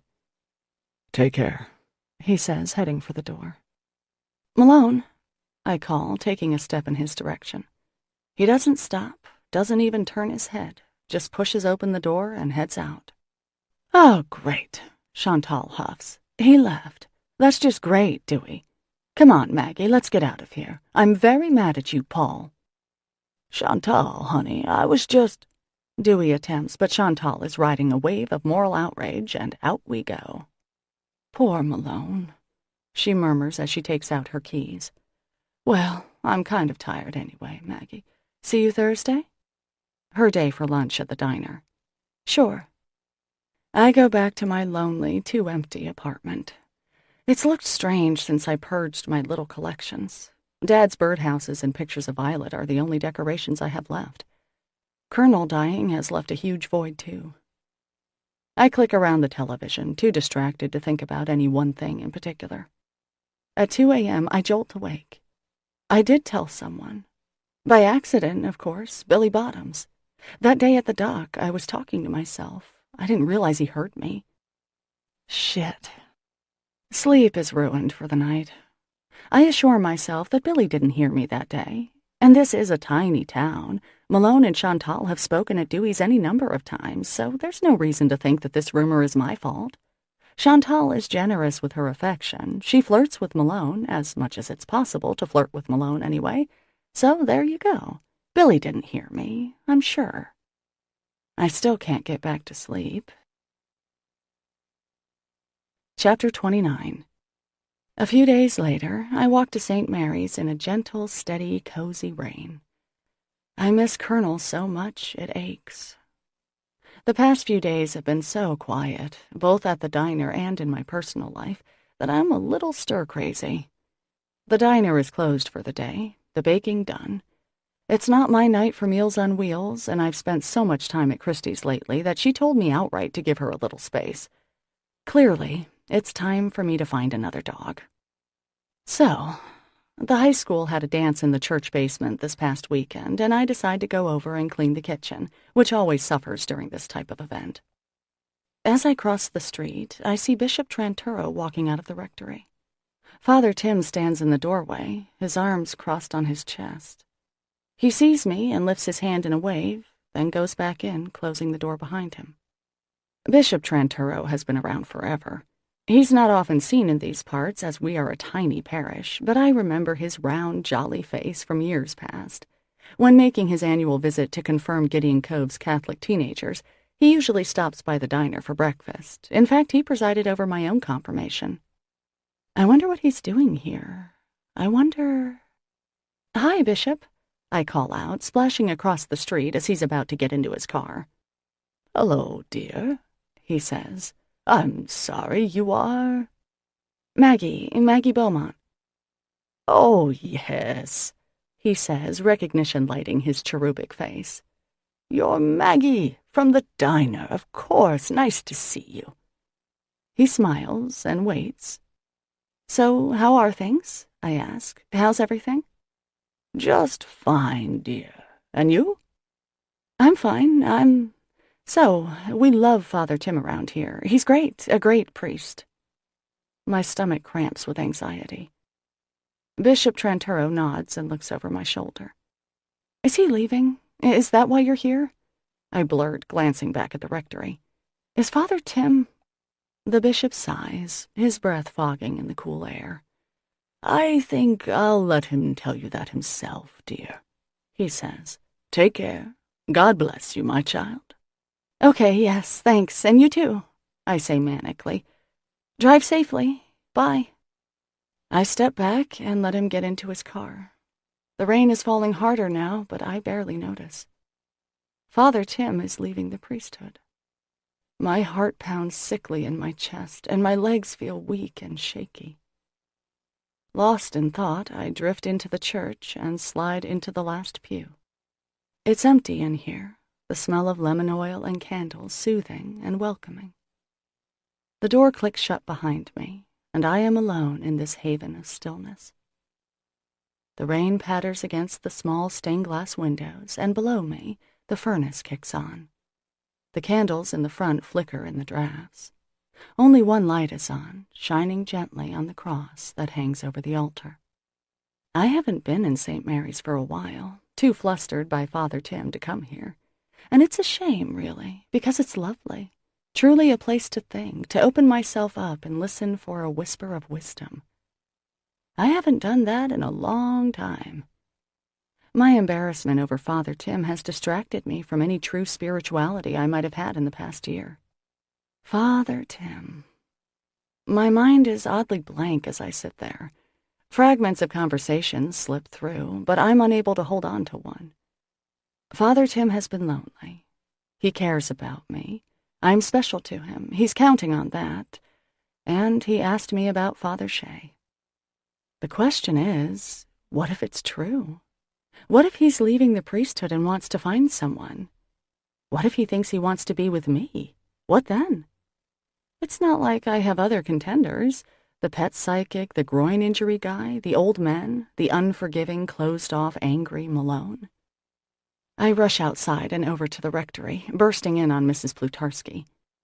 "Where is he?" I demand. "I know he's here." "He's very busy," Mrs. P. answers. "What's got into you?" "Father Tim?" I call, sticking my head into his office. He's not there. "Father Tim?" I shove my wet hair back from my face. He comes into the common room holding a cup of tea. "Ah, Maggie," he says warmly. "Just the person I wanted to see." "Father Tim," I say, grabbing his arm, "I need to speak with you. It's an emergency." Mrs. P. sighs dramatically. "Another death in the family, Maggie. Your goldfish this time." "Bite me," I tell her. Father Tim's eyes widen as I tow him through the common room into the kitchen. I don't want Mrs. Plutarski to overhear us, and I know she'll try. "Here now, Maggie, maybe you should slow down. In fact, I was hoping to see you." "Sit down," I tell him. He obeys, and I take a seat opposite him at the small table. "I just spoke to Bishop Tranturo about, you." My hands are shaking, the palms sweaty. Father Tim's face grows somber. "Did you know? I was hoping to tell you myself." He gives me a sad smile. "Maggie, you know I care." "Wait," I bark. "Please wait. Don't say anything." I take a deep breath, then another, as Father Tim looks at me, concerned and expectant. "Okay, Father Tim," I say more gently. "Listen, you are a wonderful priest, and the thing is, I understand that it's not always easy for you, but—" I swallow. He waits patiently. "Listen, Father Tim, you're a very nice, kind man, and of course I, care for you, but I think you're making a mistake, about leaving. You can't just give this all up." Father Tim sighs and leans back in his chair. "I know, Maggie. It's been wonderful. I've loved being pastor here, as you know. But change is gonna come, whether we like it or not." I take another breath, my legs feeling weak and sick. "Does anyone else know about your decision?" "No, Maggie. I was planning to say something at Mass." "At Mass?" My mouth falls open, but he continues. "Of course, the bishop knows, but that goes without saying." Okay, wait, I need to say this." My hands are curled into fists. "We're friends, you and I, aren't we?" "Of course, Maggie." "And I think you have a lot of nice qualities." He blinks, ever patient. "Right, so, I had a killer crush on you." He smiles. Is that a happy smile, forgiving, expectant? And I force myself to go on. "But, Father Tim, I don't anymore. I just think you should know that, in case I was figuring into your decision in any way whatsoever."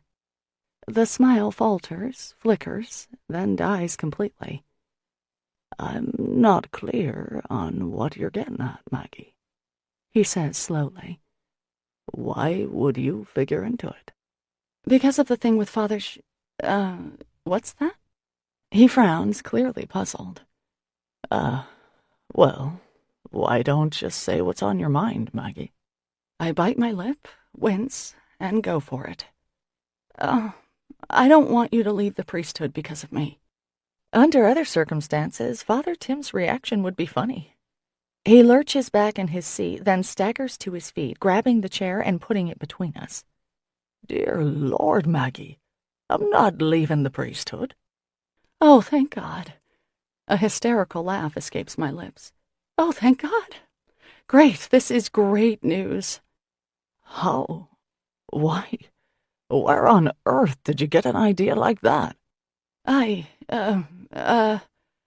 Breathe, Maggie, breathe. He's not leaving the priesthood. Well, Bishop Tranturo, he said you were leaving." "I'm being transferred to another parish." "Right. Oh, that is fantastic news." I heave a sigh of relief, my head spinning. Father Tim cocks his head. "Okay, that makes a lot more sense." I pause. "I guess I just thought that, well, you said a few things that I thought. I was afraid you had feelings for me, Father Tim." His eyes narrow, and he keeps a good grip on the chair, and he keeps that chair solidly between us. "Maggie," he says very, very carefully, "I think you're a lovely person, but no feelings of a romantic sort, at all, ever. I'd hope we'd stay friends after I leave, but of course nothing else." "Well, that's great, sure.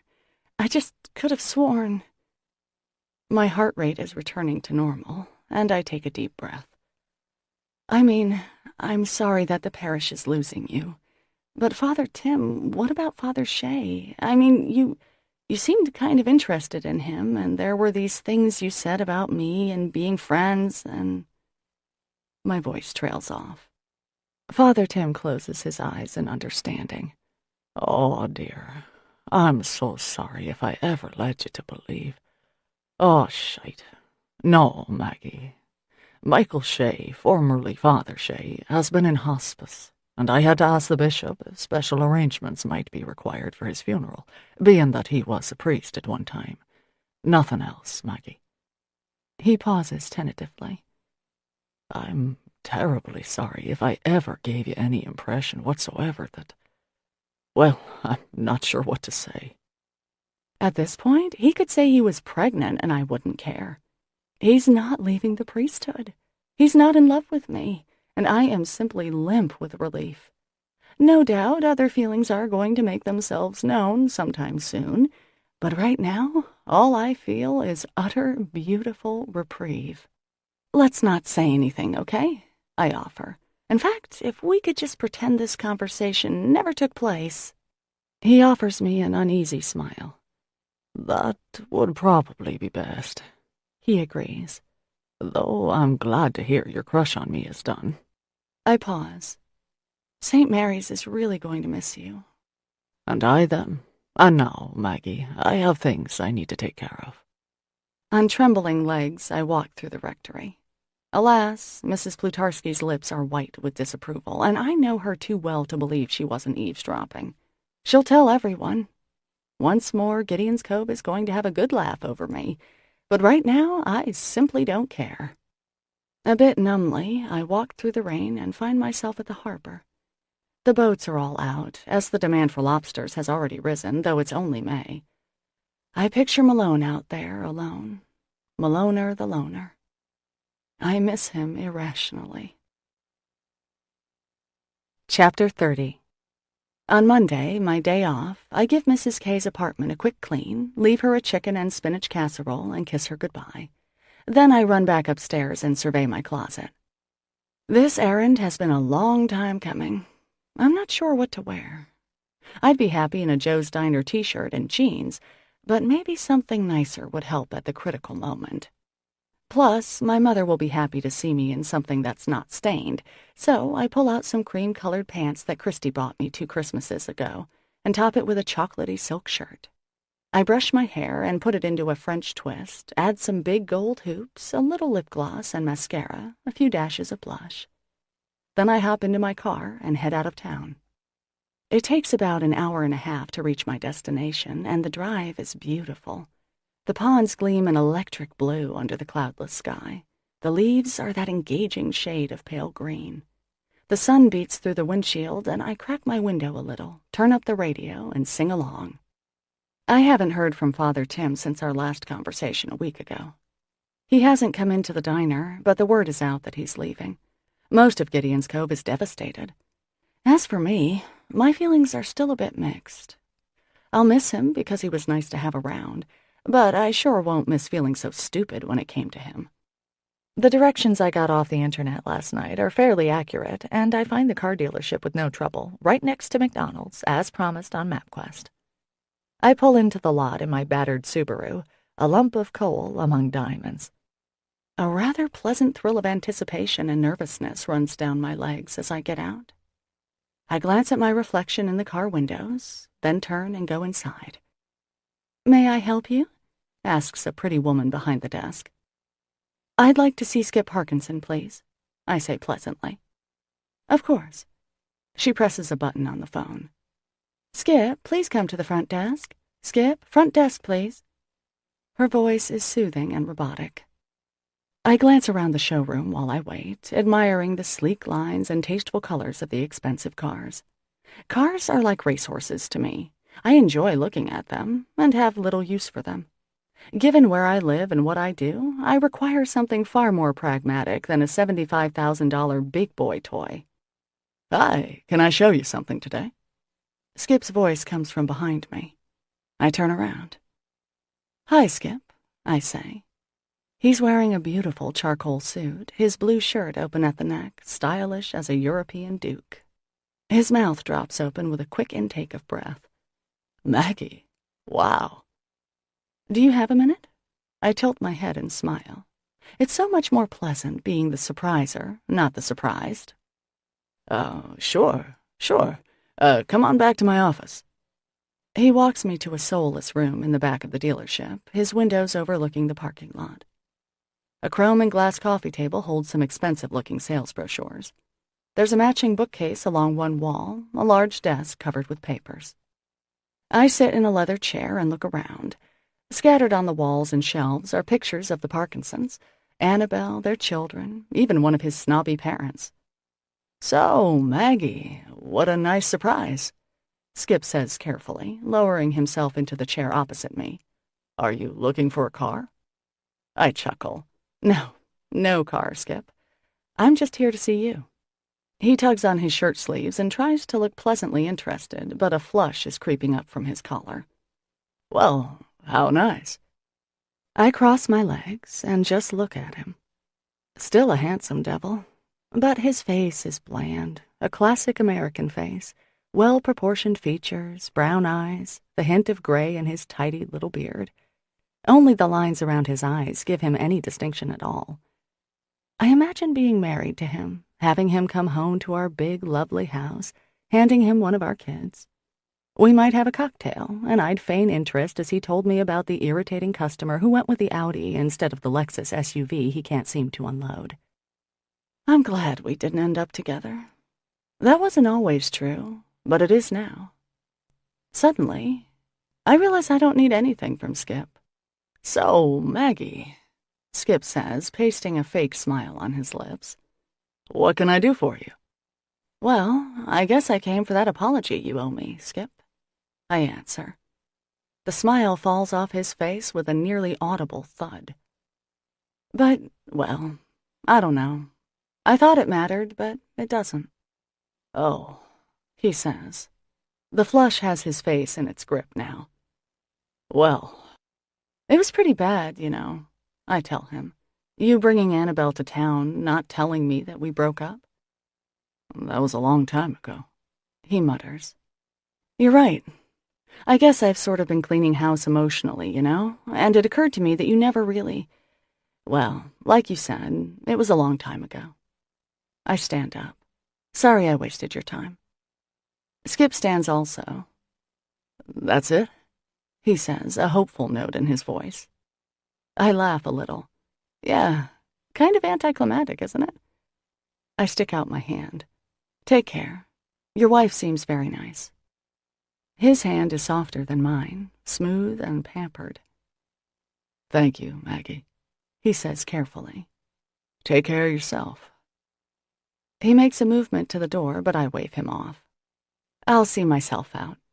Goodbye, Skip. When I've just reached the door, his voice stops me. Maggie. I turn. Yeah? I am sorry. He looks a little forlorn, somehow. I wish I'd done it better. I pause, then give a nod. Thanks for saying so. I wave to the receptionist and walk out into the bright sunshine. Well, that was a waste of gas, I say to myself as I climb back in my car, but I'm laughing as I say it. Around 5, I find the building where my mother works and climb the stairs to the 3rd floor. For a second, I just watch her from the doorway. She sits behind the reception counter, wearing a headset, talking animatedly. The wall behind her has Maina Magazine painted in large green letters. Hi, Mom, I say when she clicks off from her conversation. Maggie, she cries. We hug and kiss, and I breathe in her familiar perfume, realizing that I've missed her. Don't you look nice, she says. You too. I love your hair, I tell her. She really does look lovely, not younger exactly, but very stylish in her bright green top and pretty scarf. Let me introduce you, Mom says, pulling me along. Linda, this is my daughter, Maggie. Maggie, this is our editor, Linda Strong. Nice to meet you, I say, shaking her hand. Maggie owns a restaurant, my mother announces. Kara, this is my daughter, Maggie. Hello, Maggie. We've heard a lot about you. Kara shakes my hands. Where are you going for dinner, Lena? Well, first I'm going to show her my apartment. Then I thought we'd go to Havana. The 3 women take a moment to discuss the various restaurant choices while I revel in the rare glow of my mom's pride. A restaurant owner. She's never called me that before. Formerly, I was a cook or I ran a diner, but today, I own a restaurant. She loves hearing about my visit to Skip, loves showing me her tiny apartment. Honestly, I can't remember a time when she's gone for so long without criticizing me. Do you miss Dad? I ask as we eat dinner. She thinks a minute. Yes and no, she says. It's quiet in the evenings. I'm so used to having him just be there, I suppose. Her voice trails off. I don't really do anything on my own yet, but there are times when I think I've never been happier. I caught a mistake the other day, and Linda told me she didn't know I could proofread, and now she's asked me to look over everything before it goes out. That's great, Mom. It sounds like you really like it, I say, watching her flush with pleasure. I do, but there are also times when I cry. I'm so lonely, she adds. We miss you, all of us. I'll be home this weekend, she says, to see the baby, and everyone else, of course. She pauses. How are you, honey? I'm okay, I say. Well, there are some things that are clearer to me these days, and I'm trying to kind of sort them out. Like what? Mom asks. Oh, I don't know. I take another bite of fish, then decide to tell her. I'm over my stupid crush on Father Tim. Finally. She smiles, not unkindly. Are you seeing anyone, Maggie? I feel my back stiffen, preparing for battle. No. I might have someone for you, dear, she says. He works at... No thanks, Mom. I need a little break from dating, actually. I interrupt. I take a breath. I was seeing someone for a few weeks. Remember Malone? Malone, the lobsterman. Right. Well, we were kind of seeing each other, but then we had a fight. I take a gulp of water. "Did you apologize?" Mom asks. "Why do you assume it was my fault?"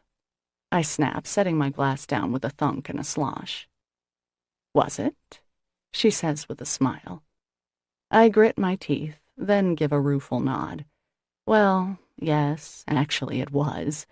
And I did apologize, but he's not the forgiving type. "Well, when you're ready, then, you let me know, and I'll give you this person's number. But you don't have, I hope. You don't have much time. I hope you won't wait too long." I know what she wants to say, but to her credit, she stops herself. "Well, good luck." I should probably get going, I say, glancing at my watch. It's a long drive. Mom's eyes fill with tears. "All right," she says, fiddling with her bracelet to hide the fact. "It was so wonderful seeing you, honey." We walk together to where we parked. "Drive safely now," she says. "Let the phone ring once so I know you made it home all right." "Okay, Mom, will do." I kiss her cheek, hug her tight for a minute. It's still a bit of a shock that I'm taller than my mom. Even though that's been the case for more than 15 years, I still expect to look up to her. Chapter 31. "I'm so tired of being a joke, Christy," I tell my sister as we walk along the shore one afternoon. Violet sits in a backpack on my back, babbling happily. "You're not a joke," Christy assures me. "You just drew the wrong conclusions, that's all. It could happen to anyone." That's the nice thing about having an identical twin. Loyalty. I smile gratefully. Up ahead, a group of puffins scatters at our approach. "Dad!" my niece yells. "Dad!" Christy's mouth drops open in glee. "That's right, Violet, bird." "I do, Dad." She's so smart, I tell my sister. Violet pulls my hair vigorously, jerking my head back. "No, Violet," Christy says, unwrapping her daughter's pudgy fist. "No pulling." The air is cool and damp, clouds blowing in from the east. Rain is in the forecast. Gulls cry above us, and the waves slap at the shore. "So what's wrong with Jonah these days?" Christy asks. "I don't know," I admit. "He's been a real sad sack, unlike him." "Woman trouble?" Christy guesses. "Maybe," I answer. "I saw him with some cute young thing a while back. They were kissing. He hasn't named names, though, so I really don't know." "What about you?" Christy asks, bending down to pick up a piece of sea glass. She studies it for a moment, then slips it into her pocket. "What about your love life?" I sigh. "I think I'm just gonna sit tight for a while," I say. "No more obsessing, no more dates. Someone will come along someday, maybe. And if not..." "If not, then what?" she asks. "If not, then I'm still okay," I tell her with a smile. "Can't have everything unless your name is Christine Margaret Beaumont Jones." It's true. It's taken a while, but I've been pretty happy these days. The weight of Father Tim is off my back, as it were. My crush and wondering's finally gone for good. No more guilt over lusting after a priest. No more wasted hours imagining us together. I feel clean somehow, emptier, brighter, like my apartment. I smile at my twin, who looks beautiful today, her cheeks flushed with the damp breeze, her hair blowing in wisps around her face. "When are you going to tell me?" I ask her. She stops dead, her mouth falling open, and I laugh and hug her. "Congratulations, Christy," I say, tears of happiness pricking my eyes. "How did you know?" she asks. "How did I miss it?" I ask back. "How far along are you?" She smiles hugely. "A month. It was a surprise, but we're thrilled." "Of course you are, and so am I." "Violet," I say, craning my neck to address my niece, "you're going to be a big sister." "I do," she proclaims. "Go by." When we get back to town, Christy and I part ways, and I watch her walk away. Melancholy pricks my heart. It's not that I'm jealous of her. I love her more than I love anyone, but she doesn't feel the same way about me. She has Violet and Will, and now a new little critter on the way. And while that's as it should be, there's a small part of me that feels left behind. Once we were all we needed, Christy and I, just the two of us. I see the Ugly Ann coming into the harbor. There are 2 figures on deck, a man and a woman. Jonah mentioned that Malone's daughter is going to be his sternman for the season. It must be nice for Malone, having his child with him all summer. Imagining that closeness, that biological link, causes a sting of jealousy to burn in my heart, and a prickle of shame, too. Because though Father Tim once said I made people feel wonderful, I'm quite sure I didn't get to do that for Malone. He did it for me, but I didn't reciprocate. Early Wednesday morning, I pack a suitcase and head out of town.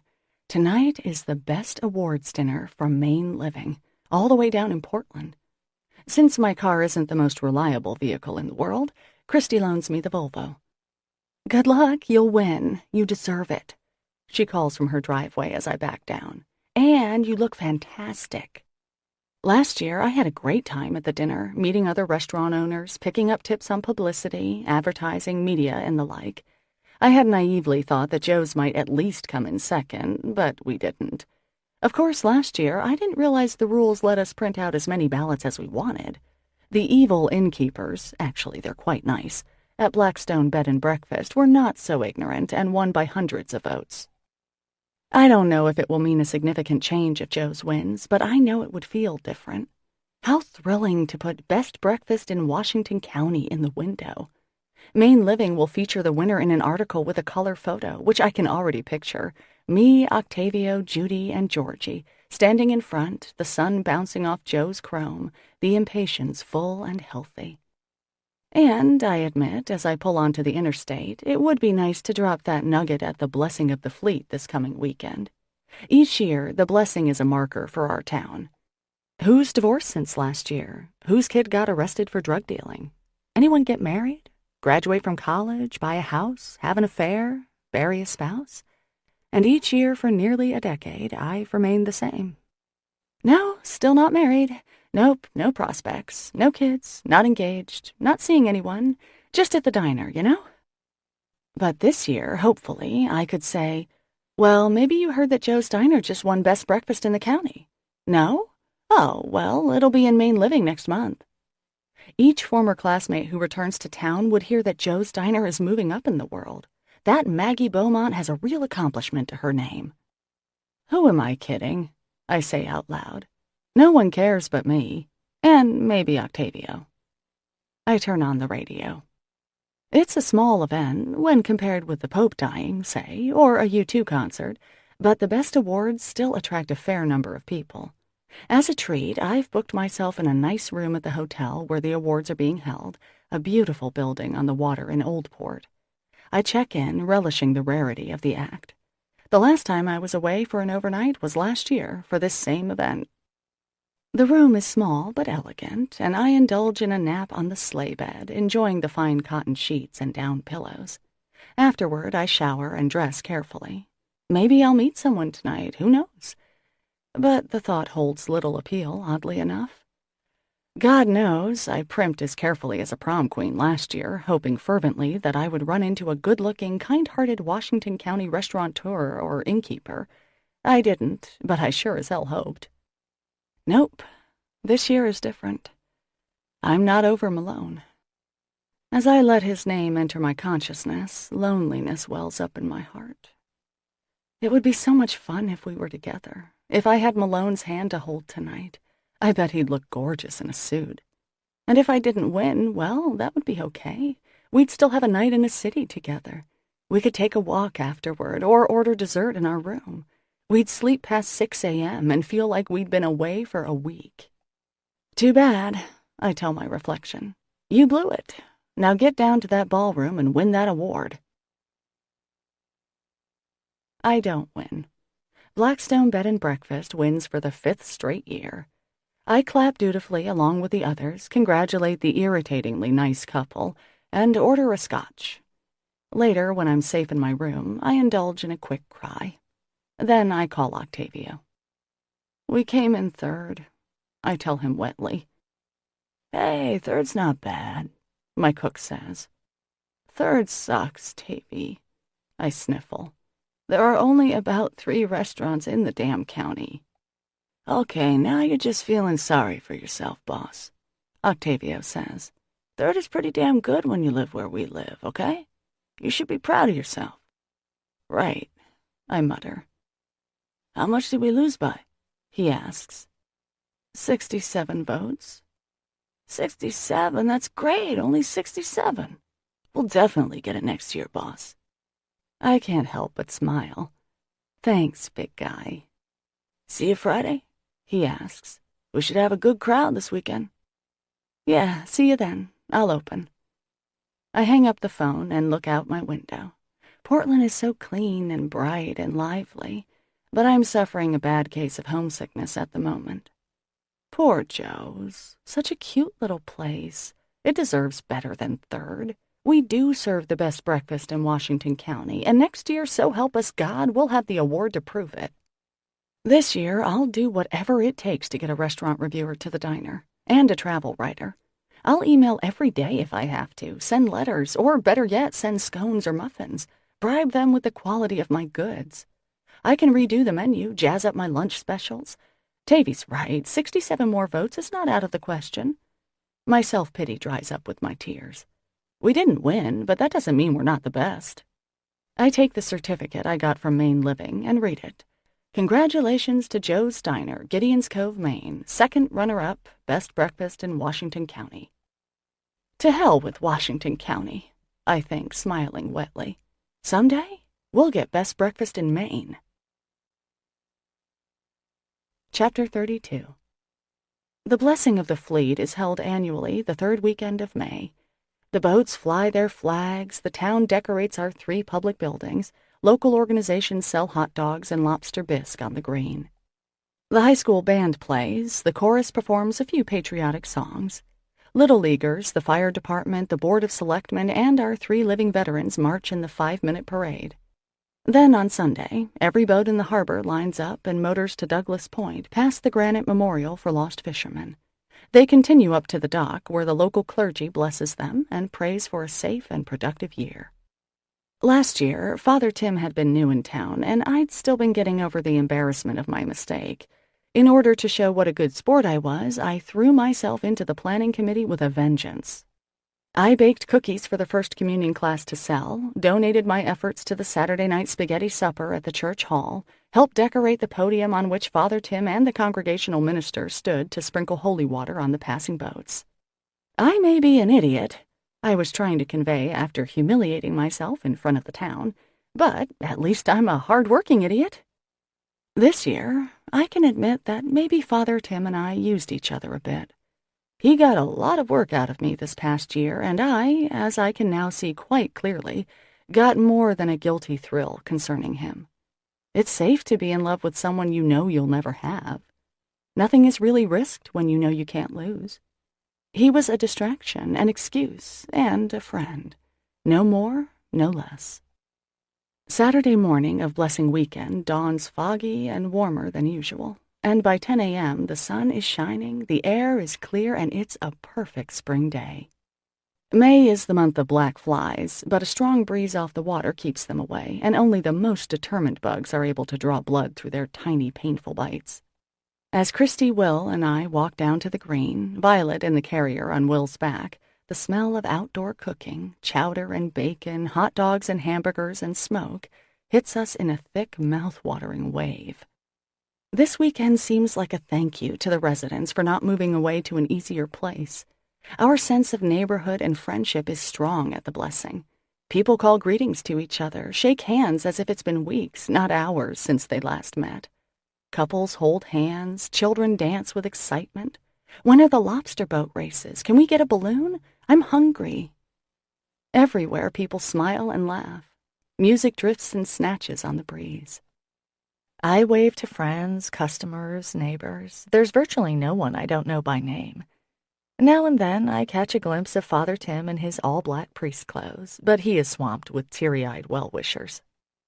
Main Street is closed off to cars, and people stroll the block and a half of the downtown, stopping to sample a cookie from the Girl Scouts, a muffin from the Parent-Teacher Association. The chrome on Joe's diner glistens from the cleaning I gave it yesterday. Octavio, Georgie, and I hung out bunting while Judy smoked and squinted in approval.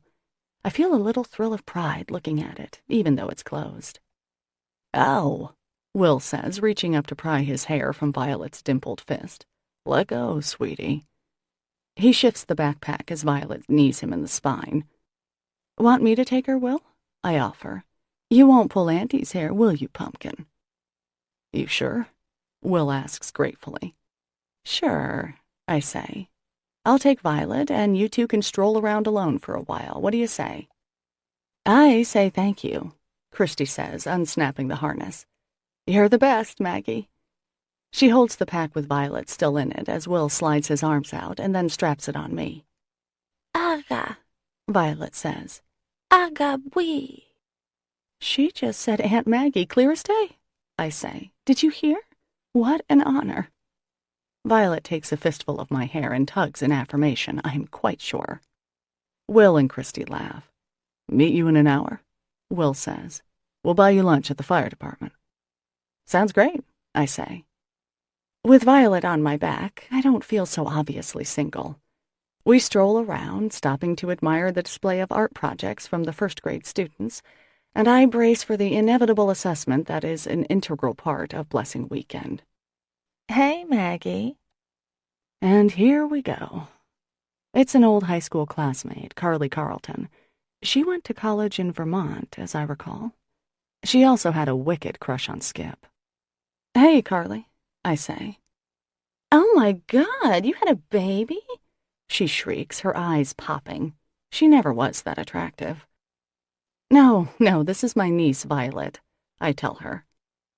"Oh, sure, Christy's baby. That makes more sense." Carly's smile is full of smugness and condescension. "I have 3 myself. Are you still working in your grandfather's diner?" What she means is, are you still stuck in the same job you've had since high school, since Skip dumped you? Haven't you gotten married yet, Maggie? Don't you know the statistics for a woman over 30? "Yep," I say. "And what about you, Carly?" I pretend to listen as she tells me of her fabulous life, which is probably not nearly so fabulous in reality. But that's what Blessing Weekend is for, in a sense. Pretense. Leaving Carly, who has gained another 15 pounds or so since last year, I note with deep satisfaction, I wander through the crafts tent on the green. There are a few more Carly types, mostly women who nod sympathetically when I tell them, yes, I'm still at the diner. "Poor Maggie," they seem to be saying. "I may have married an abusive drunk, had to file a restraining order, and gotten divorced before I was 23, but at least I got married." I refuse to feel inferior. Screw 'em, I think. My life is just fine. I make a difference in this town. Violet knees me in the back, and I continue in a fog, absent-mindedly waving here and there. A familiar name jerks me out of my daze. "And that Malone person won't admit that it's his," the hideous Mrs. Plutarski stage whispers to one of her wrinkled old cronies, Mrs. Lennon. "Why not?" Mrs. Lennon asks. "Because he doesn't want to be saddled with child support," Mrs. Plutarski says, as if she had actual information on the subject. "Well, that woman had it coming, if you ask me. All those years of—" "Excuse me, what are you talking about?" I ask, shoving in between them, a tugboat between 2 tankers. "Oh, Maggie, how are you, dear?" Mrs. Lennon asks sweetly. Mrs. P. assumes the lemon-sucking face she does so well. "Child support? Admitting that something is his?" "Tisk, tisk, Mrs. Plutarski. Does Father Tim know you gossip like this?" I fold my arms, my moment of righteous indignation somewhat marred by Violet yanking my hair. "This is a private conversation, Maggie," Mrs. Plutarski says coldly. "And I'd say you should be worried about what people are saying about you instead of butting into other people's conversations. Everyone knows that you thought Father Tim was going to leave the church for you." She smirks and cuts her eyes to Mrs. Lennon.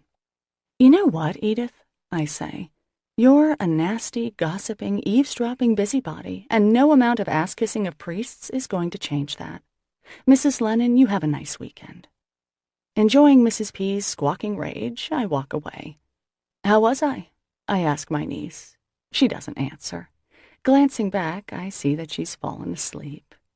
Her angelic face calms my seething anger, but my heart is still pounding, my face hot. Poor Malone. He's done nothing wrong, but the town won't drop it. All day I hear snatches of damning conversation. Chantal and Malone are the hot topic. During the trap hauling race, when everyone crowds the dock to see which boat will make it in fastest, Christy and I stand there with the firemen to cheer on Jonah and Dad. "Why do you think Malone's not here?" Fred Tendry asks as he leans against a post. "Ashamed to show his face, I'd guess." "Why should he be ashamed, Fred?" I ask. "He hasn't done anything wrong. He's not the one standing around looking down women's blouses. Maybe he doesn't want his daughter to hear a bunch of idiots gossiping about him, huh? Ever think of that?" My protestations fall on deaf ears. Malone's boat is conspicuously absent from the festivities. Or maybe he never comes to the blessing. I can't say I ever noticed before. "She doesn't want Malone involved," I overhear Leslie McGuire murmuring to her neighbor as they buy cups of chowder. "You know the rumors about his first wife, how she left in the middle of the night." "Oh, that's right," the neighbor murmurs. My jaw clenches, but I say nothing. There's no point. By 4 o'clock, I can't take any more. "Guys, I'm heading out," I tell my sister and Will. "I've got a headache." "You okay?" Christy asks, tilting her head. "Yep, just tired." Though I have a ticket for the spaghetti supper and the rest of my family, including Mom, will be there, I walk away from town. Climbing the hill to my apartment, I glance back at the harbor. The lobster boats are done with racing for the day, bobbing on their moorings like cheerful seagulls, clean and freshly painted for the new season. The Twin Menace gleams, one of the newer boats, made more noticeable because the Ugly Ann is out. My heart squeezes almost painfully, imagining him off with his daughter. In another few weeks, it will be illegal to pull pots after 4, but for now, Malone is within the rules, if he's actually working, that is. And it doesn't seem as if he misses a chance to work very often. Except for that one day when he took me to Linden Harbor. I trudge down my street, spying Mrs. Kandinsky sleeping in her chair through the window. Peeking inside, I make sure her chest is still rising and falling with breath. Then, assured that she's not dead, I go upstairs to my dark apartment. The next morning, the smell of frying bacon and coffee welcomes me to my parents' house. Each year, we have a special breakfast before the actual blessing of the fleet, and we're all going to church since it's Father Tim's last Mass. Jonah is slumped in a corner, pale and shaky, timidly nursing a cup of coffee. I lean over and kiss him loudly on the cheek. "Is my little brother a little hungover?" I ask merrily, ruffling his hair. He moans and turns to the wall. "Hi, Mom." "Oh, Maggie, is that what you're wearing?" she asks. I look down at my outfit. Tan pants, red sweater, shoes that match each other. I raise an eyebrow at my mother, who sets the spatula down on the counter. "What I meant to say, honey, is why don't you wear a skirt once in a while? You have such gorgeous legs." That was better, Mom. Better. "There's nothing gorgeous about Maggie," Jonah mumbles from the corner, apparently not in enough misery to resist bothering me. "Christy's the pretty one." I smack him on the head, savoring his yelp of pain, and pour myself some coffee. "I can't wear a skirt today, Mom," I say, giving my mother a kiss, pleased to see her back in the family domicile. "I'm going out with Jonah for the blessing." "Not if you don't stop yelling," Jonah mutters. It's wicked fun to be on the water for the blessing of the fleet. Gideon's Cove looks like a postcard. The rocky shore, tall pines, the houses that dot the hills, the spire of St. Mary's, the gray wood of the dock. Last year, the whole family went on the Twin Menace. This year, because of Violet, Christy and Will opted to stay ashore, and our parents will keep them company. Christy's face appears on the back porch. "Hello," she calls out. She has also worn tan pants and a red top, but her outfit cost more, is made with better materials, and generally looks better than mine. She hefts in Violet's car seat, a diaper bag that's bigger than my suitcase, and a vibrating bouncy seat. Will follows her with a tiny bungee jumping contraption that's made to dangle from a doorway, and another bag. "Where's Dad?" I ask. In the bomb shelter, Jonah answers. Could you stop yelling, please? Dad, I yell cheerfully. We're all here. Jonah whimpers. Serves you right, Joe, Christy says. Jell-O shots. For God's sake, we were at Dewey's last night, saw everything. Did I call you the pretty one? Jonah says, rising specter-like from his chair. I changed my mind. You're both hags. 15 minutes later, we're all sitting around the dining room table, passing platters of pancakes, scrambled eggs, cranberry scones, my contribution, and bacon. Jonah has swallowed some Advil and looks less green, though he shudders as the eggs pass him. I plop a spoonful on his plate and enjoy the blanching that follows. So, Mom, Dad, Christy begins in what Joe and I call her social worker voice. How have things been since you've been apart? Her voice is carefully pleasant. Not bad, Dad says. Delicious scones, Maggie. You sure can bake, honey. Christy's eyes close briefly. Great.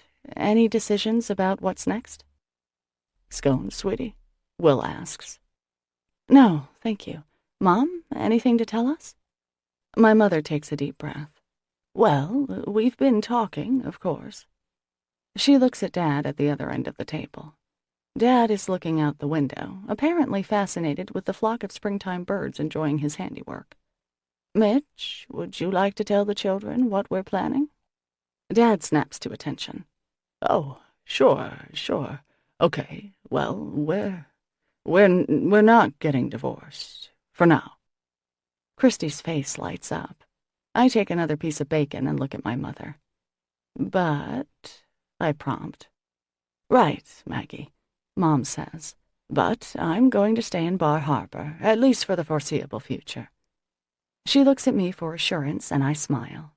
Christy's face falls. I'm sorry, honey, Mom says to her. I know it's not what you want, but... No, it's fine. It's okay. But Christy's eyes are spilling tears. I'm sorry. She starts crying in earnest, and Will puts his arm around her, pulling her face against his shoulder. It's what you want that matters, Mom, she blubbers. And you too, Daddy. Jonah shoots me a classic little brother smirk, and suddenly we're laughing. Poor little Christy, coming from a broken home, Jonah murmurs, and she starts laughing too. Oh, shut up, Jonah, she says, wadding up her napkin and throwing it at him. I can't help it if I care about our family, unlike you freakish troglodyte. En masse, we head for town, Jonah and me in his truck, our parents with Will, Christy, and the baby in the Volvo wagon. The waxy smell of candles mixes with the lingering scent of spaghetti as we walk into church. Since Father Tim won't be returning to St. Mary's after this, the place is as packed as if it's Christmas Eve. The full choir, all 10 of them, is up in the loft, and Mr. Gordon is thumping out a torturous, wheezing piece on the old organ. My family takes up a whole pew today. We call out quiet hellos, wave to our friends and neighbors, and sit on the punishing walnut pews, prepared to offer up our suffering to the Lord. The altar servers come somberly down the aisle, washed and brushed and looking like angels, despite the high-top kids that peek out from under their robes. Tanner Stevenson holds up the crucifix, and Kendra Tan carefully swings the incense burner. Father Tim comes in last, resplendent in purple and gold, handsome as a movie star. He sings along with the entrance hymn, but his eyes meet mine, and he gives a little smile around the words to lift high the cross. For the first time in a very long time, I understand why people come to church. Not because they're forced to be here by their parents, not because the priest is so cute. I listen to the words and don't notice the brogue that pronounces them. For the first time in my adult life, I imagine that there might be something here for me. Sorry I haven't been around, and sorry about lusting after one of your guys, I say silently to God. No harm, no foul, I imagine him saying. It's much more comforting than, that will be a year in hell, young lady. At the sign of peace, Father Tim comes off the altar, moving slowly, a kind word for everyone, a blessing for the children. When he gets to the Beaumont clan, he leans in for a chaste hug. "I finally got you in church, Maggie," he says, and I'm touched to see tears in his eyes. "Right when I'm leaving, but here you are." "We'll miss you, Father Tim," I whisper. An hour later, Jonah and I are on the Twin Menace, the brisk breeze ruffling our hair. In honor of my presence, Jonah has placed a plastic chair on deck, where I now sit, sipping a cup of coffee. "How's Dad working out?" I ask my brother as he stands at the wheel. "Not bad," Joe answers. "He likes it. Loves hanging out with the guys. Better than building birdhouses, I guess." "I think it's nice that you took him on," I say. Jonah looks older at the wheel. This is a side of him that I don't usually get to see. He looks manly, in control. Handsome, too. "What are you smirking about?" he asks, raising his voice to be heard over the diesel engine. "Oh, nothing. Just thinking about how cute you are, bunny boy," I answer, using the nickname Christy and I unfortunately bestowed on him at his birth. "Right," he says. He waves to Sam O'Neill, who is in front of the Twin Menace in the parade of boats. "Best date you could get was your sister," Sam yells. "At least my sister's pretty," Jonah calls back. His smile is forced and drops off the minute Sam turns away. The boats space out a bit more as we head for Douglas Point. The memorial is visible even from a distance, starkly beautiful against the backdrop of pines and stone. The mood becomes somber throughout our flotilla. No one cracks any jokes now. Jonah bows his head as we motor past. His eyes are wet when he looks up. "Jonah," I ask, "is everything okay, buddy?" "Oh, sure," he says, wiping his eyes on his sleeve. He adjusts course a bit, then shoots me a glance. "Not really," he admits. "What is it, hun?" I ask. "You've been sort of glum lately." His face crumples. "Oh, fuck it, Mags. I'm in love with Chantal, and she won't give me the time of day." My eyes pop. "You're what?" I know. She's pregnant with some guy's kid, and... It takes him a minute to get the words out. And it's just that I thought... I've always had a thing for her, Maggie, and now I think I'm in love with her. Uh-oh. Oh, boy. Oh, shit on a shingle. "Jonah," I say carefully, "you didn't sleep with Chantal, did you?" He swallows, looks at the deck of the boat, then nods. "I know you told her not to hook up with me, Mags. It was just one time, and afterwards she wouldn't return my calls or anything. I wanted to start seeing her, make it more than a one-nighter, you know, but she wasn't interested." "You gotta be kidding me," I mutter, looking skyward. "It has to be. No wonder she wouldn't tell me. After all those threats, she actually went ahead and did it. With my brother, my baby brother, whose diapers I changed." The wind blows my hair across my face and makes whitecaps on the water. We're close enough to the town dock that I can see the crowds, catch slips of sound. There's the podium. There's our bear-shaped dad. Father Tim, still in his vestments, flicks holy water and makes the sign of the cross. Reverend Hollis from the Congregational Church stands next to him, doing whatever Protestants do at these things. I heave a sigh, then get up and go stand next to my brother and rub his back. He chokes out a small sob. "Listen, sweetie," I say. "Did you ever ask Chantal if you were the father of her baby?" "Yeah, of course I did," he says, wiping his eyes on his sleeve.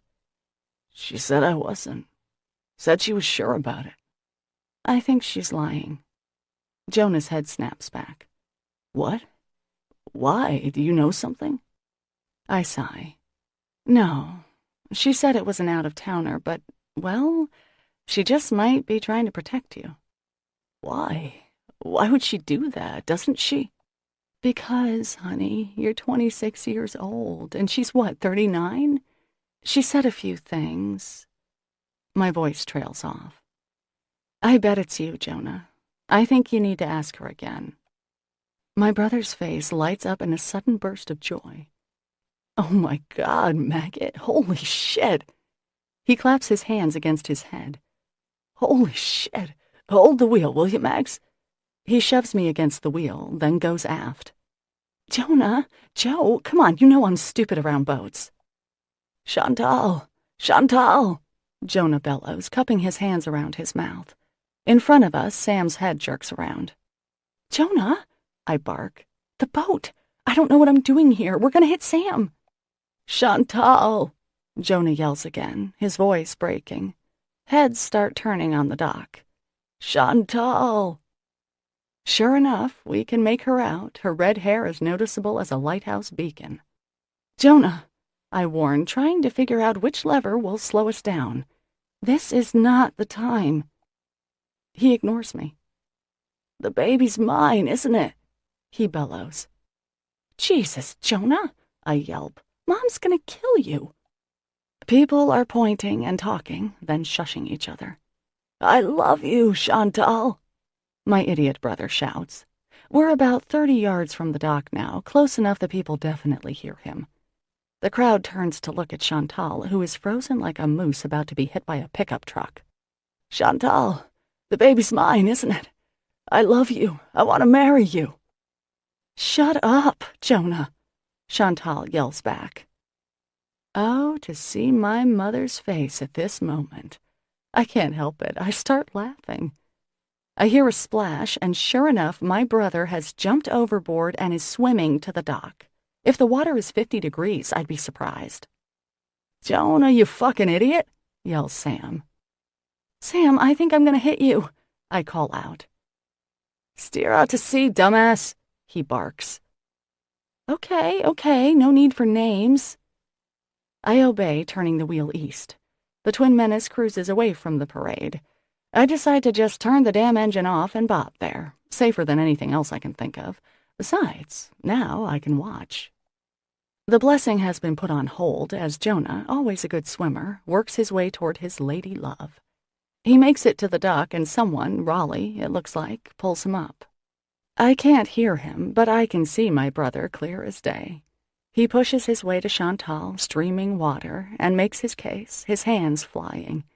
I see her shaking her head, then putting her hand over her mouth.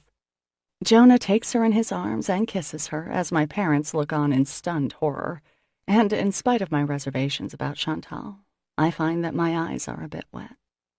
Billy Bottoms pulls out of the parade and comes alongside the Twin Menace and jumps aboard as neatly as a mountain goat. His son, young Billy, waves to me from the wheel of their boat.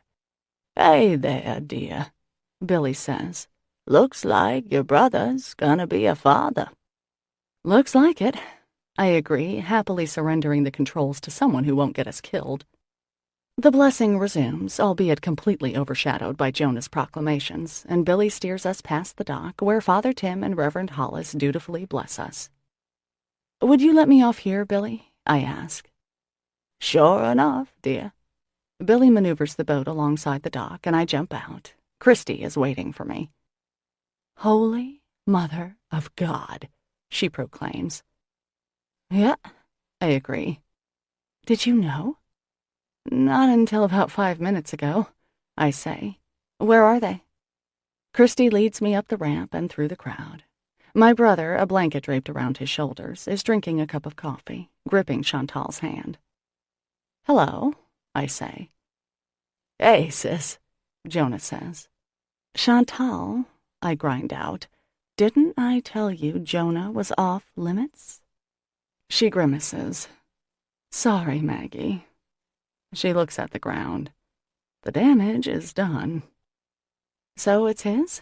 I ask. Yeah. She looks nervous, but her hand is in my brother's. I take a big breath, then another, then take the coffee from my brother and have a long sip. Well, looks like I'm going to be an auntie again. What the hell? I give Chantal a big hug because really, what else can I do? Break his heart and I'll kill you, I whisper. Got it. Oh, Maggie, please forgive me, she whispers back. He's just so...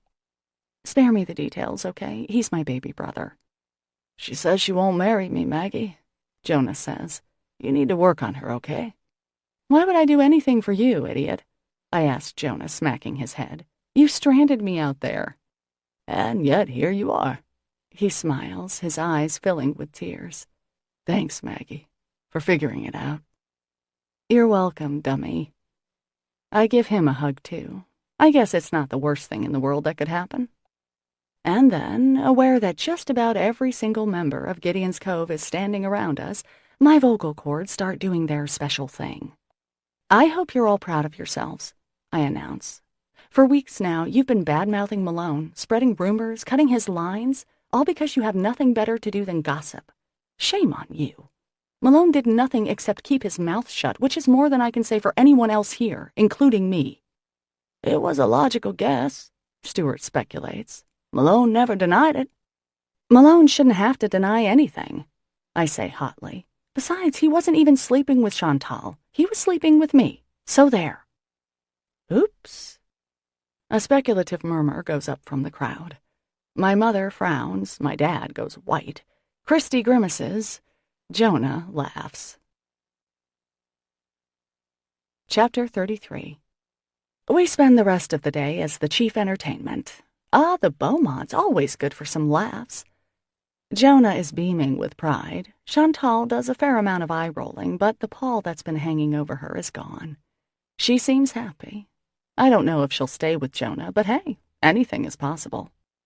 "Another grandchild, Mom," I comment as the two of us sit at a picnic table. Mom swats her arm. The black flies are making themselves known. "Yes," she sighs, "and won't that be nice?" "Are you upset?" I ask tentatively. "I know Jonah's your favorite." "Oh, Maggie, don't be silly. Mothers don't have favorites. Someday you'll know that for yourself." She pats my arm. "I'm not upset. It's Jonah's life. I hope things work out for him, but it's really not my problem, is it?" "I guess not," I murmur. "I've reached a stage of life, Maggie, where I finally realize that your kids are going to do what they want. My job is done. You don't need me hovering, do you?" "Well, I guess not, Mom. Not hovering, but still, we want you involved." My mom smiles, then glances at her watch. "Well, I've got to get going," she says. "It's a long drive." She kisses my cheek, and I stand to hug her. "See you next week, all right, Maggie?" We've decided to have lunch twice a month, just the two of us. "You bet, Mom. I'm looking forward to it." "Me too. Maybe you can get something done about those roots when you come." Oddly reassured that she's still my insulting mother, I wave as she walks off. Blessing weekend is over. Families drift to their cars, tables are folded, grills extinguished. Noah Grimsley is taking apart the podium. One of Octavio's kids runs past me, calling out a greeting, and then flits away, quick as a hummingbird. "I've come to say goodbye, Maggie." "Father Tim," I say. A lump rises in my throat. "I'll be leaving first thing in the morning." "Well, do you have a replacement yet for St. Mary's?" "Father Daniels will be filling in until they find someone more permanent," he answers. "Right. Father Daniels, now retired, is the priest who gave Christy and me our first communions." "Take care of yourself, Maggie," he says, smiling, though his eyes are bright with tears. "And if you ever need anything, spiritual, that is." I laugh and pat his shoulder. "Take care, Father Tim." With Father Tim gone, the festivities over, and everything cleaned up, I go to Joe's and make myself a cup of coffee. Sitting at the corner booth, I look out at the quiet street. Father Tim's era is over, in my town and in my life. The new phase is waiting to begin. And suddenly I feel the overwhelming urge to see Malone. Before I know it, I'm walking, practically running, to the dock. The tide is out and the ramp to the water is steep, but the lobster gods have heard me because the Ugly Ann is pulled right up, not out, not at its mooring, but right there at the end of the dock, as if the fates want me to see Malone, as if it's meant to be. My feet pound against the weathered boards. "Malone," I call out, skidding to a stop. His boat is tied stern to dock, the bow farthest from me. A head pops out of the wheelhouse. Not Malone's head. "Hi," she calls. The new sternman. His daughter. Her resemblance to Malone is unmistakable. Sharp cheekbones, thickly lashed blue eyes, long and lanky. She's a beautiful, beautiful young woman. How old did Malone say she was? 17? Whatever force has propelled me this far suddenly falters. Maloner the loner is lonely no more. Maybe he never was. After all, he's had a marriage, has a child, this lovely creature who's spending the summer with him. He already has his little family. He doesn't need me. I'm Emery, she says, picking her way gracefully around the coils of rope that litter the deck.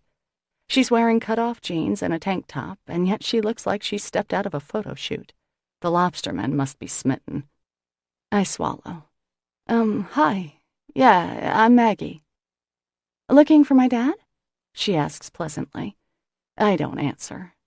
What am I doing here? I ask myself. If Malone wanted anything from me, he's had weeks to find me. Emery raises her eyebrows. Did you want to see Malone? She repeats, and I feel even more like an idiot.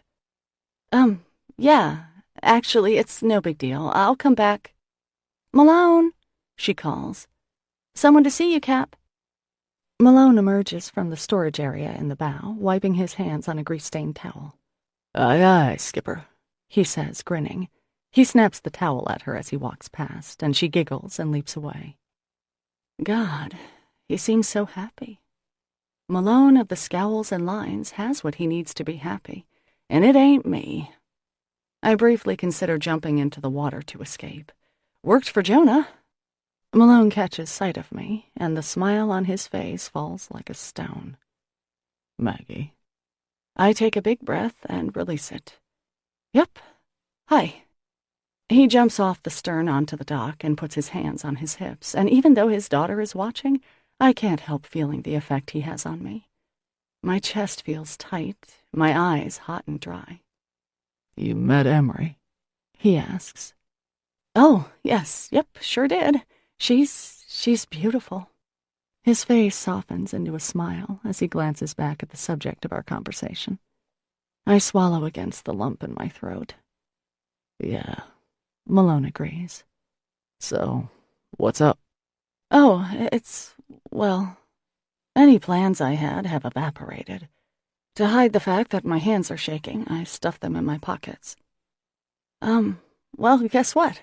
It turns out that Jonah, my brother, well, he's the father of Chantal's baby. And he just figured it out, and they're together, I guess, sort of. So no one thinks it's you anymore. His bottom lip is so full and soft-looking among the black razor stubble. Those irritating lashes drop for a moment as Malone looks at the dock. You knew, didn't you? I ask. About Jonah. Yeah. You could have told me, Malone. My voice sounds soft and trembly. He sighs. Chantal didn't want me to. I thought you should know, but, well, not my call. He frowns and looks back at his boat. He starts to say something, then apparently changes his mind. I give in to my urge to flee. You know what, Malone? I have to run, but, nice seeing you and all. Have a good night. I wave to Emery, who looks as graceful as a swan even as she stuffs a bait bag. Bye. Nice meeting you. She smiles back very sweetly, and tears burn in my eyes. Turning to leave, I actually take a few steps before stopping. I came for a reason, after all. Listen, Malone, I say, turning around. I just want you to know that... Listen, I accidentally helped spread that rumor about you and Chantal. I'm sorry for that, and I'm sorry I never gave you the benefit of the doubt. You deserved better. I force myself not to look away. His face is unsmiling, not exactly scowling, but not happy either, God knows. I've been thinking about what you said, too. I continue, my voice unsteady. About Father Tim and me, and you and me killing time with you. I'm babbling again. Well, whatever. I guess I also wanted to say that... I take a deep breath. Malone, I never meant to make you feel inferior. I think you're, well, not inferior at all. I swallow. Pretty superior, actually. If he were to give me anything at that moment, I'd say more. If he smiled, if he took a step toward me, if he said something. But he doesn't, just looks at me. Finally, he gives a slight nod. "Thanks," he says quietly. And that's it. I wait another second, then nod and, painfully aware of my every move, walk back down the dock. Malone doesn't stop me, he doesn't forgive me, and he lets me go. "What was that all about?" I hear Emery ask, but though I hear the rumble of his voice, I can't make out the words. I run up the gangplank because I don't want them to know that I'm crying. Over the next few days, I feel a bit hollow. After all, I've lost 4 people in my daily life: Father Tim, my mom, Colonel, and Malone. They were a big part of things, even if only for a while. Obviously, my mother falls into a different category, as she who gave me life, and though we're starting a better phase of our relationship, it's strange to have her gone. "Thank you for everything, God," I say morosely as I clean Mrs. K's apartment. "I'm glad I don't have cancer. I haven't amputated a limb. I'm not blind. I'm not an orphan. I have friends, health, home, all that crap." Then I immediately chastise myself and apologize for calling it crap. But God knows what I mean. I'm not exactly a mystery wrapped in an enigma.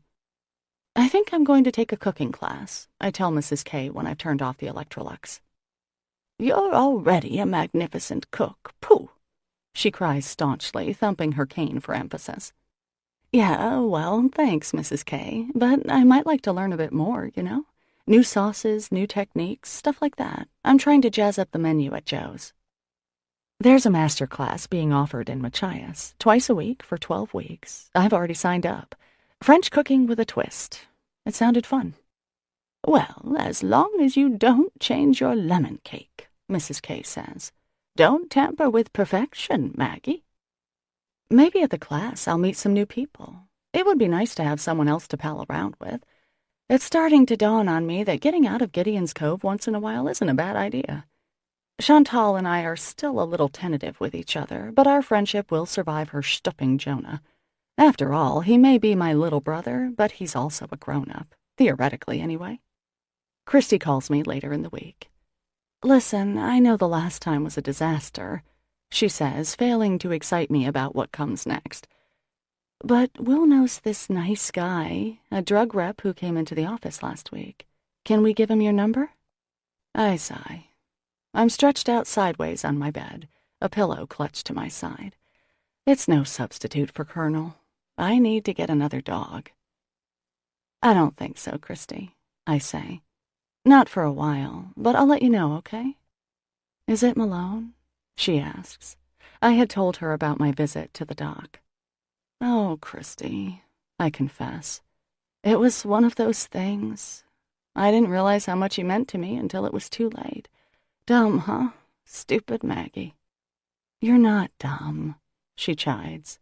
"It was a good learning experience. Think of it that way." "You bet," I say with false bravado. "How are you feeling?" Kirsty launches into a description of her fatigue and vomiting, then describes Violet's newest incisor in thrilling detail. I smile. "You still going out tomorrow?" I ask. "It's my day to babysit." "Only if you want to," Kirsty says. "I certainly do." Chapter 34. On Sunday, I find myself back at St. Mary's. Christy, Will, and Violet sit in the cry room, as Violet has discovered the church's impressive echo and enjoys piercing eardrums during Mass. Father Daniels is on the altar, his roly-poly figure barely contained in the vestments that once swirled gracefully around Father Tim. No danger in falling for Father Daniels, whose resemblance to Jabba the Hutt has been commented on many times. My mind wanders as I sit there, a feeling of gentle peace engulfing me. The stained-glass windows, the flickering candles, the rock-hard pews and cracked kneelers seem familiar and dear to me. I'm glad I'm here. This is my church, I think. Father Tim was just a temp here, but the church belongs to me. Or it could, if I showed up once in a while. Dear God, I pray as Father Daniels lifts the host high. Please look after my family, and Octavio and his gang, and Georgie and Judy and Chantal and all the rest. And thanks for everything. And this time, I'm sincere. Mrs. Plutarski gives me the evil eye during the recession, but I don't care. I smile at my neighbors and wait for Christy and Will to fight their way out of the cry room. Nice mass, wasn't it? I ask. Was it? Christy returns. I couldn't hear a word. The Robinson twins were screaming the whole time. We go outside, and I stop dead in my tracks, causing Ruth Donahue to crash into me. Sorry, I mutter. Malone is leaning against the back of a bench, watching the door. Waiting, it seems, for me. Oh, it's Malone, Christy murmurs. What's he doing here? Hi, Malone. Hi, Christy, he says, then his eyes shift to me. Maggie. Adrenaline pricks at my joints, making my hands tingle almost painfully. Hi, Malone, I say, and my voice squeaks. I clear my throat. Hello. His hands are cupped over his coat in a rather strange way, I notice, and the lines around his eyes crinkle as I come closer. Hope aches suddenly and sharply in my heart, and I swallow. He looks happy, for Malone, that is. Happy to see me. Just then, Emery pops over to his side. I'm starving, she announces in that perfectly confident way beautiful girls have. Malone, can we get some breakfast? There's a cute little diner down the block. Her eyes light upon me. Oh, hi. Maggie, right? She tucks her arm through Malone's. Right. Hello, I say. I feel the blush creep up my neck, feeling very much like an outsider. Dad, what do you say? Breakfast? Sure, Emery. Give me a second, okay? Malone says. An awkward silence falls over our little group. My heart is thudding. A crow calls in a nearby tree. Will clears his throat. Hey, Maggie, we'll see you later, he says, towing my sister away. Right, Christy says joyfully. See you later. Her eyes are dancing. Malone gives his daughter a pointed look. Go find something to do for 5 minutes, he says.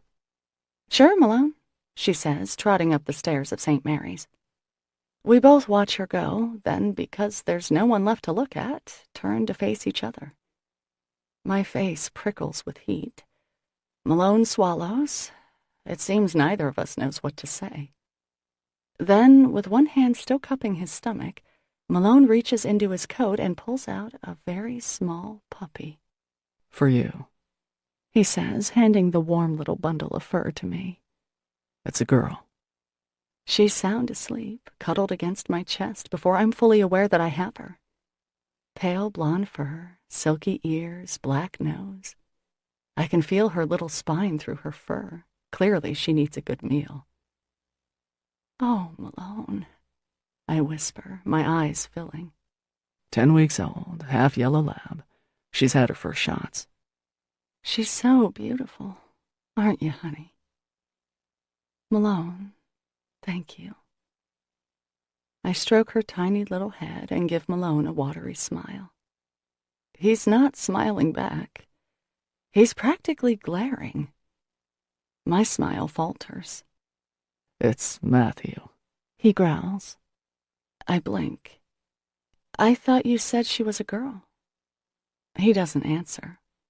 You want me to name the dog Matthew? No, Maggie, he says, looking away. That's my name. The dog shifts in my hands and groans, a tiny, funny sound.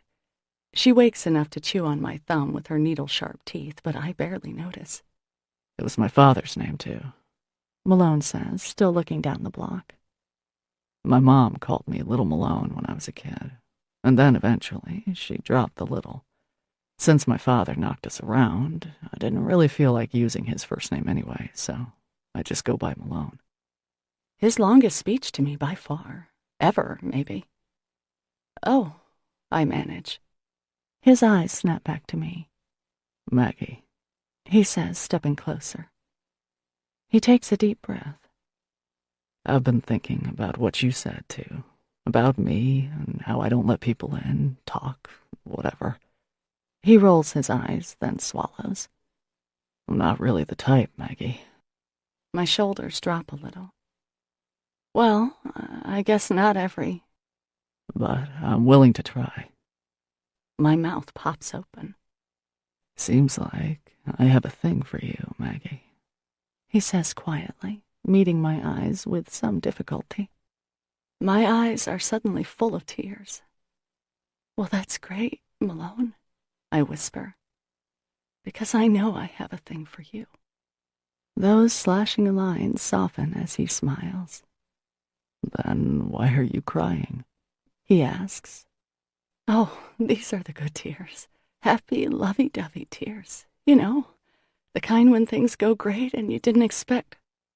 Mercifully, Malone cuts off my words as he kisses me, right there in front of the church, on Main Street, clear as day for anyone to see. An intent, hard kiss that nearly makes me drop the puppy. Does this mean you guys are ready? I'm gonna faint soon. Emery is smiling at us from the door of St. Mary's. Sure, Malone calls. He puts his arm around my shoulders. I hear Joe's has the best breakfast in Washington County, he says to me.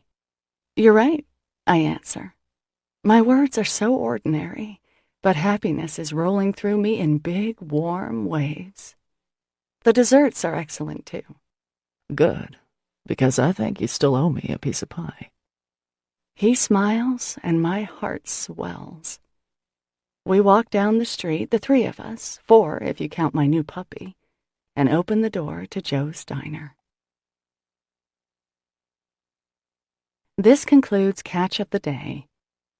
Please visit our website, www.tantor.com, for more information on our growing library of unabridged audiobooks and to take advantage of special offers. Or call toll-free 877-7-TANTOR to request a catalog.